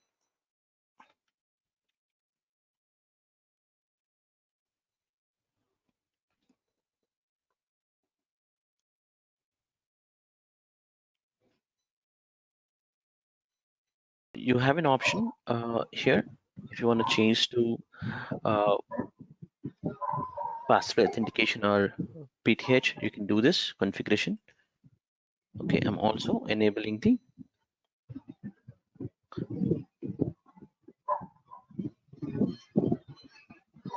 second.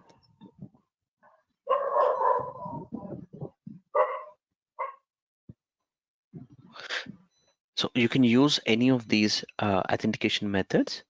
So I'm just going with the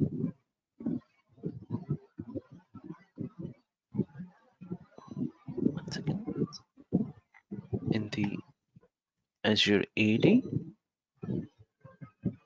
AD Connect. It will show now the sync status is already enabled. Password hash sync is enabled, but it is not enabled the PTA. If you want to change to PTA, so there is an agent gets installed in the backend. Okay, that's called the PTA. So where is that?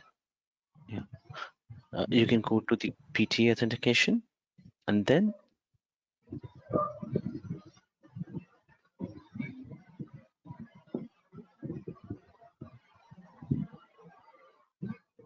we can configure that. Okay, it's gonna ask for my global admin.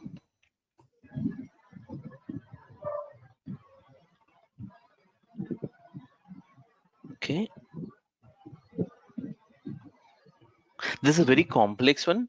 It needs a lot of design consideration when you're trying to do. Okay, configure. not your job. This is AD guy's job. If you go to any company, by that time already this configuration will be there. In case if they never exposed to Office 365, you're fortunate enough to implement these all steps. We're just trying to use a PTA, pass-through authentication. There's a difference between the password hash synchronization, meaning it actually generates an hash. It never syncs the password. So if the hash values matches, it's good enough to allow you to log in.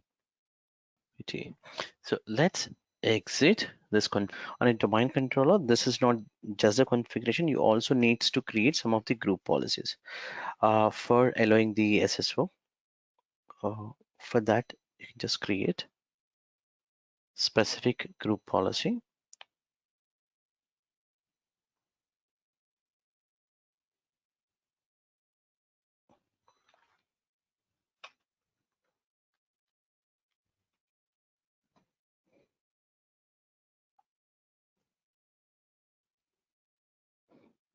So you have here few of the URLs. If you just go to the documentation, they would prefer you to set few URLs. So we are in the templates, Windows components, and the Internet Explorer, and then the control panel and the security page with the site to zone. So which we configure for trusted sites and the intranet sites. So trusted site zone we need to configure, or intranet. So yeah, we need to configure as an intranet. So for that, there are few URLs are available that are can use. So just have to configure these values here with the value as 1. Okay. Once we have done, we close. So how do we convert these machines automatically to Intune? So what we are trying to do is, again, I'll try to explain. So we have a Windows 10 machine example, and this is already joined to a domain controller. A username called user1 is trying to access this machine. Okay, it's going good, but now in between we have connected AD Connect and synced all the identities. When I say identities, like the user account to Azure AAD. Fine. And now what we wanted is this machine automatically should join to Azure AD also. To do this, what we have to do, we have to configure our AD Connect with hybrid AD radio button. If you remember a couple of minutes back, we have done that with a radio button by choosing the hybrid AD option. After that, within the hybrid AD, we need to allow two URL, at least one URL for the there's a device login, device login.microsoftonline.com for hybrid AD specific, I think. Other one for the SSO specific should be at least to be configured. Okay, once we have done this, the machines can be joined to Azure AD automatically. You no need to do any additional step. As a SCCM admin, as an Intune admin, you will always ask, is this working fine or not? If not, you can escalate to your internal AD team.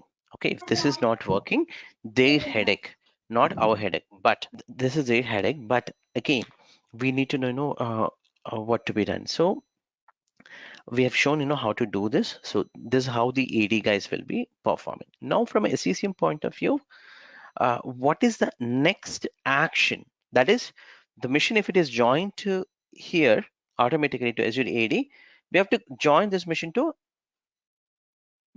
Endpoint Manager Admin Center, right? So how do we do that? It's a question. So for that, you would actually request your AD team to set a group policy to join automatically to this machine, whatever this machine is there. This is automatically joined not only to here, to Intune also. Okay, for that there is a special group policy setting should be configured. So I'm going to show you that group policy setting. Okay, so from our point of view, what could be the step is, we would request AD team to show or configure a group policy under MDM. Okay, and if you know that this is actually a default installation which I have done on my test machine. So I will not have the latest ADMX templates, but I will try to show you. Then we will replace the ADMX template. I'm going to show you now the ADMX what it is. But for now, if you see here, enable automatic MDM enrollment using default hybrid default Azure AD credential. So if I just choose yes, okay, it should come here a radio button with the device credentials or a user credentials option. For your information, my friends, Intune is not supported at this point of time to join to MDM with the device credentials. It will only supported with the user credentials. So this policy is not going to work on anywhere on 1809 and above. So definitely what I have to do, I have to use the latest template. So if you just look at here, if I choose a radio button, there's nothing coming as a drop down with the users or the machine specific. So what I'll do is I'll just close this. Okay, I'll download latest download Windows 10 ADMX. Okay, Windows 10 ADMX files. These are available from Microsoft site only. So our AD guys, they always keep on updating the latest ADMS templates so that they can get the benefit out of it to use the latest one. So I really don't know what is this version. So let's see what is the version we are referring. We don't want this version. We wanted the latest one. So I'll say 20.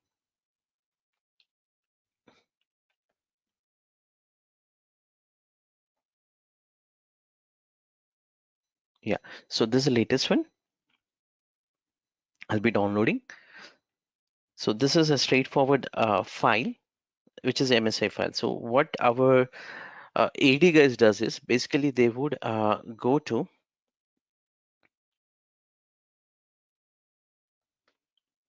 a folder,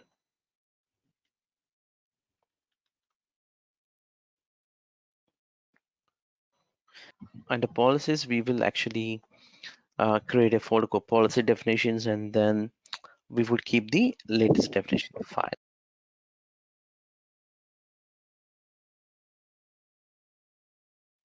So it just got installed to a folder called this folder inside in a program files.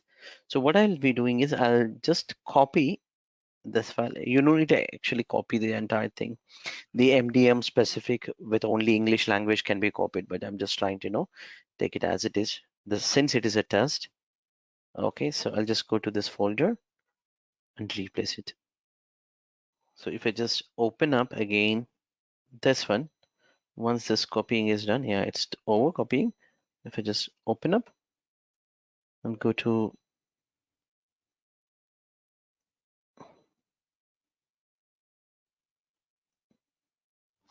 MDM, so now enable, now I'll have the option here. This is again new with the 21H1, which even I haven't seen this. MDM application ID represents the ID. So device credentials also they're coming up. I didn't see this. So this was not there with the 21 H1 before versions. So with the release of May version, you have this. With the 20H, you don't have this option. Also, they're gonna change with the device credentials because you would actually literally you would end up. What happens is, my friend, to be frank with you, if you have a Windows 10 device to automatic enroll to Intune, it always try first with the system account. The system account is the first thing. So since system account and also you also have the AD user account, it will get the conflict and it will throw an error called 76 event ID in your MDM diagnostics logs. And that says that it's I tried with system account, I failed. That kind of errors you would be getting up. I think we may also get it. After that, automatically it will fix on itself when it tries with the user account. Okay, so we'll just choose a user, and this setting is optional as per them, so I'm not going to configure anything. Now we have done the this configuration also. Now let's target this to group policy to the only, of course, in a production you would be doing to a test OU only, but in my case, I'm configuring to everywhere hybrid AD settings. Okay, so we have done all the configuration, including even endpoint point of view also. So if I just go to endpoint manager point of view, if I just go to Windows by platform and look at the Windows enrollment, we also have here automatic enrollment is already configured. This is automatically enrollment is already configured, meaning it will I've automatically taken a enroll if virtual any machine. device I'm gonna that basically is taking a coming virtual here as machine a to, if you see here, Azure there's AD nothing joined. actually. There's no other machine. There are Okay, only 5 machines at let's this point of time. go back I to will be taking another virtual machine. Okay, this is one of the virtual machine. I would like to join this machine to the domain. So I'm just trying to join to the Active Directory, which is my local Active Directory, and that should automatically join even to on-premises Active Directory as well as to the Azure AD. Of course, how many of you like the errors? Definitely we get the errors, okay, because this is the first PC that we are trying to do, and in case if we missed out something, yeah, definitely errors are our friends. Face some of the issues also, that's okay, like time zone issues or such kind of things. So in at the end, I'm just joining this machine. So I have just joined this, as you see here. It's just a plain build and join to the Active Directory, and I should be able to log in with my account like a user one at landinmylaptop or lab.com, all of that stuff, and automatically once I log in, I should be able to see in another 5 to 10 minutes automatically. If you see here dsrig cmd /status, that's the command which is going to tell you, but in this case it's not joined, right? So I'm just fast forwarding all of this stuff, but just to show you here, 76 error, that's an error which is actually always comes. And if you see here, it's failed because it is tried with a system account, right? It just tried with a system account. System tried to join with the system account, which is definitely is not going to work, all of that stuff. So that's good. And if you see here, there's no info button also, so that's another problem that we are facing, because it's not even joined to the Azure AD. Now what to be done? We just have to wait for a couple of minutes, because the scheduled task is going to try one more time with user credentials, so then it should be automatically joined. And let me fast forward for you all of this stuff, and what are the troubleshooting pain points that I'm actually looking into it. You could watch it, since if I try to show you, which is a common over the internet, the inbox bad enrollment. Yeah, so after a few more minutes, I think it should happen. The scheduled time is, there is a scheduled task which will do all this stuff, which is I think 15 minutes or somewhat it will be there. I think so. It's 15 minutes. But just go to work specific. There's nothing there. So what I'll do is I'll do few things now. Okay, I'll pause here for this hybrid one. Okay, let it be at this stage. Okay, we'll not touch it, but we'll do the other configuration from Intune specific. One second, I think what I'm trying to say is, yeah, I'm trying to say here, the machine is not coming because it's not joined, as you see. The machine is not coming up, but you see here Windows hybrid in AD machine came, DC came. Yeah, this one machine came. Okay, so it takes some time.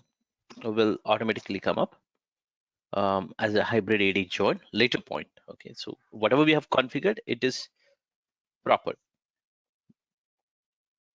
Yeah, it's proper. So what we'll do is we'll try to configure a part of the co-management, and we'll leave that machine as it is. Okay, and the later point we'll do the autopilot. Okay, with a combination of hybrid and standalone, whatever the scenarios you want, we can do that. Okay, we will try to do the CCM configuration for the co-management specific, and then we'll look into it other configurations as a high level to low level immediately. So this is the configuration side. So I'll just open up my SCCM console.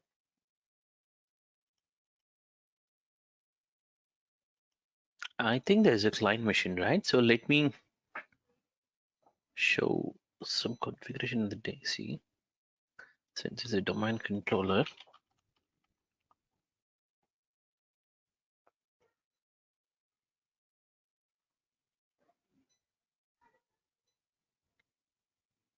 so if you see here, co-management is disabled currently on a client machine.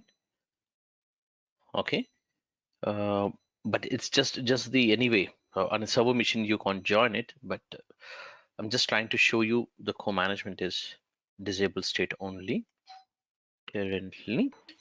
It should match. Yes. Okay.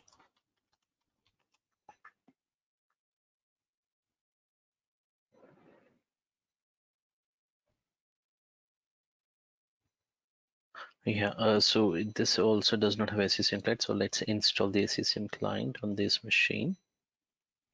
If everything is okay, I don't know. This is time is okay.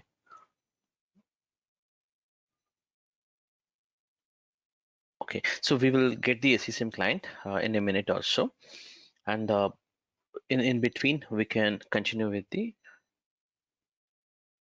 co-management. So for the co-management, as we talked earlier, also the introduction side. So on a single device, you'll have the two management engines, one from Intune, other one from the SCCM client. So you can push from here or here the things. That's a co-management.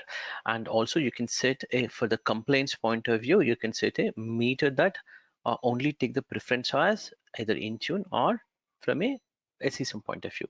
So here also you can configure the device complaints policies, right? The baselines. So you can configure that baselines information either take as a preference over the Intune or the SCCM. You can take the preference from Intune. You can do in a such a way for the complaints. Okay, so let's say you have here the application, sorry,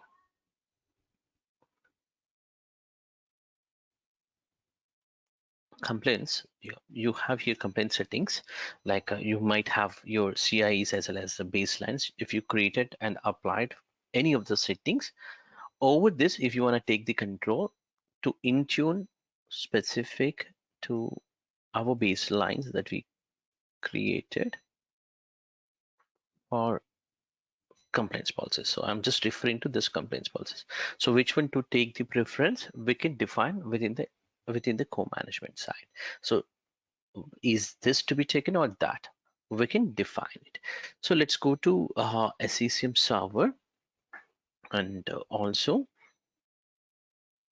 work on the configuration side. So to configure that, you can actually go to the administration and the cloud settings. So you have the configuration for the co-management. I wanted to explain, some other thing also, my friend. Actually, within this, whatever the devices are there, these can be as it is can be uploaded to your MEM console. So currently, the devices are coming up only the devices that are from Intune specific or the cloud only. Right? This is the one machine. If you want to get more machines which are coming from SCCM also can be uploaded. This is called cloud attach. So before I talk on co-management, you also have a option called cloud attach. This is going to be the key for them to manage every device later point. That's why they started something called a cloud attach.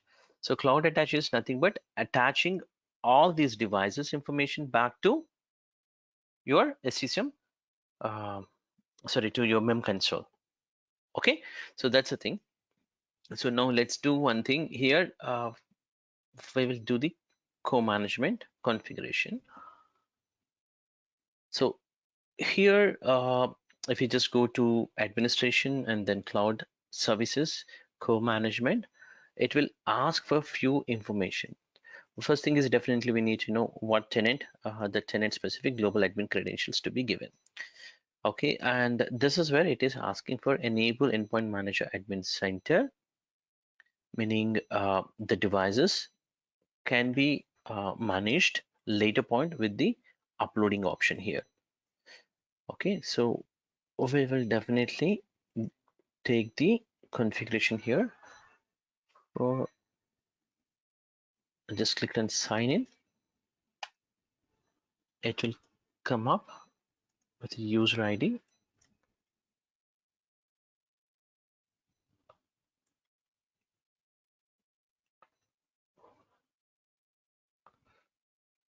I'll just skip this. So it's gonna pull up the tenant ID information. So what's gonna happen is, in a few more minutes, if you see here, Azure AD tenant is not there, right? There's no tenant information. Okay, you're gonna get the Azure services specific, all of that is gonna come up automatically once we finish this visit. Okay, so you also have the enable automatic client enrollment for co-management. Have this option. So I'll just say click on yes. Now it's gonna ask us, do you want to upload all these devices data, all these devices to Endpoint Manager console, so that we can also manage from here the devices, like we can see the complaints, or we can see who's managed by, or the settings, or we can explore. Even if you remember, I think I have shown once the SSM collection information, all of that stuff also we can see directly from here if you choose that specific option. Okay, so just say yes. This is for DA specific and analytic services. It doesn't matter for us. If you want, you can enable this. Now here it comes the co-management. Actual co-management is the web page is this. So from here it will start. So earlier one is a cloud attach, I would say.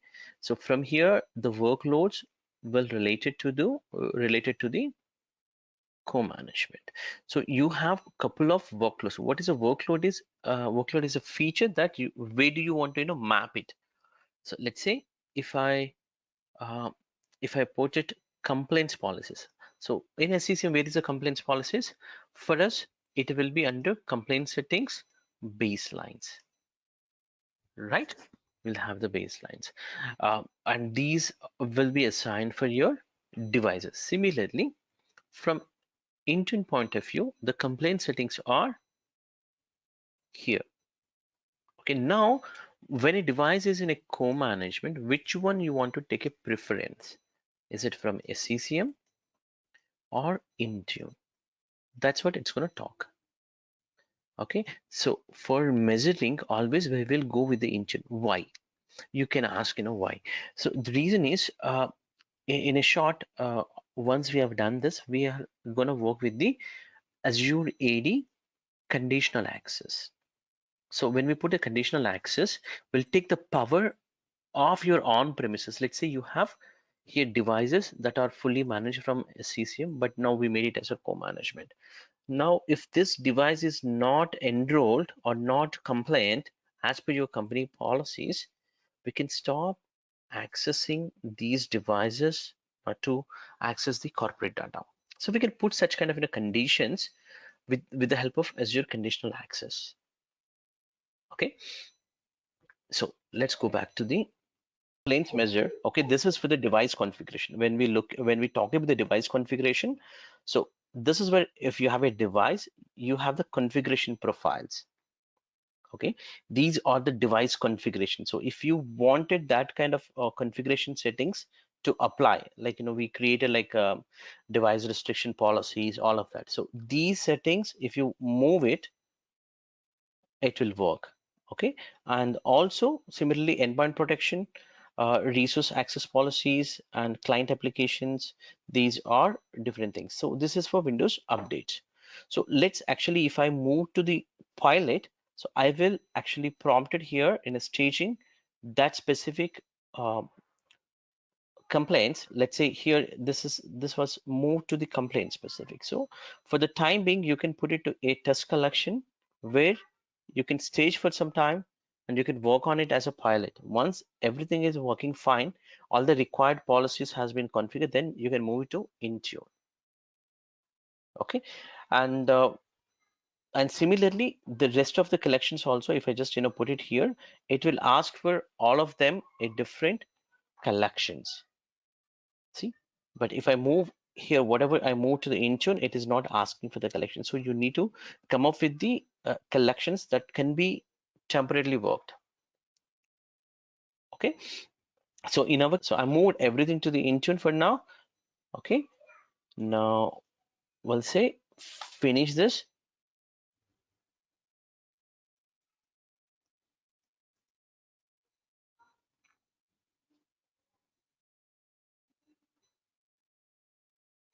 For this, you need to have the Azure premium license, at least a P1.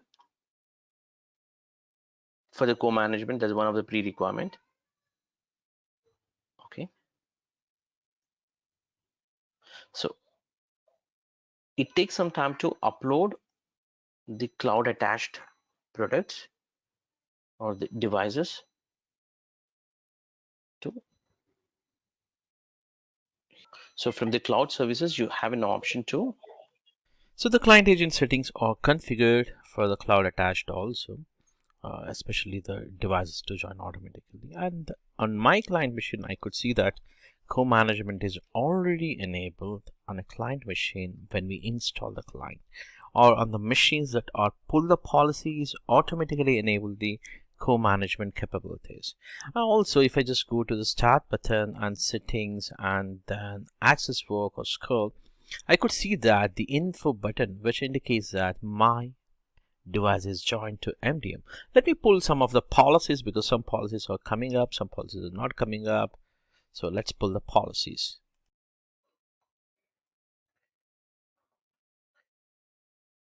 Use record. So the software is also just now it's started coming up. Delay. This one is just came. Software is all of that.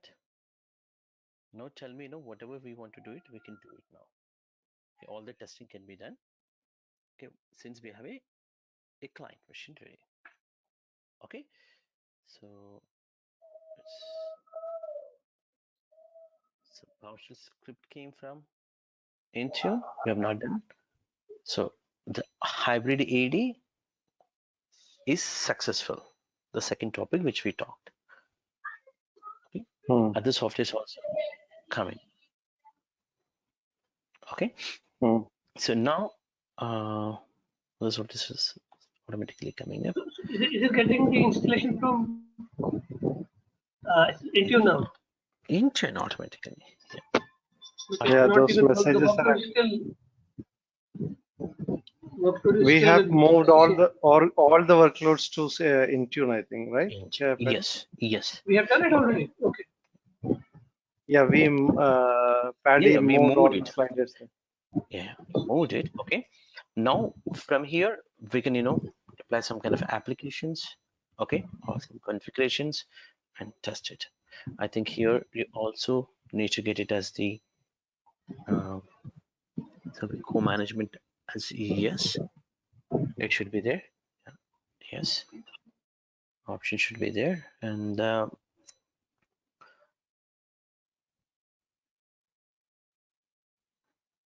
here if I refresh, the upload should success with more machines. So the device which is joined here 2H21 is a co-managed workload. So if I just click on this device, I would get,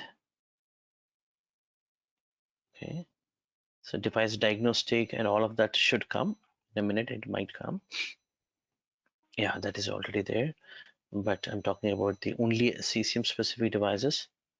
For example, the DC should come up here, the domain controller. Okay, because that has a SCCM client. Okay, this also should come up there.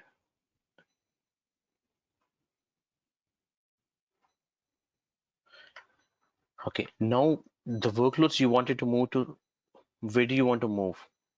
You tell me, I'll move it. We'll test it what you wanted. Sorry, actually, I didn't prepare the server fully. I have to get the app, one app. plus plus.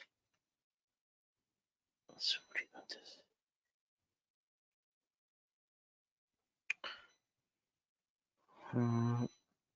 Yeah.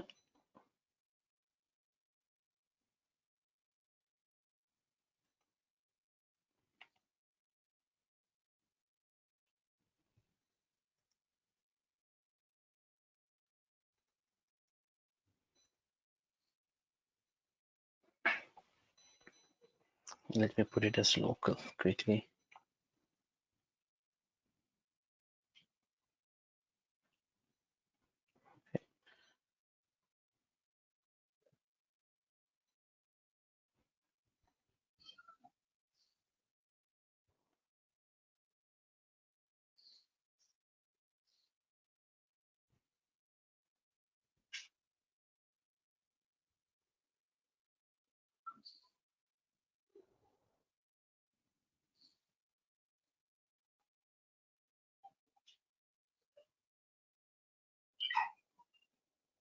I'm just applying for every machine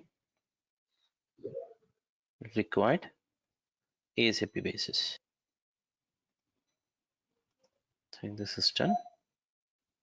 I'll go to my machine.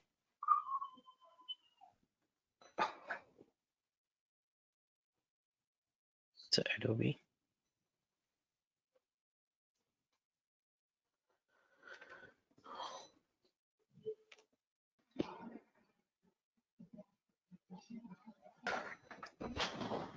Let's try to refresh the application deployment cycle, and you could see here the application is coming up, which we just pushed the Notepad++.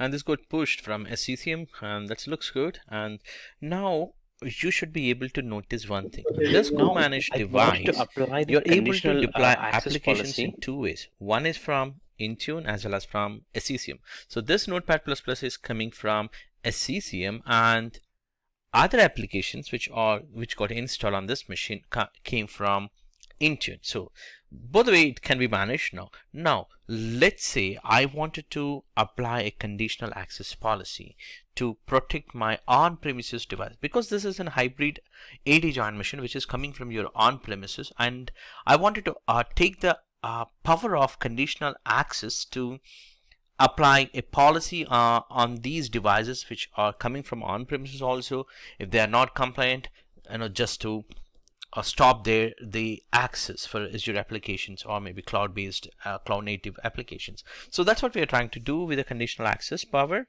So let's try that demo. Since the applications are already installed, now let's have a look on from the MEM console. If you just go here, and the device is currently into co-managed, and you could see here it's a complaint also. So this is a co-managed device, and also it's actually if you could see here, this is a co-managed here, and also it's complaint. And what we'll do is we'll try to disable a firewall, but of course this policy is actually applied, firewall enable policy was applied from a group policy, so I cannot do it from here. And also if you look at my Microsoft Teams is not installed because I didn't push it, but I did push the Outlook. So let me configure the Outlook in one go, and once the Outlook is configured, I could open the mails, all of that stuff. But if you remember, we also tried single sign-on, meaning if I should be able to access any cloud native applications automatically without prompting the username. For example, as you see here, if I type as myapps.microsoft.com, it actually should automatically prompt. But in case, in my case, I don't have the MFA, that's why it was prompted. But otherwise, it just logged in with that existing token ID, right? That's a great news. And also if you see Outlook also working fine without any problem, I should be able to send and receive emails, which is working fine. So once I make this machine's complaints to non-complaint, all this access should be stopped. How would I do? I could actually simply disable the firewall settings so that this because the policy was actually configured here, and the complaints policies, if you see here, within this you have the firewall as well as the real-time protection policies. So that's a defender setting. So these two settings were configured, right? So let's actually add one more policy, let's say BitLocker to be required. So in this device, there's no BitLocker, definitely. So on this device, actually on that testing machine, I don't have a BitLocker. So on in maybe in another few more minutes, it becomes as a non-compliant, definitely, right? Also, if I want to disable the firewall, since the firewall settings were applied for my group policy, let me disable from my group policy just to test it. Okay, I'm not requesting you to do it from a domain level, but this is just a test case. Just wanted to show you. That's why I'm trying to show you. So this can be found from the security settings, and go to the network defender and the properties of that, and you can disable or the off or not configure, or whatever it is you want to configure.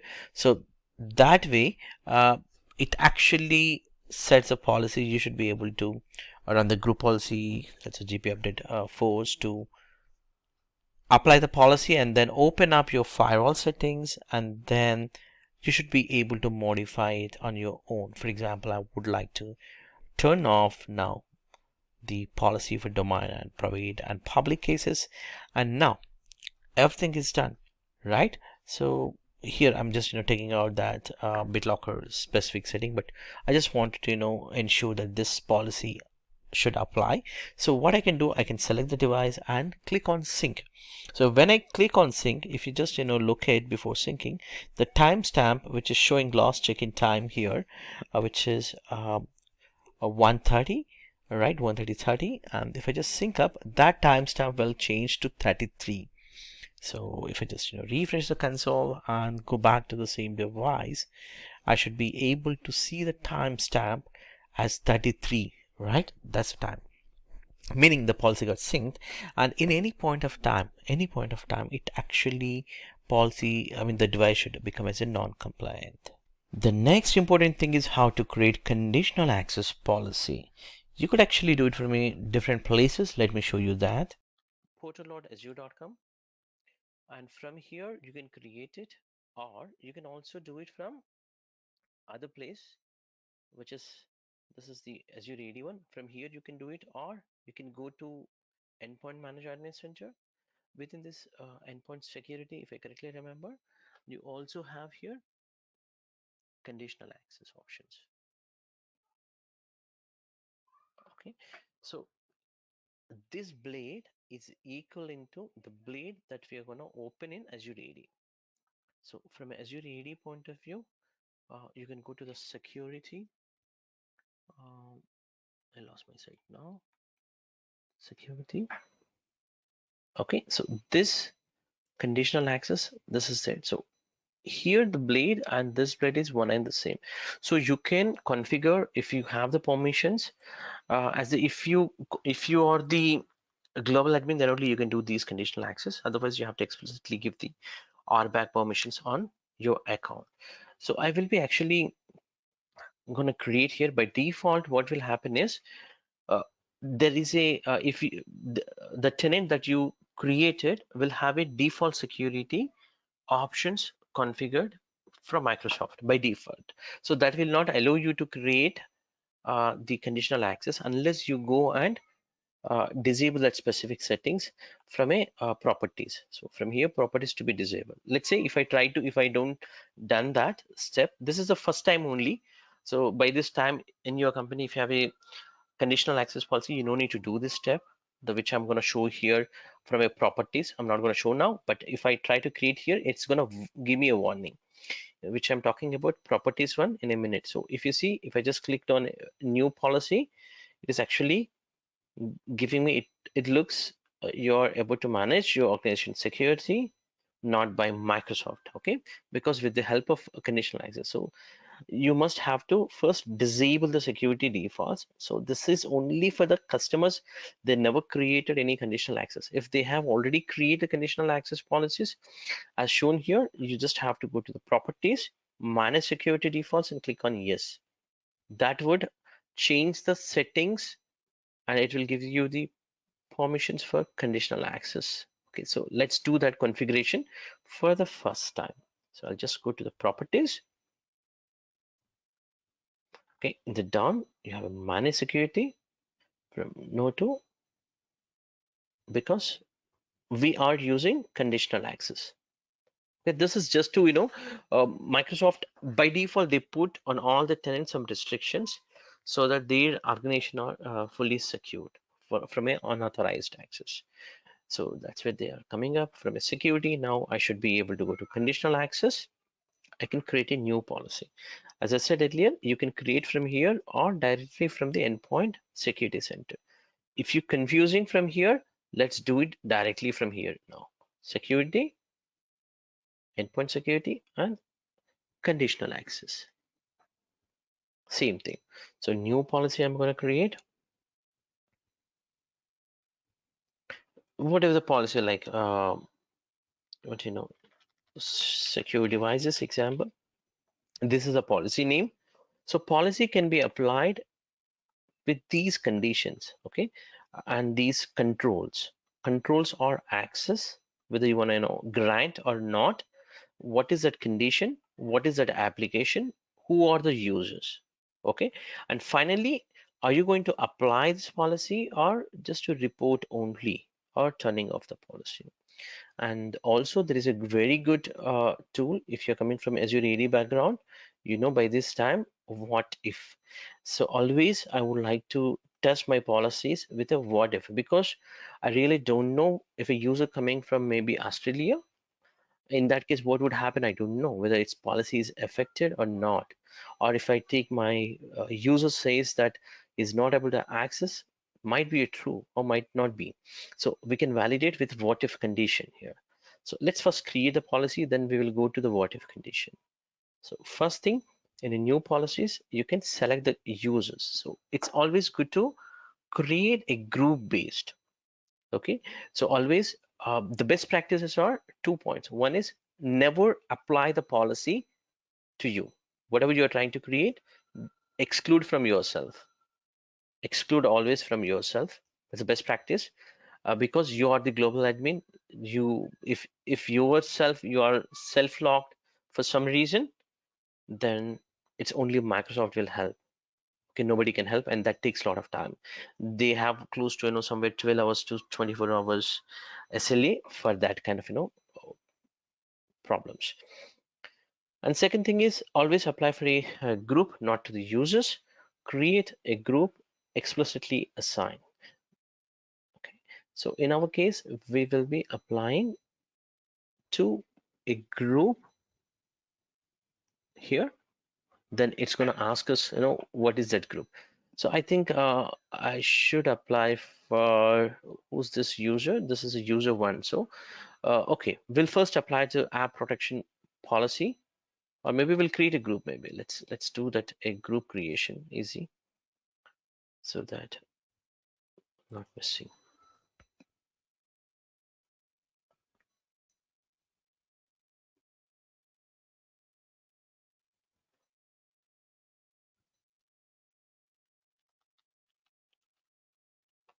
Adding the user, what was the user? I think user one. Great. So a conditional access group. So we have applied for the group. Always try to, in case if you're part of this group, please exclude yourself also. Otherwise, this will be a bigger problem later point because nobody is there to help you, because you will be the global admin. Now it comes to the cloud applications. So there are a few applications that are listed here. Okay, example, cloud applications. So here all the cloud applications, meaning this list of applications that were given by Microsoft. So these all are considered as the cloud applications.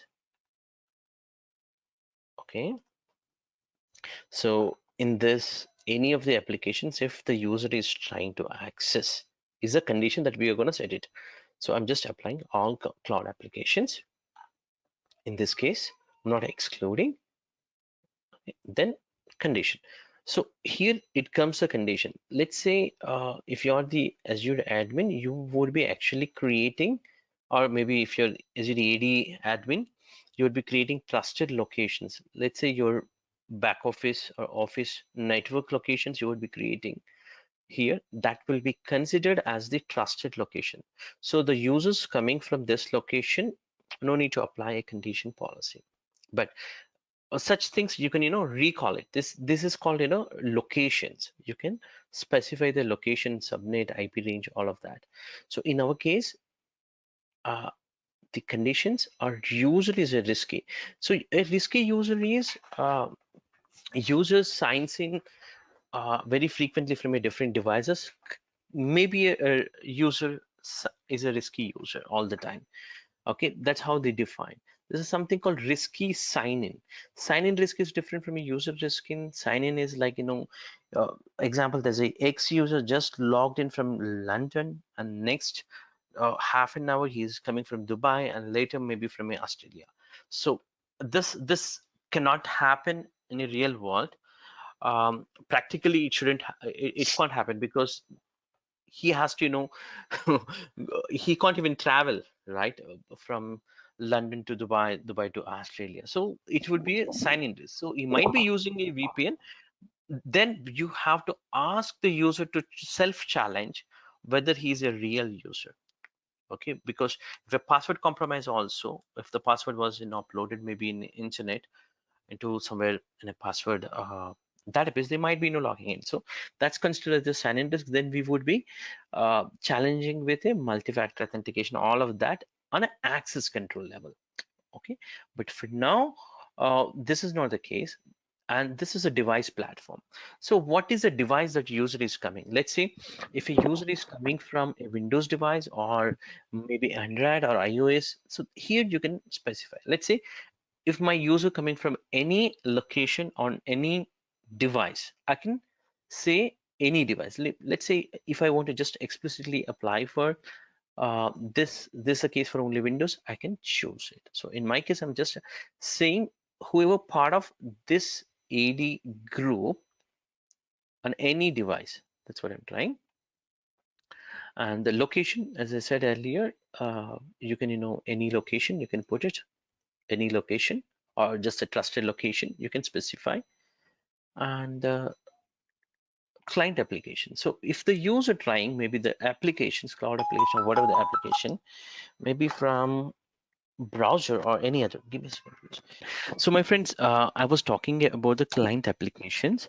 So these client applications, if the user is coming or trying to access from where, so if he's coming from anywhere, like if you want to see from anywhere like a browser or anywhere, why we are talking about anywhere is you will come to know now. Here you see here device state.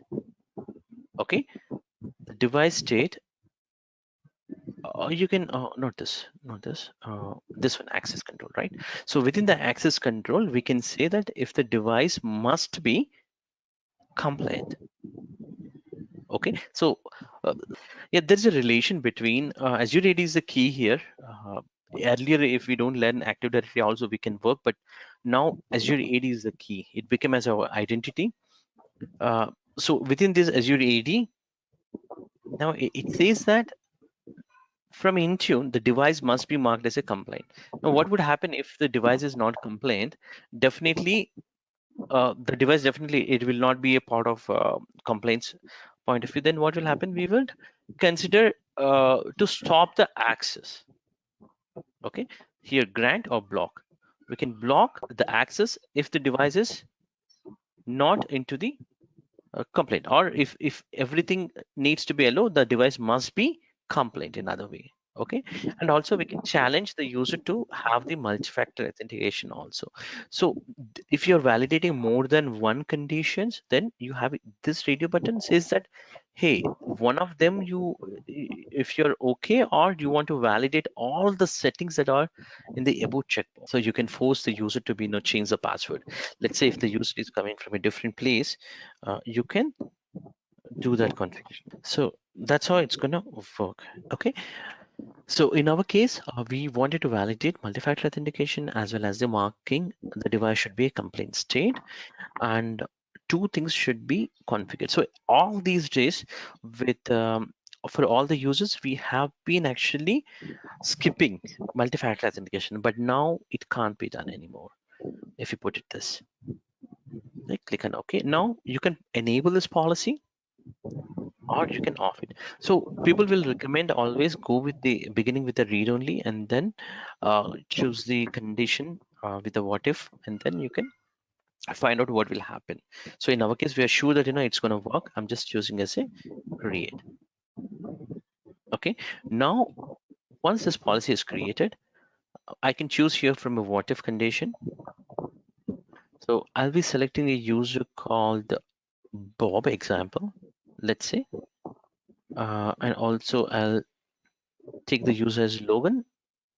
No, I think user one, right? Yeah, user one. Okay, let's take first, maybe, yeah, let's take user one first and see any cloud application. Maybe he's coming from any of the IP address or region.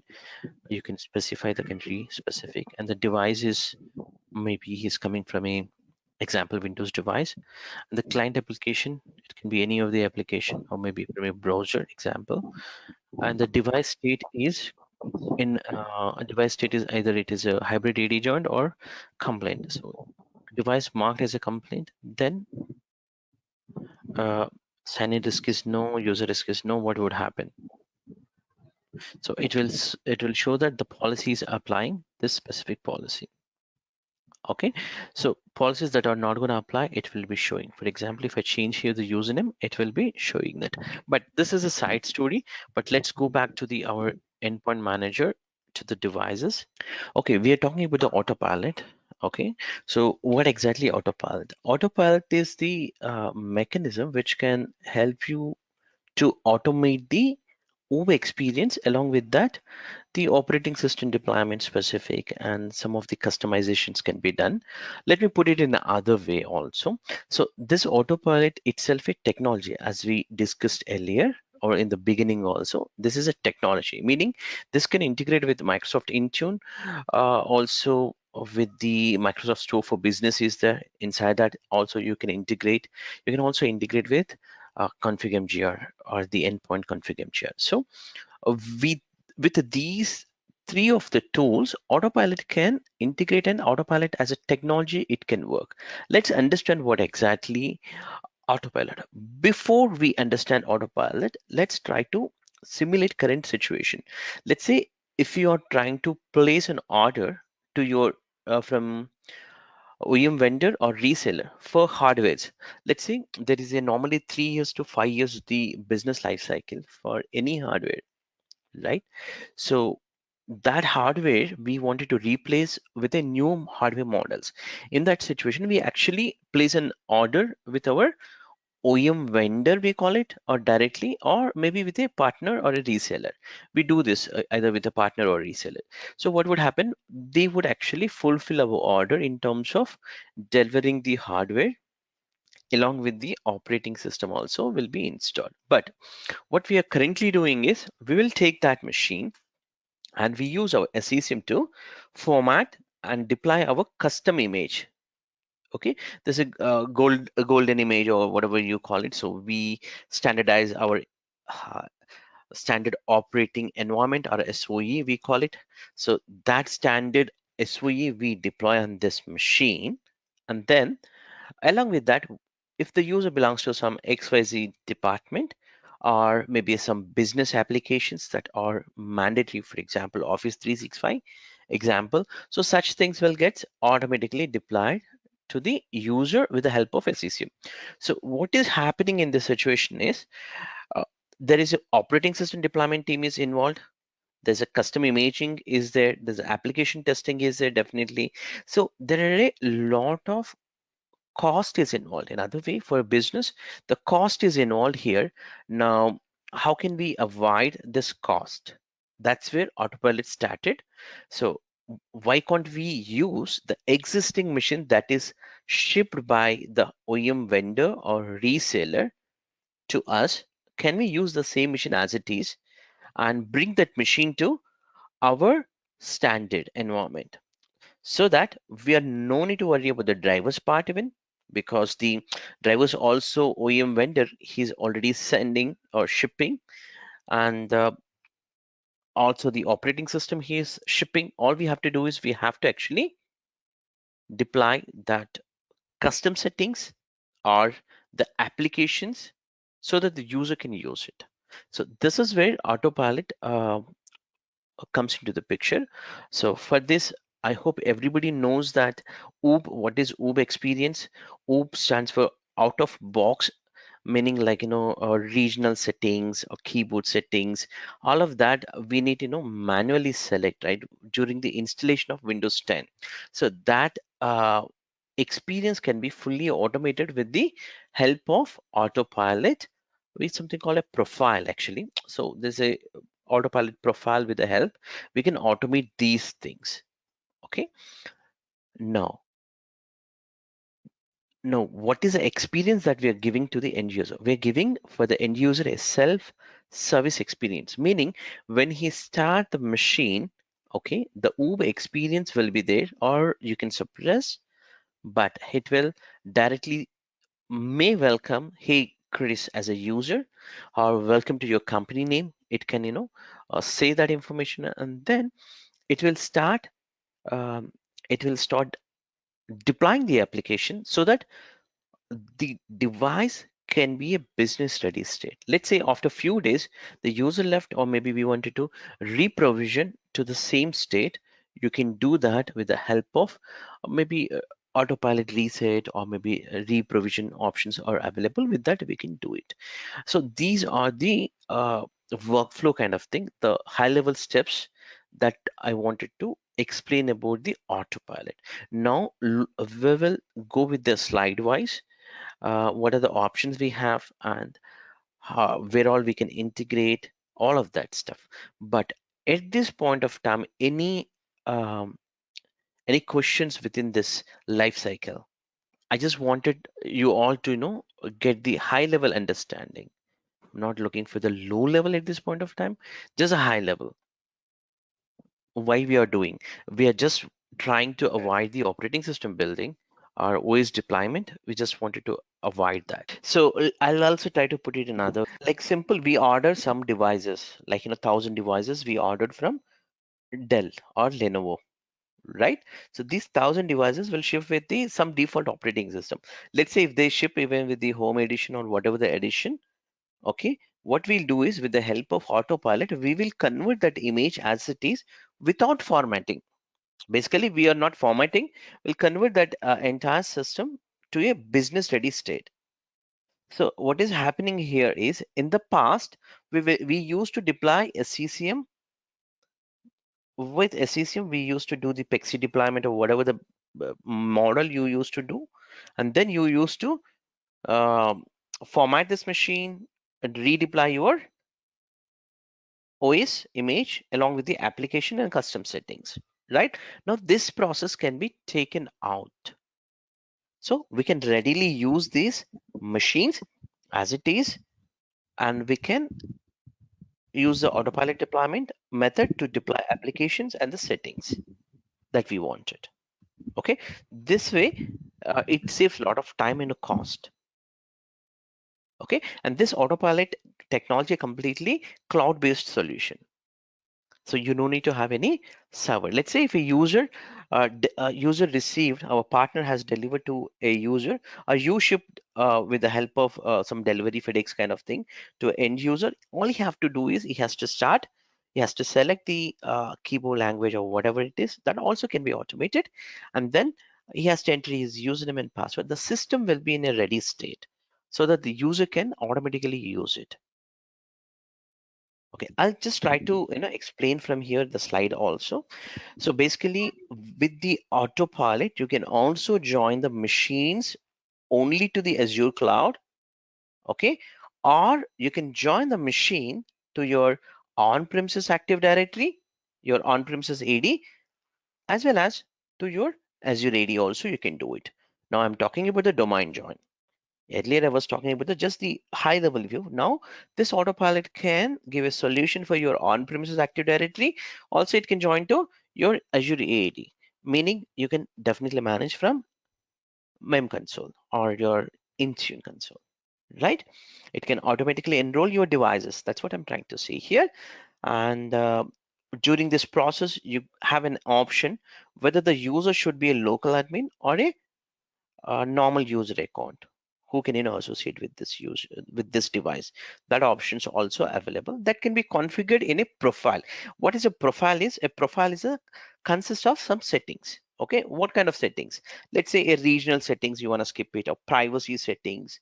All these can be skipped or can be selected, okay, during the installation phase of Windows 10.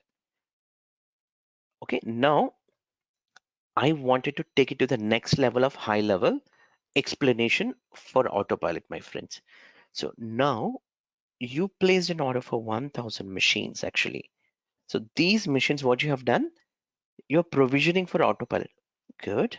But how you're provisioning? So you need to check with your OEM vendor or a partner or your reseller to get this 1000 devices hardware hash. Okay, I'm just extending the technology a little bit increasing the concepts also. So here something called a hardware hash will be there. What is a hardware hash? It's a unique thing for every machine. The value will be a unique thing. Okay, so what it can consist, say, let's say now think practically, this is a company A. Okay, so what you have done, these 1000 machines, how they are going to build? You said a device shipped to end user. How this device knows only join to your on-premises Active Directory called a domain, or deploy your only application, or say, hey, Chris, how it can call. So there needs to be some integration to be done from the hardware layer, right? That's nothing but a hardware hash. So it's a value that we will actually request our OEM vendor or reseller to share with us, so that during the shipment they also give this information. And what we do, we simply import this hardware hash file to our autopilot server, so that these devices actually belongs to us then. And later point, you can pick any device. Example, there's a good configuration of 32 GB with GPUs that should go to AutoCAD team. Example. So what you can do, you can associate that hardware ID with a user who is part of AutoCAD. You can do that. So when the user wants to deploy, so if hardware hash is matching to A and the user is assigned for AutoCAD applications, all the AutoCAD applications gets deployed. Also the machine assigned to that specific user, whoever it is. Okay, so there are two steps within this what I have explained. One is the vendor has to ship the hardware hash file. If he is not doing, then you can also do. That's what we are going to do it in a demo. But in general, they will share with you the hardware file. So whom should I contact? You should actually, when you place the order, you should tell them that, hey, we are going for autopilot deployment, please share the hardware hash file. So they are going to share it. Okay, this is the option one for hardware hash file sharing. There's another option also there, my friend, that you can, if the you normally place all the time hardware life cycle or hardwares from a specific vendor, you can grant the access to your autopilot server. It's not Intune actually. You can also configure this permission on Microsoft Store for Business. Okay, there they can import we can grant explicitly permission to import the hardware hash file. Instead of sending to you as an email, they can simply uh, upload the hardware hash file to Microsoft Store for Business. Now I'll go further level. Uh, so maybe now for our demo, we are not going to actually place an order with our partner or reseller. We have some kind of PowerShell commands that can be executed and take a hardware hash from any live machine, and then we can import to our autopilot server, and the rest of the steps remain same. There will not be any problem. There are types of autopilots. So people say that 1 to 4 different options are there. I'll say these are options. I use a word called options, but the profile configuration, we earlier told about the profile configuration, right? That is only two types. One is Yeah, no, user driven. I'll tell you what is user driven, meaning a user have to enter his user ID, password. He has to select some things and then it gets deployed. This is called user driven. Other option also, that's self deploying, meaning a kiosk device, definitely there will not be any user, so it itself gets deployed and the application gets launched. For a kiosk deployment, we rarely use this method. Okay, so what type of autopilot options are there? If somebody asks, yeah, it's just the user driven and the self deploying mode. Okay, I did also mention here number 2 and number 3, right? These are, so number 2, if I read it, pre-provisioning option.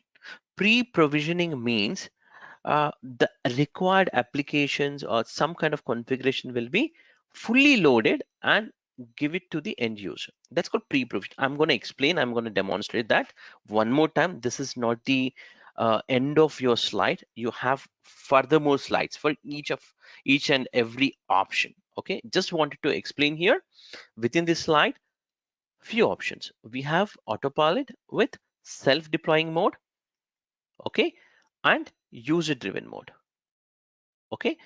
And if you just expand this user-driven mode, you have some options called pre-provisioning and autopilot for existing, or maybe this is another option. Okay, you have, let's say. So let me explain in a short one line.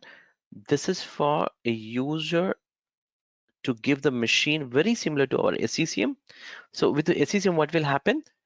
We will do the operating system deployment. The machine will be fully ready state for the end user. So when he log in, all applications will be there. That's called fully ready state, right?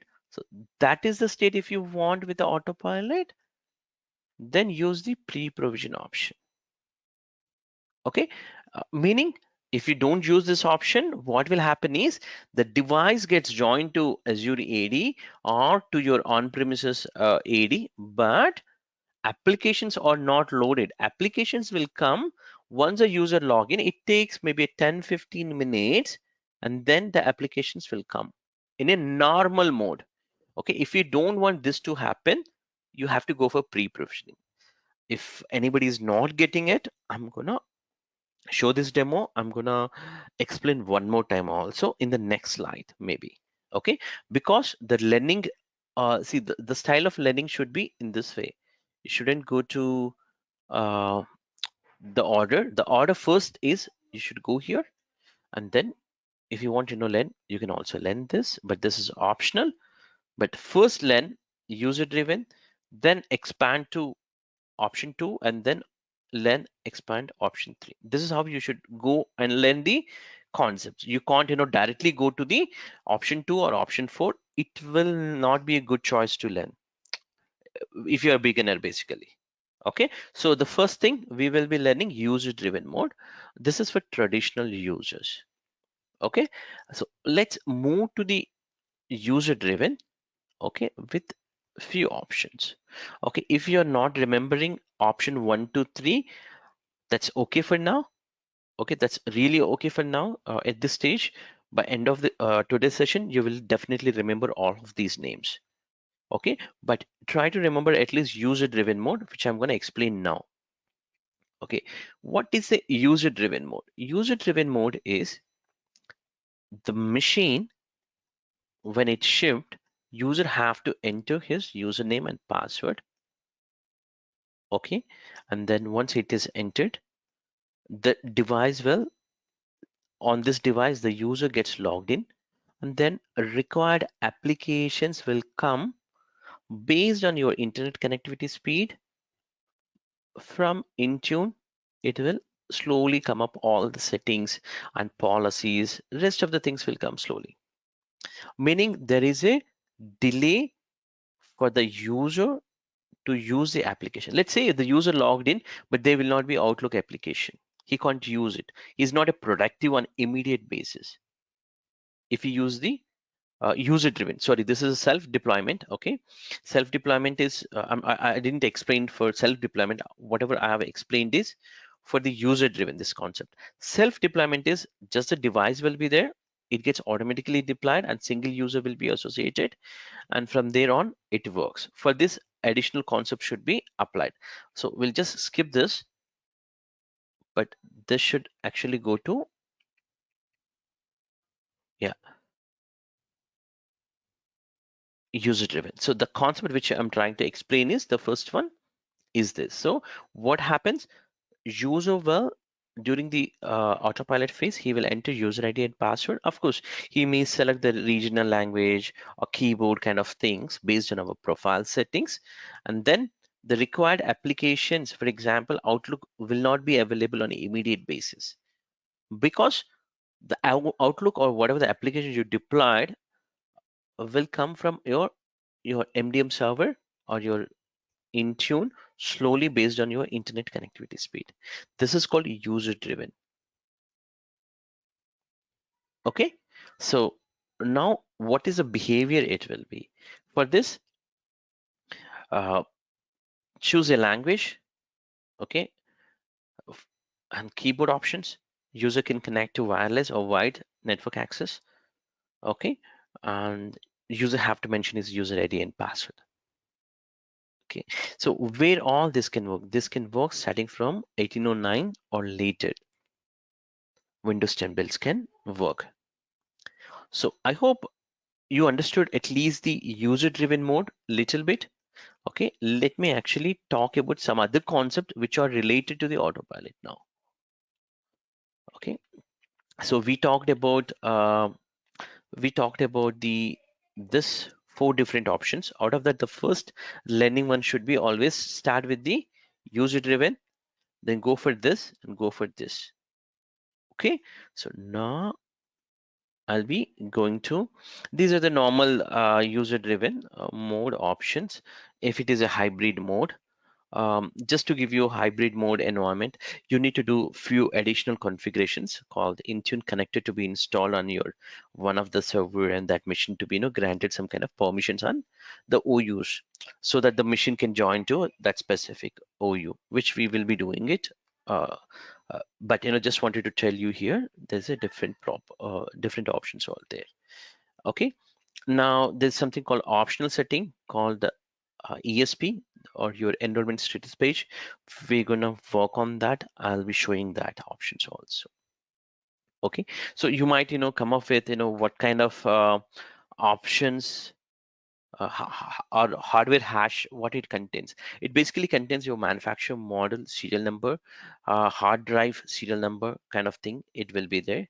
Okay, and this can be generated with the help of these 4-line PowerShell commands on any of the machine. Okay, so now I'll be trying to explain from the console point of view, my friends. Okay, so from where do we start working on the autopilot? The first thing, we'll just go to the devices. Okay, go to your Windows device, because it's a autopilot for only Windows devices.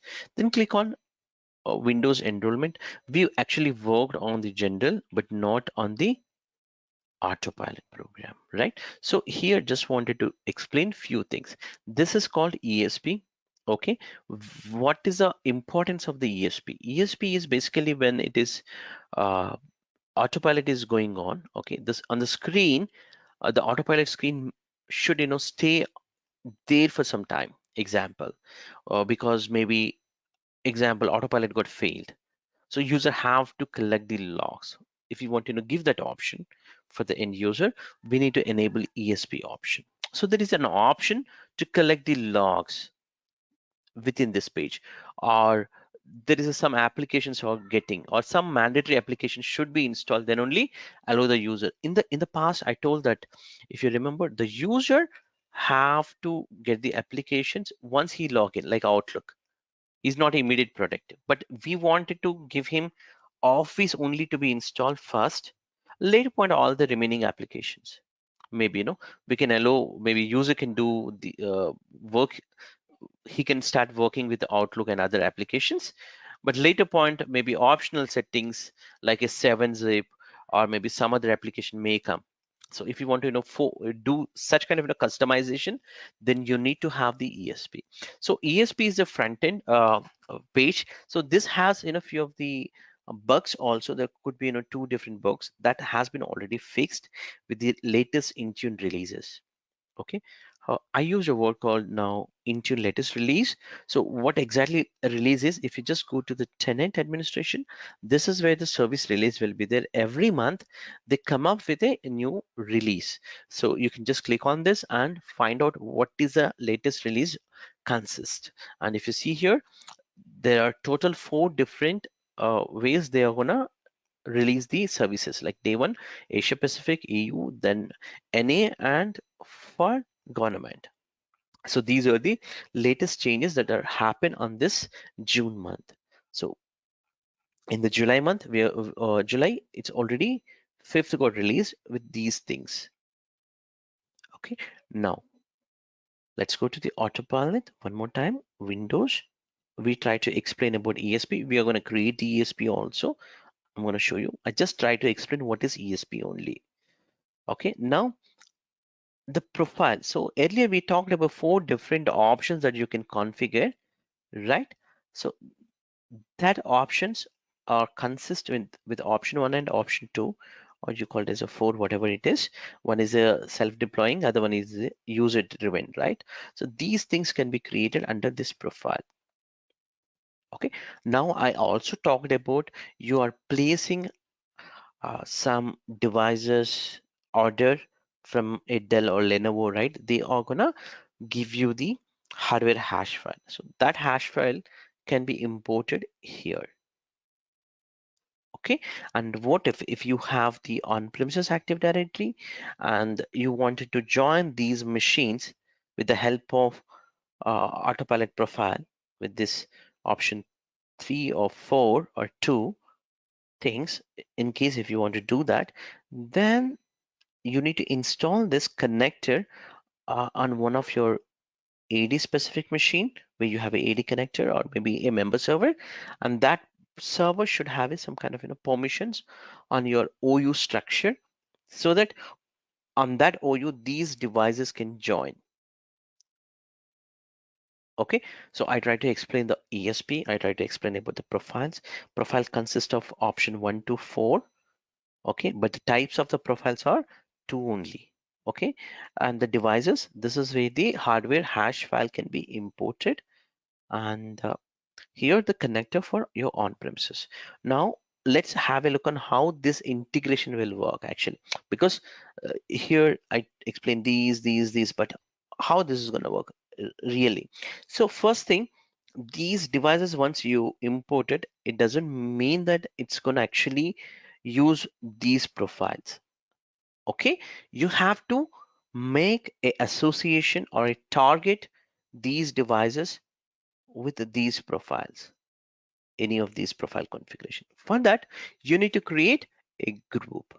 Okay, let's say there's a group called all Intune pilot example, and that group will be associated with this profiles, right? And these devices will part of that group. Okay, and if you want to push some additional applications, you can publish that applications to this group. Okay, so what is the criticality or the logic that we are using is groups. Now coming back to the uh, key point here, my friends, the group is not a general group. This is a special type of group. Reason being, you imported 1000 devices or maybe 1000 devices from hardware vendor hash file. So this hash file does not have any proper machine, right? There's no proper machine name kind of thing. So now how this group can automatically or dynamically pull up these 1000 machines to be part of this group. So if this entire story works if a group creation is successful, right? So the group should be properly created with the help of, if any machine that is matching with these hardware hashes, then only part of this group. Something like that you should create. For that, Microsoft has come up with a group logics. Either you can create a group based on order ID, the order ID which you have, or a generic one called jet TGI. Let me show you the document. Okay, so this is the general document that we would uh, create. Okay, I think I didn't. Let me open that. Where is this article? Normal. Okay.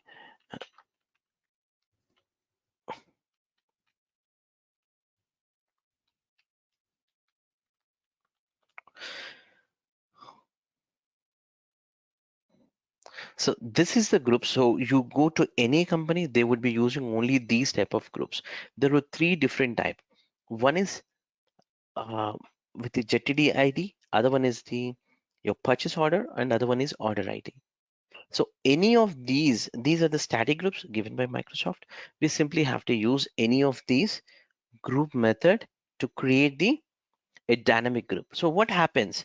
Let me explain the logic behind for this group. So if you see here, anyway the order ID and the purchase order that consists a number, and but here if you look at device dot physical IDs, okay, that is for any hardware, it will consist of JTD ID. Okay, that is an attribute will consist for any computer object. Okay, so from SCSM there's something called unknown computer collection, right? So what is uh, unknown devices or unknown devices collection, which is nothing but the device that was never known to your SCCM, we consider as the unknown device, right? Similarly here, if a brand new machine that was never communicated with autopilot server, then that consists of JTD ID, or the OEM vendor, whenever they ship it, it's brand new. It was never part of your AD or never part of anywhere, right? That consists of JTD ID. It's like a hardware ID. So that ID, if it is there, that can be treated as the dynamic collection. Okay, so the first step was definitely to create the group, because that's a dependency. So let me create a group first, okay, by copying this value. Okay, I'll just go to groups,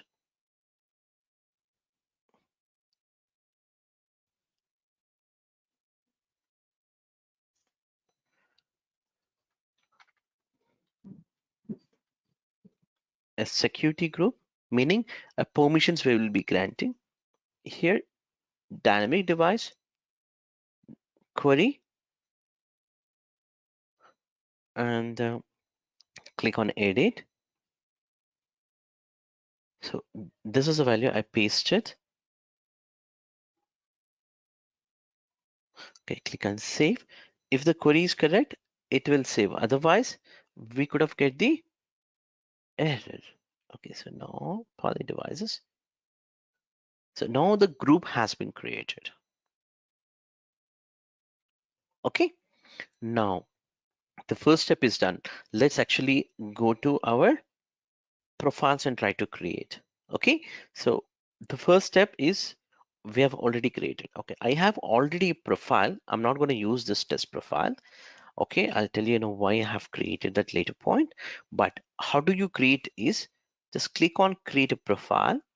You have it for HoloLens, which is costly, so we can't do that anyway. For Windows PCs, you can do this. And now if I just go to the options that we try to learn here, the 4 different options, right, my friends? So out of these 4, the autopilot for existing devices, which I didn't talk much, right? So what exactly is this is nothing but, what if you want to use your autopilot with the help of SCCM, then this is the right concept. Okay, so how can you do this? Is simply toggling this no to AS. I was talking about convert all existing devices. If I choose this, the option 3 becomes our objective, whatever we wanted to learn.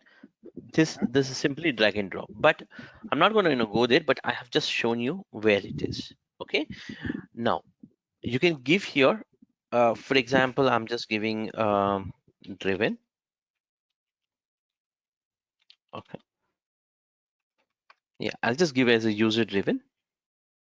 So this is the option I was just wanted to explain, but the option is available here. Autopilot for existing devices can be toggled from here. That's what I wanted to explain.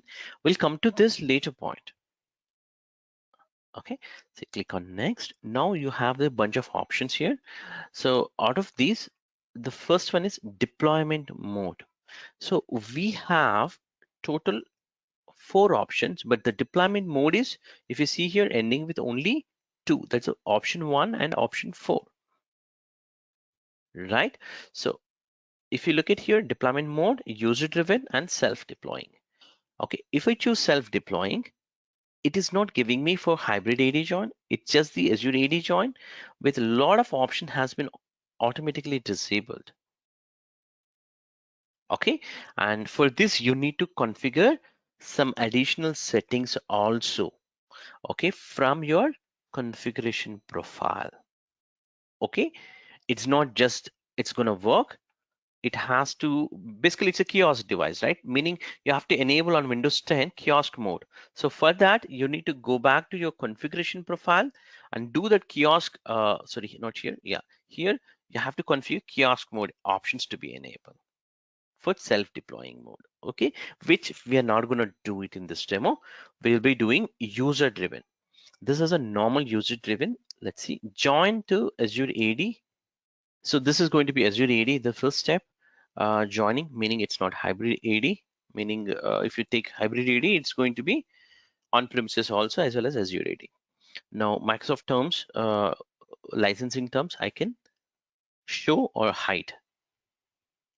Okay, it's up to you what you wanted to configure. Okay, so even privacy settings also, which is the user will once it will prompt like can I use your user's location and the device location and advertisement IDs, all of that consists of the privacy settings. So if you want to know not to show, you can hide it. Okay, and hide the change account. So here, if you want to change the account, you can hide this option. User account type is, this is the important one. Maybe if your company does not allow the user to use administrative account, then we can put as a standard. So the user becomes as a standard. Okay, there's no local admin. So if you remember, how we manage that device. Yeah, if you remember, this is where actually we configure, right? We configure here and the devices, the additional local administrator option. This is where you can, configure from an Azure AD point of view. That's why this option is there for us. So now, if you want to try white glove, okay, we didn't talk about white glove, but we talked about something called pre-provisioning. So this name, pre-provisioning, is recently renamed. Uh, in the past, we used to call as a white glove. Okay, so in Microsoft documentation, white glove is still refers sometimes in the documentation. Even if you see here, this is also still white glove, but actual name is now pre-provisioning. Okay, so whenever you get as a white glove, please consider that as pre-provisioning, but sooner or later it will be named with only pre-provisioning, including this name also will change for sure one or other day, because the documentation is nowhere now. White glove is almost, they are taken out from the documentation. They're just updating with the pre-provisioning. Okay, so what is a white glove? So we'll talk white glove later point. First, experience the user driven. Okay, then the problems with the user driven I'm going to show you. Later point we can talk about the white glove. Okay, because if I start explaining this, you will have maybe 10 to 15 questions. Okay, Now, regional language, there's a default with the system setting, keyboard, all of that. Now, you also have the options. For example, a computer name can be set to some standard. Let's say I want my company has uh, given with a naming standard. Okay, example, it starts with your country code and region, and then maybe some other name should come automatically. Okay, in that situation you can actually use the name templates. Okay, so if I just choose yes here, name template, it will give you the options. So here um, random with colon is given. So your company name, for example, if I give as my company name as INHYD, example India, Hyderabad, and then random number, it will start from 1 to any number. Okay, so that's what X stands here. Some number, randomly it will generate the number. So this is a profile I can create. Click on next. So later point I can assign this profile to the users or the group that we have just created. So in this case, the group we just created all autopilot. So somebody has a different question. Can I target to co-management, all of that? But if you think about it, what is this group? This group consists of JTDI values. Okay, that's where we are targeting the machine. So I can click on next and create. So now the profile gets created. So the profile got user driven driver. Okay, user driven. So I didn't give it a proper name. Let me go to the properties. We can edit that.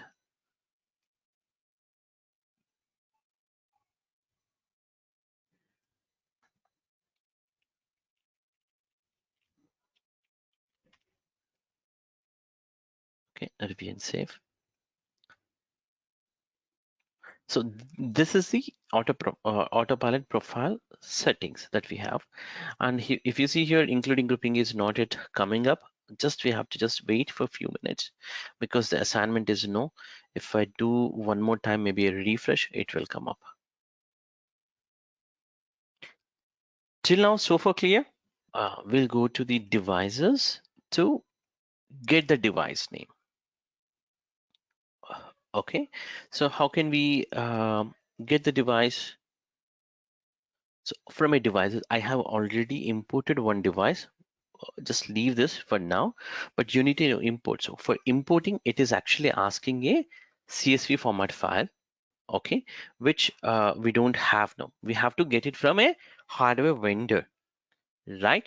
So normally, definitely we don't have from a hardware vendor. In that situation, we can use some of the PowerShell commands to get it. Okay, so this is where you can use the commands. So I'll show you. This is the PowerShell command, can be used on any machine that is currently has a Windows 10, okay, or maybe currently has some operating system with a PowerShell can work. Then you can execute this. Then it's gonna actually, what it is doing is it is basically installing some script from PS Gallery, okay, and it will create a file called autopilot HWID in a C:\WHID directory. Okay, so we'll first start one computer which I have here. This is a computer name I have, but I just created for normal purpose. We can open up a PowerShell, maybe PowerShell, run as administrator. I'll just go to the previous article, and before that we'll expand the font size so that it is visible to you all. So I'm just copying these. So if you want me to explain, I'll explain one by one. So the first one is it is actually creating the C in a C directory, like a MD. This is a new item. There's nothing but a directory it's going to create called hardware ID. It has changed the directory to hardware ID, HWID. It's just changed. Now set execution policy.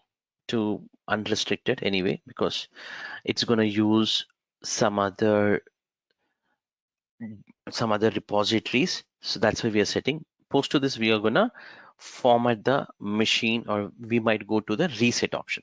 Okay, let's click on EA. So I'll just give here. Okay, and next is it is installing the Windows Autopilot information from a PS galleries. It's going to show that also. I'll just give as yes. I hope everybody is clear why we are executing this script. Or shall I explain why we are doing? Because we are not able to place an order from a vendor, definitely. So we are using the simple script to get a similar hardware file. Now the file has been created with the serial number of this. So this is a computer serial number. It's a lengthy number. Okay, let's go to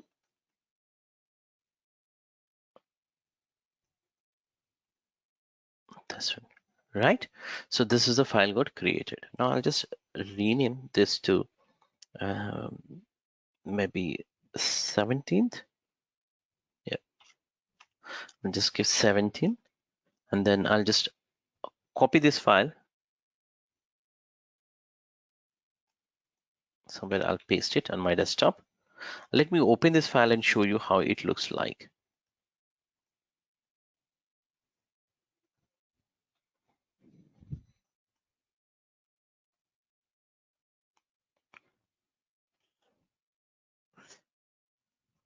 The simple hash, hardware hash. This is the serial number, Windows product ID, hardware hash. This is a simple 3-column. It has produced this entire value, which we cannot definitely read it. Okay, so this file we will import. How do we import? We'll simply go here, import. What if that machine has, that file has more machines? 17th, right? So 17th, this import, it's going to import it.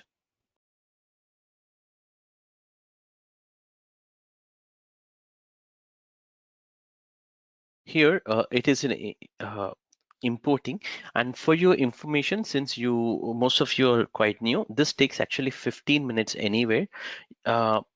If some errors are there, then you can do a sync, but you cannot frequently sync also, because we are actually sitting on a Windows Autopilot server for Microsoft. It's not just for your tenant, it is for all over for every company, right? So this Autopilot server, so when you're importing, the importing is going to your Autopilot server, not just to Microsoft server. So they have a limitations of 15 minutes. Sometimes if you delete it also, it doesn't go.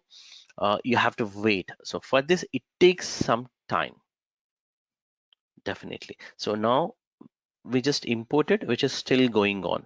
It might take anywhere from 15 minutes to 30 minutes time. Okay, and once it is imported, you will have here the serial number, a lengthy serial number, because this device has a very lengthy serial number since it's a virtual machine. Okay, here, if it is a real, if I just close here, if it is a real machine like this, it will be coming up. Getting me? So like, profile is assigned, all of that. So for this, actually, I have already imported and made it ready for you, so that this 15 minutes plus 15 or whatever it is, once you, what would happen is, once you import, it has to assign the profile. Let me explain that also for you. So what would happen? This device should associate it with this profile. How it would happen? In the backend, this device will part of a AD group that we created, right? The dynamic AD group. And then this profile also has a target of that dynamic AD group. So it will check it in the backend, and this device, whatever you importing now, will assign this profile. So it's 3 minutes. It may take up to 15 minutes time. So once you import, it will actually go and show as a updating. Once the device is imported, it will start updating. Post to that, it gets deployed. I mean, deployment, it is assigned, meaning you can, ready for the deployment. The device is this, and it is trying to update. So let's see what is that it is updating. It is updating a profile name. So it is not at assign, it is trying to assign to user driven. Okay, but if you see this machine, the physical machine, it is already assigned state called user driven profile. Okay, so it has to wait the status to updating to assigned state. Okay, in the meantime, we can talk about the enrollment status page. Okay, let's go here. So creating enrollment status page, you will have a normally by default only this one, which consists of the settings like this. I'll show you. It will be like this actually. Okay, the enrollment status page appears during the initial device setup. First, user logon. Okay, you can actually here configure in such a way with these options. Okay, like show app profile configuration, the application profile configuration. You can show the status. If you don't show, the autopilot profile or the status doesn't show basically. So it just goes like us. Self-driven kind of thing. You don't see that experience of autopilot. So we will configure this yes, and this is where the errors, in case of any errors, it can wait till 60 minutes if any specific application is taking a larger time than that specific application installation time. It can wait till 60 minutes. Post to that, it will be an error, and you get this as the notification saying, hey, you have exceeded the limit, and please talk to your IT support for the further help. And coming back to the allow users to collect the logs, so this is where you can collect the logs if you want it, or if you want to allow the end users to collect. So there is a button will be there, so they can connect any of the USB key to export that logs with this option. This is Woob experience. So this is basically a status page which will come up when you're trying to do the autopilot, so that it's like a gate kind of thing where it gives you some more options from the end user point of view when he is trying to do something. For example, do you want to see the progress? If you say by default no, it doesn't show anything. By this is by default configuration, but we would actually enable this so that the white law or pre-provisioning will work. Otherwise, it doesn't work. Okay, and that's why we need to configure ESP for one other reason. And once we configure this, the errors, let's say if an application is taking more than 60 minutes to install, then we can give here 60 minutes time. That's a maximum. After that, it will say that exceeded the time, and we can allow the users to collect the log file and allow the OOB experience, show the OOB experience. Uh, and also users can, if something goes wrong, they can, do the reset if you want to allow them, or if you want to allow the users, even though the device is failed, but still you wanted to allow the user to use it, you can toggle, and you can block some of the applications. That example, you're trying to deploy 10 applications. So out of this 10 applications, let's say I wanted Office is mandatory, and maybe Teams also mandatory for end users. So let first install these two and wait till these two applications to get installed. Later part, give this machine so that the user can log in, and he will start using maybe the PC with the help of Teams or some Office or some other activities he will be performing. In the meantime, in the backend, maybe like a GoToMeeting application or some other applications gets delivered when the user logged in state. Okay, so for this, you can actually give the explicitly only few applications, or let's say 10 applications should install. You can also do in a such a way that. So for us, for example, if you want to configure here, let's say selected applications, you can select some of the applications like I wanted to toolkit to be installed, office to be installed. These are mandatory applications example. You can define it. Okay, this is the ESP. So in our case, I actually started explaining on the default one. Okay, let me close this page. So on a default one, I had already configured a settings like this without the application configuration. So I wanted to show without the application configuration as a first step. Later point with another step, I wanted to show uh, with only explicitly some applications and then show, because that is needed for the white glove purpose. I will be showing you that. Okay, or maybe I can say just the one application if you want, but that's okay. We'll do that demo later, but we'll go with the default with the step by step. Okay, this is my configuration. In case if you want to customize and assign for specific users, you can create the same configuration. For example, test example, and here the settings will be there. The same setting you can apply. For example, you just shown some group name, right? Similarly, you can assign that for Office Lite dynamic group. This specific setting can be applied so that these settings will be applied to that specific devices. Like that, you can configure multiple ESPs also. That is also supported. So now let's go back to the that concludes the ESP specific. What we can do is we can create some of the custom configurations, but this is not really needed now. In the past, we used to create for configuration profiles. We used to create here, for example, this is the one configuration that you can see, which I just created. So here, this is what the values were given by Microsoft to skip the user status page or ESP if it is not working properly. We can skip this by setting up this kind of configuration. This was in the past we used to use it, but no need to use this ESP specific configuration. This is default, so you don't need to use such configurations to fix any ESP bugs as on date. Okay, if you use the latest, anyway it's a cloud service, so it's the latest, which we are going to demonstrate. Okay, if you see here, this profile also not applied. Okay, now let's go to devices and have a check on this device is in assigned state, and this is a device that we tried.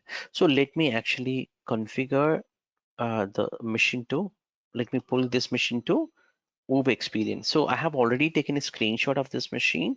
So I'm just applying the previous snapshot so that the machine gets moved to previous state where it was in the Uber experience like this.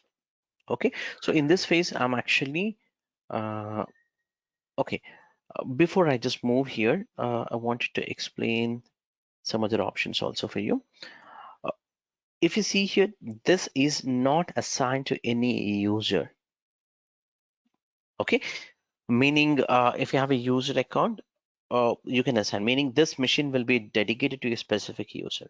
If you don't assign, what will happen is user specific applications cannot get it if you're trying to do the um, pre-provisioning options. Okay, but let's assign and see how this looks like. So I'll just select the user.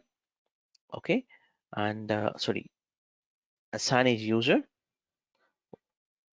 to maybe a user called cool example. Okay, and now this button will come up here. If I just save it, it takes a minute or so. If I just click on here, now I should be able to see here as a cool, but still unassigned, meaning it's not yet synced. Let's see, still unassigned. So this takes some time. It says force sync. I can do a sync. If I try to do one more time sync, it will throw an error. Okay, so I have to just wait for a few more minutes. So now the sync is happened, completed in the backend. and the user account is cool. So what would happen is it will actually start welcoming, hey cool, please use your password. That's what we are expecting, and the applications will come once the user is logged in. So this is the machine. So I'll just go with a reset of this machine so that it will start from scratch, which I like to do it. Like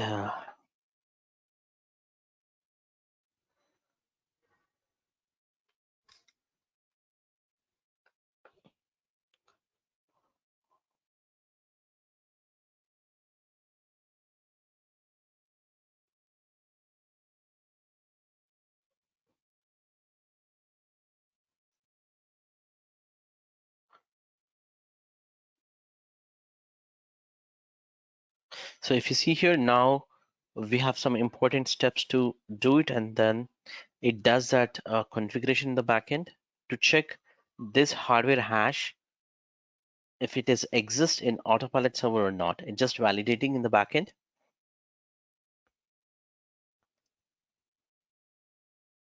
So it just validated seems to be, and it is doing some restart.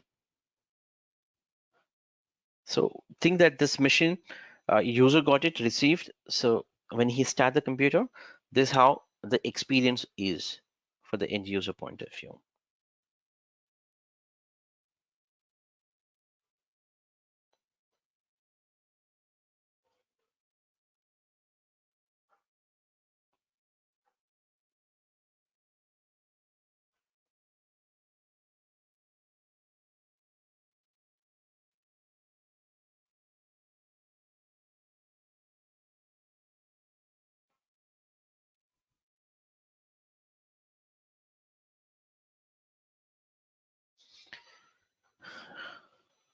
It's just doing here.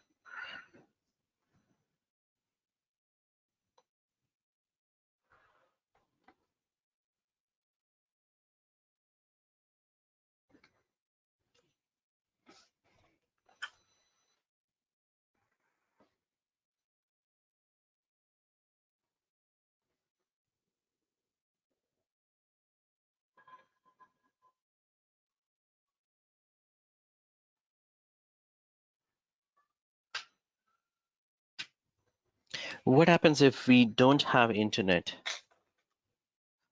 So at this phase, it will ask for Wi-Fi, but since I have connected to the LAN, it's not asking me to connect to Wi-Fi. And if you don't have internet connectivity, it doesn't work. And if you see here, hi cool, that's what it is coming. It's simply saying that hi cool, and it is welcoming with my company name.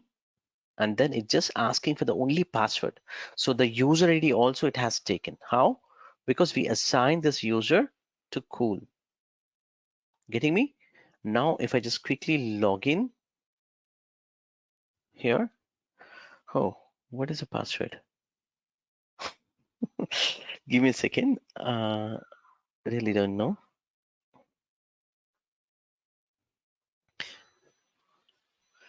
It's just logging in. And by the way, I didn't show you how the device looks like actually. What happens is when you import actually to the all devices, it will come up like this. See? Or this, the icon when you import it. Okay. So in this case, one of the machine, I think 33818 is the machine. So this is an autopilot profile. Okay, you can see here. So the device should come here under devices once it is registered. So it has to do all the checks in the backend and come back. This takes another 5 minutes, something like that. Let's say if you do not assign the user account to this device example, or maybe you imported maybe 500 devices, and you definitely no need to assign them, right? So if you don't assign, what would happen is it will simply, So let's say if you don't assign, what would happen is it will ask for the username. Okay, it's for the username. So the user have to come here and enter the username. Earlier it said, hi cool, please enter your password, right? So it doesn't say that hi cool, welcome to your organization, the company name that is here in this case, Paddy Logitech Intune demo.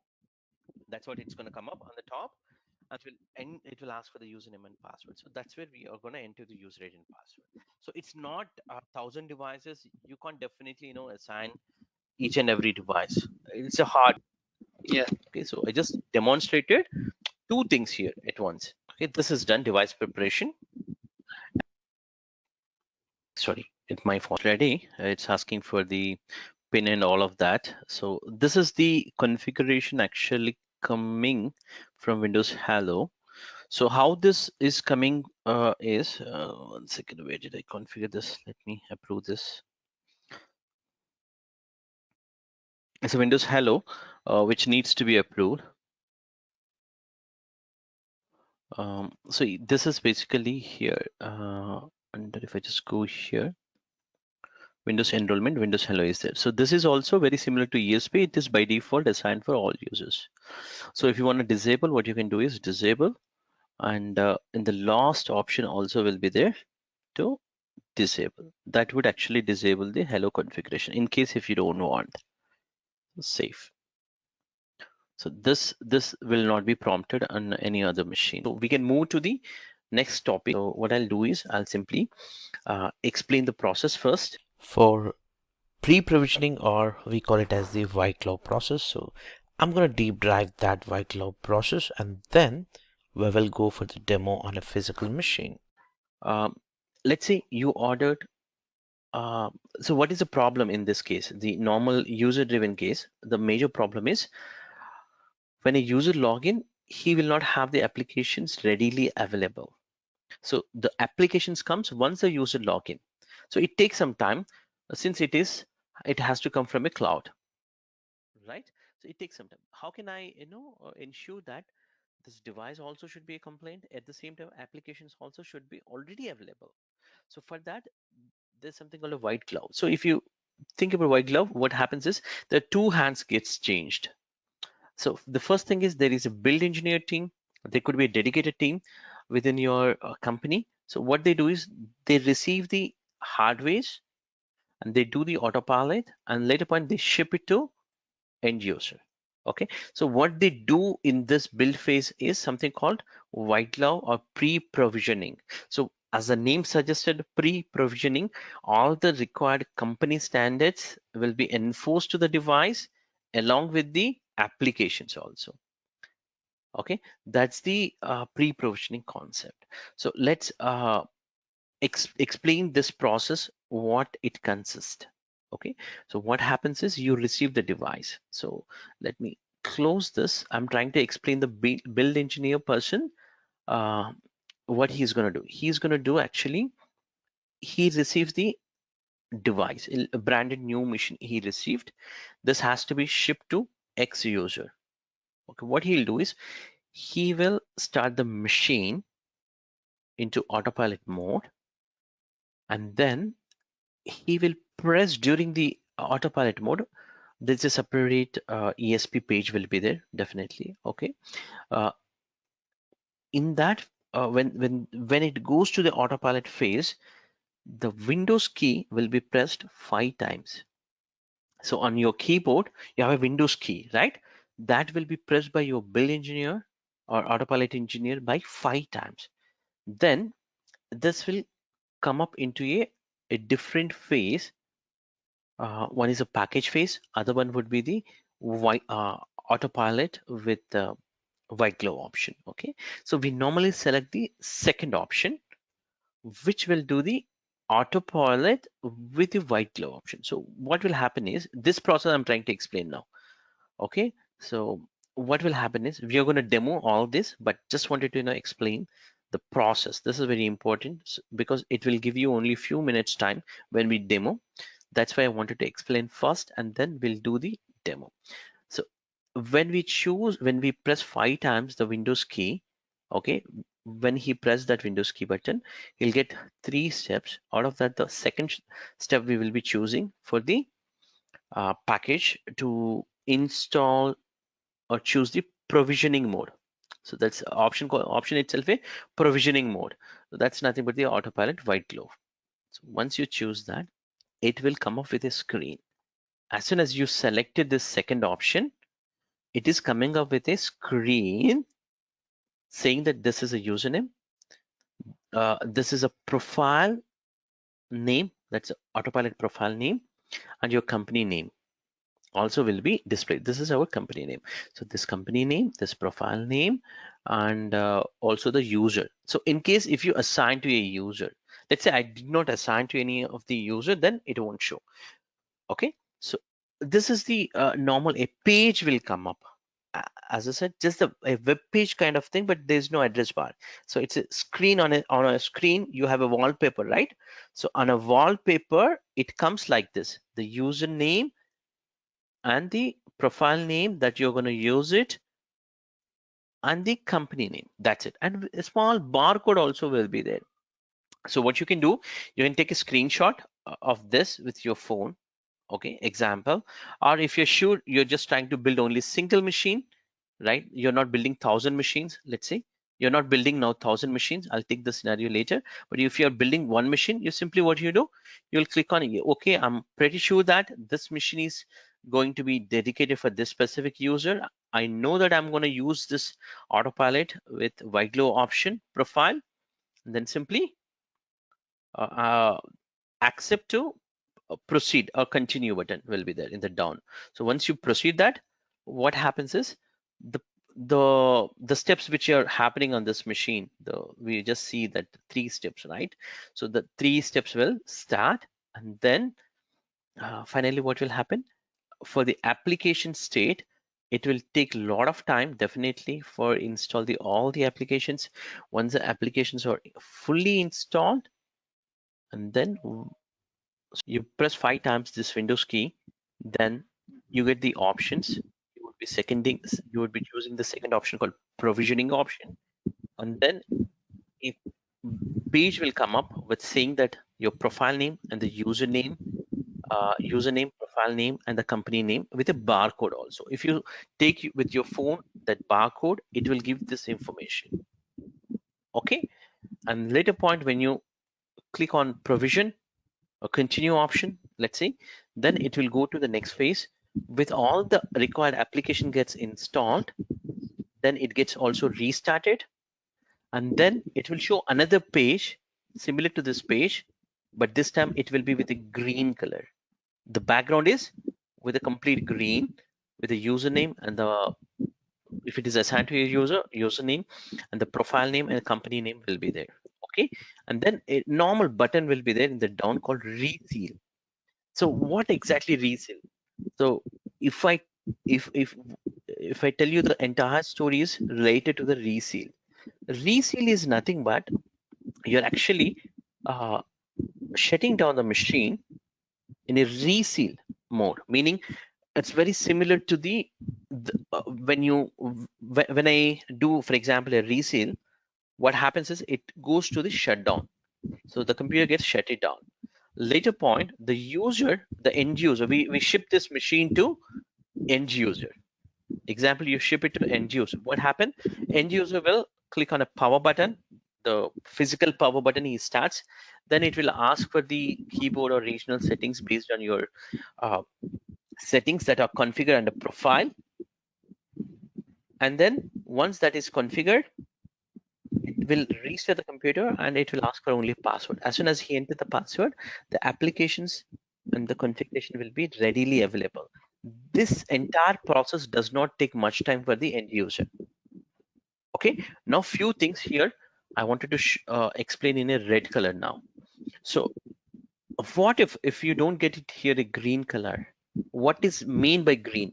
Green means the device is ready for end user to ship it. How do you ship it? You actually take a photograph. Sorry.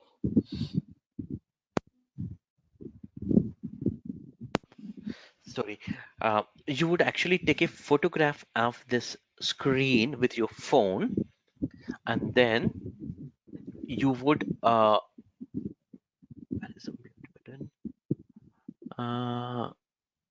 Yeah. So you would actually take a photograph of this entire screen, and maybe you attach to a to the device, and you will ship it to the end user.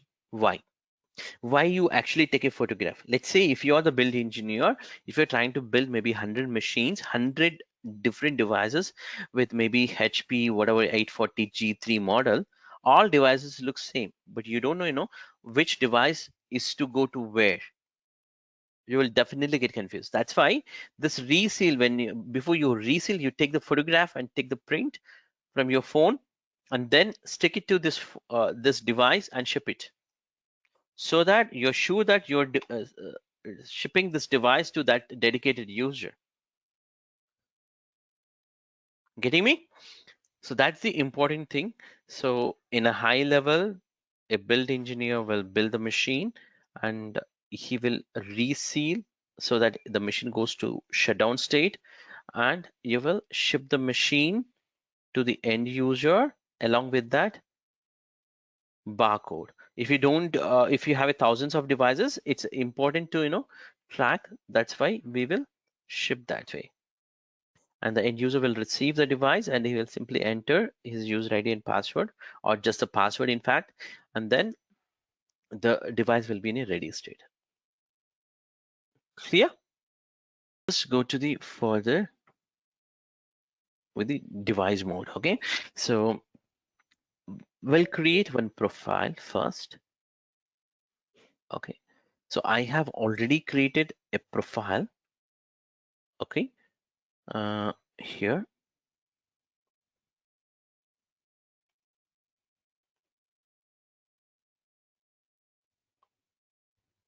test profile. This is just a test. Okay, with the normal settings. Okay, you can see what I've done is this is almost the same scenario, except the white glow option has been taken here. I can go even choose as a standard. That's okay for me. The only difference why I have chosen administrator is because in case if I want to troubleshoot in any case, then I can choose this. So I'll just say this, and the format also same. Okay, save. Now for this user, it's not assigned to any of the devices. So let's actually assign to a device group, maybe. So in this case, I think all Intune autopilot devices we can assign.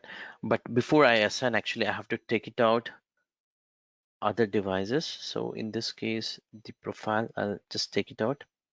I cannot have the same thing for two targets, right? It's a conflict thing. So I'll just take it out from here. This target.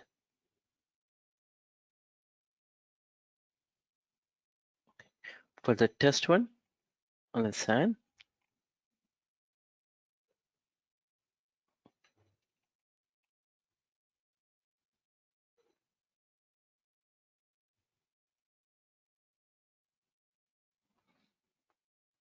That's it. We have done this now. So all we have to do is we have to wait for a few more minutes. So this time we can take a break maybe. So the profile, current profile, this is the machine which I have to import. I did already import it with a physical hardware. So I have a physical machine. I have already imported with the similar steps.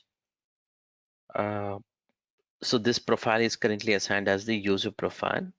If you see here, assigning currently the status. Let's say if it is fully assigned, then we can do a quick demo.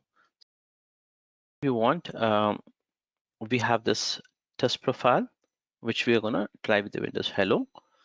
For the device called, this is a real device. Okay, so I'm gonna switch to our old style of shooting the camera. Okay, so my apologies in case if I don't shoot properly. Okay, video.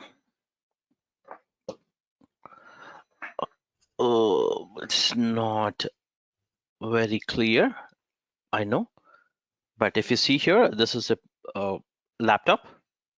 Okay, so I got already installed with the USB stick Windows operating system. Now what I'm trying to do is I just paused after the partitioning, the first reboot I paused it. So I'm just continuing further to close this wizard. So it will continue from here. Sorry,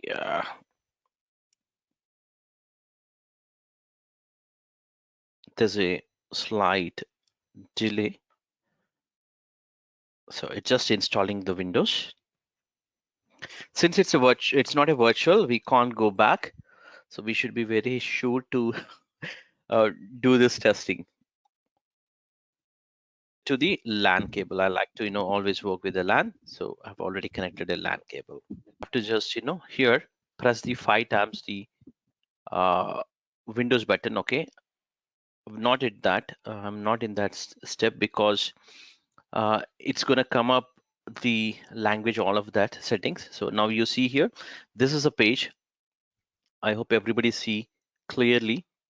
Okay, it's asking for the keyboard layout because in that profile I did configured, okay, to pass this or to show this page.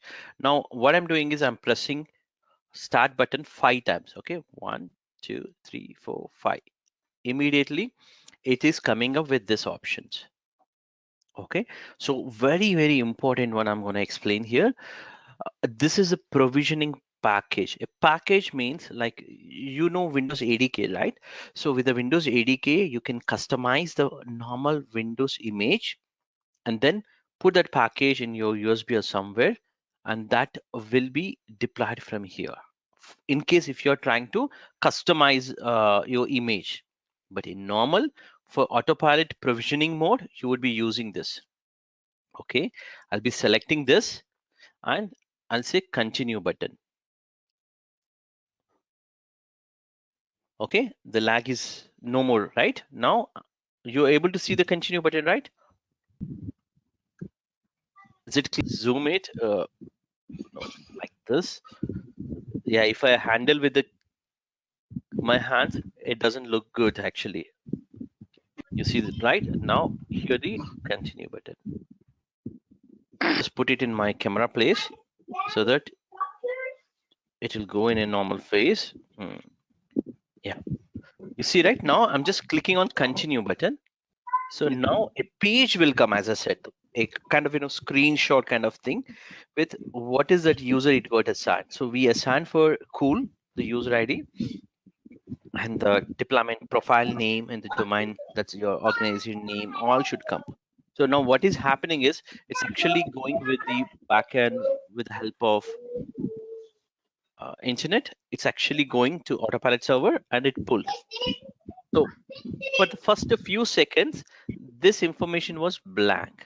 Later point, it has pulled this information. Correct? If you noticed, you can see my company organization name and assigned to which user, and you have a barcode. In case if you have a barcode, if you scan it on my screen, this barcode, you get this information. Okay, now this is a profile name. What is this profile? This is a profile for autopilot that we have done. Okay, so simply end user point of view, he don't do this step. Who's gonna do this? This is the build engineer who is gonna do it. We'll click on provision. Okay, so once it is success, you would get this instead of blue as a red. Success means green. If it is an error, this entire blue becomes as a red color if it is a failed, and this information will be shown with one additional option here: collect the log information. Does anybody know? Because except the user driven, remaining all of the setup needs the TPM 2.0, okay, and a physical machine. You can't test it on Hyper-V for your information. That's why I moved to, for this step, to the physical machine. I'll repeat, you cannot do any other scenario, including self-deployment mode. All of that cannot test on a virtual machine. Okay, you can only test it on a physical machine, except the user-driven with a normal default options that we just tested. I'll just click on provision. Now from here on, the steps remain same. my friends, the steps remain same, the time remains same. The machine gets rebooted, and then you get the green color with a reseal option where the username and the same information will be shown back to you again. And this is still going on the installation, and you could see, I just tried zooming so that you could see, and the application got installed automatically and system getting restarted automatically.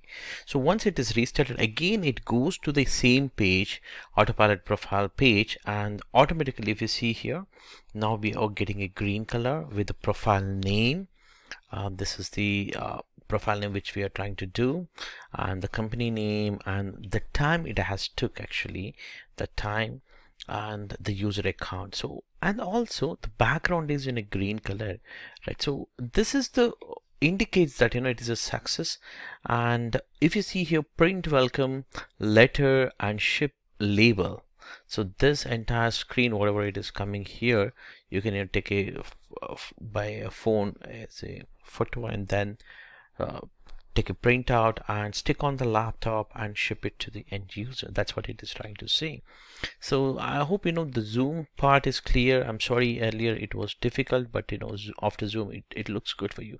So if you could scan this barcode also, it gives the same details for you with any of the barcode reader. And post to that, as soon as I click on reseal button here, the computer will go into a shutdown state automatically. And then, as it said, this entire screen you can take a photo and stick on this computer. You might be thinking about why should I take a photograph. Let's say if you are the build engineer and you have to build maybe 40 machines, can you guess for which user what is that laptop you're going to assign? You could send possibly you could send a wrong device for another user. Let's say if there's a Chris is expecting Chris laptop, you might ship it a Rob machine if you don't label it, because it all looks the same thing, right? It's difficult. That's why Microsoft gives this page, and you could take a printout and simply label it as soon as it's completed. So when you back here after some time, and you could see here reseal and take the photograph, print, and then attach on the laptop, and then click on a reseal button. So as soon as you reseal, it's actually going to shut down state. So let me click on that reseal button. Yeah, I just pressed on that. So you see here the power is gone here, if you notice. So automatically power is over. I mean, it's not coming up power. So now what I have to do is I have to start the computer. Think that I'm the end user now, and what I'll do is I'll just switch on this laptop by pressing the power button as an end user, and automatically the computer started, and it is asking for me the keyboard layout. And as soon as I select it as whatever the keyboard layout I need, it will continue further. And the second layout, I don't want the second layout in this case. 14th minute or somewhere, it is 16 now. So it's asking for the user's password to be entered. So whatever the password I enter here will be the password. So I'll just enter here. I don't know password. This is the biggest thing for me.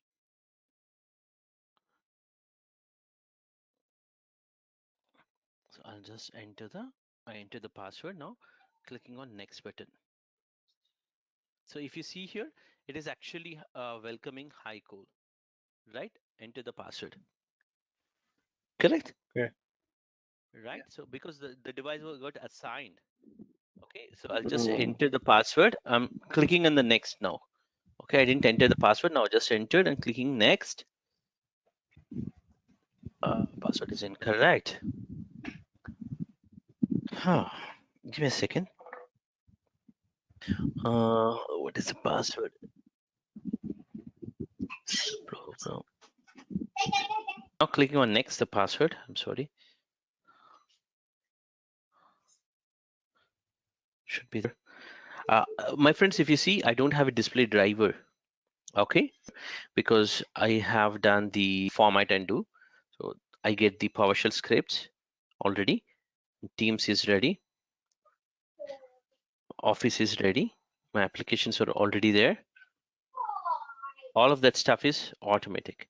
And just for your information, with the May month release, seems to be, for example, if I don't have it drivers, see, it says that very clearly. You're a standard user, not the device admin or administrator. So you don't have a rights to open my device manager. Try to do. So that also worked for us because we configured as the standard user. Okay, so it's fine. But if you see here, I don't have a driver for display. In a few more minutes, if you see, I don't have a display driver. In a few more minutes, the display drivers also gets installed from Intune. Whatever the drivers are available, that's gonna install. I have not done anything. It seems to be it's getting installed. It just got installed. You see, earlier it was standard. Now it got installed. Fully comes from a Microsoft Store. These drivers are coming from Microsoft Store. Okay, so they are actually getting tied up with. Okay, so this is how it's gonna work. So let me switch back to my primary machine. So if you can see the profile, this is the profile which we are talking about, right? So here it's a standard account and white glow is yes. Apply the device template as random with a number 1. So anywhere above 1 number, it starts give, it will give you. So we'll check on that.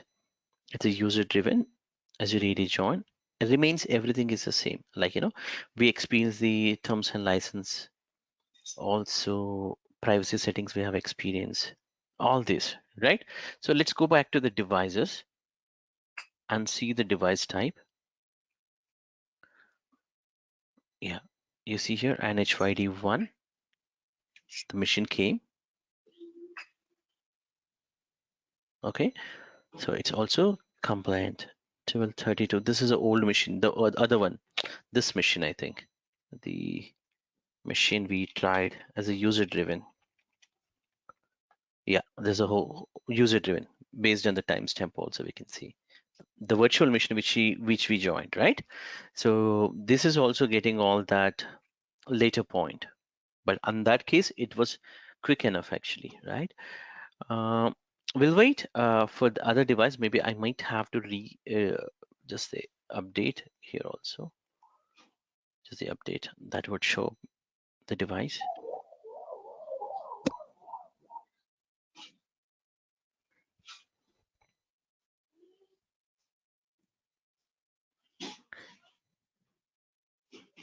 Yeah, I think this is the one. Desktop one. INH87 now. It automatically become my friend. If you remember, this was the actual computer name, right? It is showing, but since the profile is assigned, it has renamed. If I click on that also, it is coming this. I can pretty sure that this is the machine. Even if you see the serial number which we imported, the Lenovo machine 20DD, the physical hardware. Okay, so it's gonna actually come up. This also will change in a minute or so to the proper computer name. Take some time. Yeah. So this is how it works, the configuration. Okay, so we tried user driven. We also tried with the pre-provisioning option. Okay, now what is pending is autopilot for existing devices. I'll demonstrate this. I'll try my best to show you. This is very simple, but before that, let's also try with the hybrid AD also, how it looks like. Okay, for hybrid AD, let me show you the concepts. If you just go to Windows enrollment, and here you have a connector. So this is a connector that needs to be downloaded on one of the computer. Let's say I have a domain controller here. This is my domain controller. I don't like to install on my domain controller, but let's say I had a computer, just a member server, or maybe any of the member server also, that's fine. So on that machine, we can install the ODJ connector or this Intune connector. Okay, so let's actually, I don't have any other PC now. Earlier I thought to create, but we even install the AD connect also on the same machine. So let's stick to the plan. Here we can install. So what we are trying to do is we are trying to install here a connector. Okay, so let's add. It will ask me to download this connector. So I'll just click on download. So this gets downloaded. Where is that?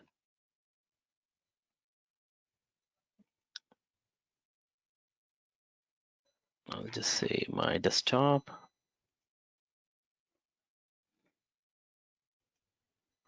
Keep this 50 MB.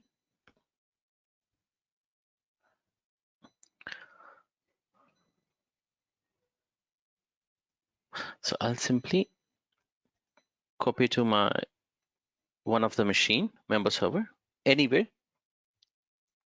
and you can install. Installation is very straightforward.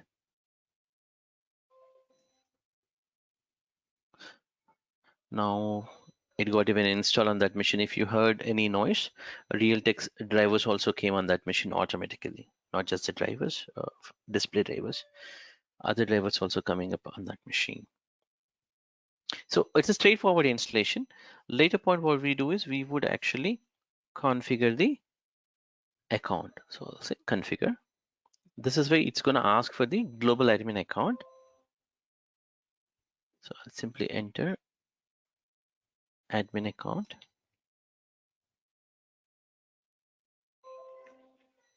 This is one of the pre-requirement that is also needs to be done on the machine. Okay, that's it. So what happens in the technically in the backend is once this is completed, you will be getting a service. It's like very similar to AD Connect, but it's not exactly AD Connect. If you see Intune ODG connector service, okay, this is a service which will be gets installed as part of the installation, and it will be in a running state. If you see here, the connector is successfully enrolled. Now the configuration is completed. Sooner we should be able to see here a machine with the configuration. Okay, this is just the, after a few more minutes, it will start reporting here. Okay, in the meantime, we also have to do some other configuration also. Let it takes some time, my friends, to come up here. We just installed.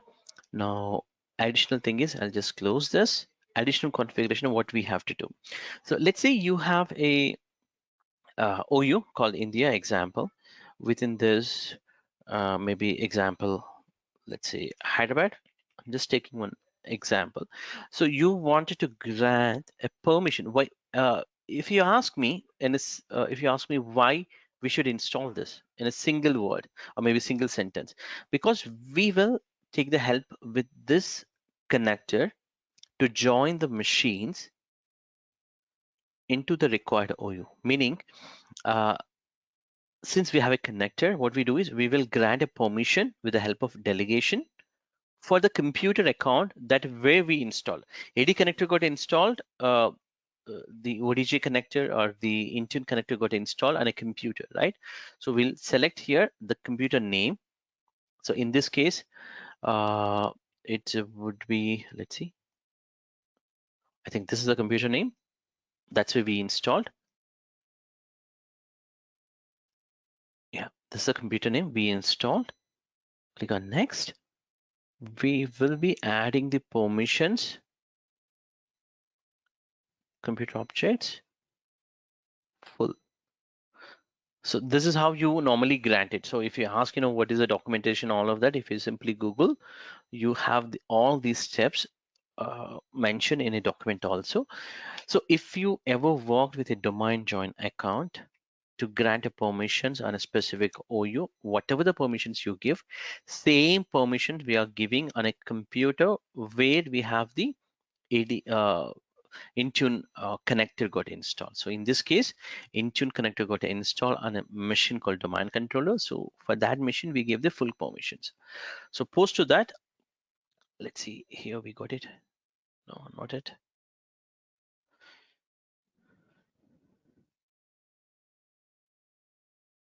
Yeah, you see here, this is coming and active also there. So what we have done so far, I'll explain one more time. On my domain controller on a OU, we granted a permission for Intune connector install machine. So what will happen is, let's say if I try to build a machine with the autopilot, okay, and the machine should join to my on-premises domain controller, then you mention also some uh, naming format and join to a specific OU, right? So the OU example, this is the OU. We just gave here India, the sub OU Hyderabad.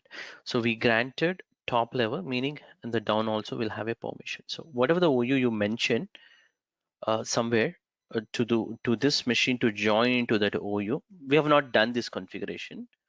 I'll repeat once again. We have not done this configuration that this machine should go and join here. We're just preparing the infrastructure like this OU should have a permission for Intune connector. That's what we have done. So this computer will go and create the computer account here. Okay. And now what we'll do is for this machine should only go to this OU. How do we define is we define with the profiles. Okay. We'll configure with the profile saying that, hey, I have a step called domain join. Please execute this domain join with this is a domain name. This is my OU name. This is my uh, display name kind of thing, okay, or my computer name format. Okay, I would mention these 3 steps in my domain join profile. Okay, that is pending now. We are going to do that now. But technically, you understood if I correctly explained, or if you if you're getting me, what I'm trying to explain, why we need this connector from a devices, Windows configuration profile, and we're going to create a new profile here with the Windows 10 or later with the templates. We have something called domain join already, right? So I'll just say domain join this step, create. Now it will ask for the, let's say I have a OU called domain join with Hyderabad example. I'm just giving example Hyderabad. Now it will ask what is your computer name prefix. So the same format that you had within this autopilot profile, you had some formats, right? Yeah. For example, maybe we can, come on, we can take the user driven one, which was worked even for us, right? If you remember, it started with a 1 number, right? This profile. So we can give the same format here, the computer prefix. Okay. Yeah, if you see here, this is more than length of 12. So I'll just say if I take these, it will accept. Okay. So I insert with a random number. Okay. Now the domain name, what is the domain name you have to enter? You should enter in a format with a fully qualified domain name. So what is my domain name in this case? My domain name is mylab.local. Okay, what is your OU? So I have a OU. I wanted to join this machine to a specific OU. So what I'll do is just say ADSI edit.msc. This is the ADSI editor. So you can just browse whatever the OU you wanted. For example, I want this machine should be part of Hyderabad example OU. So I'll simply go to the properties. I'll copy this distinction name. Okay, or just double click in the OU path. It will be in a DN name format. So I'll simply copy, paste it. Okay, now create it. Now, as I said earlier also, this is just for a specific device group. So in my case, I might end up with one for Hyderabad, one for Bangalore, one for Delhi, something like that. Okay, the groups. So that group I can assign. In my case, I'm just giving to these groups. Okay, example. Or I would actually properly, if you want me to enter properly, I would actually go to the all autopilot devices example. I would select this, configure. That's it. This step is done. So as part of the now profile creation, so if we just go to, we cannot edit the existing profiles that were already created with the autopilot. Okay, for example, I cannot edit here to hybrid AD join as far as I know. So if they allow, that's great, but you see here, this is not allowed to edit. So all we have to do is we have to again create a new profile. In this case, very similar. So this is hybrid AD join. Okay, sorry. Here we choose user driven with hybrid AD join. That's it. Remaining settings are same except one, which is device name template gets grayed out. Reason being, we should apply on the on the configuration profiles. Remaining steps are same. You can do even here also the white low. You can play even standard or all of that. Okay, so you can play in this way and you can apply, but you need to have as a mandatory. You need to have that that profile. If you don't have a profile, it's not going to work. So you can assign to a specific group. That's a autopilot devices group. Then this is going to work as it is. Clear? So in this, any questions? Hybrid AD job. We have done this autopilot. Now, one thing is pending within this autopilot configuration, which is autopilot for existing devices. So this is so easy. This is nothing but the any of these cases, like the pre-provisioning or user-driven. You can use that with a combination of SCCM. This is a very interesting one. Okay, so let me. So what we can do is we can create any of the task sequence. Let's say I want to use maybe hybrid AD join example. Simply what I'll do is I'll just go to the properties task sequence and we can change this to convert to all existing machine. Okay, so it will register if even though if the machines were already in the autopilot mode. This is one other configuration. Apart from this, yeah, review, save. Apart from this, you also have another configuration from the SCCM. So now I'm actually taking the scenario of autopilot for existing devices. This actually talks about SCCM.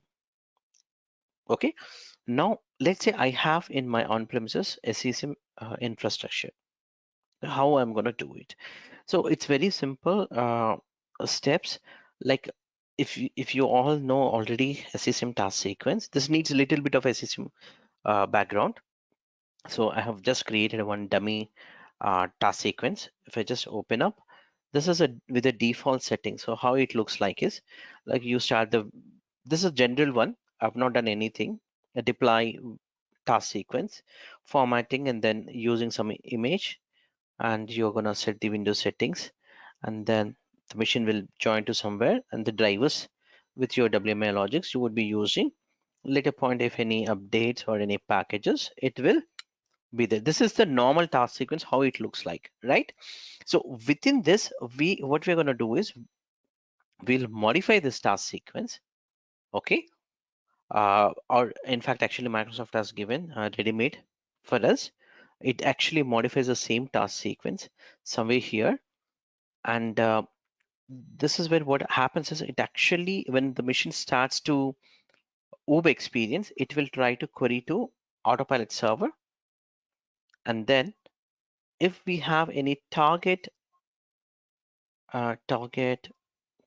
this hardware ID, for example, the hardware ID was already imported, that can be actually used and the machine can be rebuilt it. So for that, what we'll do is simply existing machines, these all will be considered as the deployment, because you are actually using the SCCM boot media to build the machine. You're not doing you're not buying a new machine, right? Existing machine you're actually trying to build with the SCCM, but somewhere here we will initiate the autopilot profile. So for that we need to do some steps. So the step one, you take any of the machine, maybe a work machine or maybe a Windows 10 machine. That's also fine. You need to execute few commands to download the autopilot profile. So what we are going to do is we will be going to this autopilot deployment profile. We have 3 profiles, right? Out of that, whatever the profile you want to use it, we will convert this profile to a JSON format.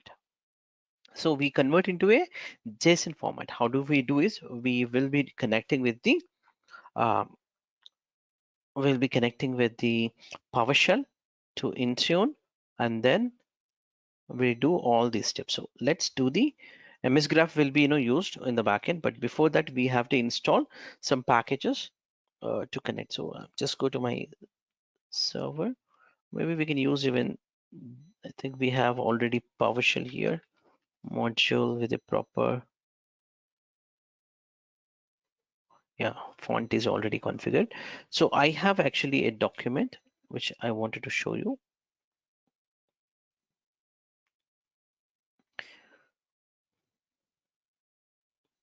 So this is the one. What we do is basically we will be executing these things, these PowerShell commands, so that the package gets downloaded. Later point will connect to MS to Intune with the autopilot server.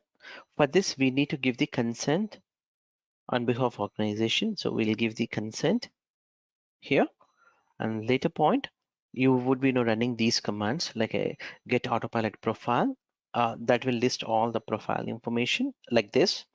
Then we can actually convert into a JSON format, and that file can be saved in a notepad with the extension of JSON. Otherwise, you can use these commands to even save the output with the encoding of ASCII format, the JSON file.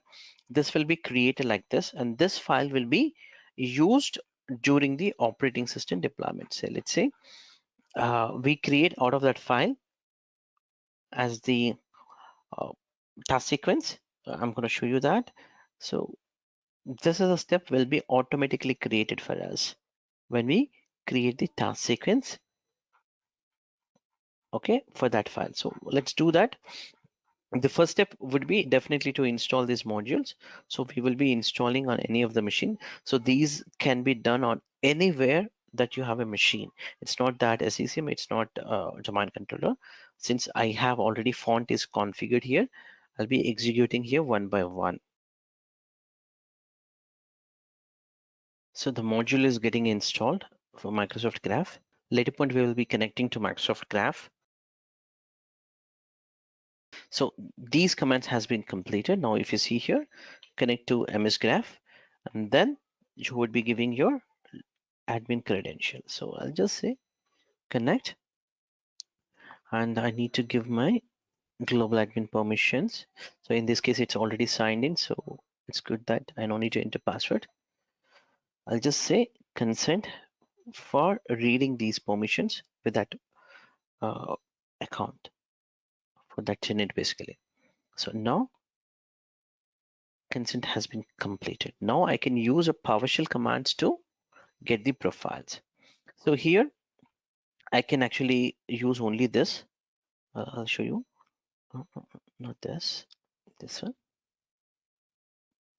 So this will list my all the profiles. Since I have already connected, it will be listing my all profiles. So if you see here, one is a profile name test. We have user driven profile name. Other one is hybrid agent. So total 3 are there. So what we wanted is we wanted to convert them into a JSON format, right? So for that, simply we can use the command to convert. So before that, I might have to create a directory. So let's do the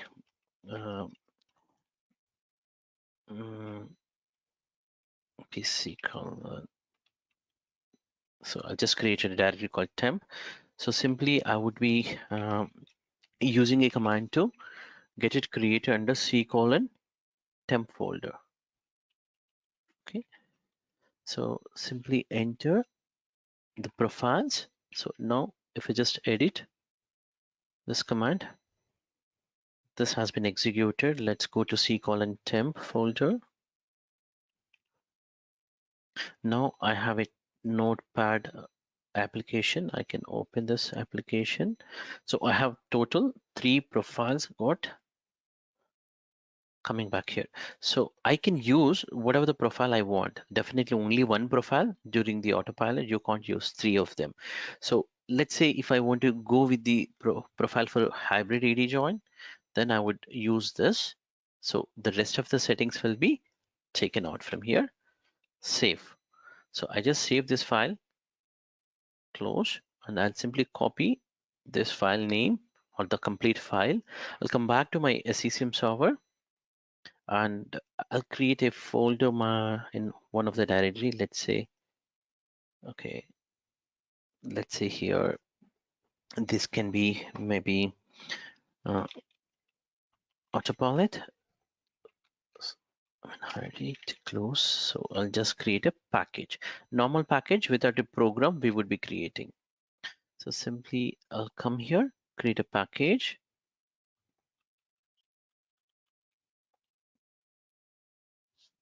Which consists of this path, no program needed. And later point, I would distribute this package to the required DP.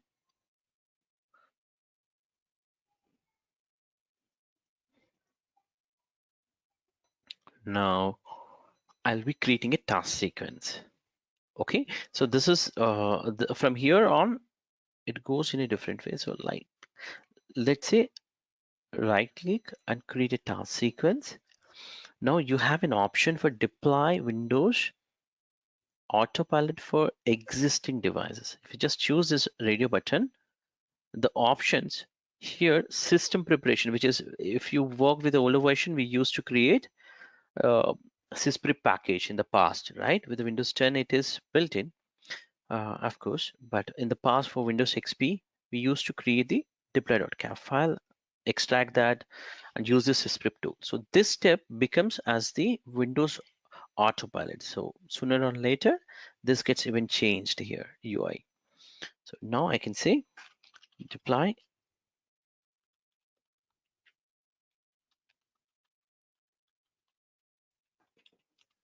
Okay, simply I would be choosing whatever the boot image.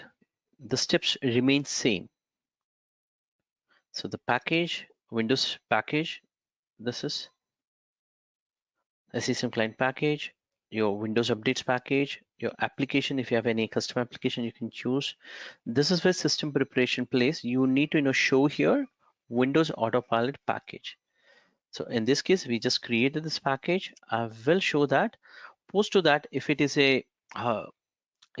the Windows Hello kind of thing, you can choose the shutdown button. Okay, so simply choose as per your requirement, click on next. So this has been created, task sequence. Now I'll simply edit this. And if I just go here, this command is automatically coming for me with a package. So if I just go to Microsoft documentation, whatever we have done here is the same. This has been done automatically, right? And later point, you can target it, as it says that, you can target to any of the devices that you wanted. Okay, it's a normal target, like you normally deploy Windows 10, right? Same way you can target to any of the collection. It gets deployed. Clear? Okay, and you can add here, my friend, additional packages also. Let's say this is anyway, this step is for capturing, maybe during the process I have taken. Yeah, so here you can add any other packages. Let's say there's a package called maybe whatever the packages you have, you can add it. So you can increase your task sequence. So few things come from there, few things come from here also. Like that, you can design the way you want it. And in case if this you have a cloud management gateway, this also works over the internet.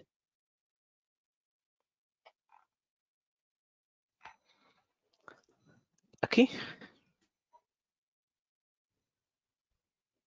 clear? Any questions that I can take it for the autopilot specific? Power BI, right? So for the Power BI, I have done a few things. First thing is you have to know if you're trying on your lab, you can get the trial Power BI, which is a free for 60 days. Okay, I'll show you the steps. File Power BI. Oh, I didn't copy it maybe. So you can go to this link, which will give you the complete details how to integrate. Okay. For this, there's something called a role called Intune data warehouse. Role needs to be granted. This can be found even in RBAC roles also. It's one additional role. Then you need to install your Power BI, either desktop version or a browser version. So in our case, we have the desktop version, which I installed already on the machine. Okay, and there is something called Intune Compliance. This is available as a store application. Okay, with a default sample data. Let's say what I'm trying to say is if you just go to the Microsoft Store on your computer, Windows 10, you have something called Intune Compliance Data Warehouse. This is published by Microsoft. You can see, so you can get this application for free with the pre-configured data, sample data like this. It will be available. Okay, so we can just get it that application. So I'm just here what I'm trying to do is I'm just trying to log in with the same account so that I can launch that, basically post to the installation. So I already launched that normal my Power BI. So Power BI is very similar to your Word or Excel. You need to know, for example, if you take it Excel, not everybody knows HLOOKUP or VLOOKUP, all that uh, lookups or maybe formulas. Similarly, Power BI also, you have visualization here in the right side here, and you need to drag and drop with the required content. Okay, so in this case we can simply connect with the data with a sign in to the account that we have taken a trial. So we have taken trial for that account, which can be viewed and just entering my password. Once I enter the password, the email ID to log in. So I just enter my login ID. Once I enter the login ID, the launching during the launch of this Intune complaint, it will ask for the account details so that it will just connect to directly to that your Power BI account, this default data. Then you will have a fancy, really fancy kind of thing. If you see here, I'm going to install this definitely. Power BI, it's going to install as an app and gives me the default reports.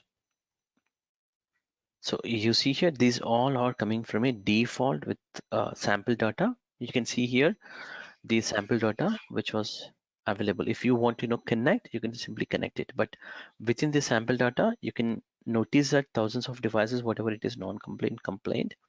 Later point, you can drag and drop the required data feeds.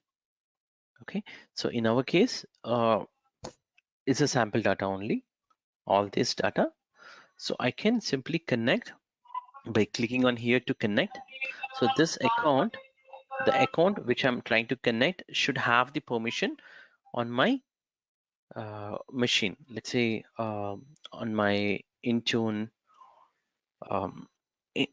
Intune connected application. So if you see here, this is trying to connect with my data privacy level. You can set it if you want. Sign in and connect. So I'll just connect with AZ admin. So once I connected, this data will be fetched. So it takes some time to refresh and this data will go off. in a minute. So now the data is gone, and now whatever the data is available, which is like, if you see the timestamp also this morning with today's date 17th 1 a.m. between. So whatever the data is said, that is actually coming up here clearly with the data. So if you want a other type of data to be presented here, of course this is for exporting, but you can subscribe to get the alerts. You can represent with your dashboard. Okay, but again for this you need to know the Power BI application. And coming to the monitoring, yeah, you have the monitor option for applications. These are the application specific monitoring, or application specific troubleshooting can be done from monitor specific. Similarly for the devices, you have a monitor. So this is where all the additional reports that you can collect it, and some of them can be viewed here, whether it's success, failure, all of that stuff. You can you can check out, and threat status. Like you have here the basically monitoring default reports can be pulled from here. Okay, if you have done any of the device actions like this, you can check out here if it is a pending or complete, like wipe or autopilot reset, for example, and this mission is completed like this. You get the proper report. And coming back to the troubleshooting, this is very tricky. I would recommend, if we get any troubleshooting problem or any user report or a device problem, then we simply select here that specific user account, and we'll try to see what all the settings are applied, not just the applications, including the policies. Everything we will be validated. A later point, if it is, let's say, this is a single dashboard kind of thing, it gives you a clear idea if there's no license, or maybe some basic thing we might be missing. uh, in that case, it actually gives that specific information for the troubleshooting point of view. Coming back to the help and support, since Intune is completely cloud based, you can always raise n number of cases for free, even for the trial license. And Microsoft dedicated premium support engineer will be involved, and they are gonna help you not less than 4 hours window. So you stuck somewhere, you have some problem. It's very similar to the Office 365. So for Office 365 also, we would raise a number of cases from here with the support. Same thing goes here with the Intune. So since it's a cloud application, you can always raise a questions from here, and they would be giving you option like very similar to the Office 365, whether you want to raise a concern over the phone or email. They would be simply asking similar questions here, and then you can assign, for example, test this is cannot restore kind of thing. It will just give you the basic information. After that, if you think that you need to know contacts, let's say contact, and then give your email ID and response you want within this time. So this actually depends on the time. For example, today is a Saturday, being it is higher, but normally sometimes it will be when I've seen within 15 minutes time also they have responded uh, to you, or the email or the phone. It all depends on the comment or the load workload. It's a dynamic basically. Okay, and you can choose your time zone also, so that during that time only they would be contacting based on that language and preferences. Thank you for listening this entire course, and congratulations, you have completed this training. Now, what is next? You need to look into it. You need to become as an Azure architect. To do that, I have created some of architect level videos. Please do check out them at this URL, tinyurl.com/Intune design. So that consists of 5+ videos within that playlist. Just go one by one. It is really gonna help you from a project design side, and you have a lot of templates that can be reused for your project when you accept as an Intune architect for your designing and deployment phases, even operation side also. And also check out the latest latest updates, because it's a cloud service. Intune is a cloud service. Every month they will come up with a new improvements, and I'm definitely making all the possible or most used or most demanded features as the videos. So please do like and subscribe to my channel, and you could check out Microsoft Intune training playlist for up-to-date information with the latest changes. And finally, I request you please like this video and share with Intune community. I appreciate your time to watch this. Thank you. We'll catch you in another videos.